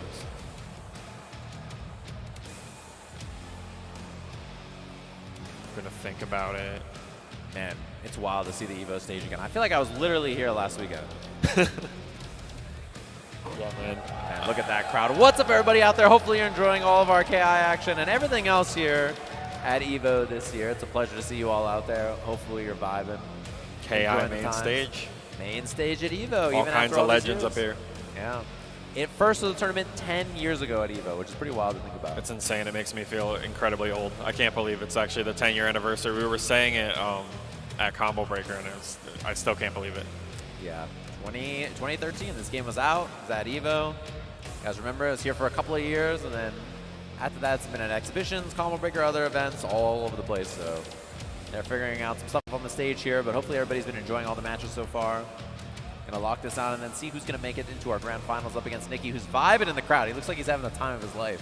Yeah, I mean, he was doing the taunt. He was just chilling out, man. He was screaming on the stage. He's getting everybody hyped up. Yeah. Which is always a good time. I mean, everybody here is, is here to have a good time. Like, imagine if you're a KI player and they're like, hey, you want to play in a KI exhibition at EVO? You're like, dude, of course. Like, why not, right? Yeah, I saw Alex V walking around, speaking of hyping up the crowd. He was going crazy at Combo Breaker the last time we saw him. Yeah, which is awesome. He was just going nuts. Yeah, the other thing I was going to mention about KI too is like, it was one of those games that was one of the first ones that I ever remember having rollback. Yeah, online play has been good for forever. Yeah. Man, look at that sea of gamers out there for EVO. That's the community stage. You can see straight back, which is all the way over there on the other side of the ballroom. This is all of the tournament setups. Everybody playing, walking around here on the show floor at EVO. These people don't even know we're watching them right now. Oh, these people do. What up? It's insane, dude. It is one of, I mean, this is actually the biggest fighting game tournament in the history of the world, numbers-wise. There was 11,000 people coming in and out of this building today. And the Street Fighter bracket's the biggest one, 7,000, which is the biggest. That was bracket. Alex B. That was him right there. Yeah, he was That partying. He is a party animal. When you see him, he's always having a good time. What up, everybody down there? Not the 0-2 shirt. It was close. No. Oh, shit. It was close, though. Man, I believe you. I believe you. He didn't get the Chipotle card. That's tragic. I hate to see it. Not the miss on the Chipotle card. Got to get the burrito bowl, man. That's how it works. Or you could be a burrito gamer or whatever else you got. I'm a bowl enjoyer, though. I don't think the card judges. I think you could get whatever you want with it. That's true. Yeah, if you get the card and it says in parentheses you must get a burrito, you're like, oh. Oh, well. my God. Yeah, you made it on in losers. You don't get to choose. Yeah, we give you a random meal. You don't even know what it is. You're like, what? It's like a carnitas bowl. You can't. Yeah, and you're like, I don't want carnitas. I want the El Pastor chicken. Yeah. What the? That'd be really funny if you made it out in losers. They gave you a card with a random order. Like you have no choice. They're just like, here you go. It's like we're already up on the stage though. Maybe. I don't know. I thought I saw it. Maybe not. Maybe I'm misunderstanding. They're figuring some stuff out. In the meantime, hopefully you've been enjoying all the action all day. Today has been on the main stage as they did last year. All kinds of cool programming, interviews, panels with all the developers. I saw Street Fighter was showing off costumes and stuff. I saw Tekken was talking about their data and everything. There was arcs and stuff earlier today. All these developers have been up here all day long showing stuff off, which is really cool. We got the Uni 2 announcement today, which is really tight. For those of you Uni fans out there, which myself included. Really Yeah, that was insane. I was not expecting that at all. I think there's a Nickelodeon All-Star Brawl 2 here Yeah, they too. are doing something here. Yeah, the developers. Yeah, I think I read that. NASB. There's a Najd for King of Fighters. Yeah, that's true. There is Project L. Yeah, there's and Mary for MK1. Skullgirls, MK1, Tekken 8. Yeah, I think for this build of MK1, I think Lee May is in it, and I also think that they added the dash blocking. I heard about that. I heard the movement's different. I saw that. That's like the first thing that those players are going to pick up on, especially the ones that are going to go to EVO. They're going to check things out. I saw like all the tweets. Hell yeah. I don't know if I'm going to have time to go play it. I know. I'm usually behind the curtain working, so I'll have to see if I get the chance. Otherwise, I'll just check out the gameplay. What up, everybody? There's the crowd. Howdy, howdy, howdy. That guy was hype. I love that. He was screaming his head off. Look at all the gamers. What up, what up, what up? Hey, I recognize those gamers. Looks like we're good to go here. Locking in. Pick Thunder stage. Pick Thunder theme. Let's go. I don't know what theme. I love this Terror skin for full board. Yeah, that's a good one. This color scheme is so cool. Have you confessed your sins? Letting the intros rock. I think this is, where are we at on the score here? Is this? Losers final. Losers finals. I think, was Rico on the board with 2? 2 on base. I need the refresher. There we go. 2-1. We're back at it here. Rico going for Oki here. Teleport in the front. Safe little pressure and check from base there. Yeah, punish. Nothing too big from Rico though, just the jab. Charged up the blade dash. Wow, reversal bad, I like that. Ooh, nice throw bait there from Rico, and he's abusing the fact that base was not going for a shadow counter there at all. Nice, missed out, not trying to be in that corner. Big jump in and gets the regular throw again. This is one thing that's kind of like the hallmark of Rico's Fulgor, I think. Wow, okay. I'm not sure what base tried to do there, but that was a super strong round. Like his Fulgor has lots of resets, right? I think that's one of the things that he does more than anybody. Just like lots of throw resets. Never does long combos. Mist gets on. Mix up back to the front. This is a lot of damage potentially. Oh yeah, this is so much damage, and Rico is sitting on a lot of meter here as well as his instinct. He's getting an anti here. I think that the reason that he didn't do that is because he was worried about the mist. Exactly, yeah. Didn't want to risk it. Wow, anti gets stuffed. Chance now for Rico. Setup. In the front, regular throw. Oh, tried it again. This time base attacks and loses the position for Rico. Oh my god, the mix goes for the medium, gets the life back with the ender here. And the reactor for Rico is completely slowed down, but he is setting at a full bar, and you see Fulgor's meter segmented into pips. It means that he can cancel his specials into specials, which makes him one of the deadliest zoning and mix-up characters in this game. Oh yeah, his mix-ups are better, zoning is better. Backdash, get out of the range of the throw. Oh no, tried to shadow counter. Missed, mix-up back to the front. Oh my god, this is gonna hurt. Potential damage on this is huge. Just like that, 50% on that hit. Pops the wake instinct. of jab again. Uh-oh, air to air, puts him in danger, baits the throw, regular throw again. Not enough, but chip. Oh my god, he got that command grab. Rico mistimed that meaty fireball there. Shadow on the other side. That was so no smart. way to avoid it. Yeah, it's a teleporting, tracking shadow. Terrifying 2-2. We're at a game 5 here for these two. And we'll see character swap or no. It's possible. I'll have to see. Cycle back to character select here, at least think about it for a little bit.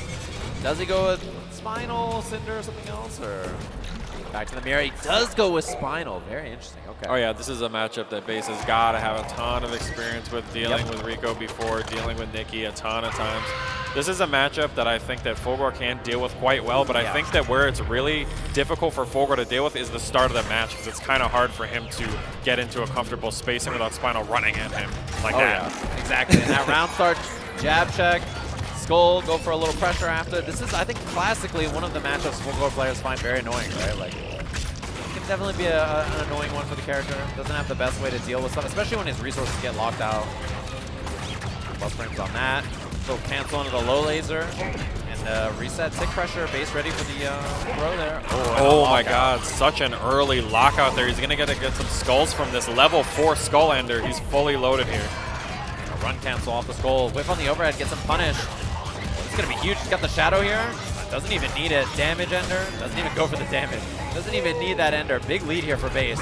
Yeah, and he is going to put a curse on Rico's meter, which is going to make it tough for him to build. You see that reactor spinning. He's going to be able to build up all kinds of pips here. Oh yeah, and check on the dash from base. It's really good there too. Charge up blade dash, catches him with the fireball, into the laser again, and this is really close. Man, looks low. He has not done cross up and he has not done overhead yet. Oh, and the regular throw. Bad news for Rico. Instinct pop for base.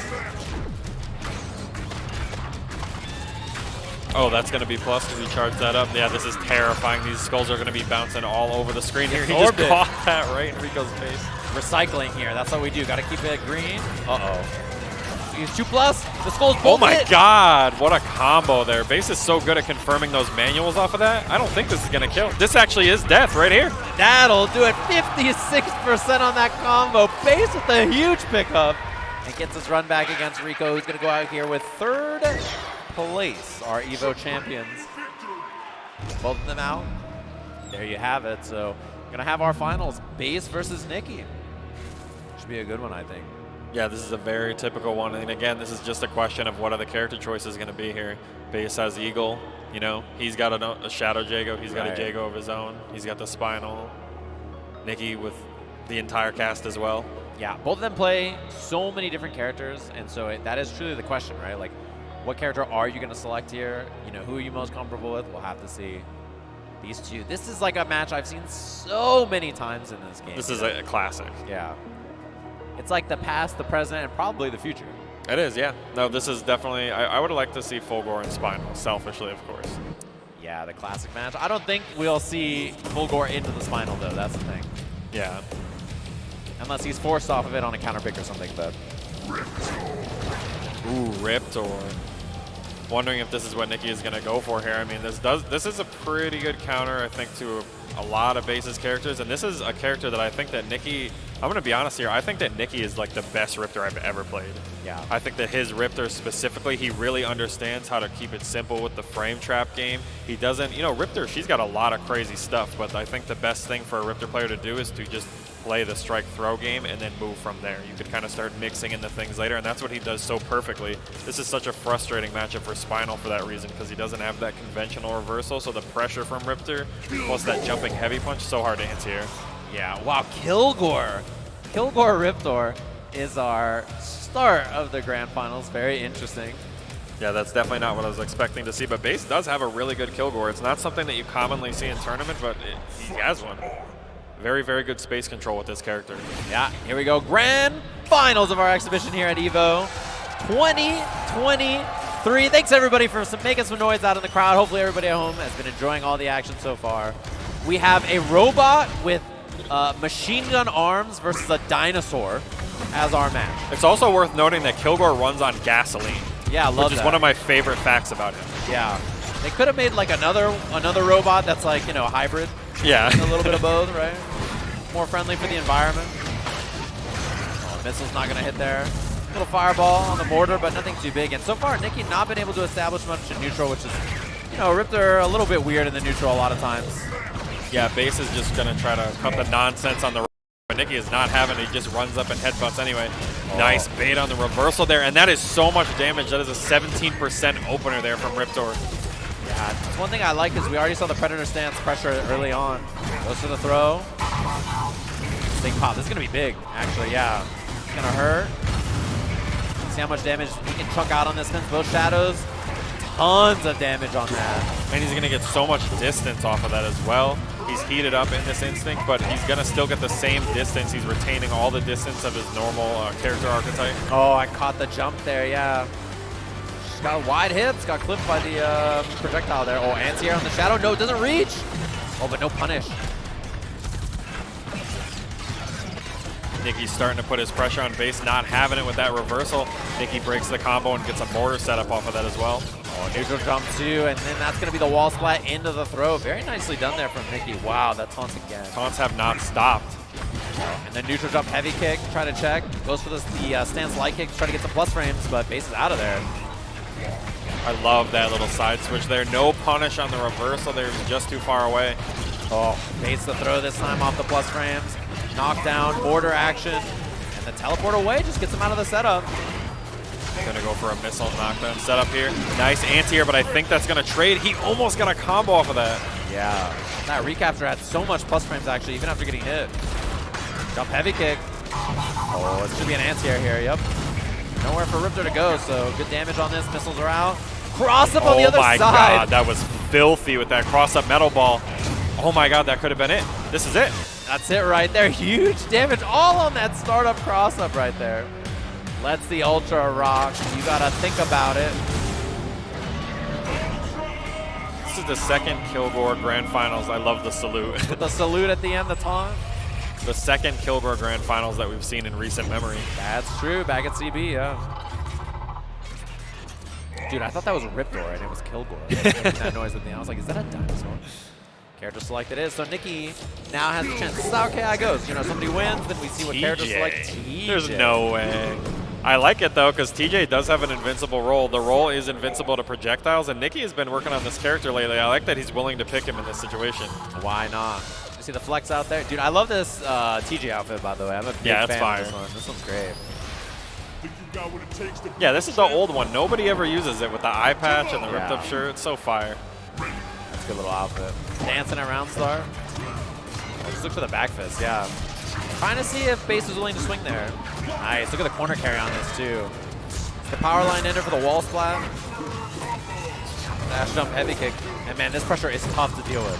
Yeah, that reversal there from Kilgore is almost like a little spot dodge, and Base did that because that target combo juke that Nikki is doing is plus on block, and Nikki baits that immediately, putting Base in this really, really scary corner situation. And if it's one thing that TJ is not lacking, it is damage. Yeah, he hits hard. Damn it, the taunt right after too. And even had the Neander on that too. Throw, missiles, throw again. We're going to see a reversal from Nikki. I like the roll bait there from Base. Oh, punish though. And break on the heavy knee, ready for it. Oh, raw power line. Raw power line is one of the scariest neutral tools in this game. Definitely terrifying. Yeah, armored advancing dash punch. Oh, a heavy punch roll pickup there. I like it. Ooh, good check there on the pulse combo breaker mind game. Ooh, wake up jab again. Yeah, this is so terrifying to deal with, by the way. He's so incredibly fast. Everything combos. Oh, didn't break the right strength. That's going to be Shadow. This damage is going to hurt. Double Shadow. This should be enough. That did so much damage, and I love that combo. Shout outs to Devil May Care. That was a Devil May Care combo right there. You know, when he saw TJ, I bet you he was so happy at home. Yeah, no, because this was like probably the one character pick from any player on the stage that I was really not expecting to see, and it's working out for Nikki. Right back to character select. He's like, all right, all right. Spinal, dude. Spinal it is. Bad matchup for TJ. That's a tough one. You just see the rotation back and forth, but Base is up a game, which is the big one, right? So he wins this one, it can go 2-1, then Nikki can counterpick, etc., back and forth, back and forth. Oh, yeah. Counterpicking always favors the one on the lead. Take care. All right, so Spinal it is, locked and loaded. And we got the theme and everything. This stage is so sick. I would love to see a stage over on this stage with the Wrecking Ball. Yeah, the Wrecking Ball in the background. Very good. Oh, throw early and pressure now for Nikki. You got to stick to him here, right? This is the goal, right? You can't let him get out. No cancel right there. That's a big drop. And the breaker early from Nikki rolls in, tries to find it, but Base ready with the down jab check. That jumping heavy punch is so oppressive when it comes to TJ. His anti-airs are so awkward. Yeah, turnaround punch too, and the counter break. That's huge. And he's just going to go for the damage ender there. Oh, he drops it. Yeah, didn't get the around the world. Unfortunate. You get everything. Uh-oh. Gets the cash out after anyway. That Shadow. Uh-oh. Anti-air sword. Yep. And the Shadow counter. And he's going to teleport out and let the skull hit him, too. Oh, this pressure in the corner is so hard to deal with. I don't know if Nikki's going to try to roll here. Doesn't commit to it. The power line just clips him. I like the combination of him just throwing the power line, punching Spinal in the chest, and then him just dismantling right there on the stage. Yeah. Rolls up. Other side again. Lightning this time. And our breaker is ready. Okay, those are tough to see, the TJ combinations. Ooh, check there. Nikki tried to go for the overhead, or Base rather. There it is. Gets huge damage on that 40%. Oh, and the command grab. Doesn't get a follow-up after though, but really good spot here for Nikki. Activates overhead, and that's going to be Ultra 2-1 on the counter pick still. Nikki the GOAT TJ. And the dance on him, and the taunt. Oh my god, tournament point here for Nikki with TJ combo? What is going on? We're running it back immediately here. Yeah. Putting the pressure on here in the corner, getting the curse on early, making it hard for Nikki to build meter here. Back this, punish on the throw whiff again. And the knee, no break. This is going to be good damage once again, usually. Nikki looking low, Base trying to find some offense. Yeah, those feints every time, tough to deal with. Finds the shadow counter this time. Very, very smart. Good option to contest that pressure there. Oh, and let it rip. He's going to absorb the whole thing. Gets the skulls, gets the punish. That was such a big call out there. Just go for the power devour on wake up like that. Knockdown ender too.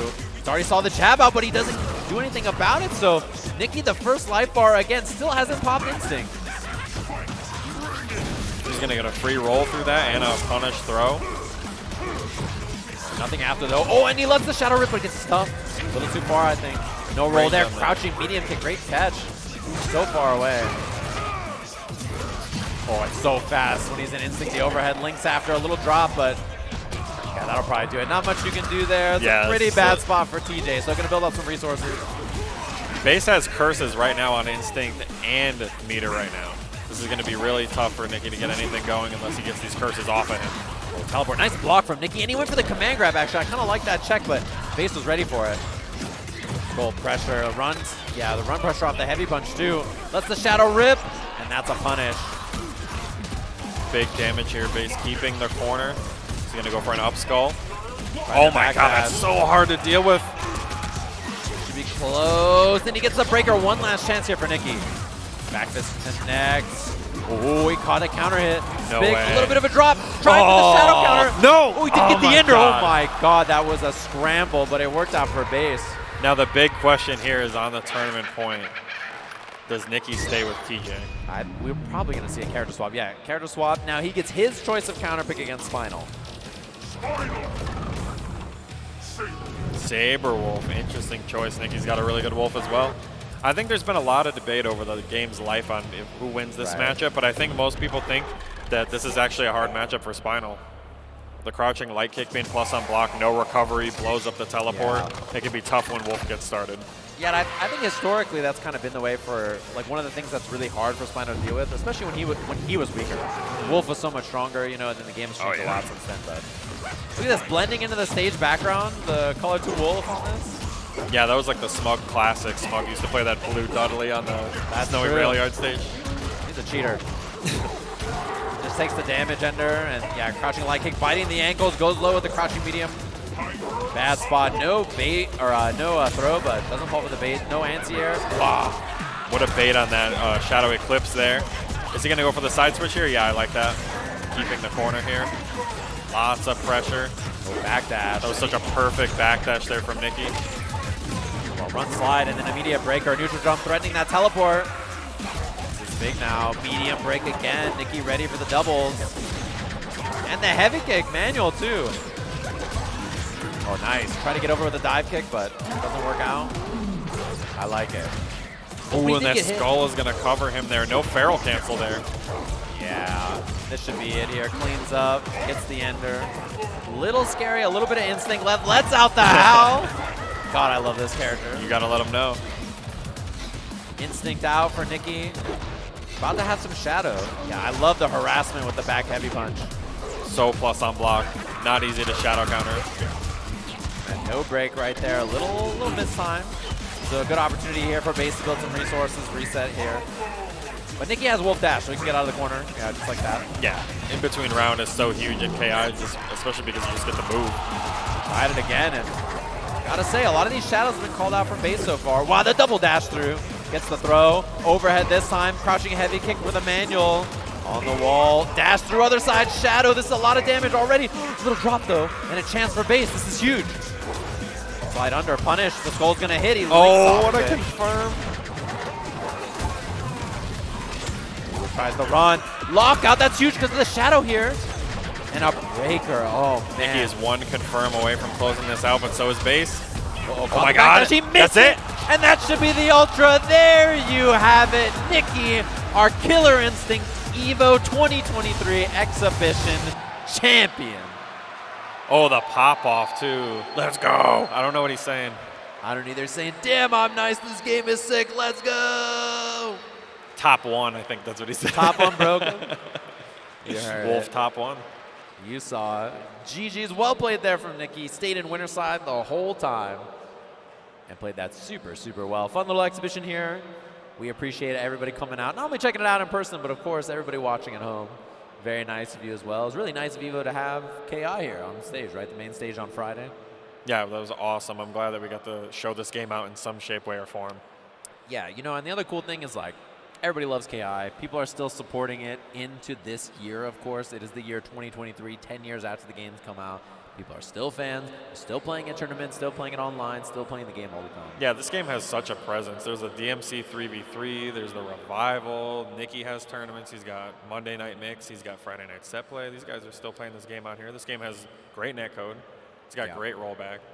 Yep, it's since the beginning, which is a nice thing, right? Which is cool. Yeah. So glad to see everybody up here. That's going to be it from me and you, I believe. We're going to be throwing to Rick, who's on the stage, the GM of EVO. Let's hear from him. Hey everybody. Mic check. So for those of you that I saw just get up, if you are a Killer Instinct fan like myself, who has been celebrating and playing this game for the last decade, I would advise you to stick around and turn your eyes to the screen, because I have one more thing for you.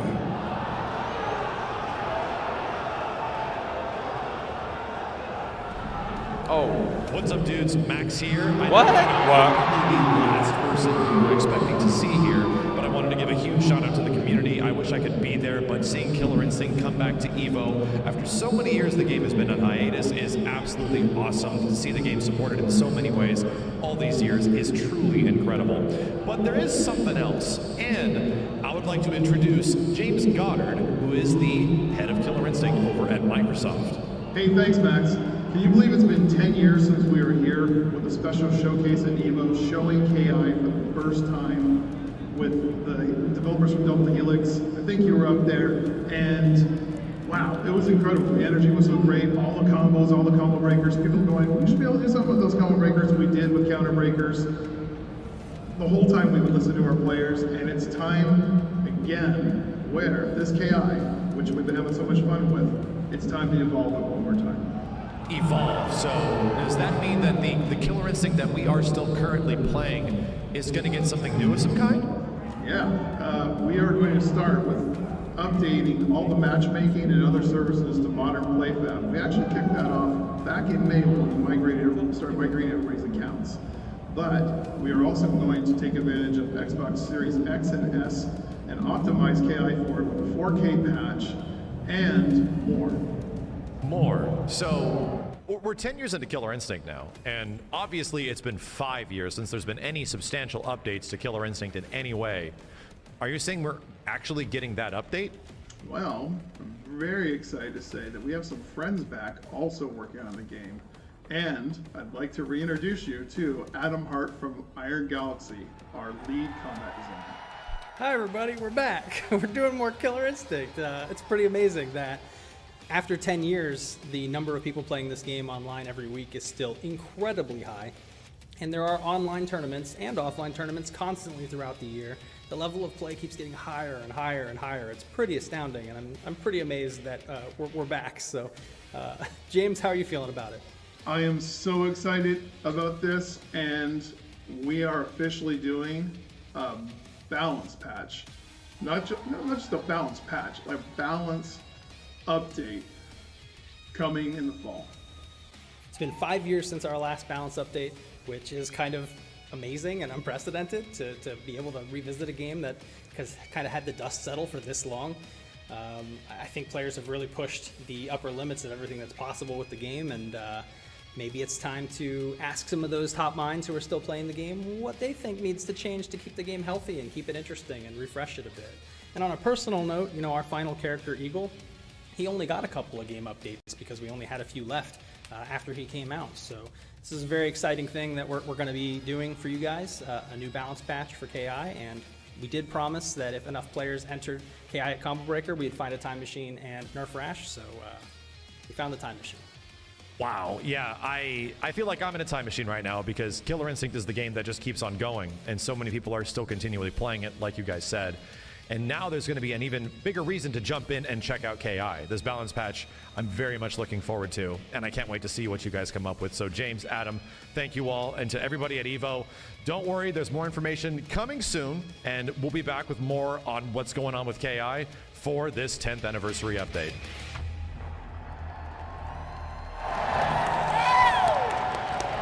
Not bad, right? So, just so that we can prove that's not a fever dream that I'm really excited to be here for, please welcome to the stage the head of Killer Instinct over at Xbox, James Goddard.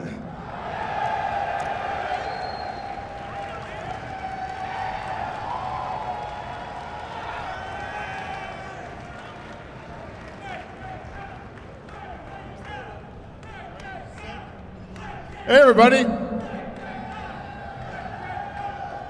Thank you so much. And I am here, I just want to hop up real quick to say, hey, it's been an amazing 10 years. I want to personally pass on the thanks from all the development teams that have worked on KI, from Double Helix to Iron Galaxy, to, of course, my home and Xbox, all of us. I mean, it's unbelievable what I just saw 10 years later. You know, we shot to launch KI Season 1, 8 characters. You know, we thought it was going to be cool and amazing. Who would have thought? 29 characters, 10 years, 4 incredible players, 2 EVO champions, just insane gameplay. I mean, you guys made this happen.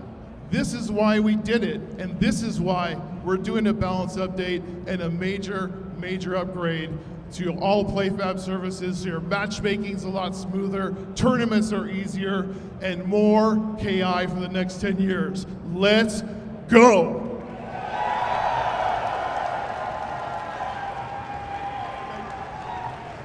And for everyone else still here, we're gonna jump to a quick commercial break because we've got some bills to pay.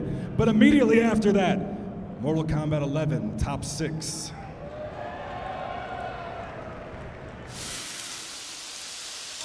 That sizzle, that's the soundtrack of Chipotle. The soundtrack of Chipotle? Oh yeah. You come in, you're gonna be hearing that sizzle. That's how you know that we always have fresh food. Fresh is what you stand for. Exactly.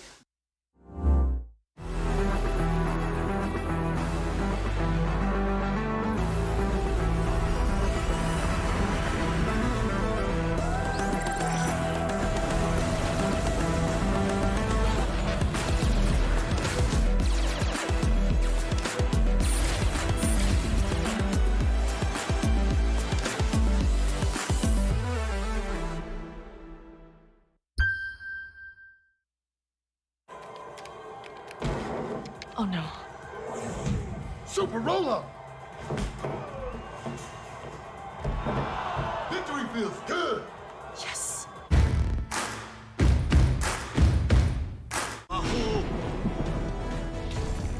Power で打ち破れ。ぶっ壊すしかないでしょ。グーパンで。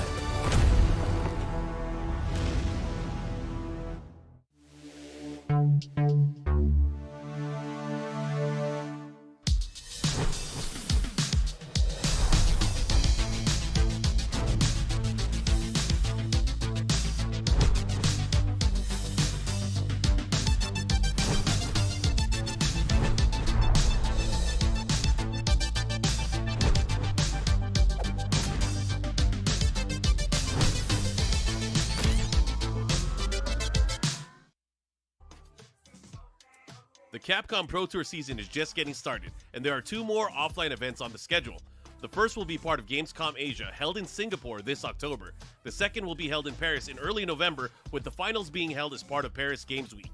Winners of both events will qualify for Capcom Cup 10 and a shot at the grand prize of $1 million. Registration is limited, so please check start.gg for more information.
believe you could be so much more. Made for the moment in the era I forged. Live from the minutes where the legends are born, and the myths are forever when they pen our lore. I hear every echo inside of the world clear. I feel all the hopes inside of the same fear. The shadows that faded out, all the lights in the same years when they tell us that it's gone, but yo, I'm still here.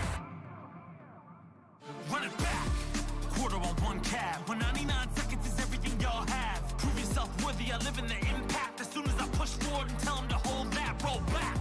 I don't see any limit, they're lacking the vision and asking why the hell I would risk it. I'm basically different, I'm everything they say that I isn't. The arcade era live in my spirit. Don't tell me to move on, soon as all the pressure gets too strong. Feel like I was born here for something to prove wrong. When was that moment when you felt that sound and heard the crowd shake ground, screaming one more round? Let the lights flash over the main stage, I'm still brave, battling the giants that still made the will fate. Test that choice, ignite the fire of a brand new age when they hear my voice. Evolve till I'm more than what they ask of me, till I fly in ways you can't believe, through a sky I know, on a blue horizon, in a dream I hope.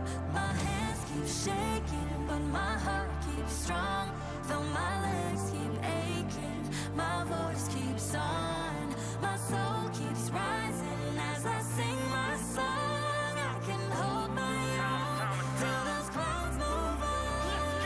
I roll with the punches so I survive, and reinforcement of that is my 9 to 5. I've been played and beat down, this is the rebound. All systems go because I've arrived. When it's the only option, second is unacceptable. Make them feel the music and crank it a couple decibels. Style is impetuous, defense impregnable. This is the beginning, imagine your boy at level 2. My brothers is tenured, we run in the trenches, so coming against us is utterly senseless. I didn't know it was in me, but now I know it for sure. Number 1 contender, soon as I hit the door. Heard y'all won the war, now jaws on the floor. My style is revered like art on the wall. If they ain't in the know, better keep them informed. Evolution's constant, and this ain't my final form. Till I'm more than what they ask of me, till I fly in ways you can't believe, through a sky I know, on a blue horizon, in a dream I hope. My hands keep shaking, but my heart keeps strong, though my legs keep aching, my voice keeps on, my soul keeps rising as I sing my song. I can hold my own till those clouds move on. Run this back, brush it down. I got next. I'll be strong, prove myself. I'm still here, quarters down. Infinite, infinite.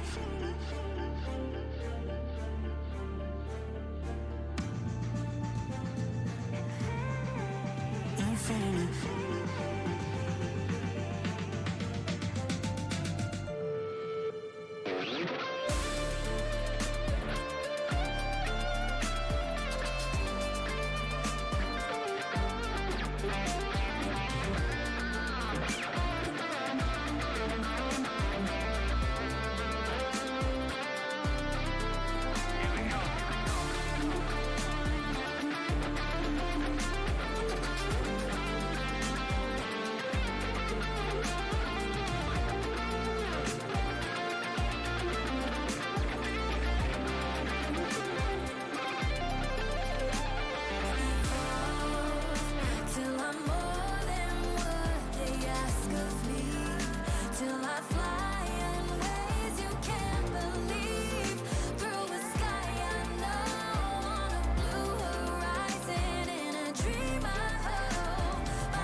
Believe you could be so much more. Made for the moment in the era I forged. Live from the minutes where the legends are born. And the myths are forever when they pen our lore. I hear every echo inside of the world clear. I feel all the hopes inside of the same fear. The shadows that faded out all the lights in the same years. When they tell us that it's gone, but yo, I'm still here.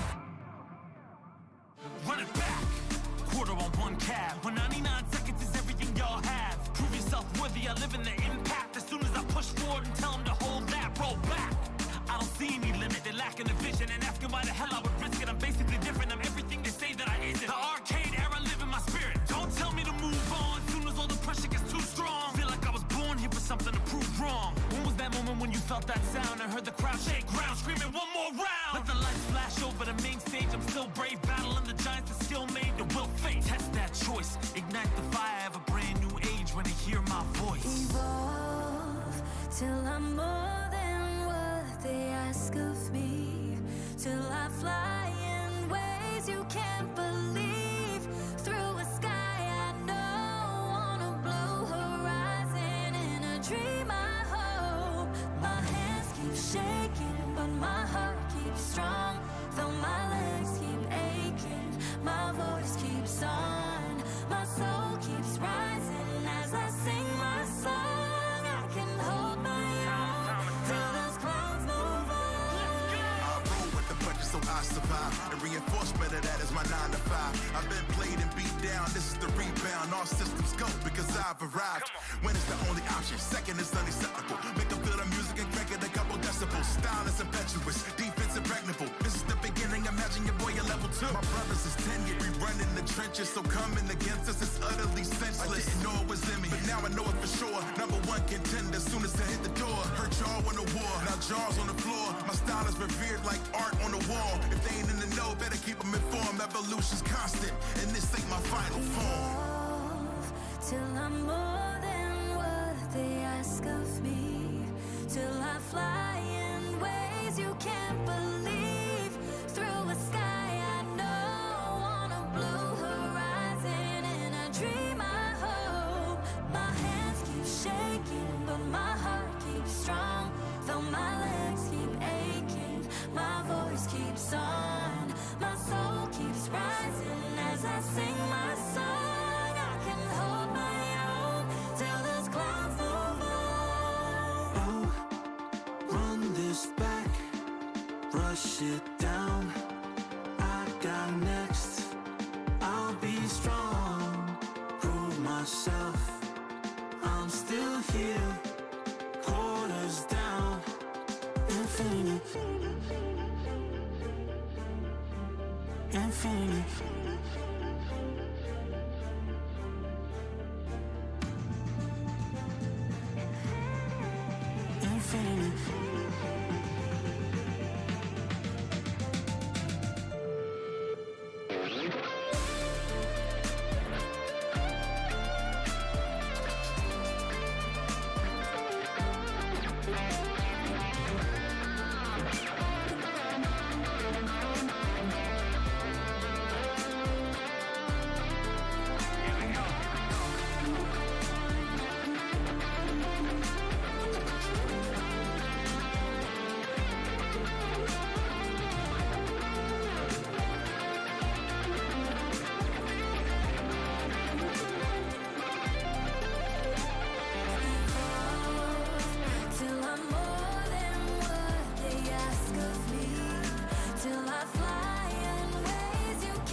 Believe you could be so much more. Made for the moment in the era I forge. Live from the minutes where the legends are born, and the myths are forever when they pen our lore. I hear every echo inside of the world clear. I feel all the hopes inside of the same fear. The shadows defeated out all the lights in the same years. When they tell us that it's gone, but yo, I'm still here.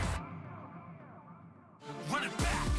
Quarter on one cab. When 99 seconds is everything y'all have. Prove yourself worthy. I live in the impact. As soon as I push forward and tell them to hold that, roll back. I don't see any limit, they're lacking the vision and asking why the hell I would risk it. I'm basically different, I'm everything they say that I isn't. The arcade era live in my spirit. Don't tell me to move on, soon as all the pressure gets too strong. Feel like I was born here for something to prove wrong. When was that moment when you felt that sound and heard the crowd shake ground, screaming one more round? Let the lights flash over the main stage, I'm still brave, battling the giants that still made the will fate. Test that choice, ignite the fire of a brand new age when they hear.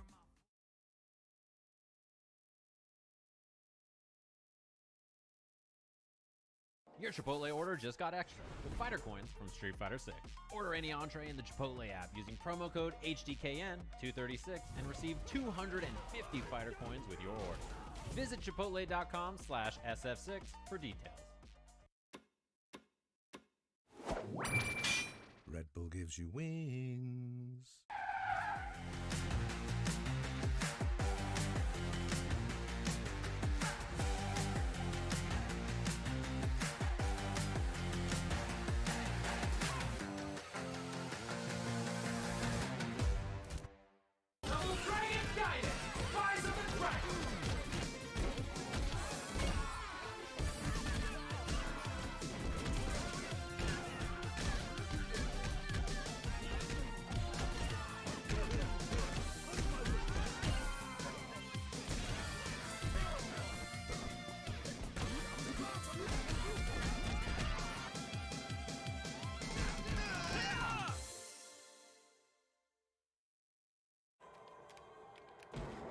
Oh no.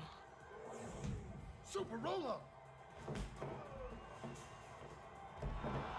Victory feels good. Yes.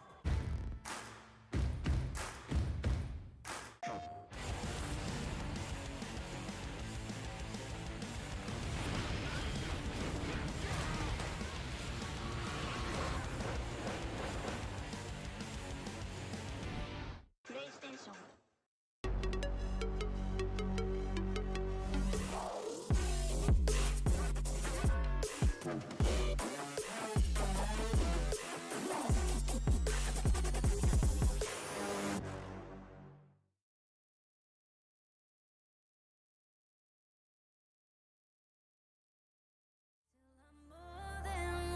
They ask of me till I fly in ways you can't believe. Through a sky I know, on a blue horizon, in a dream I hope. My hands keep shaking, but my heart keeps strong.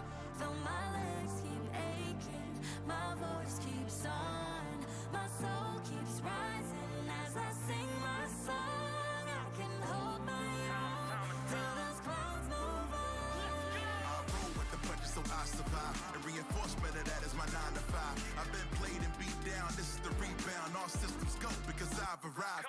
When it's the only option. Second is unacceptable. Make them feel the music and crank it a couple decibels. Style is impetuous. Defense impregnable. This is the beginning. Imagine your boy at level 2. My brothers is tenured. We run in the trenches. So coming against us is utterly senseless. I didn't know it was in me, but now I know it for sure. Number 1 contender. Soon as I hit the door. Hurt y'all on the war. Now jaws on the floor. My style is revered like art on the wall. If they ain't in the know, better keep them informed. Evolution's constant, and this ain't my final form.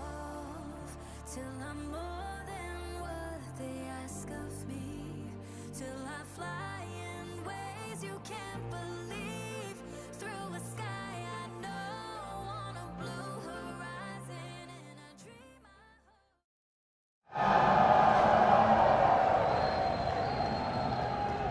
All right. Listen, we had a good time today. We saw a lot of panels. We had some amazing guests up here, got some information on some new and upcoming games. But it is time to bring it back to what EVO originally started at, and that is a tournament. With that said, I need you guys to make some loud noise for our first top 6 event of EVO 2023. I need to hear it.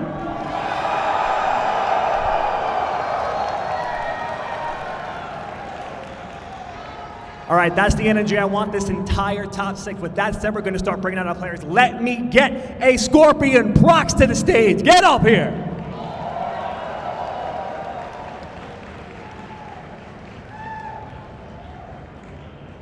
Keep the energy high right now for my man, a Foxy Grandpa. Get up here, Foxy.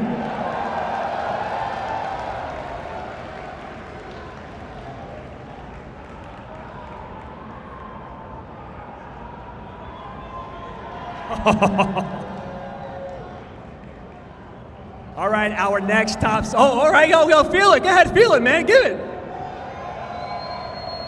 All right, our next top 6 competitor, please, Nicholas. Get up here, Nicholas. Make some noise.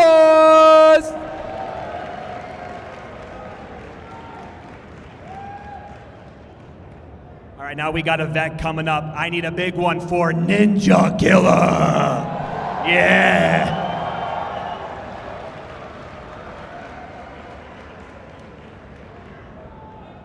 All right, coming up now, more noise for the mighty Unjust.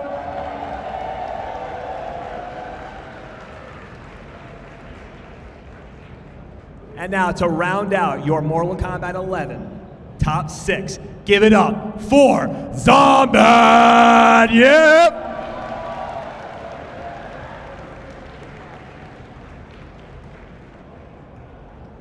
All right, now that the stage is set, everyone on this floor, one more time for the top 6 of Mortal Kombat 11 EVO 2023. Give it up, give it up!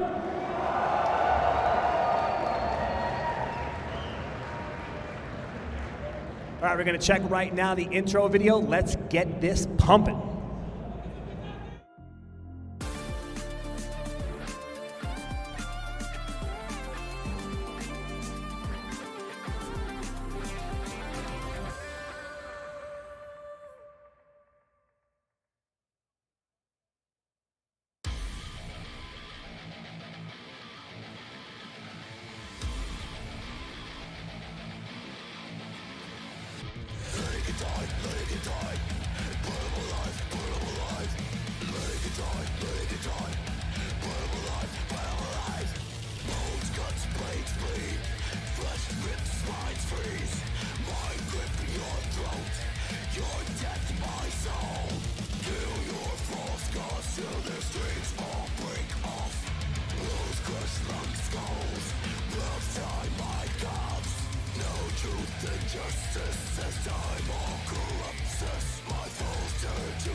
And welcome one and all to the top 6 of Mortal Kombat 11 at 2023 here at EVO. I am Mr. Aquaman, joined by the one and only catch-up here, and these players, these 6, the culmination of 4 years of determination, gaming, and Mortal Kombat have all come to this, baby!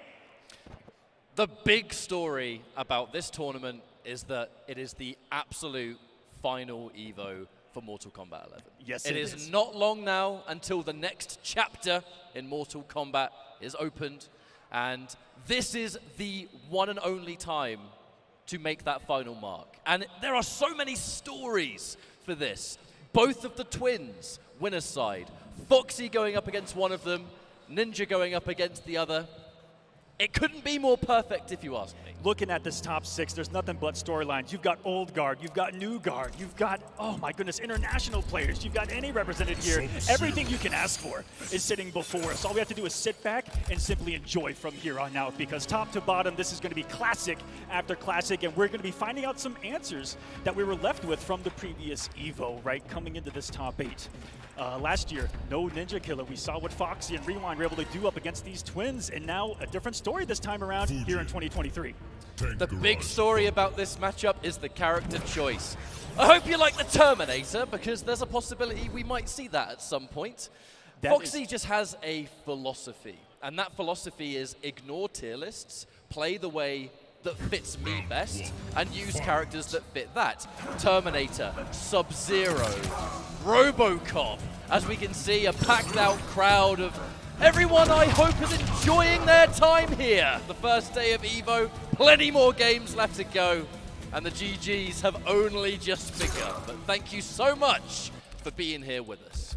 Yes, thank you, everyone. Players ready to go into match number 1. As a reminder, Foxy riding Terminator all the way to this top 6 at the bottom of almost every player's tier list. What is going on here at EVO 23? What's in the water in those machines over on the sidelines? Look, I'm going to be just keeping a close eye. I'd like to see some Terminator because it fits the way Foxy has currently been looking at the game, which is, look, at the end of the day, Terminator's going to mix you up. Overheads, lows, command grabs, the layers upon layers, they can exist, but at the end of the day, I'm point blank. You're guessing one of those ways. He puts it on his opponent to simply do one of two things, block right or incorrectly, and you got to respect that in this day and age where all these guys are doing work on so many layers of metas and OSs. Foxy's overhead low, grab.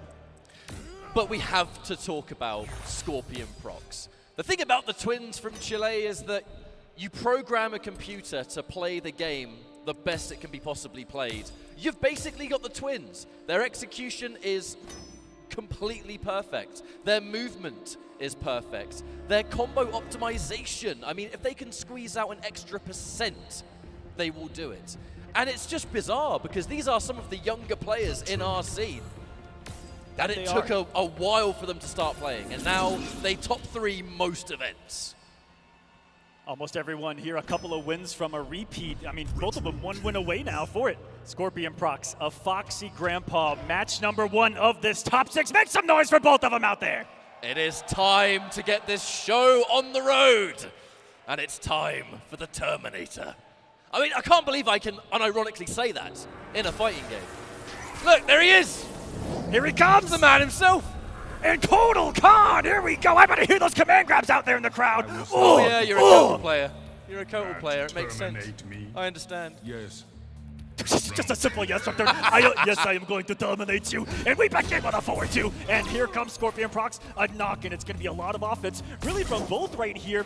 And Foxy, bold enough to challenge Total Khan up close. It's not really something that you see him pick. It's more the keep away, but he's armor break. His game. And there we go. The mix-ups just begin. It's command grabs at the moment. Looking in for the wake-up 1-2 tick throw. I mean, look, we're starting out brave and bold, and it's the tournament for it. The advancing mids into the corner position. One of the biggest things. Always weird, right? Anti-air! Get out of my space. You see a big game played around the downforce space of Terminators, beating everyone up alive. Let's see how Scorpion can deal with it. He's going to be guessing for life here. The Iron Grenade with a big pickup and sit back down. Big boy, the sun's getting real low. Now look, you'd look at that situation and you think, why is Foxy letting Scorpion procs out of the corner? Terminator does not need various screen positions to get the mix-ups on deck. That's the real big thing about this matchup. But now Scorpion procs, all meaties, and that will be the round for sure. We're going to fatal blow and absolutely do enough damage here. And that first round goes to Scorpion procs. A big hit coming off the hefty resource there, needed to take the round. I like how this has started though. Both players are getting their game going. Not one way whatsoever. Let's see if Foxy can establish some more mix here. And you're right, really anywhere on the screen, as long as he gets a little bit of hit advantage, maybe a down 4, it's Mix City population, you bro. All right, we dash in, we go for the low, but we go for the gapless version. You know, Scorpion procs is going to be good enough that if there is a flawless blockable gap, you're going to need a lot of matchup knowledge against that Ion Grenade in particular. You see him already abusing the forward movement of Kotal to get through it. We saw there's doing that before. Look at those simple walking and Scorpion procs, the boldness and the sexy conversion to side swap. Sit back down, big sir. Top for another mix, and there it is. Foxy sees the delayed wake up, and that's going to be free mix-up city. It's not going to be enough to take the round, but the next one might do. Wake up 3. Short hop, that's a call out. 1 round apiece. A fitting way to start our first matchup. Gotta love that about Foxy. Sometimes when he's on the screen, you don't know what's going to happen. In the case, perfect duck of the pizza, not much Terminator can do at that space, and a huge call out by Scorpion once he got to the range of Big Total there. Keeps you safe with the disc, and that gives you perfect pushback against the normals of Terminator as well as Total. Foxy dedicates to the low, but doesn't go for the combo version, just really didn't believe that was going to connect. There's the patience though, waits for the reappear, and Kotal Khan's forward 1. I mean, that's more than fast enough to get the job done. 9 times out of 10, the down 4's come at that teleport as well, really bold of him. Lingering jump 1, and here comes the mix. Foxy's not falling for a single one of them, gets his turn out. That was 3-1-2s that could have gone anyway. Yeah, Foxy can tend to kind of just sit there and wait for his turn. The second Terminator gets a turn, it's going to be a mix-up. Lovely use of command grab from Scorpion Prox though, who hasn't really been overwhelmed by this Terminator pick yet, but right, down 4.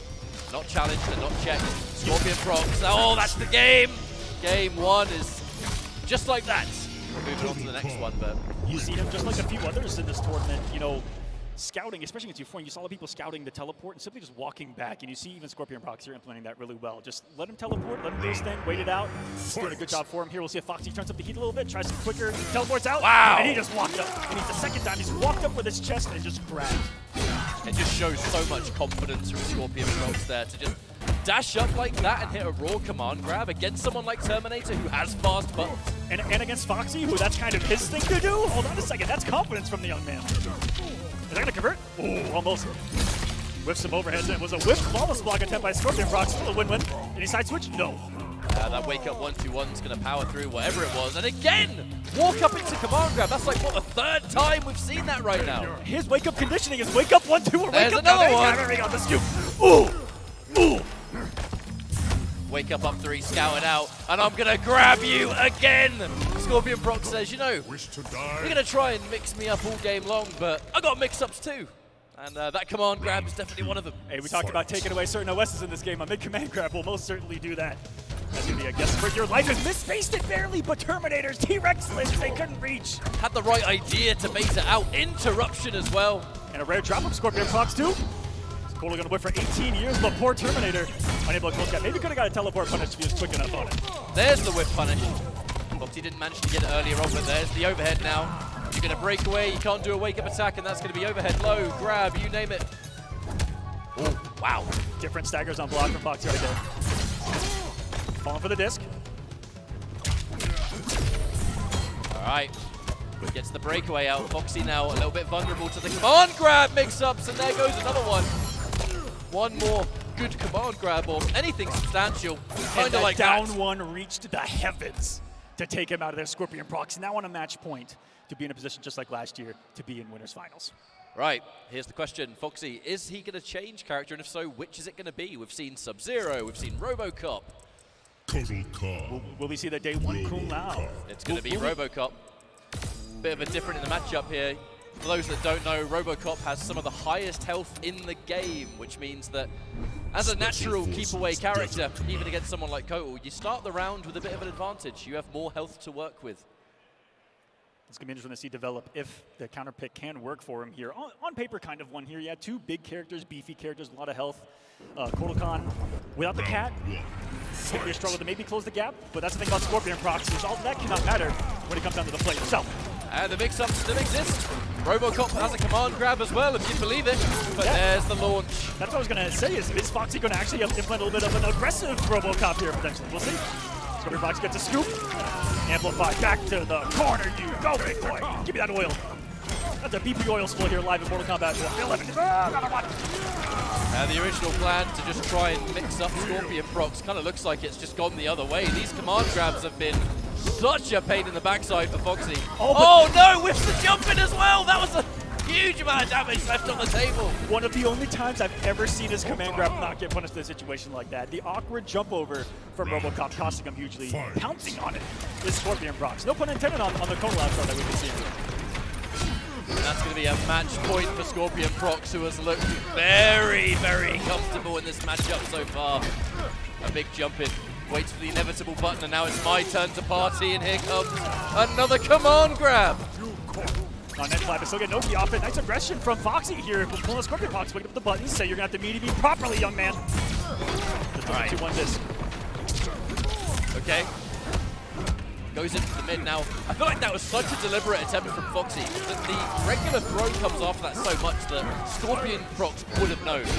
So I feel like that was a next layer to establish the mid. Not that it really did anything, of course, but there we go. The anti-crime spikes. Hey, a little bit of sun to counter the chip damage there. I like it. Oh no! That's going to do so much damage, and it's not going to kill, but good lord, is it a terrible situation to be in. It's a grab, it's a guess, and a neutral jump, and Scorpion Prox will take it 3-0 over a Foxy Grandpa and the young gun back in winners finals. Short work that was.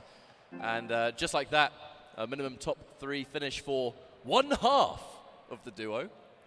And with our next matchup, I mean, it's going to be a pretty wild one to see if the twins can face off against each other in that winners finals. Because if we're looking since they made their North American debut, really, whether it was CEO, Combo Breaker, EVO, they turned up, took everyone by surprise, and before you know it, they're basically getting grand finals against each other every time. This is the tournament to complete the whole cycle. Because if anyone can beat them, they are in this bracket. Yes. Ninja Killer is one of them. Foxy was one of them. Obviously, didn't turn out too good. Sorry, Foxy. But, I mean, I'm looking at this next match because this is a matchup that fans have been waiting for ages. Yes. Ever since the last EVO, basically.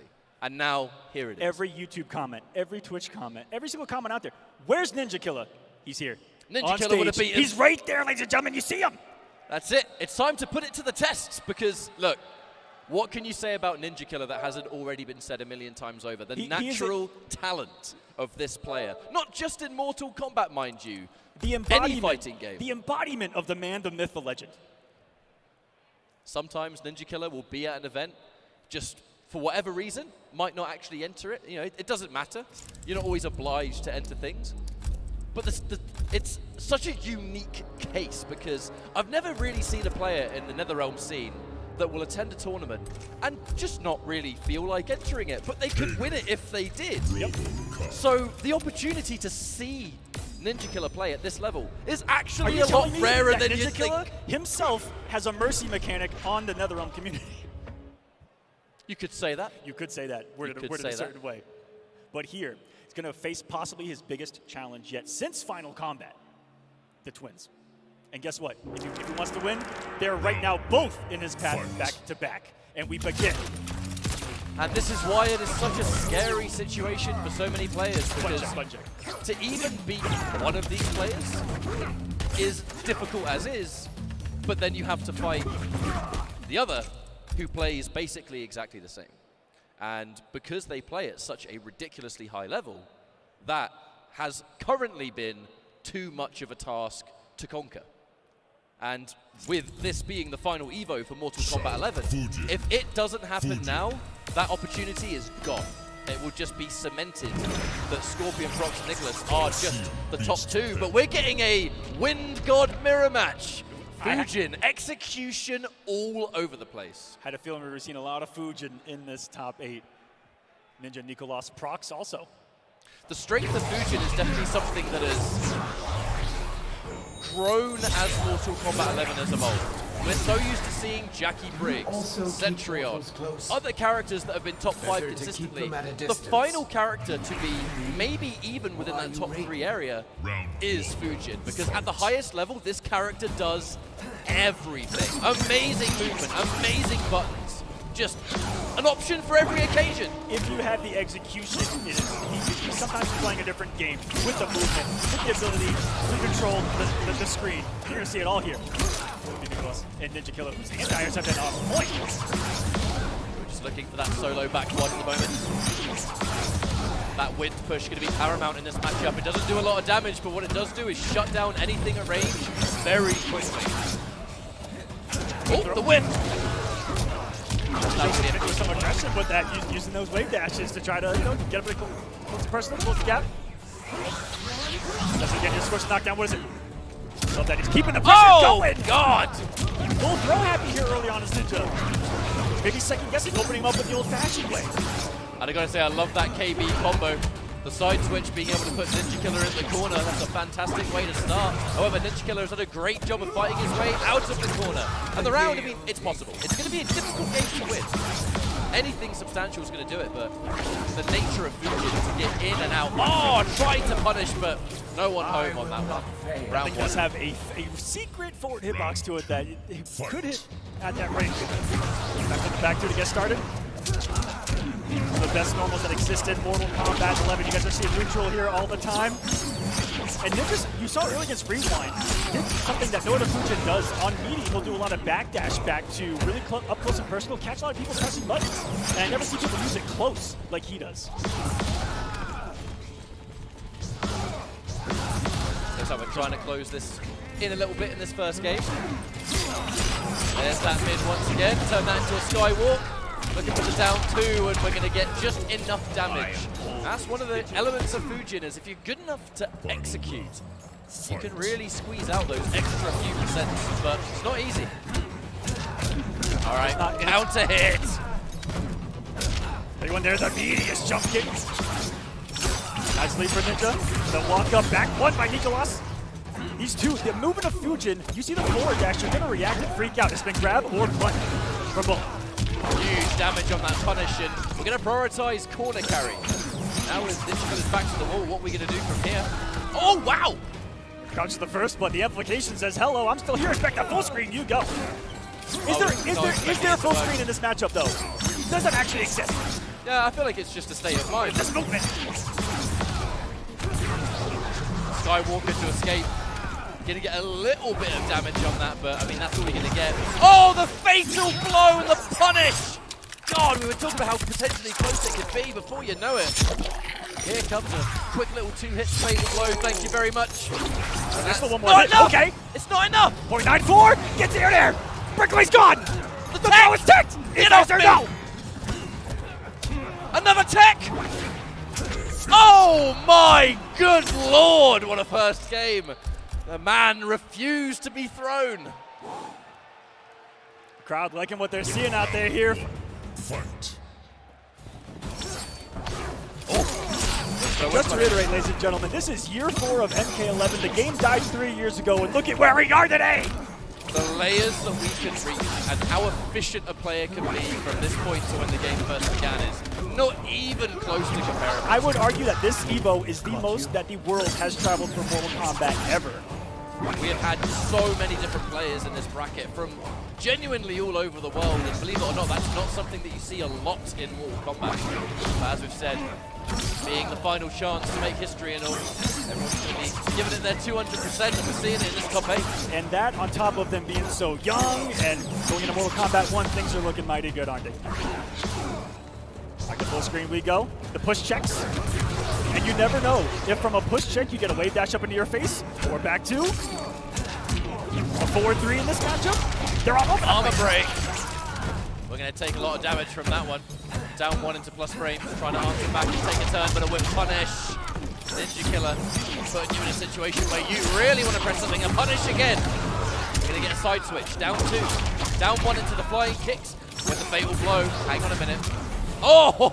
All of that to come down to a nice down 1 check from Ninja, but Robbery was sitting right up there in the top left with that fatal blow of Nicolas, who is back to the wall. I see a Fujin with a fatal blow and I get nervous. I can't help it. It's the amount of damage this character gets is ridiculous. You start sweating just a little bit more. That threat starts to get a little bit crazier. Ninja can keep this in a corner. He gets it. All right, here comes Ninja Killer on the offense. The escape failed, quite smartly going for the opposite direction of a throw. And that is going to set up escape failed, which means the next throw, if untech, is a crushing blow. Catch him trying to jump. They're in neutral. Push. Checks him. Ninja, slight lead here. Hanging on to it. Keeping it nice and safe here so far. Once Ninja got that lead, stop taking massive risks. Blue Sky walk out. No. Uh-oh. That was not, I guarantee you, that was not an intentional down 2. Is he going to throw the bucket of guts? No. here in the bottom of Kotal's Coliseum. And gets the KB! What were you pressing out there? If you breathe wrong, that's gonna get you. Now Fatal Blow. It is starting to creep its way back into being relevant in this round. Nicholas setting things up with the KB on the win push. Ninja Killer just trying to escape. 13 seconds on the clock, and whoever has, I mean, look, Fujin's backwards movement and forward, insanely good. You're gonna have to chase him down. No! That could have been it. That could have been it. And that will do it. Can you believe it? Both of them kind of letting go of some rounds here. The first one, Ninja Killer, had an air dare, I believe it was. That could have gone into a victory there. My word. I can't say I'm surprised to have the threat of a timeout. Like, yes, a Fujin mirror match is two characters that can move fast, and the damage can be high, but you have to keep in mind, it is that backwards movement. It's one of the greatest strengths of this character, to just get in and out, that sort of hit and run style of play, that if you are having to play defensively, you can play defensively far away a lot better than most characters. So it creates such an interesting neutral. But now one game each. All right, flying kicks to begin. And now we're going to trade out damage, look for a whiff punish, but not quite able to get it. And there's that reverse throw again. Crushing blow throw of Fujin. This character has amazing mids, amazing buttons, as is you throw a crushing blow throw on top, and it's a nightmare to deal with. Pick up here, no restand. Just gonna cash in on the damage. There's Nico Lost got caught over some short hop shenanigans here at EVO. Take the breath out of the young man a little bit, give him some breathing room. As Ninja's getting settled here in this one. Fujin mirror. Wait, what? The amplification signal? That ain't the first time we've seen that in this top 6, and it probably ain't gonna be the last either. All right, again! Big damage on that flying kick. Ninja Killer trying to jump out of the corner, reposition just a little bit. Oh, risky business, but you know, a risk that could have gone either way in this case. A couple of cheeky little hits is gonna do it. They're on the Nico Lost, and the back and forth continues, and what a bait! Only gonna eat a win push for it, but I like that. Testing and showing that he's gonna bait Ninja Killer's anti-air. All right, that back one again. Win push. Challenges, says you want to press the button? Well, here comes my win push, my friend. The Skywalk confirmed. We're gonna get all 3 of those. Just take the damage for where we can get it. The human cyclone and effect, and the win push was oh! I didn't believe. Very rarely do you see Ninja Killer not believe in a punish as simple as that, and Nico Lost making us pay iron prices for it here. I mean, you know, oh mate, you've already used your crushing blows. You used it 5 seconds ago. That's 140 damage. Oh. It's just in our blood as Mortal Kombat players, okay? Oh, it is. You can't me down. You can't help it. I've seen players in Mortal Kombat 1 neutral duck into an uppercut. It Down don't work in that game. Since 1992. Very true. Very, very true. I mean, look at this in and out movement. The fact that it's a mirror match, though, just makes it so much more dynamic. And the one that we don't talk about a lot is the backwards wave dash. Absolutely. Has created so many whiff punishes in this tournament alone. You know, most people talk about just the movement forward, with their ability to go both forward and whiff punish whenever they want. The implication gonna kill. No, it dropped. The breakaway right at the end. I mean, it did save Ninja Killer for that last second. Sadly, wasn't enough to really mean anything, but either way, looks like we're going to be straight into restart match. We are not thinking of other characters. We're not thinking of other stages. I feel like it's going to be this for the remainder. This is the stage that Fujin actually wants because he has the interactable that he can play his own aerial shenanigans off of with the generator. Off to a big shot. There's Ninja Killer with those throws getting him killed. Every throw in Mortal Kombat 11 is a substantial gamble. The punish damage you take is so insane. And I hate to say it, but you have to tell yourself when you fight these twins that are machines, you can't use throw them because of the microphone. It's just the fact that they are so ready to react to the throw tech, and they just have this sixth sense to know what direction it's going to be. Now, corner positioning, Ninja Killer, a great opportunity. Oh. Wake up, wave dash, reverse throw. Calm down, mate. Meaty throw as well.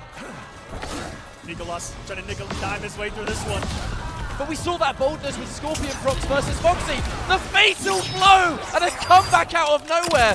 That is more than likely going to be enough damage, and if so, will lead into a match point. What am I talking about? Of course it's enough damage. Oh! All of that off of massive health lead, monumental health lead. Wake up, wave dash, grab. The sheer audacity at this point. They had to go over the back two. That flip kick, I think that's what he was fishing for earlier. Well, either way, Aquaman, this is going to be a match point for Nicholas. One more round, and it will be a Chilean twin winners final. For the, again, basically. Ninja haven't won a heck of a round here, though. He's keeping Nicholas at bay in the corner. Big read over the back two. Scoops him. Is he going to loop him? There they are. Down on Ninja right now, falls for the stagger, and that was a near flawless once he got the hit to the corner. We have to remember, we're in Vegas, baby. A player like Ninja Killer, any North American, they are going to be the people's champ. Right. It's such an important part of EVO to show that support whenever you can. MK11, like I said, it's the last chance. KB, massive damage. Rain cooled, he wants his super kick back. Yo, what? One thing we did not see in that trailer, by the way, I'm not just going to say that right now. A story for another time. A story for another time. Because right now, Nicholas has got half the job done. 50% left to go. Lets the whole string rock. It's not going to be unsafe, so he has to concede a turn. Ninja Killer needs to make something happen quick. Time's running out, Aquaman. Needs a miracle, needs a turbine, a forward three, something to connect here. And you're right. How crazy is that between the two Lugins, you're getting matches that are going down to the wire in time. Look how solid both their neutral is, the defense, and patience here full screen. Not following for those reads, like a raw forward three, like a raw turbine. No when to respect Fujin. I don't think there's been a single hit in 20 seconds. You're going to have to play so much more careful than before because for Ninja Killer, this is where the winner's bracket lies in the balance. And hang on a minute, a full combo. The final breakaway that we're going to see from Ninja Killer in this matchup goes in for just a straight up jump in and 8 seconds on the clock. I don't think we have time at all anymore. Oh, wait! That's going to freeze time. And 3 seconds is more than enough to do one crazy, crazy thing to take it. It's going to hurt. It's going to do so much damage. There's still time! There's still time! No! Oh no! We just needed an extra second, Aquaman! Oh my goodness! Ninja Killer goes to the loser's side of EVO 2023. The twin will meet his brother in winners finals. How do they do it? How have they been doing it? The prophecy has been complete! Look. We've already established, anyway, collectively as the FGC that... I hope y'all like Nightwolf. Siblings are broken, right? Yeah. Twins in fighting games, it's an unfair advantage. I agree, Ketchup. Hey, look, only one of us has an even medal on this desk, right? I can't look. I'm not going to debate that. Yeah, you're right. That's a debate for later. Shouts to Mustard. Love you, bro. But look, that is such a continuation of the sheer dominance, because when I think of a Foxy Grandpa, when I think of Ninja Killer, you think of the absolute cream of the crop, the best of the best. And somehow, both of the twins from Chile, Nicholas Scorpion Prox, they have managed to be that next layer above. Like, by all means, we could still have a different winner. Like, this tournament's not finished. But winners finals with both of them says a lot. They are guaranteed top 3 still, both of them, which means that they, no matter what, have never been lower than top 3 at a major for Mortal Kombat. If someone is going to win this tournament that is not the twins, they have to do what no one has been able to do in this game yet, which is beat both of them in the same tournament. If that happens here, could that be the biggest challenge going into Mortal Kombat as one? What a storyline that might be if it happens here at EVO. Now we've got plenty more games left to go here. Weird saying that this year. Yeah, but I feel like that may give our community a nice little something to work towards in Mortal Kombat 1, taking out these young guns that have shown up here in the later stage of MK11. Now I do believe we are going to be going to a quick break for some shout-outs and what have you. So thank you so much for joining us here at EVO. The top 6 will continue after a few minutes. Chipotle's new Chicken Al Pastor is fire on every level. Fresh chicken hot off the grill. A rich marinade of seared morita peppers and ground achiote balanced with a splash of pineapple. All combined for the right amount of heat. Chipotle's all-new Chicken Al Pastor is where fire meets flavor.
Oh no.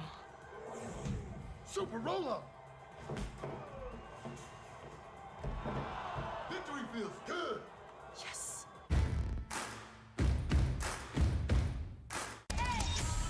Making them proud, I'm making them pay. I'm running the game, I'm running it up. The one to get burned, don't play with the flame. Too hot to touch. They want me to shot, but I keep it calm. I'm ready for war. I get it on.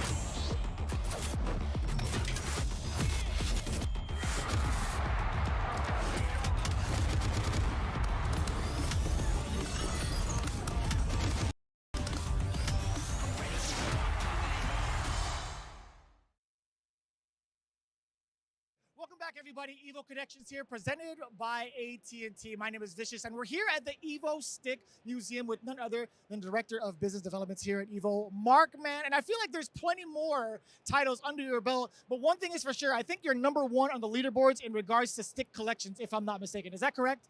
I don't know about #1 on the leaderboards. I definitely have the largest collection in the world. I brought a lot of the collection here out to EVO 2023.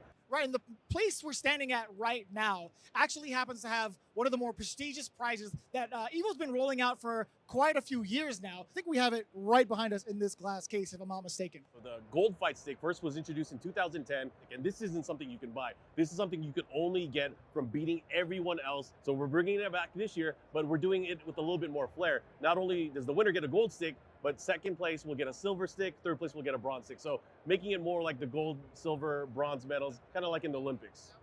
That's something I really, really do enjoy when it comes to awarding such a prize. What is it about that type of connection between the player and the fight stick that makes it so special to you? You know, it's crazy because you go into tournaments. I mean, you know this as a player. I know this as a player. You are so connected to your weapon that you go into battle with. It is one with you. You want to be able to feel comfortable with what you're working with, but you also want to be able to showcase like, hey, this is my personality. This is who I am. Now, I know this is going to be the toughest question I'm going to ask you for today. What is your absolute favorite stick in your collection? My favorite stick is the Mad Cat Street Fighter 4 Arcade Fight Stick Tournament Edition from 2009. And it's just one of those sticks that's iconic. You know, most people see it as a controller, but it really started becoming a lifestyle from that point on. People started collecting them, buying more than one. It was really a cool time in arcade stick industry culture. So we've seen a lot of the different art styles, but more so of the traditional style of fight sticks. But there's been a little bit of an evolution of said fight sticks. Can you kind of harp in on that a little? So more and more people are shifting to either using control pad, but also even these new types of controllers called leverless controllers. We have a section here at the Arcade Stick Museum that's dedicated to the leverless controllers and the history of the leverless controllers. So everything from the hitbox sticks, even Victrix and Razer, they're getting into the mix. It's really nice to see, again, a different segment of the industry really growing in its own. And I'm always excited to see what players use to their advantage to be able to play these kinds of games and win with them. Trailblazer in the community, and also one that kind of set the wave for a lot of us players to finally get our hands on a fight stick. Mark, man, it's been an absolute pleasure. I appreciate your time big time. Let's take it back to all the action here at the main stage at EVO, where we'll catch some more fighting game action. When people need help, people show up. And that is one of the most powerful aspects of what we know as our fighting game community. So if you guys are listening out there, please think about just supporting the cause and, you know, making sure that Raiden really lives as the God of Thunder as he should be. And I think the focus there and spreading awareness where not only could it save his life, but maybe save the lives of many other kids that might have to go through this. Find out how you can help by visiting fightfulrare.org. Welcome back, everybody, to Mortal Kombat 11 Top 6 live from EVO 2023. My name's Ketchup, and I'm joined by the one and only Mr. Aquaman. We're going into loser's bracket, lower bracket, whatever you want to call it, elimination territory. Our first matchup on stage after this break is going to be Foxy Grandpa and Zombat. Zombat, formerly known as Kombat, and if you guys recognize that name, one of the best Mortal Kombat players on this planet. Huge results at Final Combat across the globe, and here making a top 6 performance. Another one that, you know, could be said, we haven't really seen him fight the twins. Never.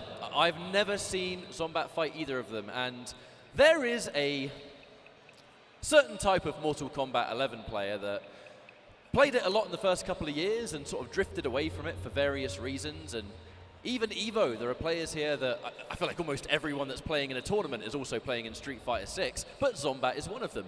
Foxy is another one. I believe both of them are still in winners, I think. Let's go. It's that EVO is here for Mortal Kombat, and the fact that it is the final send-off as we transition into Mortal Kombat 1, I think it has motivated a lot of players that we used to see to just try their hand in this final event. Yes. And the results have been kind of here and there. In the case of someone like Zombat, who, to be fair, was grinding a bit, extremely good results so far. Someone so naturally gifted at the game. Still using, you know, his conventional characters. I've seen the Gearus out there in the pools, one of the few Gearuses that's made a big run here at EVO. Also has the Johnny that we see in action. Some of the greatest matches I've ever seen with that Johnny. Kombat can light it up. But so same thing with Foxy. What are we going to see? Are we going to see the mix? And I see a classic on the screen. Catch up. A Foxy Grandpa classic. Wait. I saw Kung Lao and thought that Zombat picked the character. Yeah, I've not seen Foxy pick Lao in years. It's time. What? That's got me excited too. How is Foxy going to use that teleport cameo in MK1? But let's get into this matchup. Look, I'm just a little bit taken back at the moment because I genuinely have not seen Foxy pick Kung Lao since year one. Now, is it a Foxy move where he's just doing it to do it, or is it a matchup-specific, maybe player-specific thing here from Foxy? You truly never know sometimes. Well, this variation does still help Foxy play the way he wants to play. That Z-Hat is paramount to pressure, to chip damage. The throw mix-up, which is something that Foxy really was one of the innovators for in this game. Catch up, you were there online. I haven't seen that Z-Hat in like 6 months in a competitive setting. And there's the instant jump kick, dive kick. That dive kick is the armor breaker for Kung Lao. And now maybe just a little bit, Foxy could be throwing something at people that they haven't seen in quite a long time either, and it might take them a little bit to get readjusted to the Z-Hat. That was a delicious flawless block from Zombat though to shut down what might have been the end of the round. That Z-Hat has been fantastic for Foxy Grandpa so far. I can't believe we're seeing a Kung Lao. It's the last character I expected, and it's weird to say that.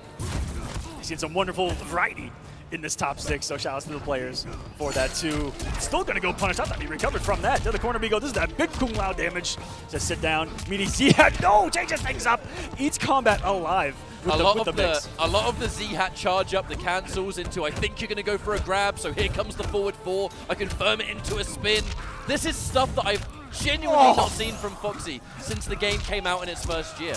It's so bizarre to be seeing it now, but even more bizarre to be seeing it working like things never changed. Yeah, indeed. This is looking like Combo Breaker a long time ago. 2019? Yeah, I think it was 2019. 4 years ago. Zombat's going to be able to force out that breakaway from Foxy Grandpa, though, and is on the verge of evening up these rounds. That Z-Hat has eaten him alive, even on block. It can add up. Definitely forces you to flawless block to shut down that chip. Foxy Grandpa can tend to hold that 1-2-1. Back 3-4. Now it's strike throw to kill, interrupts the startup as he had 2. Maybe should be checking in with some more of those straight projectiles, shutting down the startup of that. Fatal blow is still a possibility, but nothing can be landed. Foxy's got to be so careful here, and unfortunately can't deal with it. Second you block that first projectile, didn't have enough meter for the last breath, and now it's 1 round apiece. The Kung Lao versus Johnny Cage. I mean, dude, I'm feeling nostalgic here. We're going back in time. That projectile of Johnny's, it's so quick that when you do just try to micro move in neutral, you're forced to block it because it's so fast. Look at the flawless blocks from Zombat as well. The whiff punish. Say cheese, you're on TV. Dash in throw, no tech there from Foxy. And a really good situation for Zombat at the moment. The 1-2-1, that's going to be a full combo. No break again, Zombat. Respecting the dive kick armor break so much. About the defense now. Gets the throw, escape failed too. This is everything that Foxy likes. Now he's got mix-up on top of mix for his opponent to worry about. Multiple hats coming. Build some space. This is where he's actually liked to play the matchup so far. Outside of the 4-3 range of Johnny, that's a smart way to do it. Again, really good use of flawless blocks. However, Foxy kind of happy to still throw hats at that point. Looks for a whiff punish, not quite able to get it. And that's a punish on the advancing mid from Foxy. That's the first game for Zombat. But a long game it was. Now, are we going into Kung Lao again, or are we thinking of changing? I don't even know what the potential could be. I'm not even sure what motivated the Kung Lao pick in the first place. I think in Denim's own mind, he's just rolling a dice, and whatever it lands on, we're going to get. Possibly. There's a lot more potential. We could see Sub-Zero. We could see Terminator again. Okay, it's going to be Terminator. You've got that nice solid neutral there, Johnny Cage, but can you deal with my overhead low? I guess we'll find out. Johnny's going to be able to deal with the ion grenades really well in neutral, but not that Foxy really uses them in neutral an awful lot. No, almost never. The straight projectile of Johnny may give him a little bit of trouble. We'll see how this matchup goes. An absolute rock-solid Johnny Cage from Zombat, as you expect at this stage. Fight. And we'll see if it can continue. Currently 1 game up here. Foxy, can he turn on the blender and get it on max, baby? I want max blender. Well, haven't had the chance just yet because that Johnny Cage forward throw has other plans. Right, starting off with the overhead. In this case, armor break. Still get the mix-up and take away the breakaway. You love to see it. Here comes another one. Oi! What's next? Grab! That counts as mix. Another one. You're getting mix! Oh no, Foxy! I've dropped my combo. I guess I'm just going to have to mix you up again. And that's a Foxy Grandpa round right there. Start to end mix-up after mix-up until your life seems to just cease existing. It is one of his mission parameters. Typically, the subject that gets mixed up is terminated. Exterminate life. Throw the overhead, throw the low. Look out! Enough of that. Corner we go. Wake up down 4. He knew that he didn't have the audacity to throw a mid right there, and it's not something Johnny's going to meet you with, really. Every mix-up. And by the way, that back one is tactically timed to either side switch or keep the same side. You time it differently depending on which version you want. So it actually gives you a lot of creativity depending on how you want to end your combo. All right, they're down 4. In this case, dash into another one. Zombat just trying to fight his way through. Does manage to get the block and finally gets the punish. We'll be keeping an eye on that for sure. We haven't seen it yet because Foxy's just been right so much on the guess. With punish. Zombat is going to build Breaker, but will he be spending it? Nope. Knocked down into potentially one more mix. Oh, no. A few more.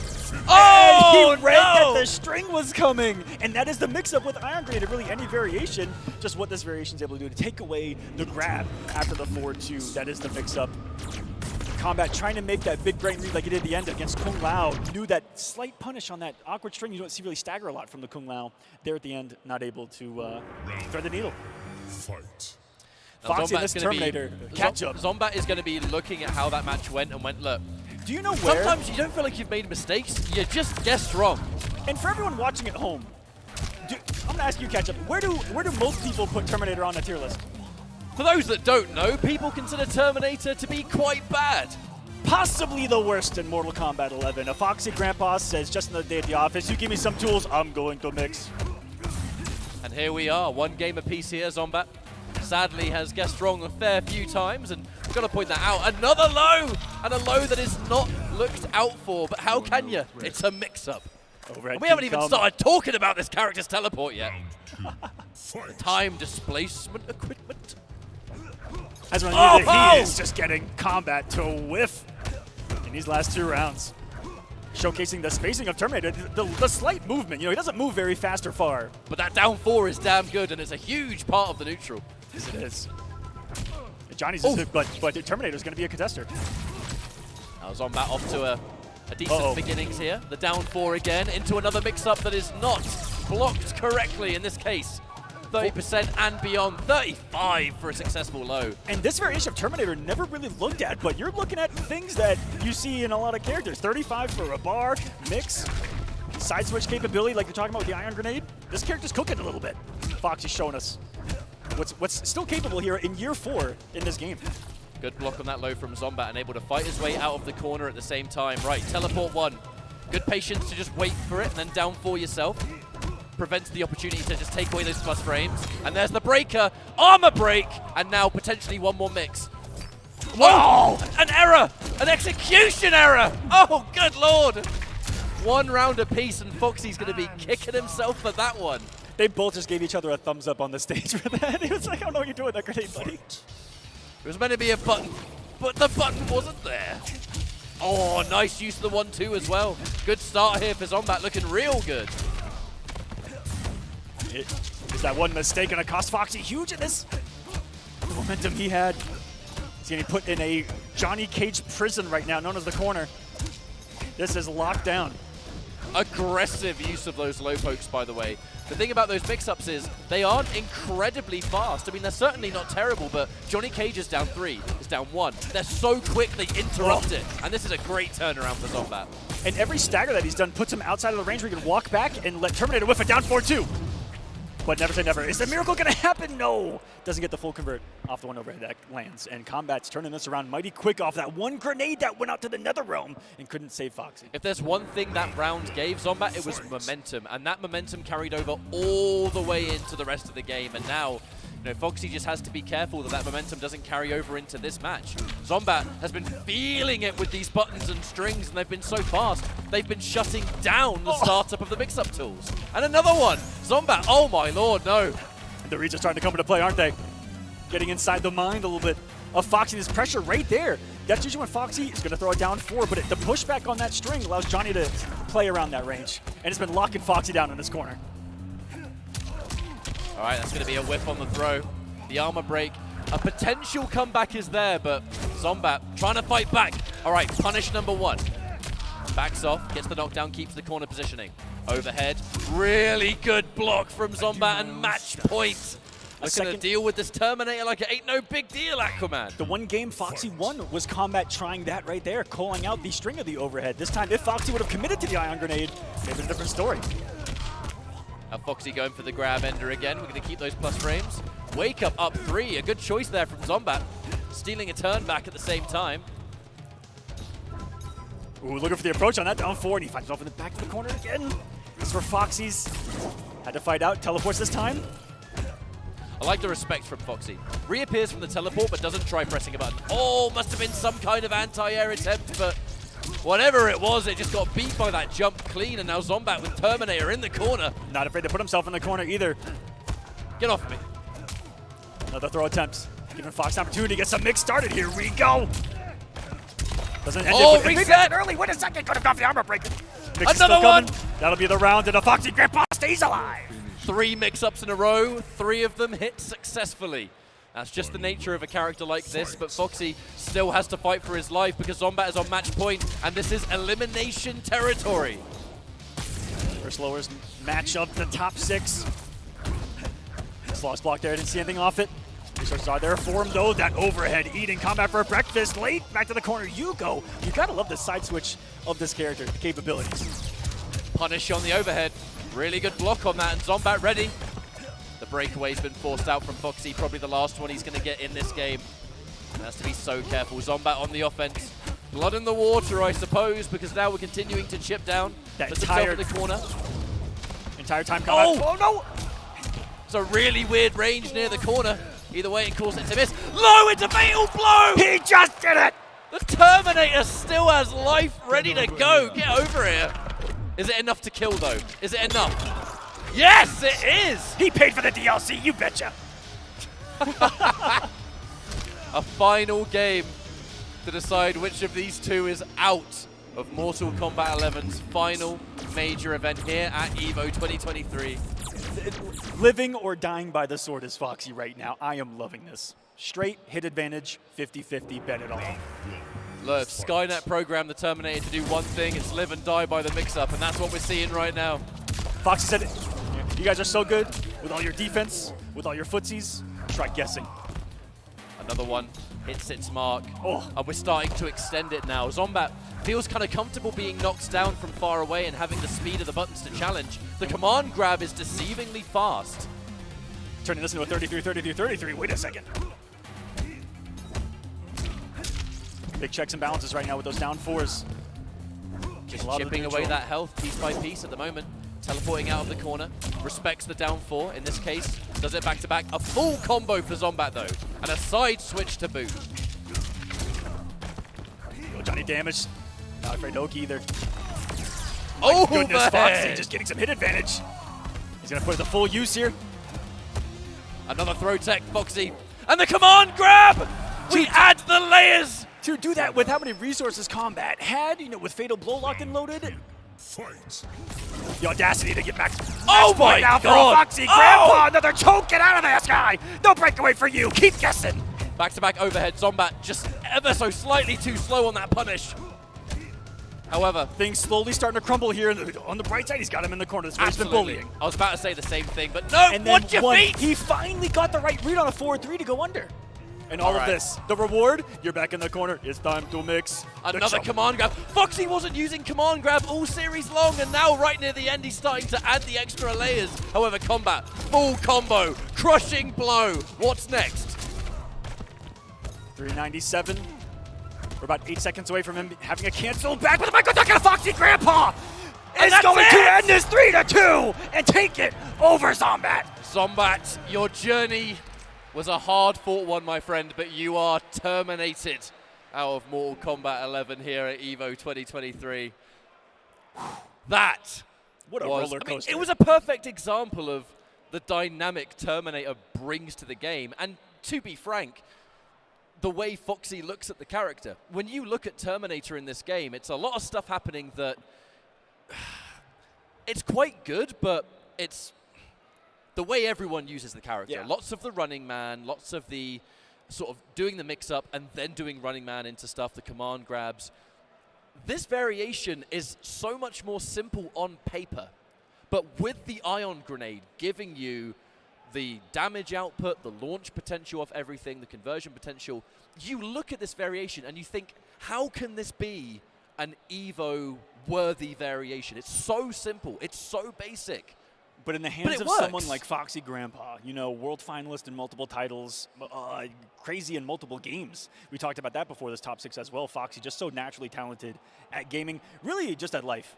But that's neither here nor there. Foxy, incredible. See if he can continue the run, making top 4 again here at EVO. Okay. Our next matchup, I can see the two players sitting down to play. Mighty Unjust versus Ninja Killer. Now, we've talked about Ninja Killer. We certainly do not need to reintroduce this player. You've seen, you know, what we bring to the table here, and the results speak for themselves over time.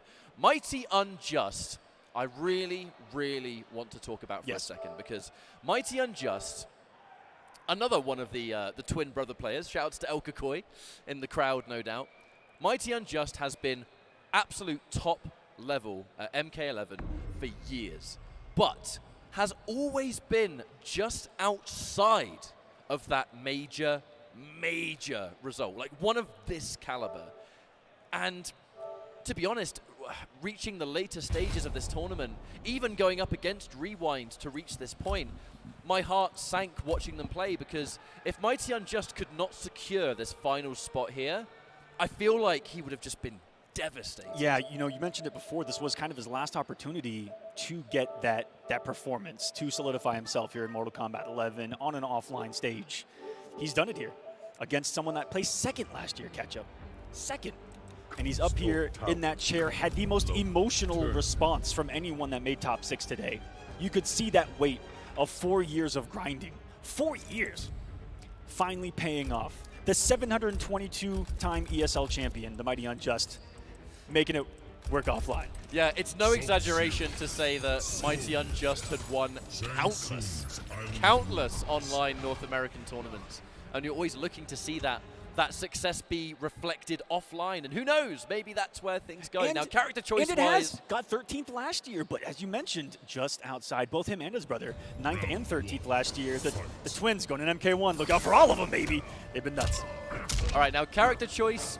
The thing about Mighty Unjust is he plays a lot of characters, but the ones that you see the most regular is Jackie Briggs. I've seen a bit of Cetrion in the past, but a lot of Kano, actually. Yeah. If there are any Kano fans out there, there's definitely a chance you're going to see your boy in this matchup. Don't quote me on it, though. That Jackie sure was looking good. It was. So that's going to be the pick here. Ninja, I'm assuming we're just going to be seeing the Fujin. Ninja Killer known for using Liu Kang back in the day, but even early on in this game. Yeah, but you look at fundamentals and natural talent and execution. Fujin. You can play Liu Kang or you can play Fujin. Who's going to be better for you? More than likely, it's going to go to the Wind God every time. Looking at matchups across the board, we ask ourselves, who beats Fujin? I can't think of a single character. It's quite a predicament to find yourself in here. I mean, I got to say, it's still great to see Fujin in this game. Because before MK11, I believe it was somewhere around the 14 years mark since we saw Fujin. Fujin's last game before this was Mortal Kombat Armageddon on the PlayStation 2. Did you say 40 years? 14. Oh, I thought you said 40. I think I had 14 in my head and maybe 4 came out. I'm not gonna lie. It's already left my brain. It was a long time. It has been a long time. It was a long time. He deserves to be this good. Okay, my bad. Whoa, let's not get ahead of ourselves. Yeah, my bad. But it looks like it's going to be Kano and Fujin, though. Now, Kano, I mean, look, this guy is not a nice person. He's got really annoying plus frames. He's got horrible corner pressure. Come on, grab. This character built on offensive degeneracy is about the best way I can describe it. He puts you in a forced situation, and not many characters do that, where they put you in a forced situation, plus on block, you can be guessing down one, a multitude of other things. Now, of course, the custom variation, you've got the bio pull, a stun attack that reaches real far away, the chemical burn for chip damage and pressure, and then a command grab, because why not just give yourself a command grab in this game? Pretty even on the health department so far. Mighty Unjust, there's a confirm. The combo broken out, but that's going to be 3+ frames now. Tries to back out, and here comes even more of it. 1-1, and ending it with a command grab once more. If you're Mighty Unjust, that's exactly how you should play it. Don't even try to give this man a turn, but hold on, he finds one. And calling out the plus frames this time around. Oh, the Kano ball out of nowhere. Nice bit of Tucker. Gotta get that protein mid-match, man. So it's all about those gains, those Australians, those Kano gains. It doesn't matter. It's been on the floor. Who cares? But either way, a really good first round there from Unjust. Not afraid to just fight, right? To return the favor. You're going up against a character who has movement like this. I mean, Kano does not have movement anywhere near it. Nice pick up from Killer. Look at the space that he builds in the pressure. Definitely could have walked out right there and tried to fish the forward one, but now that he's in forward one range, you're playing Kano's game. That throw escape. And just trying to enforce a grab off those plus range. Skywalker forcing out the breakaway.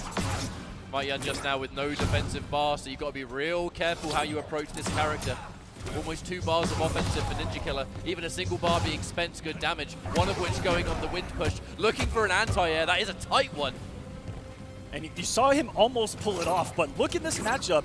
I saw it earlier on the stage. Look for the Mighty Unjust to try the secret extended suck that he's got. If you get hit by, don't laugh at that. If he gets hit by the dagger, it extends the range of that bio pull that he's got and could come into play full screen as Ninja Killer takes a huge hefty health lead in this one. A wonderful air to air that was. I think a jump back 2, I think it was, into the wind kick. Back off just to make sure that we finish the combo with Mighty Unjust in the corner, and just like that, 1 round each in this first game. And again, elimination territory is a different level of stress. Regular throw out of the corner. That harder to tech in the situation, guys. Oh, but in doing so, Ninja Killer has opened up a chance to be put in the corner himself. What?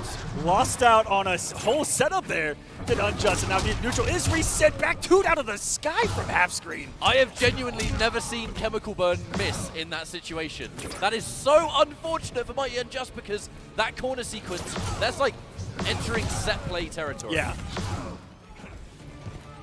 We've seen health bars disappear in that situation, that's for sure. Turbine covering all of the space in front of him for him. Just needs one more. The push hitting underneath KO, it looked like, and another one to say sit down. Your full screen Ninja on the board early. Straight into a restart match here. Wasting no time. Kano still looking like the character to pick, but so much of that momentum was taken away by that back 1 chemical burn, just for some reason not working in the corner. I don't know if it was a range situation or something, but either way, it gave Ninja Killer an opportunity to escape the corner. We're going to turn that into a full combo. You're going to try and challenge it. Here comes the pull for another time. It's not doing a bunch of damage, but it adds up eventually. Chases down the wake-up roll. The back 1 to connect though. Ninja Killer turning things around. Now Unjust back to the wall. That is not where you want to be. Are you kidding me? This man's dancing here in top 6. Freestyling with the movement, and now the offense is Ninja. Simple jump and pressure. Gets. I love that he's used the sweep to reset neutral. Even with his back to the corner, he did that a lot. That up 2 is going to be more than enough to win that round. And Ninja Killer, now we're talking about someone who's currently feeling it. Look no further. When you reach a point where you start to get up 2s like that, you're just so in tune with when your opponent's going to press a button for you to flawless block. that is a scary message to send your opponent, because look, I've reached a layer that you now have to match, and if you can't, you're in trouble. A full combo again, Skywalker. Can't quite get the side switch, but at this point, who cares? Uh-oh, punish. You said the magic works. Ninja Killer's getting comfortable, and this is starting to look kind of scary.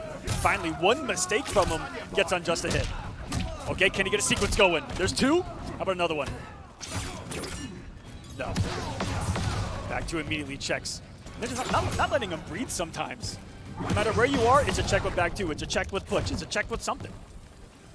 There's the KB from the wind push as well. Damage that Unjust really did not want to have to deal with in this situation. Back to anti-air. Amplify that wind kick just to be sure. And at this point, that looked reactionary, man. From three-quarter screen to see the jump instantly and to know the arc that you, or sorry, the angle that you kind of have to hit that at to wait a little bit. Because if you do the back two too early, they're too high in their jump arc. I think it's going to miss. That's disgusting. The mighty Unjust has a decision to make. Whatever character you pick here, you are putting the rest of this match in the balance. So if Kano's not going to be the choice, we could maybe see, I mean... No, wait. No, absolutely no chance. Absolutely We no might chance. see the Raiden. Jackie Briggs. Oh no, it's the Jackie. And this Jackie got him here. Had to take out, I believe, Rewind's Kano. It was.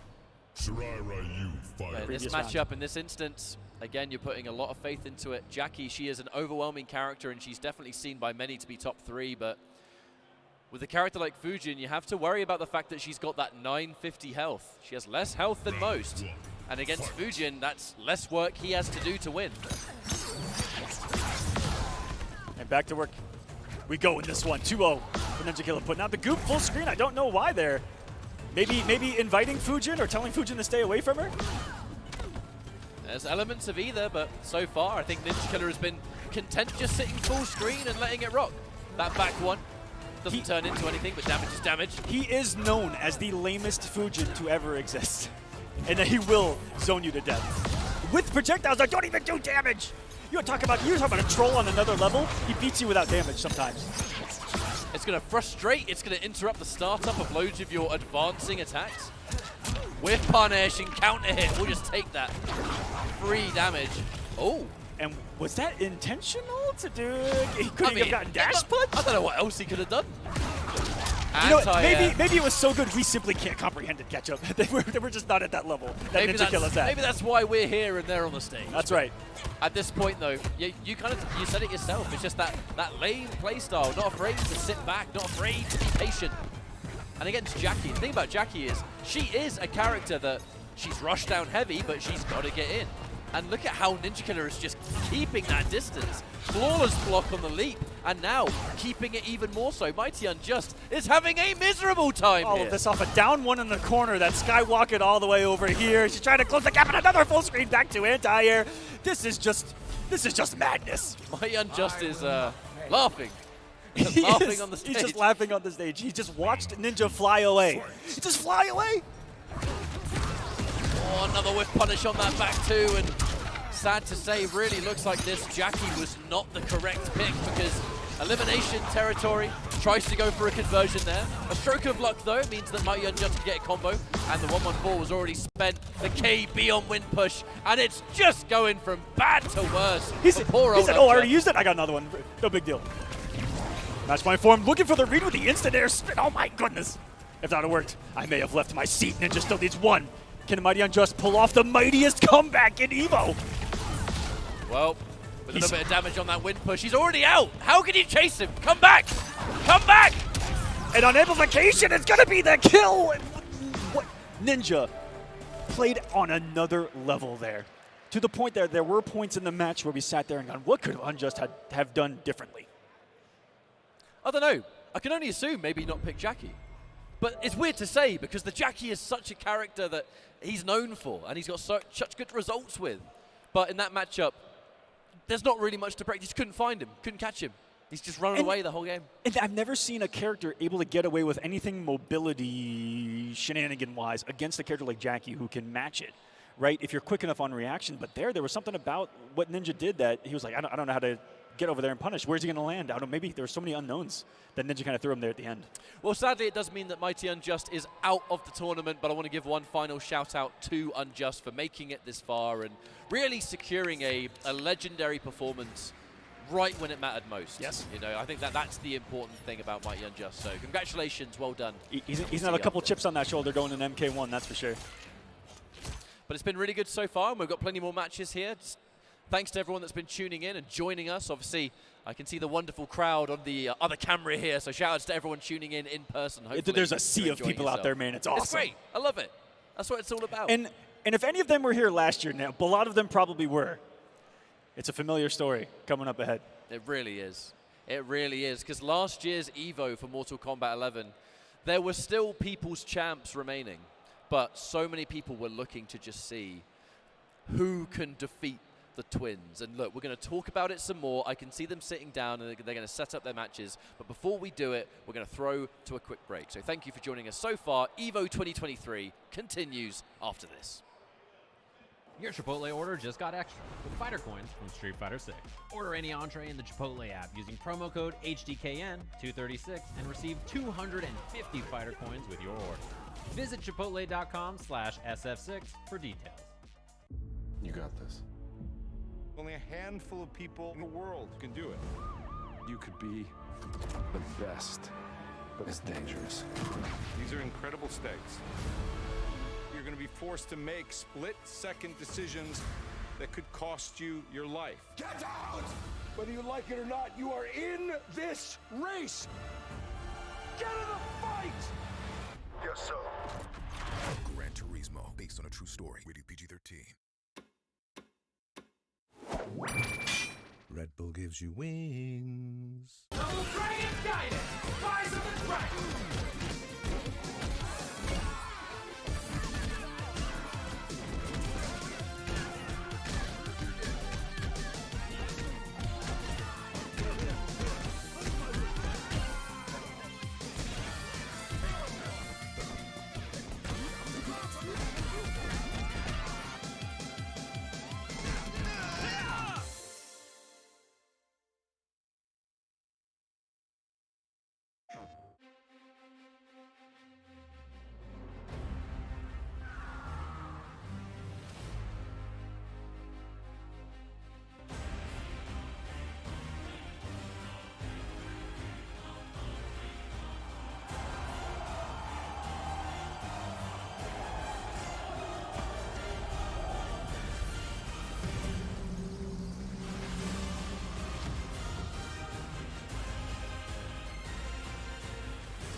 My soul keeps rising as I sing my song. I can hold my own till those clouds move on. I'll run this back, brush it down. I got next. I'll be strong, prove myself. I'm still here, quarters down, infinite. Infinite.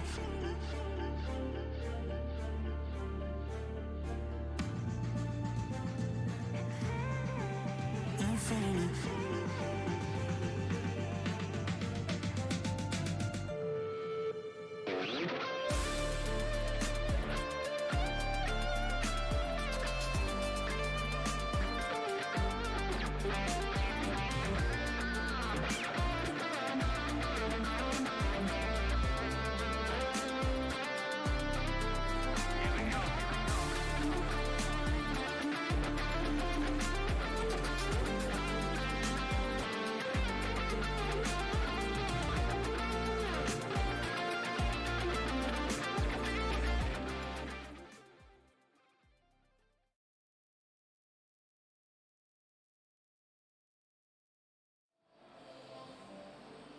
And welcome back, everyone, to the top 6 of Mortal Kombat 11 here at Evolution. We have now ascended into the top 4 with winners finals up next. And to almost no one's surprise, it is going to be the twins going at it. From Chile, it's going to be Scorpion Prox going up against Nicolas here. Catch up. And I think if we look at the overall top 4, it's not really one that surprises anybody. We have the twins, Ninja Killer, and Foxy Grandpa. It was, I think, the safest prediction. This, I think, was top 4 just with 1 or 2 differences.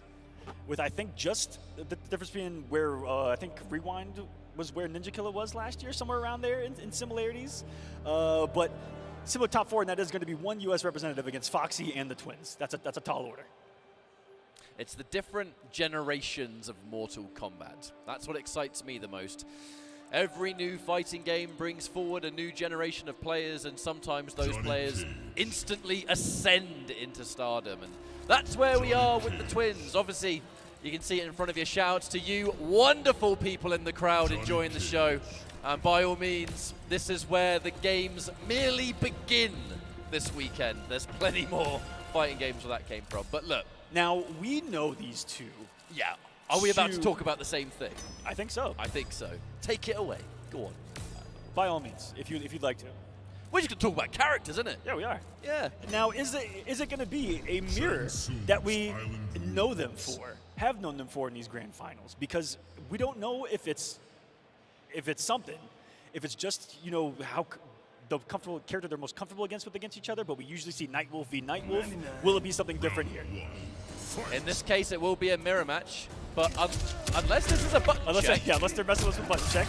You see 2 Johnnies on the screen. If they mirror in any capacity, it's going to be wild, because it is essentially a mirror between these two. These are 2 people that exist, or sorry, 1 person that exists in 2 parts of the bracket. I don't understand it.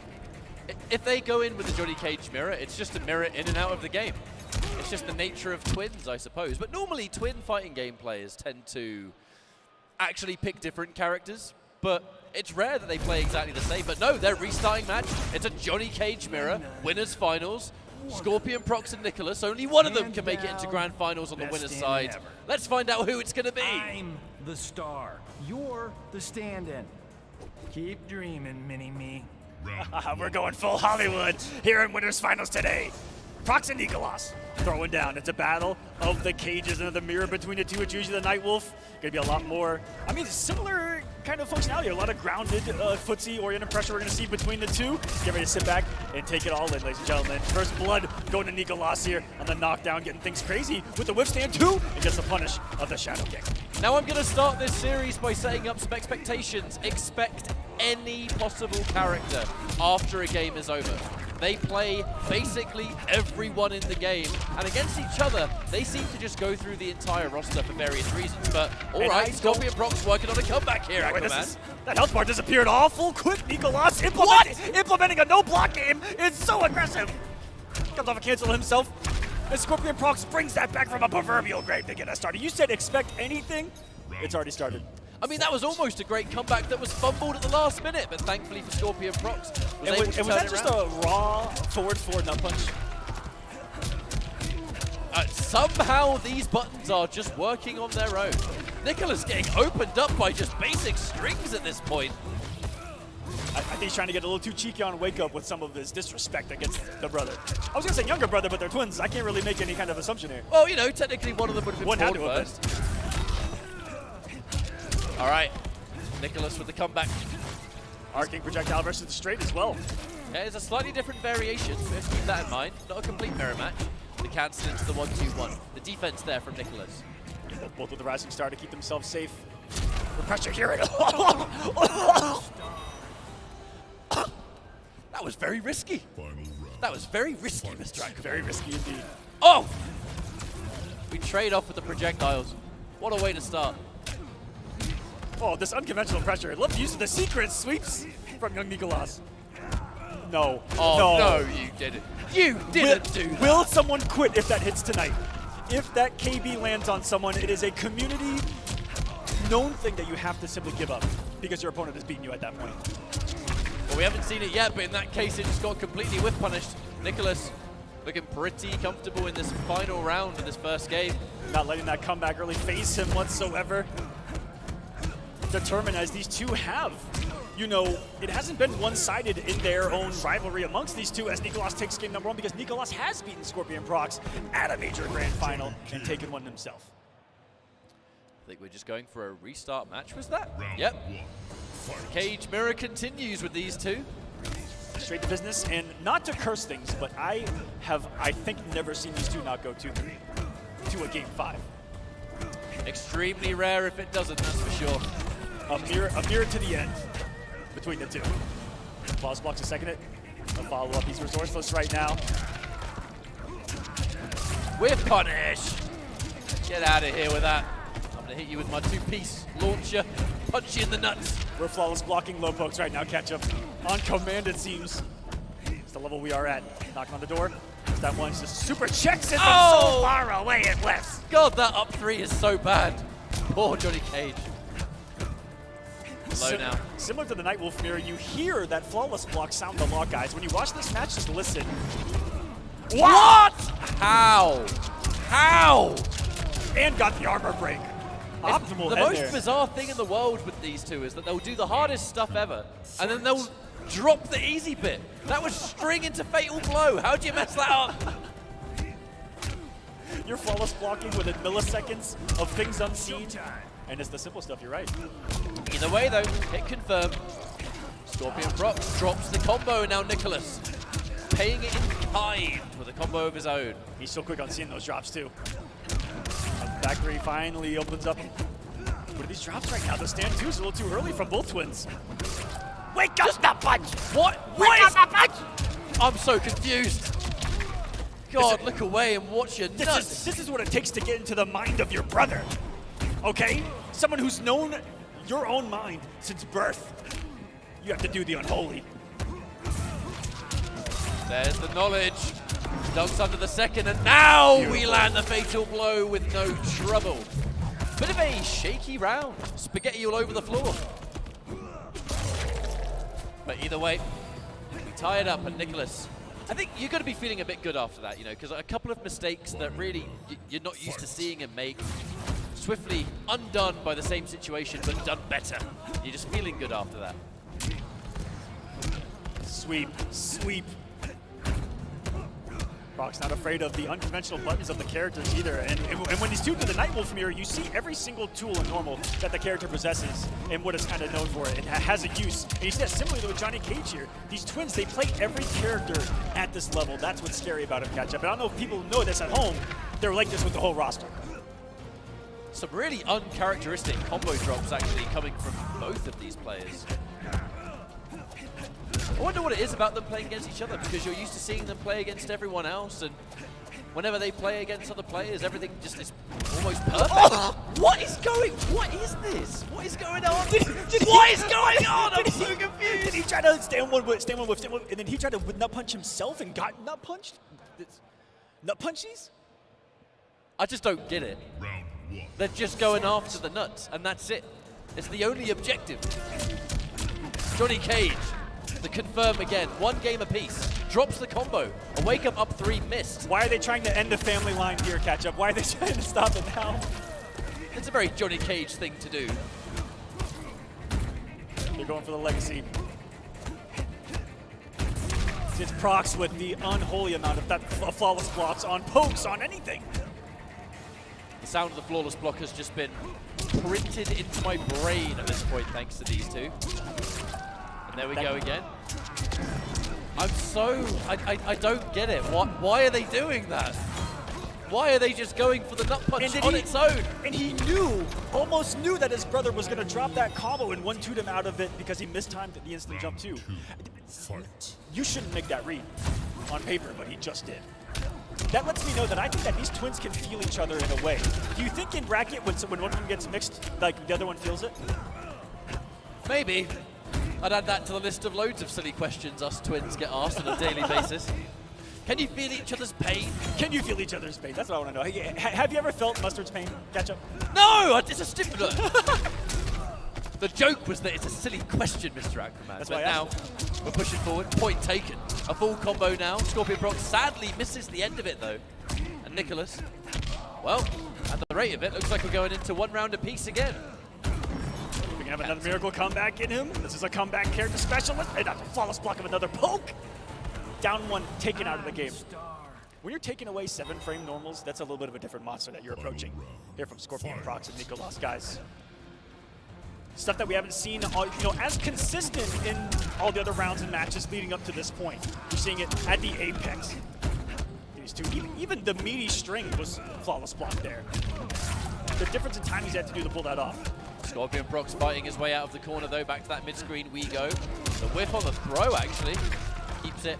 I'd say keeps it unbreakable, but I think it was just like a meter. What? Down the 4 shades. I think we're gonna learn so many new things about Johnny Cage tonight. Pressure. I'm expecting raw nut punches here at any point off these stand 2s, anything. There's a confirm. Give me that crushing blow, please. Full combo side switch. Unconventional ender though. The jump OS as well, just off that, just in case. The down 2 whiffs, and that is going to be better. Hit by the down 4 and flawless blocks the projectile. Not that it matters, because Nicholas. All right, 1 game away from getting grand finals. But with how things are going, to be honest, I expect a game 5. It's how things go and have gone for 2 years with these two. Quick rematch, as they've always done, right back into it. And there's no difference in like the octaneness that they come out with. They're right back in the match. They're already making the crazy decisions and reads. Playing at that level. Here comes a knock-in. Scorpion Brock with a slight health lead. He does have the yellow jacket on the left, and that was just footsies 101 with the movement. Taking in turn to down 1. Neither player wants to completely give up a turn just yet though. Speaking of not wanting to, oh my lord! You do it to me, I'll do it right back, and I'm gonna do it again! As if he's fishing his brother to flawless block by flawless blocking right now. That's where we're at. Just absolute fearlessness. It's such a sibling rivalry thing to do. What? It's the most godlike nut punch I've ever seen to avoid a projectile. I don't really understand what's going on with the, I think maybe trying to nut punch underneath the projectile, it looked like. Another up 3. Flawless blocks in return. 1-2 into nut punch, full combo. Ooh, tries to squeeze out more damage. I respect the attempt. Eagle's trying to do the Scorpion Prox into him. Flawless blocking after flawless block. There's one. I'm listening for the second one after every poke goes block. Here we go. So we're going to mid-screen. Jump in. Flawless block to take away some of those frames and get a turn. And now Scorpion Prox has the fatal blow. Cancel's coming. No. Holds on to it. The duck again. Nicolas has been over it every time he's done the amplified projectile on block. Says that's not going to work on me. Match point for Nicholas though. 1 round, and that will be one of the twins in grand finals. I'd say that was guaranteed at the beginning of winners finals, but with Nicholas being in this position, we'll see which one it's going to be, right? Gorgeous. Sandire gets him off the break. Stays outside of the normal ranges of Nicolas right now. Dash himself in, and no, get your seat! How many buffers did he put in? How many down inputs did he do and still got the time to be underneath the throw and get the down to Nicolas on another level? I mean, we didn't even see the combo get finished, but it didn't even really seem to matter that much. With punish and no breaker for Scorpion Prox. At the rate of things going, Nicholas absolutely will be taking this. And this is going to be the first time that there will not be a game 5 between the two twins. Is Nicolas going to start to maybe take a little bit of a no? He got a little too confident here. I can only assume sometimes those nut punches are being used to bait out down 4s and try and crush it. Oh no! Tries to go for the fatal blow, but I think the cancel was just missed. And that will be Nicholas. Setting up shop in grand finals with the winner's side, the safety net of not being sent to the lower bracket just yet. That's a pretty big deal in a tournament like this, so could rest easy for a brief moment while we get through the rest of these matches to find out who's going to join him. You definitely have to catch your breath a little bit after watching those two play. The level that they play at the speed, by the time you even contemplate what they did, 7 other things have already happened. Especially in matchups like that, because they genuinely play so many characters between themselves that when they've gone head-to-head, they have gone through what feels like the entire roster over 2 years. We've seen Johnny Cage mirrors like that. We've seen Nightwolf mirrors. We've seen Kung Lao, Liu Kang, their regular roster, but it's more likely that they go with the lesser used characters. And I feel like there's an element there of you play against someone all the time as their main training partner, they're going to know the ins and outs of your gameplay. So the regular character picks might not be the best option. Sometimes you can go in with a lesser used character that you probably wouldn't use against someone else, but against your brother who knows everything you're about to do, that gives you an edge. And that's a really hard thing to explain to people that aren't experienced competing with people that you play against every single day. But it's its own meta. And anyone that has siblings that they compete against will probably tell you the same thing. And one thing on top of that, it could be a challenge between the two as to determine who's better between the two using the same character, right? And that being the determining factor. That could be it all this time too, is that they just want to mirror and see who's the best with the same character. Aquaman, look who's sitting down to play. This is going to be a good one right here. This is a huge match. So we are in that top 4 territory. We're now going to go back into the elimination area. And this is 2 legends going head-to-head. It's going to be Ninja Killer, and it's going to be a Foxy Grandpa. We're going to get the show on the road to find out who is the last defender to go up against the twins. Because let's rewind a little bit. Let's go back, and that wasn't even a pun. I'll take full credit for it that last year Rewind was that player and had the full support of the entire crowd to try and conquer the unconquerable in both brothers. That is going to happen again this year, but it's one of these two. And it's going to be so insanely hard to win this tournament. For either, because now you have to beat the twins 3 times. No matter how you slice it from here on out. Now here, for both of these players, have they ever played each other in an offline setting? If I recall, they played in year 1. I think it might have been CEO, and it was a very, very long time ago. Yes, it was. This game in its later stages coming full circle between these two. A Foxy Grandpa. And Foxy going in with the Sub-Zero. I want to mix you up, but I want to have a good slide.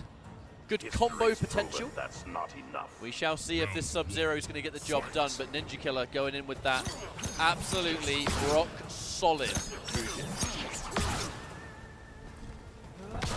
I think he just wants to contend with the full screen zoning of Fujin a little bit better with the Sub-Zero. Gonna have to threaten the slide, which is still not gonna be a punish there. It's kind of sniped out early by Ninja. Already put in a potential prison. You get up the corner, gorgeous air there. So anti-air. Could lead to a lot here. The Sub-Zero has the Ice Barrage. Hold on a second. Foxy known for bringing those subtle differences with the characters. See if he's going to try to match a little bit of the zoning of Fujin here. Now, Foxy has historically always gone in with different variations. Look no further than the Terminator one. The Sub-Zero is kind of similar. However, in this case, that push is just saying, look, mate, stay away. I have no interest in letting you get close. Because if there's one character you want to avoid getting close range, it's Sub-Zero. And Foxy, knowing the matchup, knowing all those pushes non-amplified aren't going to face him whatsoever. As long as he gets one trade with an Ice Ball, it's going to be a good time. And that's one of the reasons, excuse me, Ninja Killer is so relentless with the wind push at the moment. Because you cannot allow any of it to start up. Oh, and he really tried to change things up there. To full screen, wave dash to 4-3. Instead he eats an Ice Ball and 8 seconds on the clock. Fox in the throw to take the time off. Instead it's Ninja, who still has time to get a hit if he wants to. Waits it all out, and it's going to not be enough as time expires. Almost on the second hit of the fatal blow for the chip. The fatal blow so nearly did enough to chip it out. Ninja Killer so smart for going for it. By the hair on the chin of the Grandmaster of the Lin Kuei, Foxy gets through that one. Overhead. Let's not forget, Sub-Zero's got that overhead low mix-up as well. The forward throw, double-digit plus frames on that, so here comes another one. In this case, Ninja Killer tries to challenge the low now. Foxy, full combo. The rising ice, even more damage than normal. Reset! Crushing blow, and it's nearly enough. Not quite. Foxy, the sub-pick had the ice axe and had used it the entire time. I was wondering what was going to be complementing that barrage, and he does have the axe equipped. This is Sub-Zero. This is the Foxy variation. It's the barrage, it's the air axe, and it's the rising ice. It's utility and a little bit of ranged options. And you still have your damage, and only looking for Ice Ball off the low, which you don't need the resources to combo into. Now off to a decent start, but the question is for how long. One big jump in from Ninja Killer is going to more than even the score with that health. And now a forward throw. It's going to make that divide even stronger. Try to take the wind out of this man. Tries to bait him with a little bit of wave dashing. Maybe try to force him into a slide, some kind of hesitation. And he keeps the full screen game, shutting down the slowness of the ice barrage. And this is slowly chipping away at the Foxy Grandpa health bar. Only on Amplify, doesn't do that 1% at a time. Not a war that Foxy's winning right now. The attrition on Fujin's side, and he moved into it this time around. And I feel like this might be one of the reasons we saw the Sub-Zero in the first place. It's just a matter of looking at the range and trying to go for trades. Escape failed. Foxy quite rightly goes for the lesser expected throw direction. Oh, tries to wake up with the armor. Side switching throw of his own. Ninja Killer throwing Foxy out of the corner. That will absolutely be enough damage. But we've set up a few things in that first round, one of which being the crushing blow throw. It's still locked and loaded. Love what Foxy attempted, though. One of the biggest robs of the tournament with a wake up forward 2 attempt right there. Unafraid to put it all on the line, and I mean, that has been his story in EVO 2023. Here we're at the full screen where Ninja Killer has found home. And this one, now the health lead is in his favor. You see Foxy moving forward. Now, Ninja Killer does have unbelievable reaction, so I do believe that low and overhead is something that's going to be a little bit trickier to enforce in theory. Foxy really hesitant on the usage of the 4-2 as well, because you have to commit to the rising ice. He's using it on stagger so far, which is safe on block, get some hit advantage, and a wake-up jump. Wow! We'll get him going. Big jump in on that. So much of that damage is unbreakable that it's almost surprising that Ninja Killer went for the break. Most of the time there, I think it's used just to try and shut down. Oh my lord. Most of the time it's used to shut down building up the KB. That's only a second implied slide to this one, I think, so far too. Foxy's dwindling on the health. That forward walk of Sub-Zero, though, looking kind of nasty. As he needs to close the gap. Ninja Killer, every single person he's fought, everyone has seen him just fly away full screen at some point in the match. That will be the KB. What button did he press? 5.98. The update. Oh, and here we go! The Sub-Zero robbery in its purest form. Forward 2. Now that's not going to kill. He's still alive. Wake up jump of all of the things for it to come down to. He was ready. Ninja Killer was shaking his head. He was like, even I can't believe I just did that. No work. Before we even went away, Ninja Killer with the largest smile on his face after being able to get away with that one. But look, I mean, it was a scary situation and hard dedicated to an option. I absolutely respect it on both sides. But that's going to give us 1 game each right now. May as well be in a best of 3 from this point because only a few games left. And again, to remind everyone, this is about the last defender. We're looking for the last defender from the Twins, who have just been terrorizing these events for 2 years. And this is going to be the last big champion for Mortal Kombat 11, guys. With MK1 releasing later this year and has been playable here at EVO. Shouts to EVO for having so many booths of so many games. This is one massive fighting game event. It feels so complete this year. Oh, it really does. Couldn't agree more. Reversal punish. Throw escape there from Ninja Killer says, "Do not throw me, good sir." Oh, no answer. Foxy just kind of frozen there, which ended up being a blessing because Ninja will sometimes do all those mobility things to try to get a button out of you. Wow. Bam. In and out. A throw before you know it, and we're back to full screen. Fujin giving you such freedom to really do whatever you want, whenever you want. And in the hands of Ninja Killer, you see what it's capable of. I mean, look no further. You're seeing the use of this extremely defensive Fujin style of play because, yeah, the wind push on its own doesn't do any damage, but it is the speed and the fact that it's just so instant on startup. You can't do anything at range, and all it does is waste the clock. We've got 15 seconds left to go, and Ninja Killer's in the lead. And the 2 other big Fujins that we see in this bracket, have a complete different playstyle. Really, all Fujins across the world. Oh my god! Armor break The one 6. and only time Foxy did forward 4, and Ninja Killer was ready for the instant whiff punish before the move even came out. Before it even became active, he whiff punished. I've said it before, I'm going to say it again. I think Ninja Killer might be a frame walker, man. I think so. A frame walker. I think he just lives in slow motion. He It's does. the only explanation He that sees the works. frames as they happen, guys. It's the only explanation we have, other than that he's a robot. Could be, could be. Now this is looking real good for Ninja Killer so far. The KB's been landed, about 40% damage, not too shabby, and Just importantly, range. Just hanging out in a safe zone, which is full screen. Just goes to full screen on the other side. No big deal. Just another day at the office. Just a playground for Fujin, really, is this game. I'm yet to see a character that doesn't have to simply try and chase Fujin. Now, what is kind of hurting him here is that Ninja not having to worry about amplified ice ball, everything kind of becomes reactionary here at full screen for him. And this is not someone that you want to test any type of reactions with. Whoa! Almost. Almost is another word for didn't. And that's great for Ninja Killer because, again, look, damage isn't being dealt, but I tell you what is going, the clock. 25 seconds to go. Never have we seen people laming out people with this Fujin. 20 seconds. Foxy to get something on the board, and he's going to use that to build the screen and kill more time.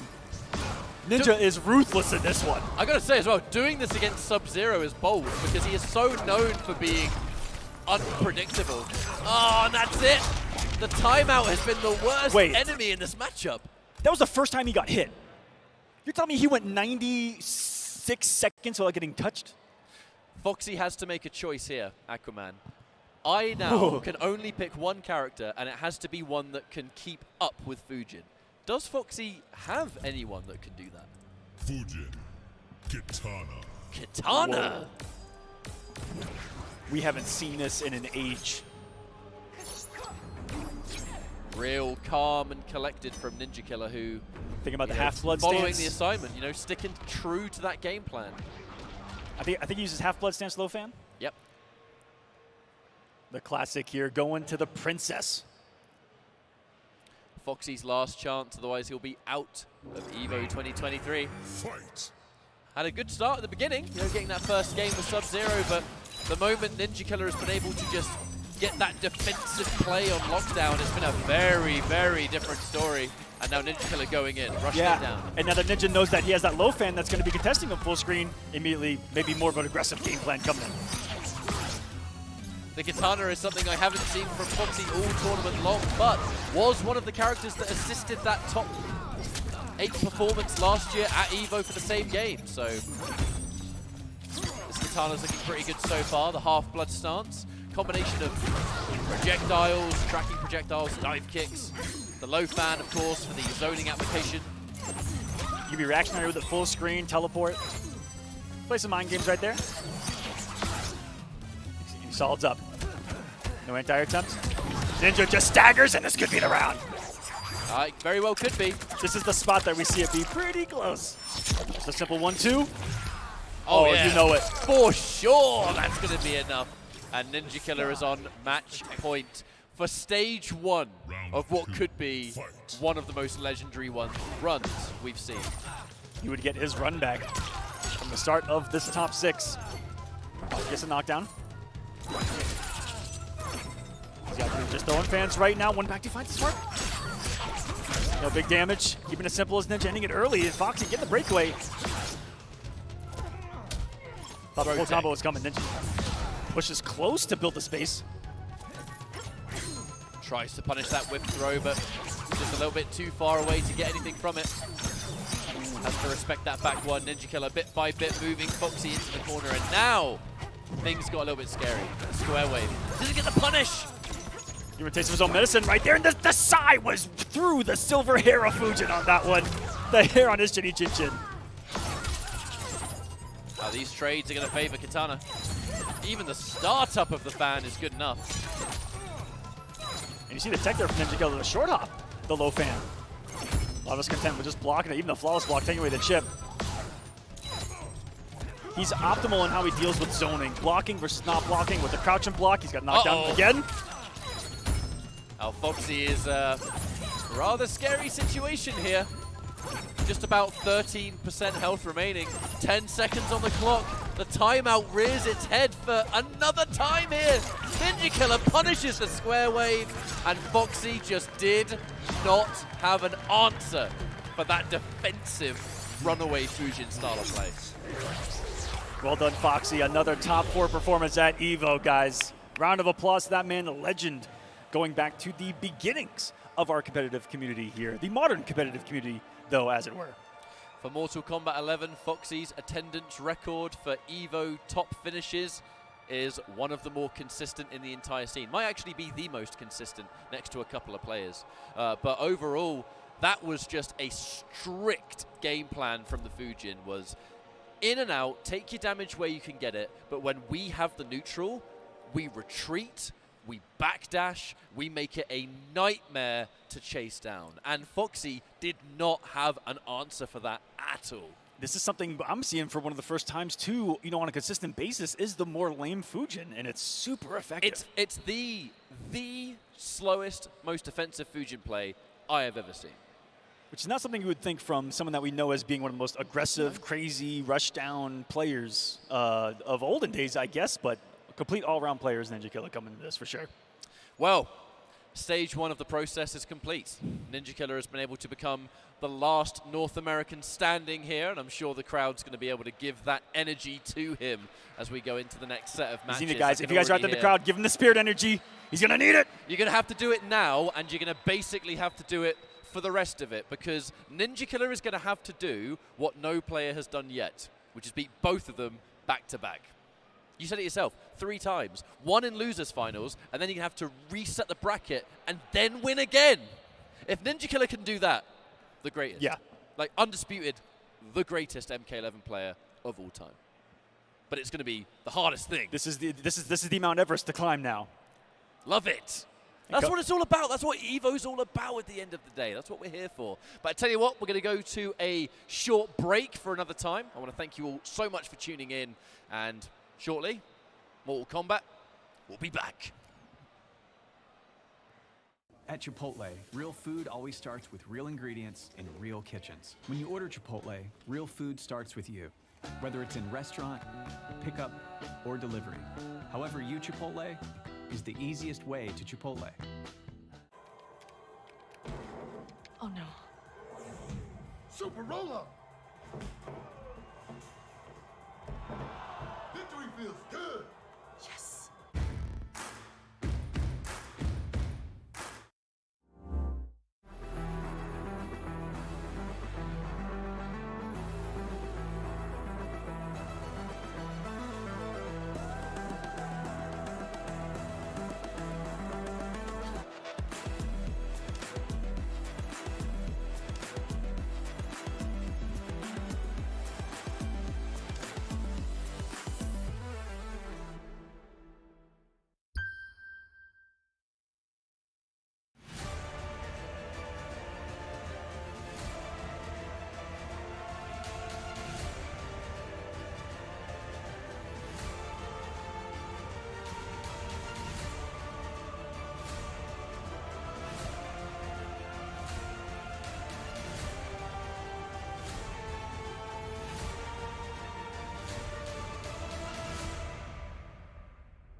Hey, what's up everyone? We at Tenno are beyond excited to announce the launch of some brand new merchandise for EVO. Beginning with our new officially licensed Street Fighter designs, which include premium embroidered hoodies and more. Also, we have new officially licensed designs for the King of Fighters 15, Guilty Gear, Tekken, and other FGC partners. Each Tenno product is carefully designed by FGC heads with only the best material for maximum comfort and style. Trust me, You don't want to wait to cop these. And welcome back, everyone. Mortal Kombat 11 Losers Finals is going down. This is going to be the biggest storyline right now in Mortal Kombat. Ninja Killa versus the Twins for the World Championship here at EVO. The reality is, if you want to support Ninja Killa and give that local crowd energy, you have to do it right now, because we might be running out of time. We want to hear it. We can hear you in the back. Make some noise. Who y'all liking this one? Look, we can hear you back here, but I still don't think you're loud enough. Make some noise. This is Mortal Kombat Finals. We're sending Mortal Kombat 11 out with a bang. And there's only a few more matches left to go, Aquaman. It makes me almost sad. It's almost over. You couldn't ask for a more beautiful, and we have the global Mortal Kombat community here, and guess what everyone else gets to do? Hold that shit, baby, because we're here! EVO is an absolute lifetime opportunity for so many players. I've spoken to so many players this weekend that have said that this is their first event, this is their first offline, not even their first EVO, this is just their first event period. And it's an eye-opener for so many players, right? You get to see so many communities, so many different games. Ultimately, when everything finishes up to this point here, there's just so much passion there with all the players. And it's moments that will stick with people for the rest of their lives. It sounds to me like we're going in with another Fujin mirror.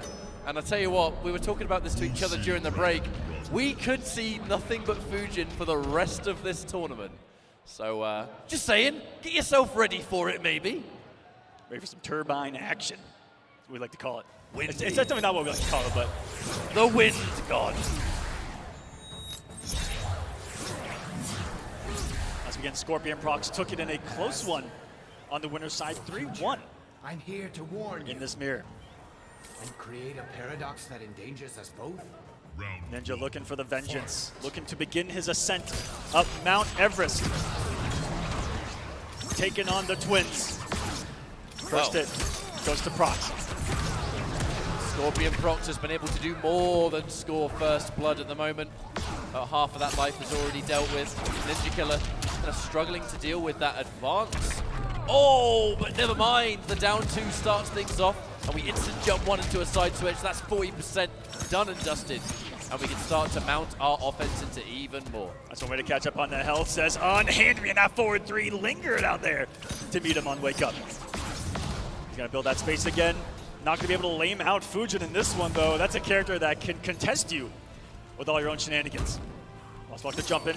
So good at taking those frames. Only use it to build the space though, no punishes. More safety, and there's one way to change things up. There was a time earlier when they played where no one got hit for about 40 seconds on the clock. So strap yourselves in, guys. Right. We're only just getting started. Round one, Scorpion Prox. Having the mirror match of the Fujin, I mean, we saw Ninja Killa versus Foxy just moments before, and how that backwards movement was such a nightmare to deal with. The second you add a mirror match into the fray, it's a different story entirely. We can chase each other, we can land all the hits we need to, and it becomes a pretty interesting match if you ask me. But Scorpion Prox still looking good here. On the verge of taking this first game. Looking pretty comfortable, if I say so myself, Aquaman. What a difference in the way that he's using his wave dash pressure. He's using a lot of throws that's really catching Ninja off guard early. Well, he's got plenty of resource now. That tank is looking awful full up there with Fatal Blow. 4 bars in the bottom left. Plenty of time to work with. Dashes right up into some butts, though. As Scorpion Prox needs the one, almost meets him with the KB killer. That would have narrowly brought him into a situation to move on here. But, oh, the walk into grab, escape failed. Are we going to see an attempt at a throw here? The crushing blow throw could, in theory, win this round. Oh, he lets it go, and the punish! Such a smart choice, such a smart choice. If you throw someone in this game as a punish, they cannot tech. It meant the crushing blow was guaranteed to win there. Everyone else saying, fadeable, fadeable, fadeable. The smarter situation saved the resources. And that's why he's here fighting for the world championship. Ninja Killer stays alive in this one. This has been a fight to the death. They got the claws out and everything. Nothing being held back from these competitors today. Trying to take the wind out of each other's breaths. To the corner we go. Creating a cyclone with himself is this character. Taking you from coast to coast. Scorpion Prox winning that ranged war just slightly here. Spend a lot of meter to do so though, so Ninja Killer with that extra bar of offensive, spending it on the EX push. Back into the favor of Scorpion Prox now. The flawless block on the down one, side switching throw. We've got to take damage anywhere we can get it at this point. Breakaway forced away, and another throw to connect. That is opportunity for Ninja Killer to take the lead. And he held it. It's the first time I saw him get the knockdown and do nothing. He sat back and waited. Eats a push here. Gives Pox a little time to build some space, and he just 4-3s in the movement. Says you can dance all you want, but I'm coming in hot, and that was before it even ended. A quick reset from Scorpion Prox. We might see a little bit of hesitation, and I hear the crowd getting a little antsy out there. Oh, you can feel it. And the moment Ninja Killer takes any kind of lead here, that crowd gets excited because, look, we're in America, baby. That's what it's all about. And this is the most serious that we've seen Ninja's face, too. I haven't seen him blink or move in the last 10 minutes. This got serious. The job is not done. Even if Ninja Killer defeats Scorpion Prox, the job is still not done. All right, a knockdown here for Scorpion Prox. Chance to push forward, but you know it's got to be a fine line between knowing when to go in yourself and kind of wait for your opponent to try and advance. In the Fujin mirror, you can be in and out in the blink of an eye. That's true, and so many hits are kind of just raw hits off of putting a button out half screen and it hitting someone wave dashing in. Yeah. There's been a lot of conventional punishes in that regard. Ninja Killer's going to turn that in. Oh, drops the down one. And that is why those combos are a bit trickier. Not necessarily because of the execution, but if you drop them, you're pretty punishable. Especially in here where no range is safe. He got away with a couple of those spin kicks earlier, full screen. Wow. What? What? What? What? What? In the... I have never seen an instant jump into landing in a combo ever. I've never seen that punish before. Ladies and gentlemen, we just learned something about this game just now. Well, Ninja Killer's looking really good in this second round, to say the least. Woo. We're gaming. Throw techs. Very rarely are throws hitting their mark here. The reaction and the understanding of which direction it's going to be, it's just way too on point at this level of competition. Ninja let go of that block for a slight second. Was met by the suck of the back two. Reads the wake up. No KP's going to get big damage, and this might be it for the round. Scorpion Prox. I feel like it's not going to be enough to kill because there were a few hits to scale it, but... Here comes the Sword of 1,000 Truth. Not enough. Ninja Killer has a fatal blow of his own. You just can't get hit by a single push here. Spoke too soon because that's exactly what happened. One game each. And we simply continue. The Fujin mirror once again. Ninja Killer knocks down to start things off. Ooh. Goes got quick, and oh my goodness, the response from Scorpion Prox wave dash in, but the immediate flawless block of Ninja Killer. Wow! The momentum stealer of a flawless block has led to all of this. 60% of your health gone. And a health lead. Whip punish! Pressing, but what the hell was that? That was some big old guaranteed damage with a down tier. That's what that was. Catch up. To be fair, Scorpion Prox did have breakaway, so we're going to absolutely look for the highest amount of damage there. And was that damage? That was some crazy wave dashing into a simple have a nice day. Flawless block on a jump in. So many things that you can do after all those flawless blocks, and he's been throwing them a lot. He's been doing down 4 a lot. Oh, expecting some kind of grab or something else. Either way, that back one completely opened up Scorpion Prox. Ninja Killer forced back to the mid-screen. Another dance in, another dance out, and a whiff punish sitting in front of him. A whiff punish. 2.0, 3.0. I'm losing count at this stage. Corner pressure. No, he decides to just simply pressure. Flawless block to jump kick anyway. Still give it some respect with how late it was, that there could have been some frames there against him. Really smart. The throw looks now going punished. That whiff throw could have been a lot more disastrous than it was. It's going to mean that Ninja Killer is still alive in this round, and with Fatal Blow locked in, not to mention 2 full bars of offensive meter, there is a chance to do something. Now, sadly, the breakaway has just been taken away. There goes the defensive bar. Ninja flawless blocks. He gets the punish up close on the win push. Fatal in play. Ninja Killer gonna try to close the gap here. Get a rob with Fatal Blow. Punish. Unbelievable. Fatal Blow just became a lot scarier. That's a punish! That's a punish! Oh my goodness! What just happened? The crowd is erupted! Ninja Killer, the smile comes out. He might not be a robot after all. There's some human emotion in him! You can be as stone-faced as you want, but the moment this crowd starts to back you, it hits different. But the job is not done. This set is still going. 2-1 for Ninja Killer right now. And Scorpion Prox is not easily shaken, but you will be if you can. But I must say his jaw might be after that one. Toasty. Oh, the delay, the back one. You think I'm gonna grab? Think again. Micro Duck breaks the armor. We're going to the corner. Keeps it nice and safe. But Ninja, once he got his turn, built the space back, and you gotta love that. Eating a 1-2, not the most damage though. Tried to steal him on wake up, and oh no! Ninja falling apart with the back to the corner. Prox is back on the board. Tried to go for a brave wake-up option, right? You're getting overwhelmed like that. You just straight up do buttons on wake-up. Would have been a godlike read had it worked, but... All right, down 2. Down 1 flying kick. Give me that 28%. Thank you very much. Can I have the corner, please? Scorpion Prox is going to use to get out. No. Just safe. Coming in, he's going out. Get back here! Responded. Where are you going? Where are you going? Here. Unbelievable call out. And in this mirror in particular, the only option you're going to have to chase that man down is do it yourself. That is certainly one way to tackle it. But now Ninja Killer. To be taking all this momentum. Here comes another one, that back one mid. Oh, so delicious. Now it's Scorpion Prox's turn to keep wave dashing into some stuff. That Ninja Killer making the right reads. Putting that frames out back there. Two. Back 2. Down 2, down 1 lands. It's Mark, and that will take the round. Ninja Killer.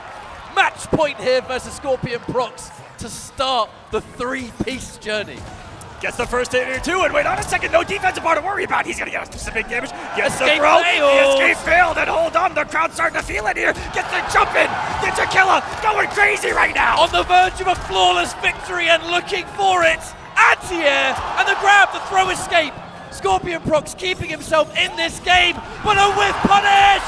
And there we go with a down 2 end. It is so close to putting Ninja Killer into Grand Finals, Aquaman. Yes, can he do it? Ninja needs the one to down form will do it, and he will upset Scorpion Prox. Your defending EVO champion has fallen. The crowd is on their feet. They know what is happening here. And this tournament isn't even finished. The USA chants come out. Go on, you've earned it. You have earned it. But I can't believe I've got to say it. We haven't even started Grand Finals yet. Can we imagine this crowd and the chance to follow if USA does in fact take the title back where it has been for so many years? Where it has been for every year except for one. We've been able to defend our game. The one made here in America, catch up. I understand. We've been able to... I understand. We've tried. We tried our best. For many, many years, we tried our best. And many medals were earned in the process. But it's all about that number 1. You know, people remember, above all else, people remember the EVO champions. And with 2 players left in the running, that being Ninja Killer making it into Grand Finals here is monumental because of what it could mean if he wins. However, Nicholas is lying in wait. Nicholas has the extra comfort zone of the winner's bracket. And is the only one of the 2 to defeat Ninja Killer already today. We got some Hollywood people. We got Ed Boon. Shout outs to NetherRealm Studios, of course. Watching Kombat 1, the watching support this weekend. epic unfold before our eyes. It's no mystery what player this crowd is supporting the most. But I tell you what, for the sake of it being EVO, and for there being so many of you wonderful people in the crowd, it's about to be grand finals. Ninja Killer versus Nicholas. If you want to see Ninja Killer take it all the way, make some goddamn noise! I took off the headset. Sounds mighty good out there, Ketchup. They're making some noise right now, and if you want Nicolas to take it, make some noise. I hear some noise for Nicolas out there. Hold on, they want to see the young gun. There is South America in this crowd. No matter what, we have a new EVO champion for Mortal Kombat. Love it. Love it.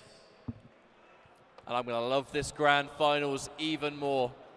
The final tournament for Mortal Kombat 11 as we usher in a new chapter of Mortal Kombat history.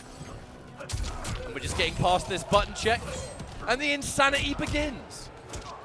What will it be? Will it be the Fujin mirror once more that, again, Nicolas has shown that he is capable of taking it against Ninja, or will Ninja just answer the challenge like he is known to do and go right back to work? The warm-up's already there against his brother. He needs to beat him twice, coming from the lower bracket. If you guys don't understand watching at home, if you're on the winner's side, everyone technically has 2 lives. And since he has not lost at all, he's still on the winner's side. In order to be eliminated from this tournament, you have to lose twice. So he's still got that second life to his name. He has to beat him twice to eliminate him from this tournament. Now I must say, Nicholas and Scorpion Prox, they've historically been able to show that they can deal with the pressure that the crowd puts onto them, the pressure that the people at home put on them, the demand for them to constantly perform. This is pressure unlike anything else. If Nicholas can win this tournament, it is going to be pure insanity. However, we're going to get this grand finals on the road here. Nicholas versus Ninja Killer, another Fujin mirror. But at this point, it's all about the players. Yes, it is. Nicolas, Ninja Killer, here we go. Wind push is already in effect. Flawless blocks already in effect. Here we go. The programs are fighting right now. This is the dawn of the AI before our eyes now, Ketchup. We are off to a wonderful start if you're a Ninja Killer fan. The flawless block on the jump in, shut down that chip damage, shut down some of those frames. And now he's got the health lead. Looking to play more of that full screen zone game. And here we go, challenged immediately by Nicolas with the wind push, and he's using that to close the gap. Bold. It was that forward throw out of the corner. But bold is what he's going to need here to bring this back. Oh! I was very nervous when I saw a whiffed button within back 1 range, I tell you that much.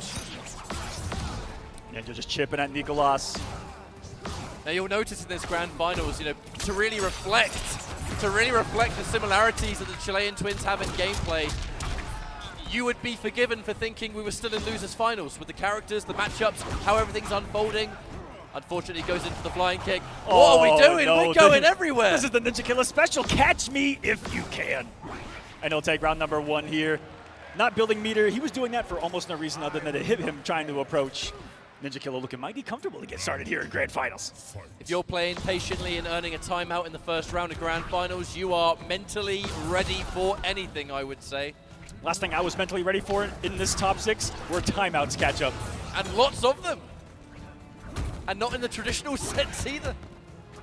Not at all. Not like a character like Fujin that actually does damage. The wonderful spot. Just quick anti to stand one, getting smoked by the early jump kick. And that's a big mind game that they're playing too, is when they're doing that jump kick to try to meet because of the flawless blocks, because of the anti-airs. Anti-air Speaking of down anti-air. Yep.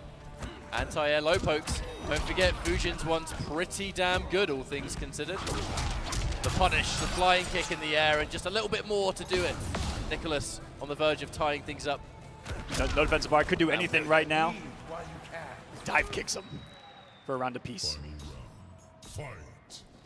But make no mistake, this series has only just begun. We haven't even finished the first match yet.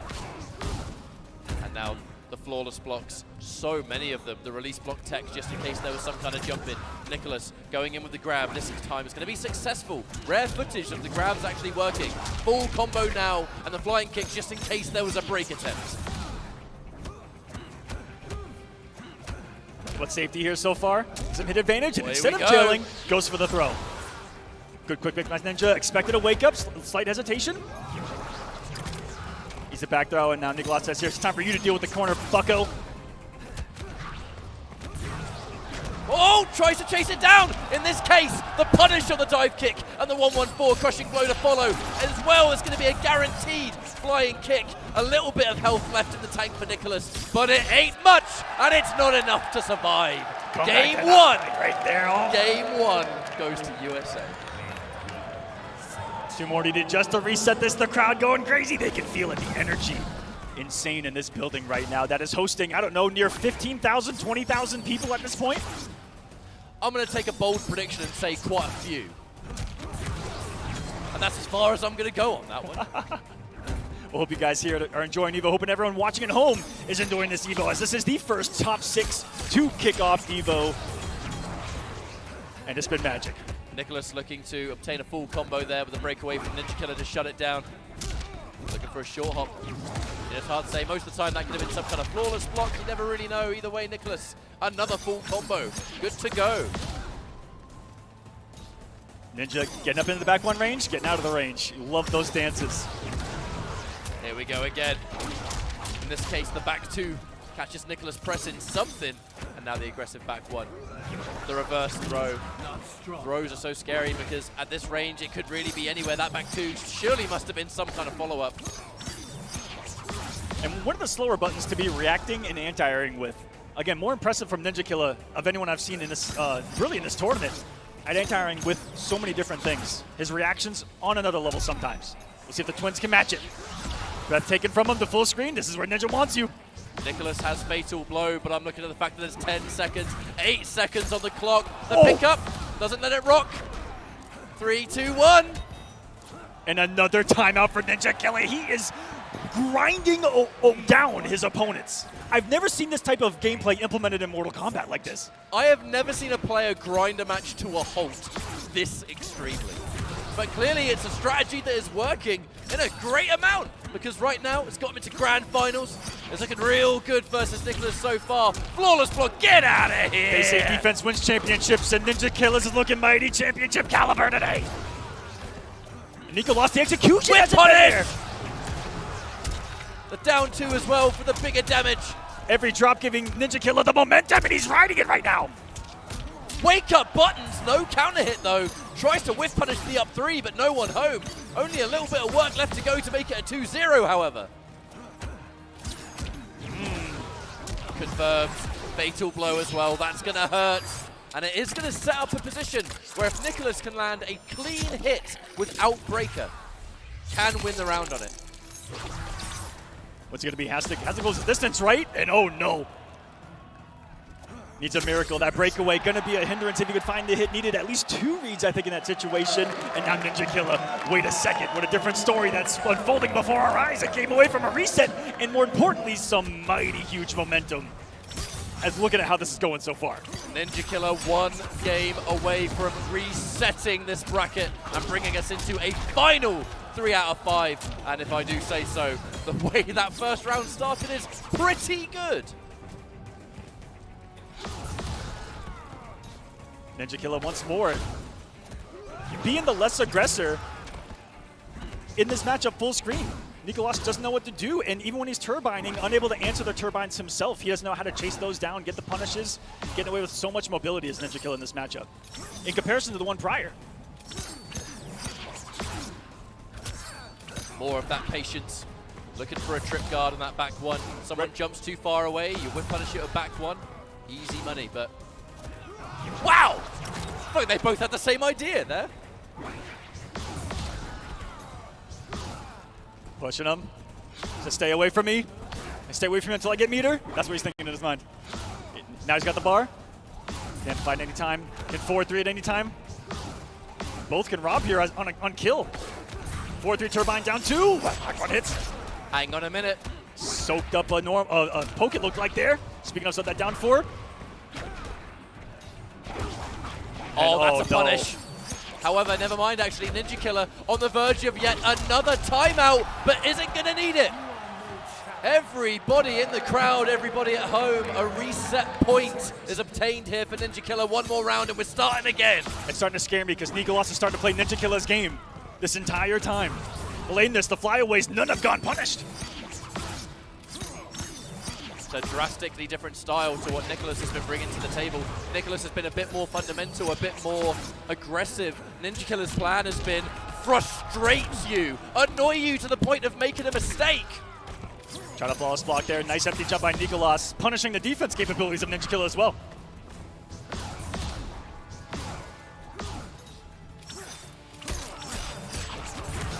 That's another clean hit. That is another clean hit, Mr. Aquaman. One more of those. There is no breaker for Nicholas at the moment. Was one, loses some pressure. A little bit of an input out there. Probably wanted the whole string. Right, Nicholas has Fatal Blow. Let us not forget that rather important detail. No meter for Ninja Killer right now. It is unbelievable whip punish. And he got the implication, but it drops. Still alive by 1 HP as Nickelodeon. Ninja Killer, he is going to reset this. 3-2-0. Everyone behind him is standing right now. If you want to look at the cleanest example of momentum, look no further than Ninja Killer right now. The entire crowd on his back. No doubt people at home, the many fans around the world for Ninja Killer wanting to see him succeed. A 3-0 to reset. I am very worried for Nicholas at this point. You've got to block all of this out, but how can you? This is a hard reset here because how much mental damage has already been done? Can it be undone at this point? One final set is going to decide who is the final champion of Mortal Kombat 11. Evolution 2023. One more series and 2 players left to go. I guess we'll get this final show on the road as Ninja Killer starts off strong and a grab for good measure, Aquaman. This is how you get started post-reset. Now all of a sudden this is completely even 0-0 and you got the health lead early on. And a beautifully almost full screen whip punish there with the back 2. Full screen footsies we don't talk about enough in this matchup, but they exist. Oh, absolutely. Another catch and another full combo. This is looking all Ninja Killer right now. And I'm going to look at the low, the meterless catch as well, the stylish stuff. This is just chipping on this one, goes with a sweep, and Ninja Killer takes another round. That crowd getting louder and louder as this progresses towards its epic conclusion, no matter how it's sliced. And a nice answer from Nickelodeon to get a little bit of something, a little bit of a breather. A flawless block to get your foot in the door post-reset.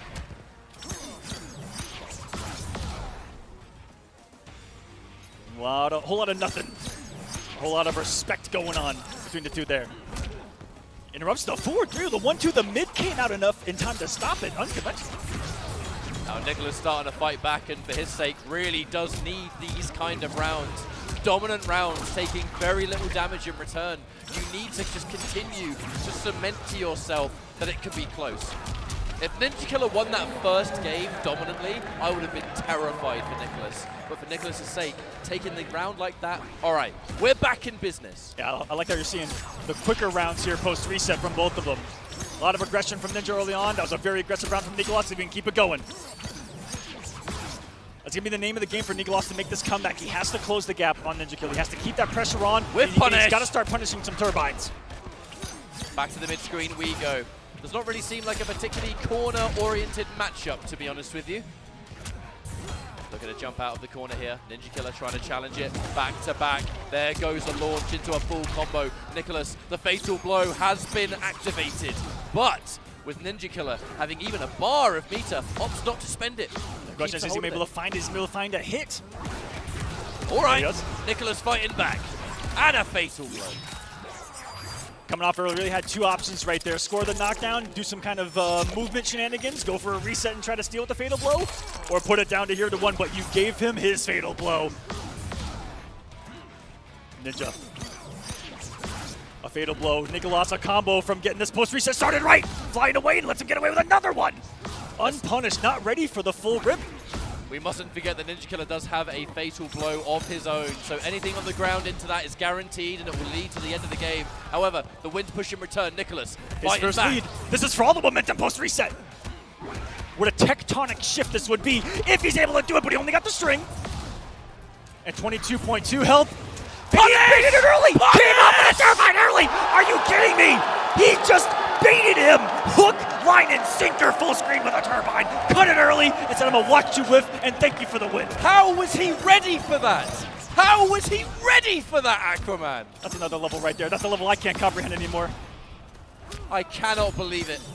But 1-0 in this post-reset grand finals. Nicholas still alive though, and still fighting back, but a neutral jump from Ninja Killer to more than equalize that damage. Oh, buttons are finding their mark now. He's feeling it. Uh-oh, Nico lost the defense, falling apart. The delayed back one. Good blocks there from Nicholas though. Most players would have been so convinced a throw was coming. Watch out on those forward threes though. Ninja Killer has been punishing those all series long. Tries to trip guard with the back one. Nicholas quite rightly with the empty jump to stay safe. Forward three. Gets a drop of pressure still on. Another one does get the punish time around. That's a little bit of damage. Interrupts the wave dash attempt. Lost block that. Okay, Nicolas bring this back one hit at a time. Does have the fatal blow. The flawless block on that forward three is going to shut down the ability to special cancel it as well, so it will be a straight punish. And the back one is more than good for Ninja Killer, who takes another round here in game 2. It felt like Nicolas activated Ninja Killer's trap card right there, chased him down, and it's exactly what he wanted, even outspaced him afterwards. Tried to go for the unbreakable there. Sadly got punished for his troubles, but wasn't as much damage as what could have been in various other situations. So honestly, I think he'll take that, another throw, to add to the mix-up and make it even scarier. The more grabs that land, the scarier that back one becomes. This time using that block pressure to push him away. Could have ended the back one early, keep the distance. Another one, down 2, down 1 into the pickup. Big damage, Aquaman. Oh, misses the throw. Nicolas could have punished for a little bit more, maybe. Took the 1-2-40, couldn't. Another one punished. Beautiful KB. Now Nicolas knocking on the door. No breakaway for Ninja Killer. This could be it. And the round secured. Nicolas stays alive. He is refusing to give up and refusing to let Ninja Killer get too much momentum in this. No 2-round victories here. Keeping your head in the game, continuing to play as good as you have been all tournament long. I mean, it's an important strength to have in a grand final, and it's good that Nicholas is able to keep that in the tank. However, Ninja Killer did not commit. Checking each other. Similarities.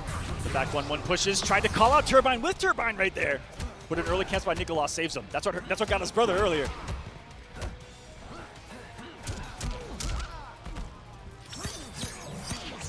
More back one pressure. So scary. Ninja dashed up in your face and then he went defensive. Oh, whips the forward three. Eats the crushing blow for it. Back 2. Forces a breakaway. Looking for a clean hit. Another throw. Ninja Killer has been dedicated to these throws and has been pretty on the money. Speaking of which, here comes another one. Ninja Killer had narrowly taken the lead, but Nicholas with a swift turnaround. 7 damage away from the fatal blow of his own. They're trying to snipe each other. The full screen footsies, the back 2s, if he's going to wave dash into that range. However, Ninja Killer has been given a fatal blow thanks to that. Oh. 11 seconds. A throw from downtown, so far away. Escape failed as well. The wake up down 1, that is so risky. And the weight from Nicolas reading the throw, and he stays alive in this grand final. 1-1, we're still completely even. Having 8 seconds on the clock with a Fujin that has escape failed locked in, and you on the floor to wake up with buttons is such a risk, but it worked. Keeps the young Chilean alive here, trying to win his first EVO as well. And now we're turning it around. Tries to scout out the wake up roll, but maybe just a little bit too late. Either way, Ninja Killer, a large amount of that momentum has been equalized as Nicholas is continuing to look good. Dive kick meets Skywalker. I guess nothing wins. Wonderful trade for Nicolas as well in damage. Getting away, not getting punished. Grenya did the turbine away right there. Keep himself safe. Didn't want to overdash. And a back one hits the mark. Nicolas, I think, just trying to poke, take a turn right there. When these guys slightly wait and then press, that's where so many mind games start to occur. Because when you fight people that are good at flawless blocking, to get around that, you gotta do some unholy things. You gotta do some crazy timings on your buttons. It's what we see a lot in this matchup. It totally messes with the timing of almost everything. That's why I see jumping, delayed something, empty jump. Just walk up nothing and then something. Trying to bait each other on those situations. That's the highest possible level Mortal Kombat that we're seeing. Ninja Killer was looking for something, and ate a back one for his troubles. Whips a forward 3, 8 seconds on the clock, and now on the verge of being timed out himself. Tries to whip punish, but trades with it. That was a disaster of an encounter. Nicholas takes the lead in the set. Momentum completely halted indeed. Has his lead of EVO at the moment. If he can hold on to it, keep a grasp, tries to over press in offense, double down one, not getting away with it against Ninja Killer. That was the spiciest walk under of a jump in that you're going to see, and something that you unconventionally see as a great way to deal with jump-ins in this game.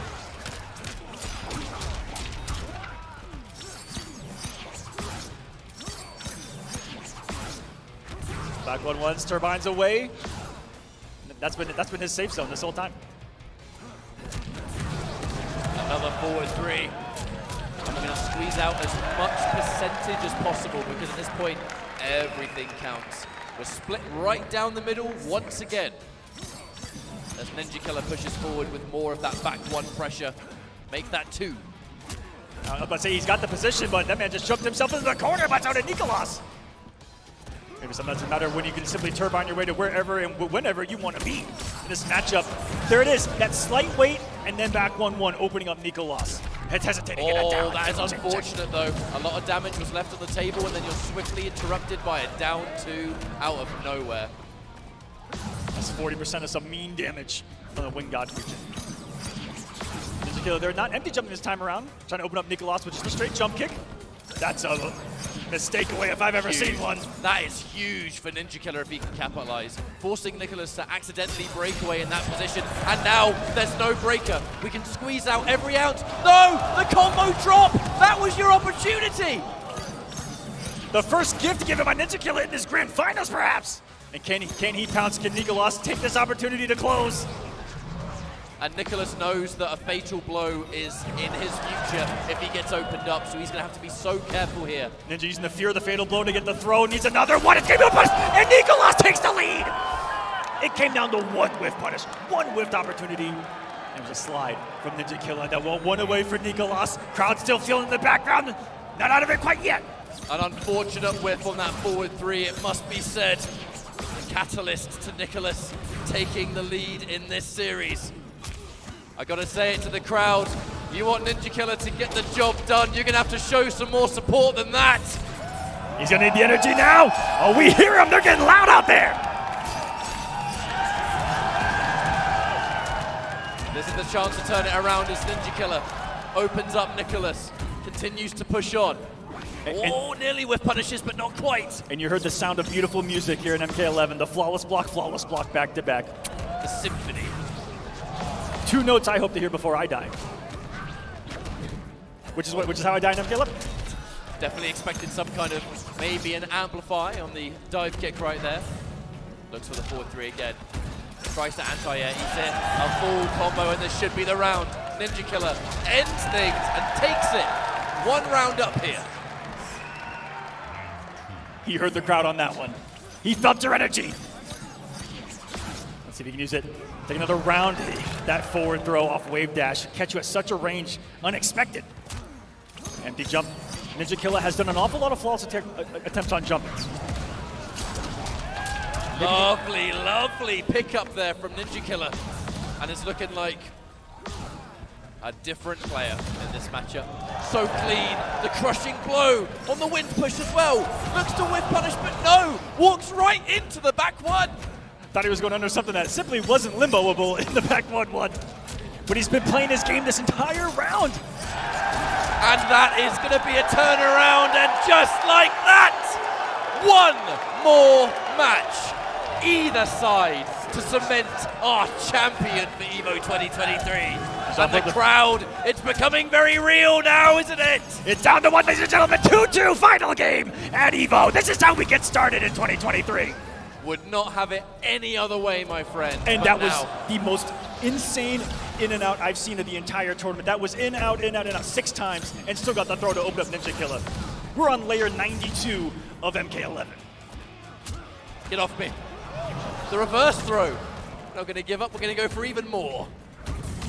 Lovely anti-air, that up to Nicholas, really just reacting to what Ninja Killer has been bringing forward in this match so far. But a back-to-back mid, a chance to equalize the health and bring ourselves some much-needed momentum. The throw again. That was a and it's a crushing blow. The guaranteed damage. Sit back, let Ninja Killer come to him now. Play a little bit of his own game.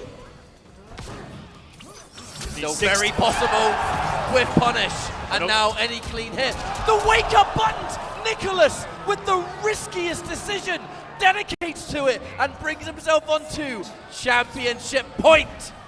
This is for everything, guys. Gets the punish to get started. Ninja striking first.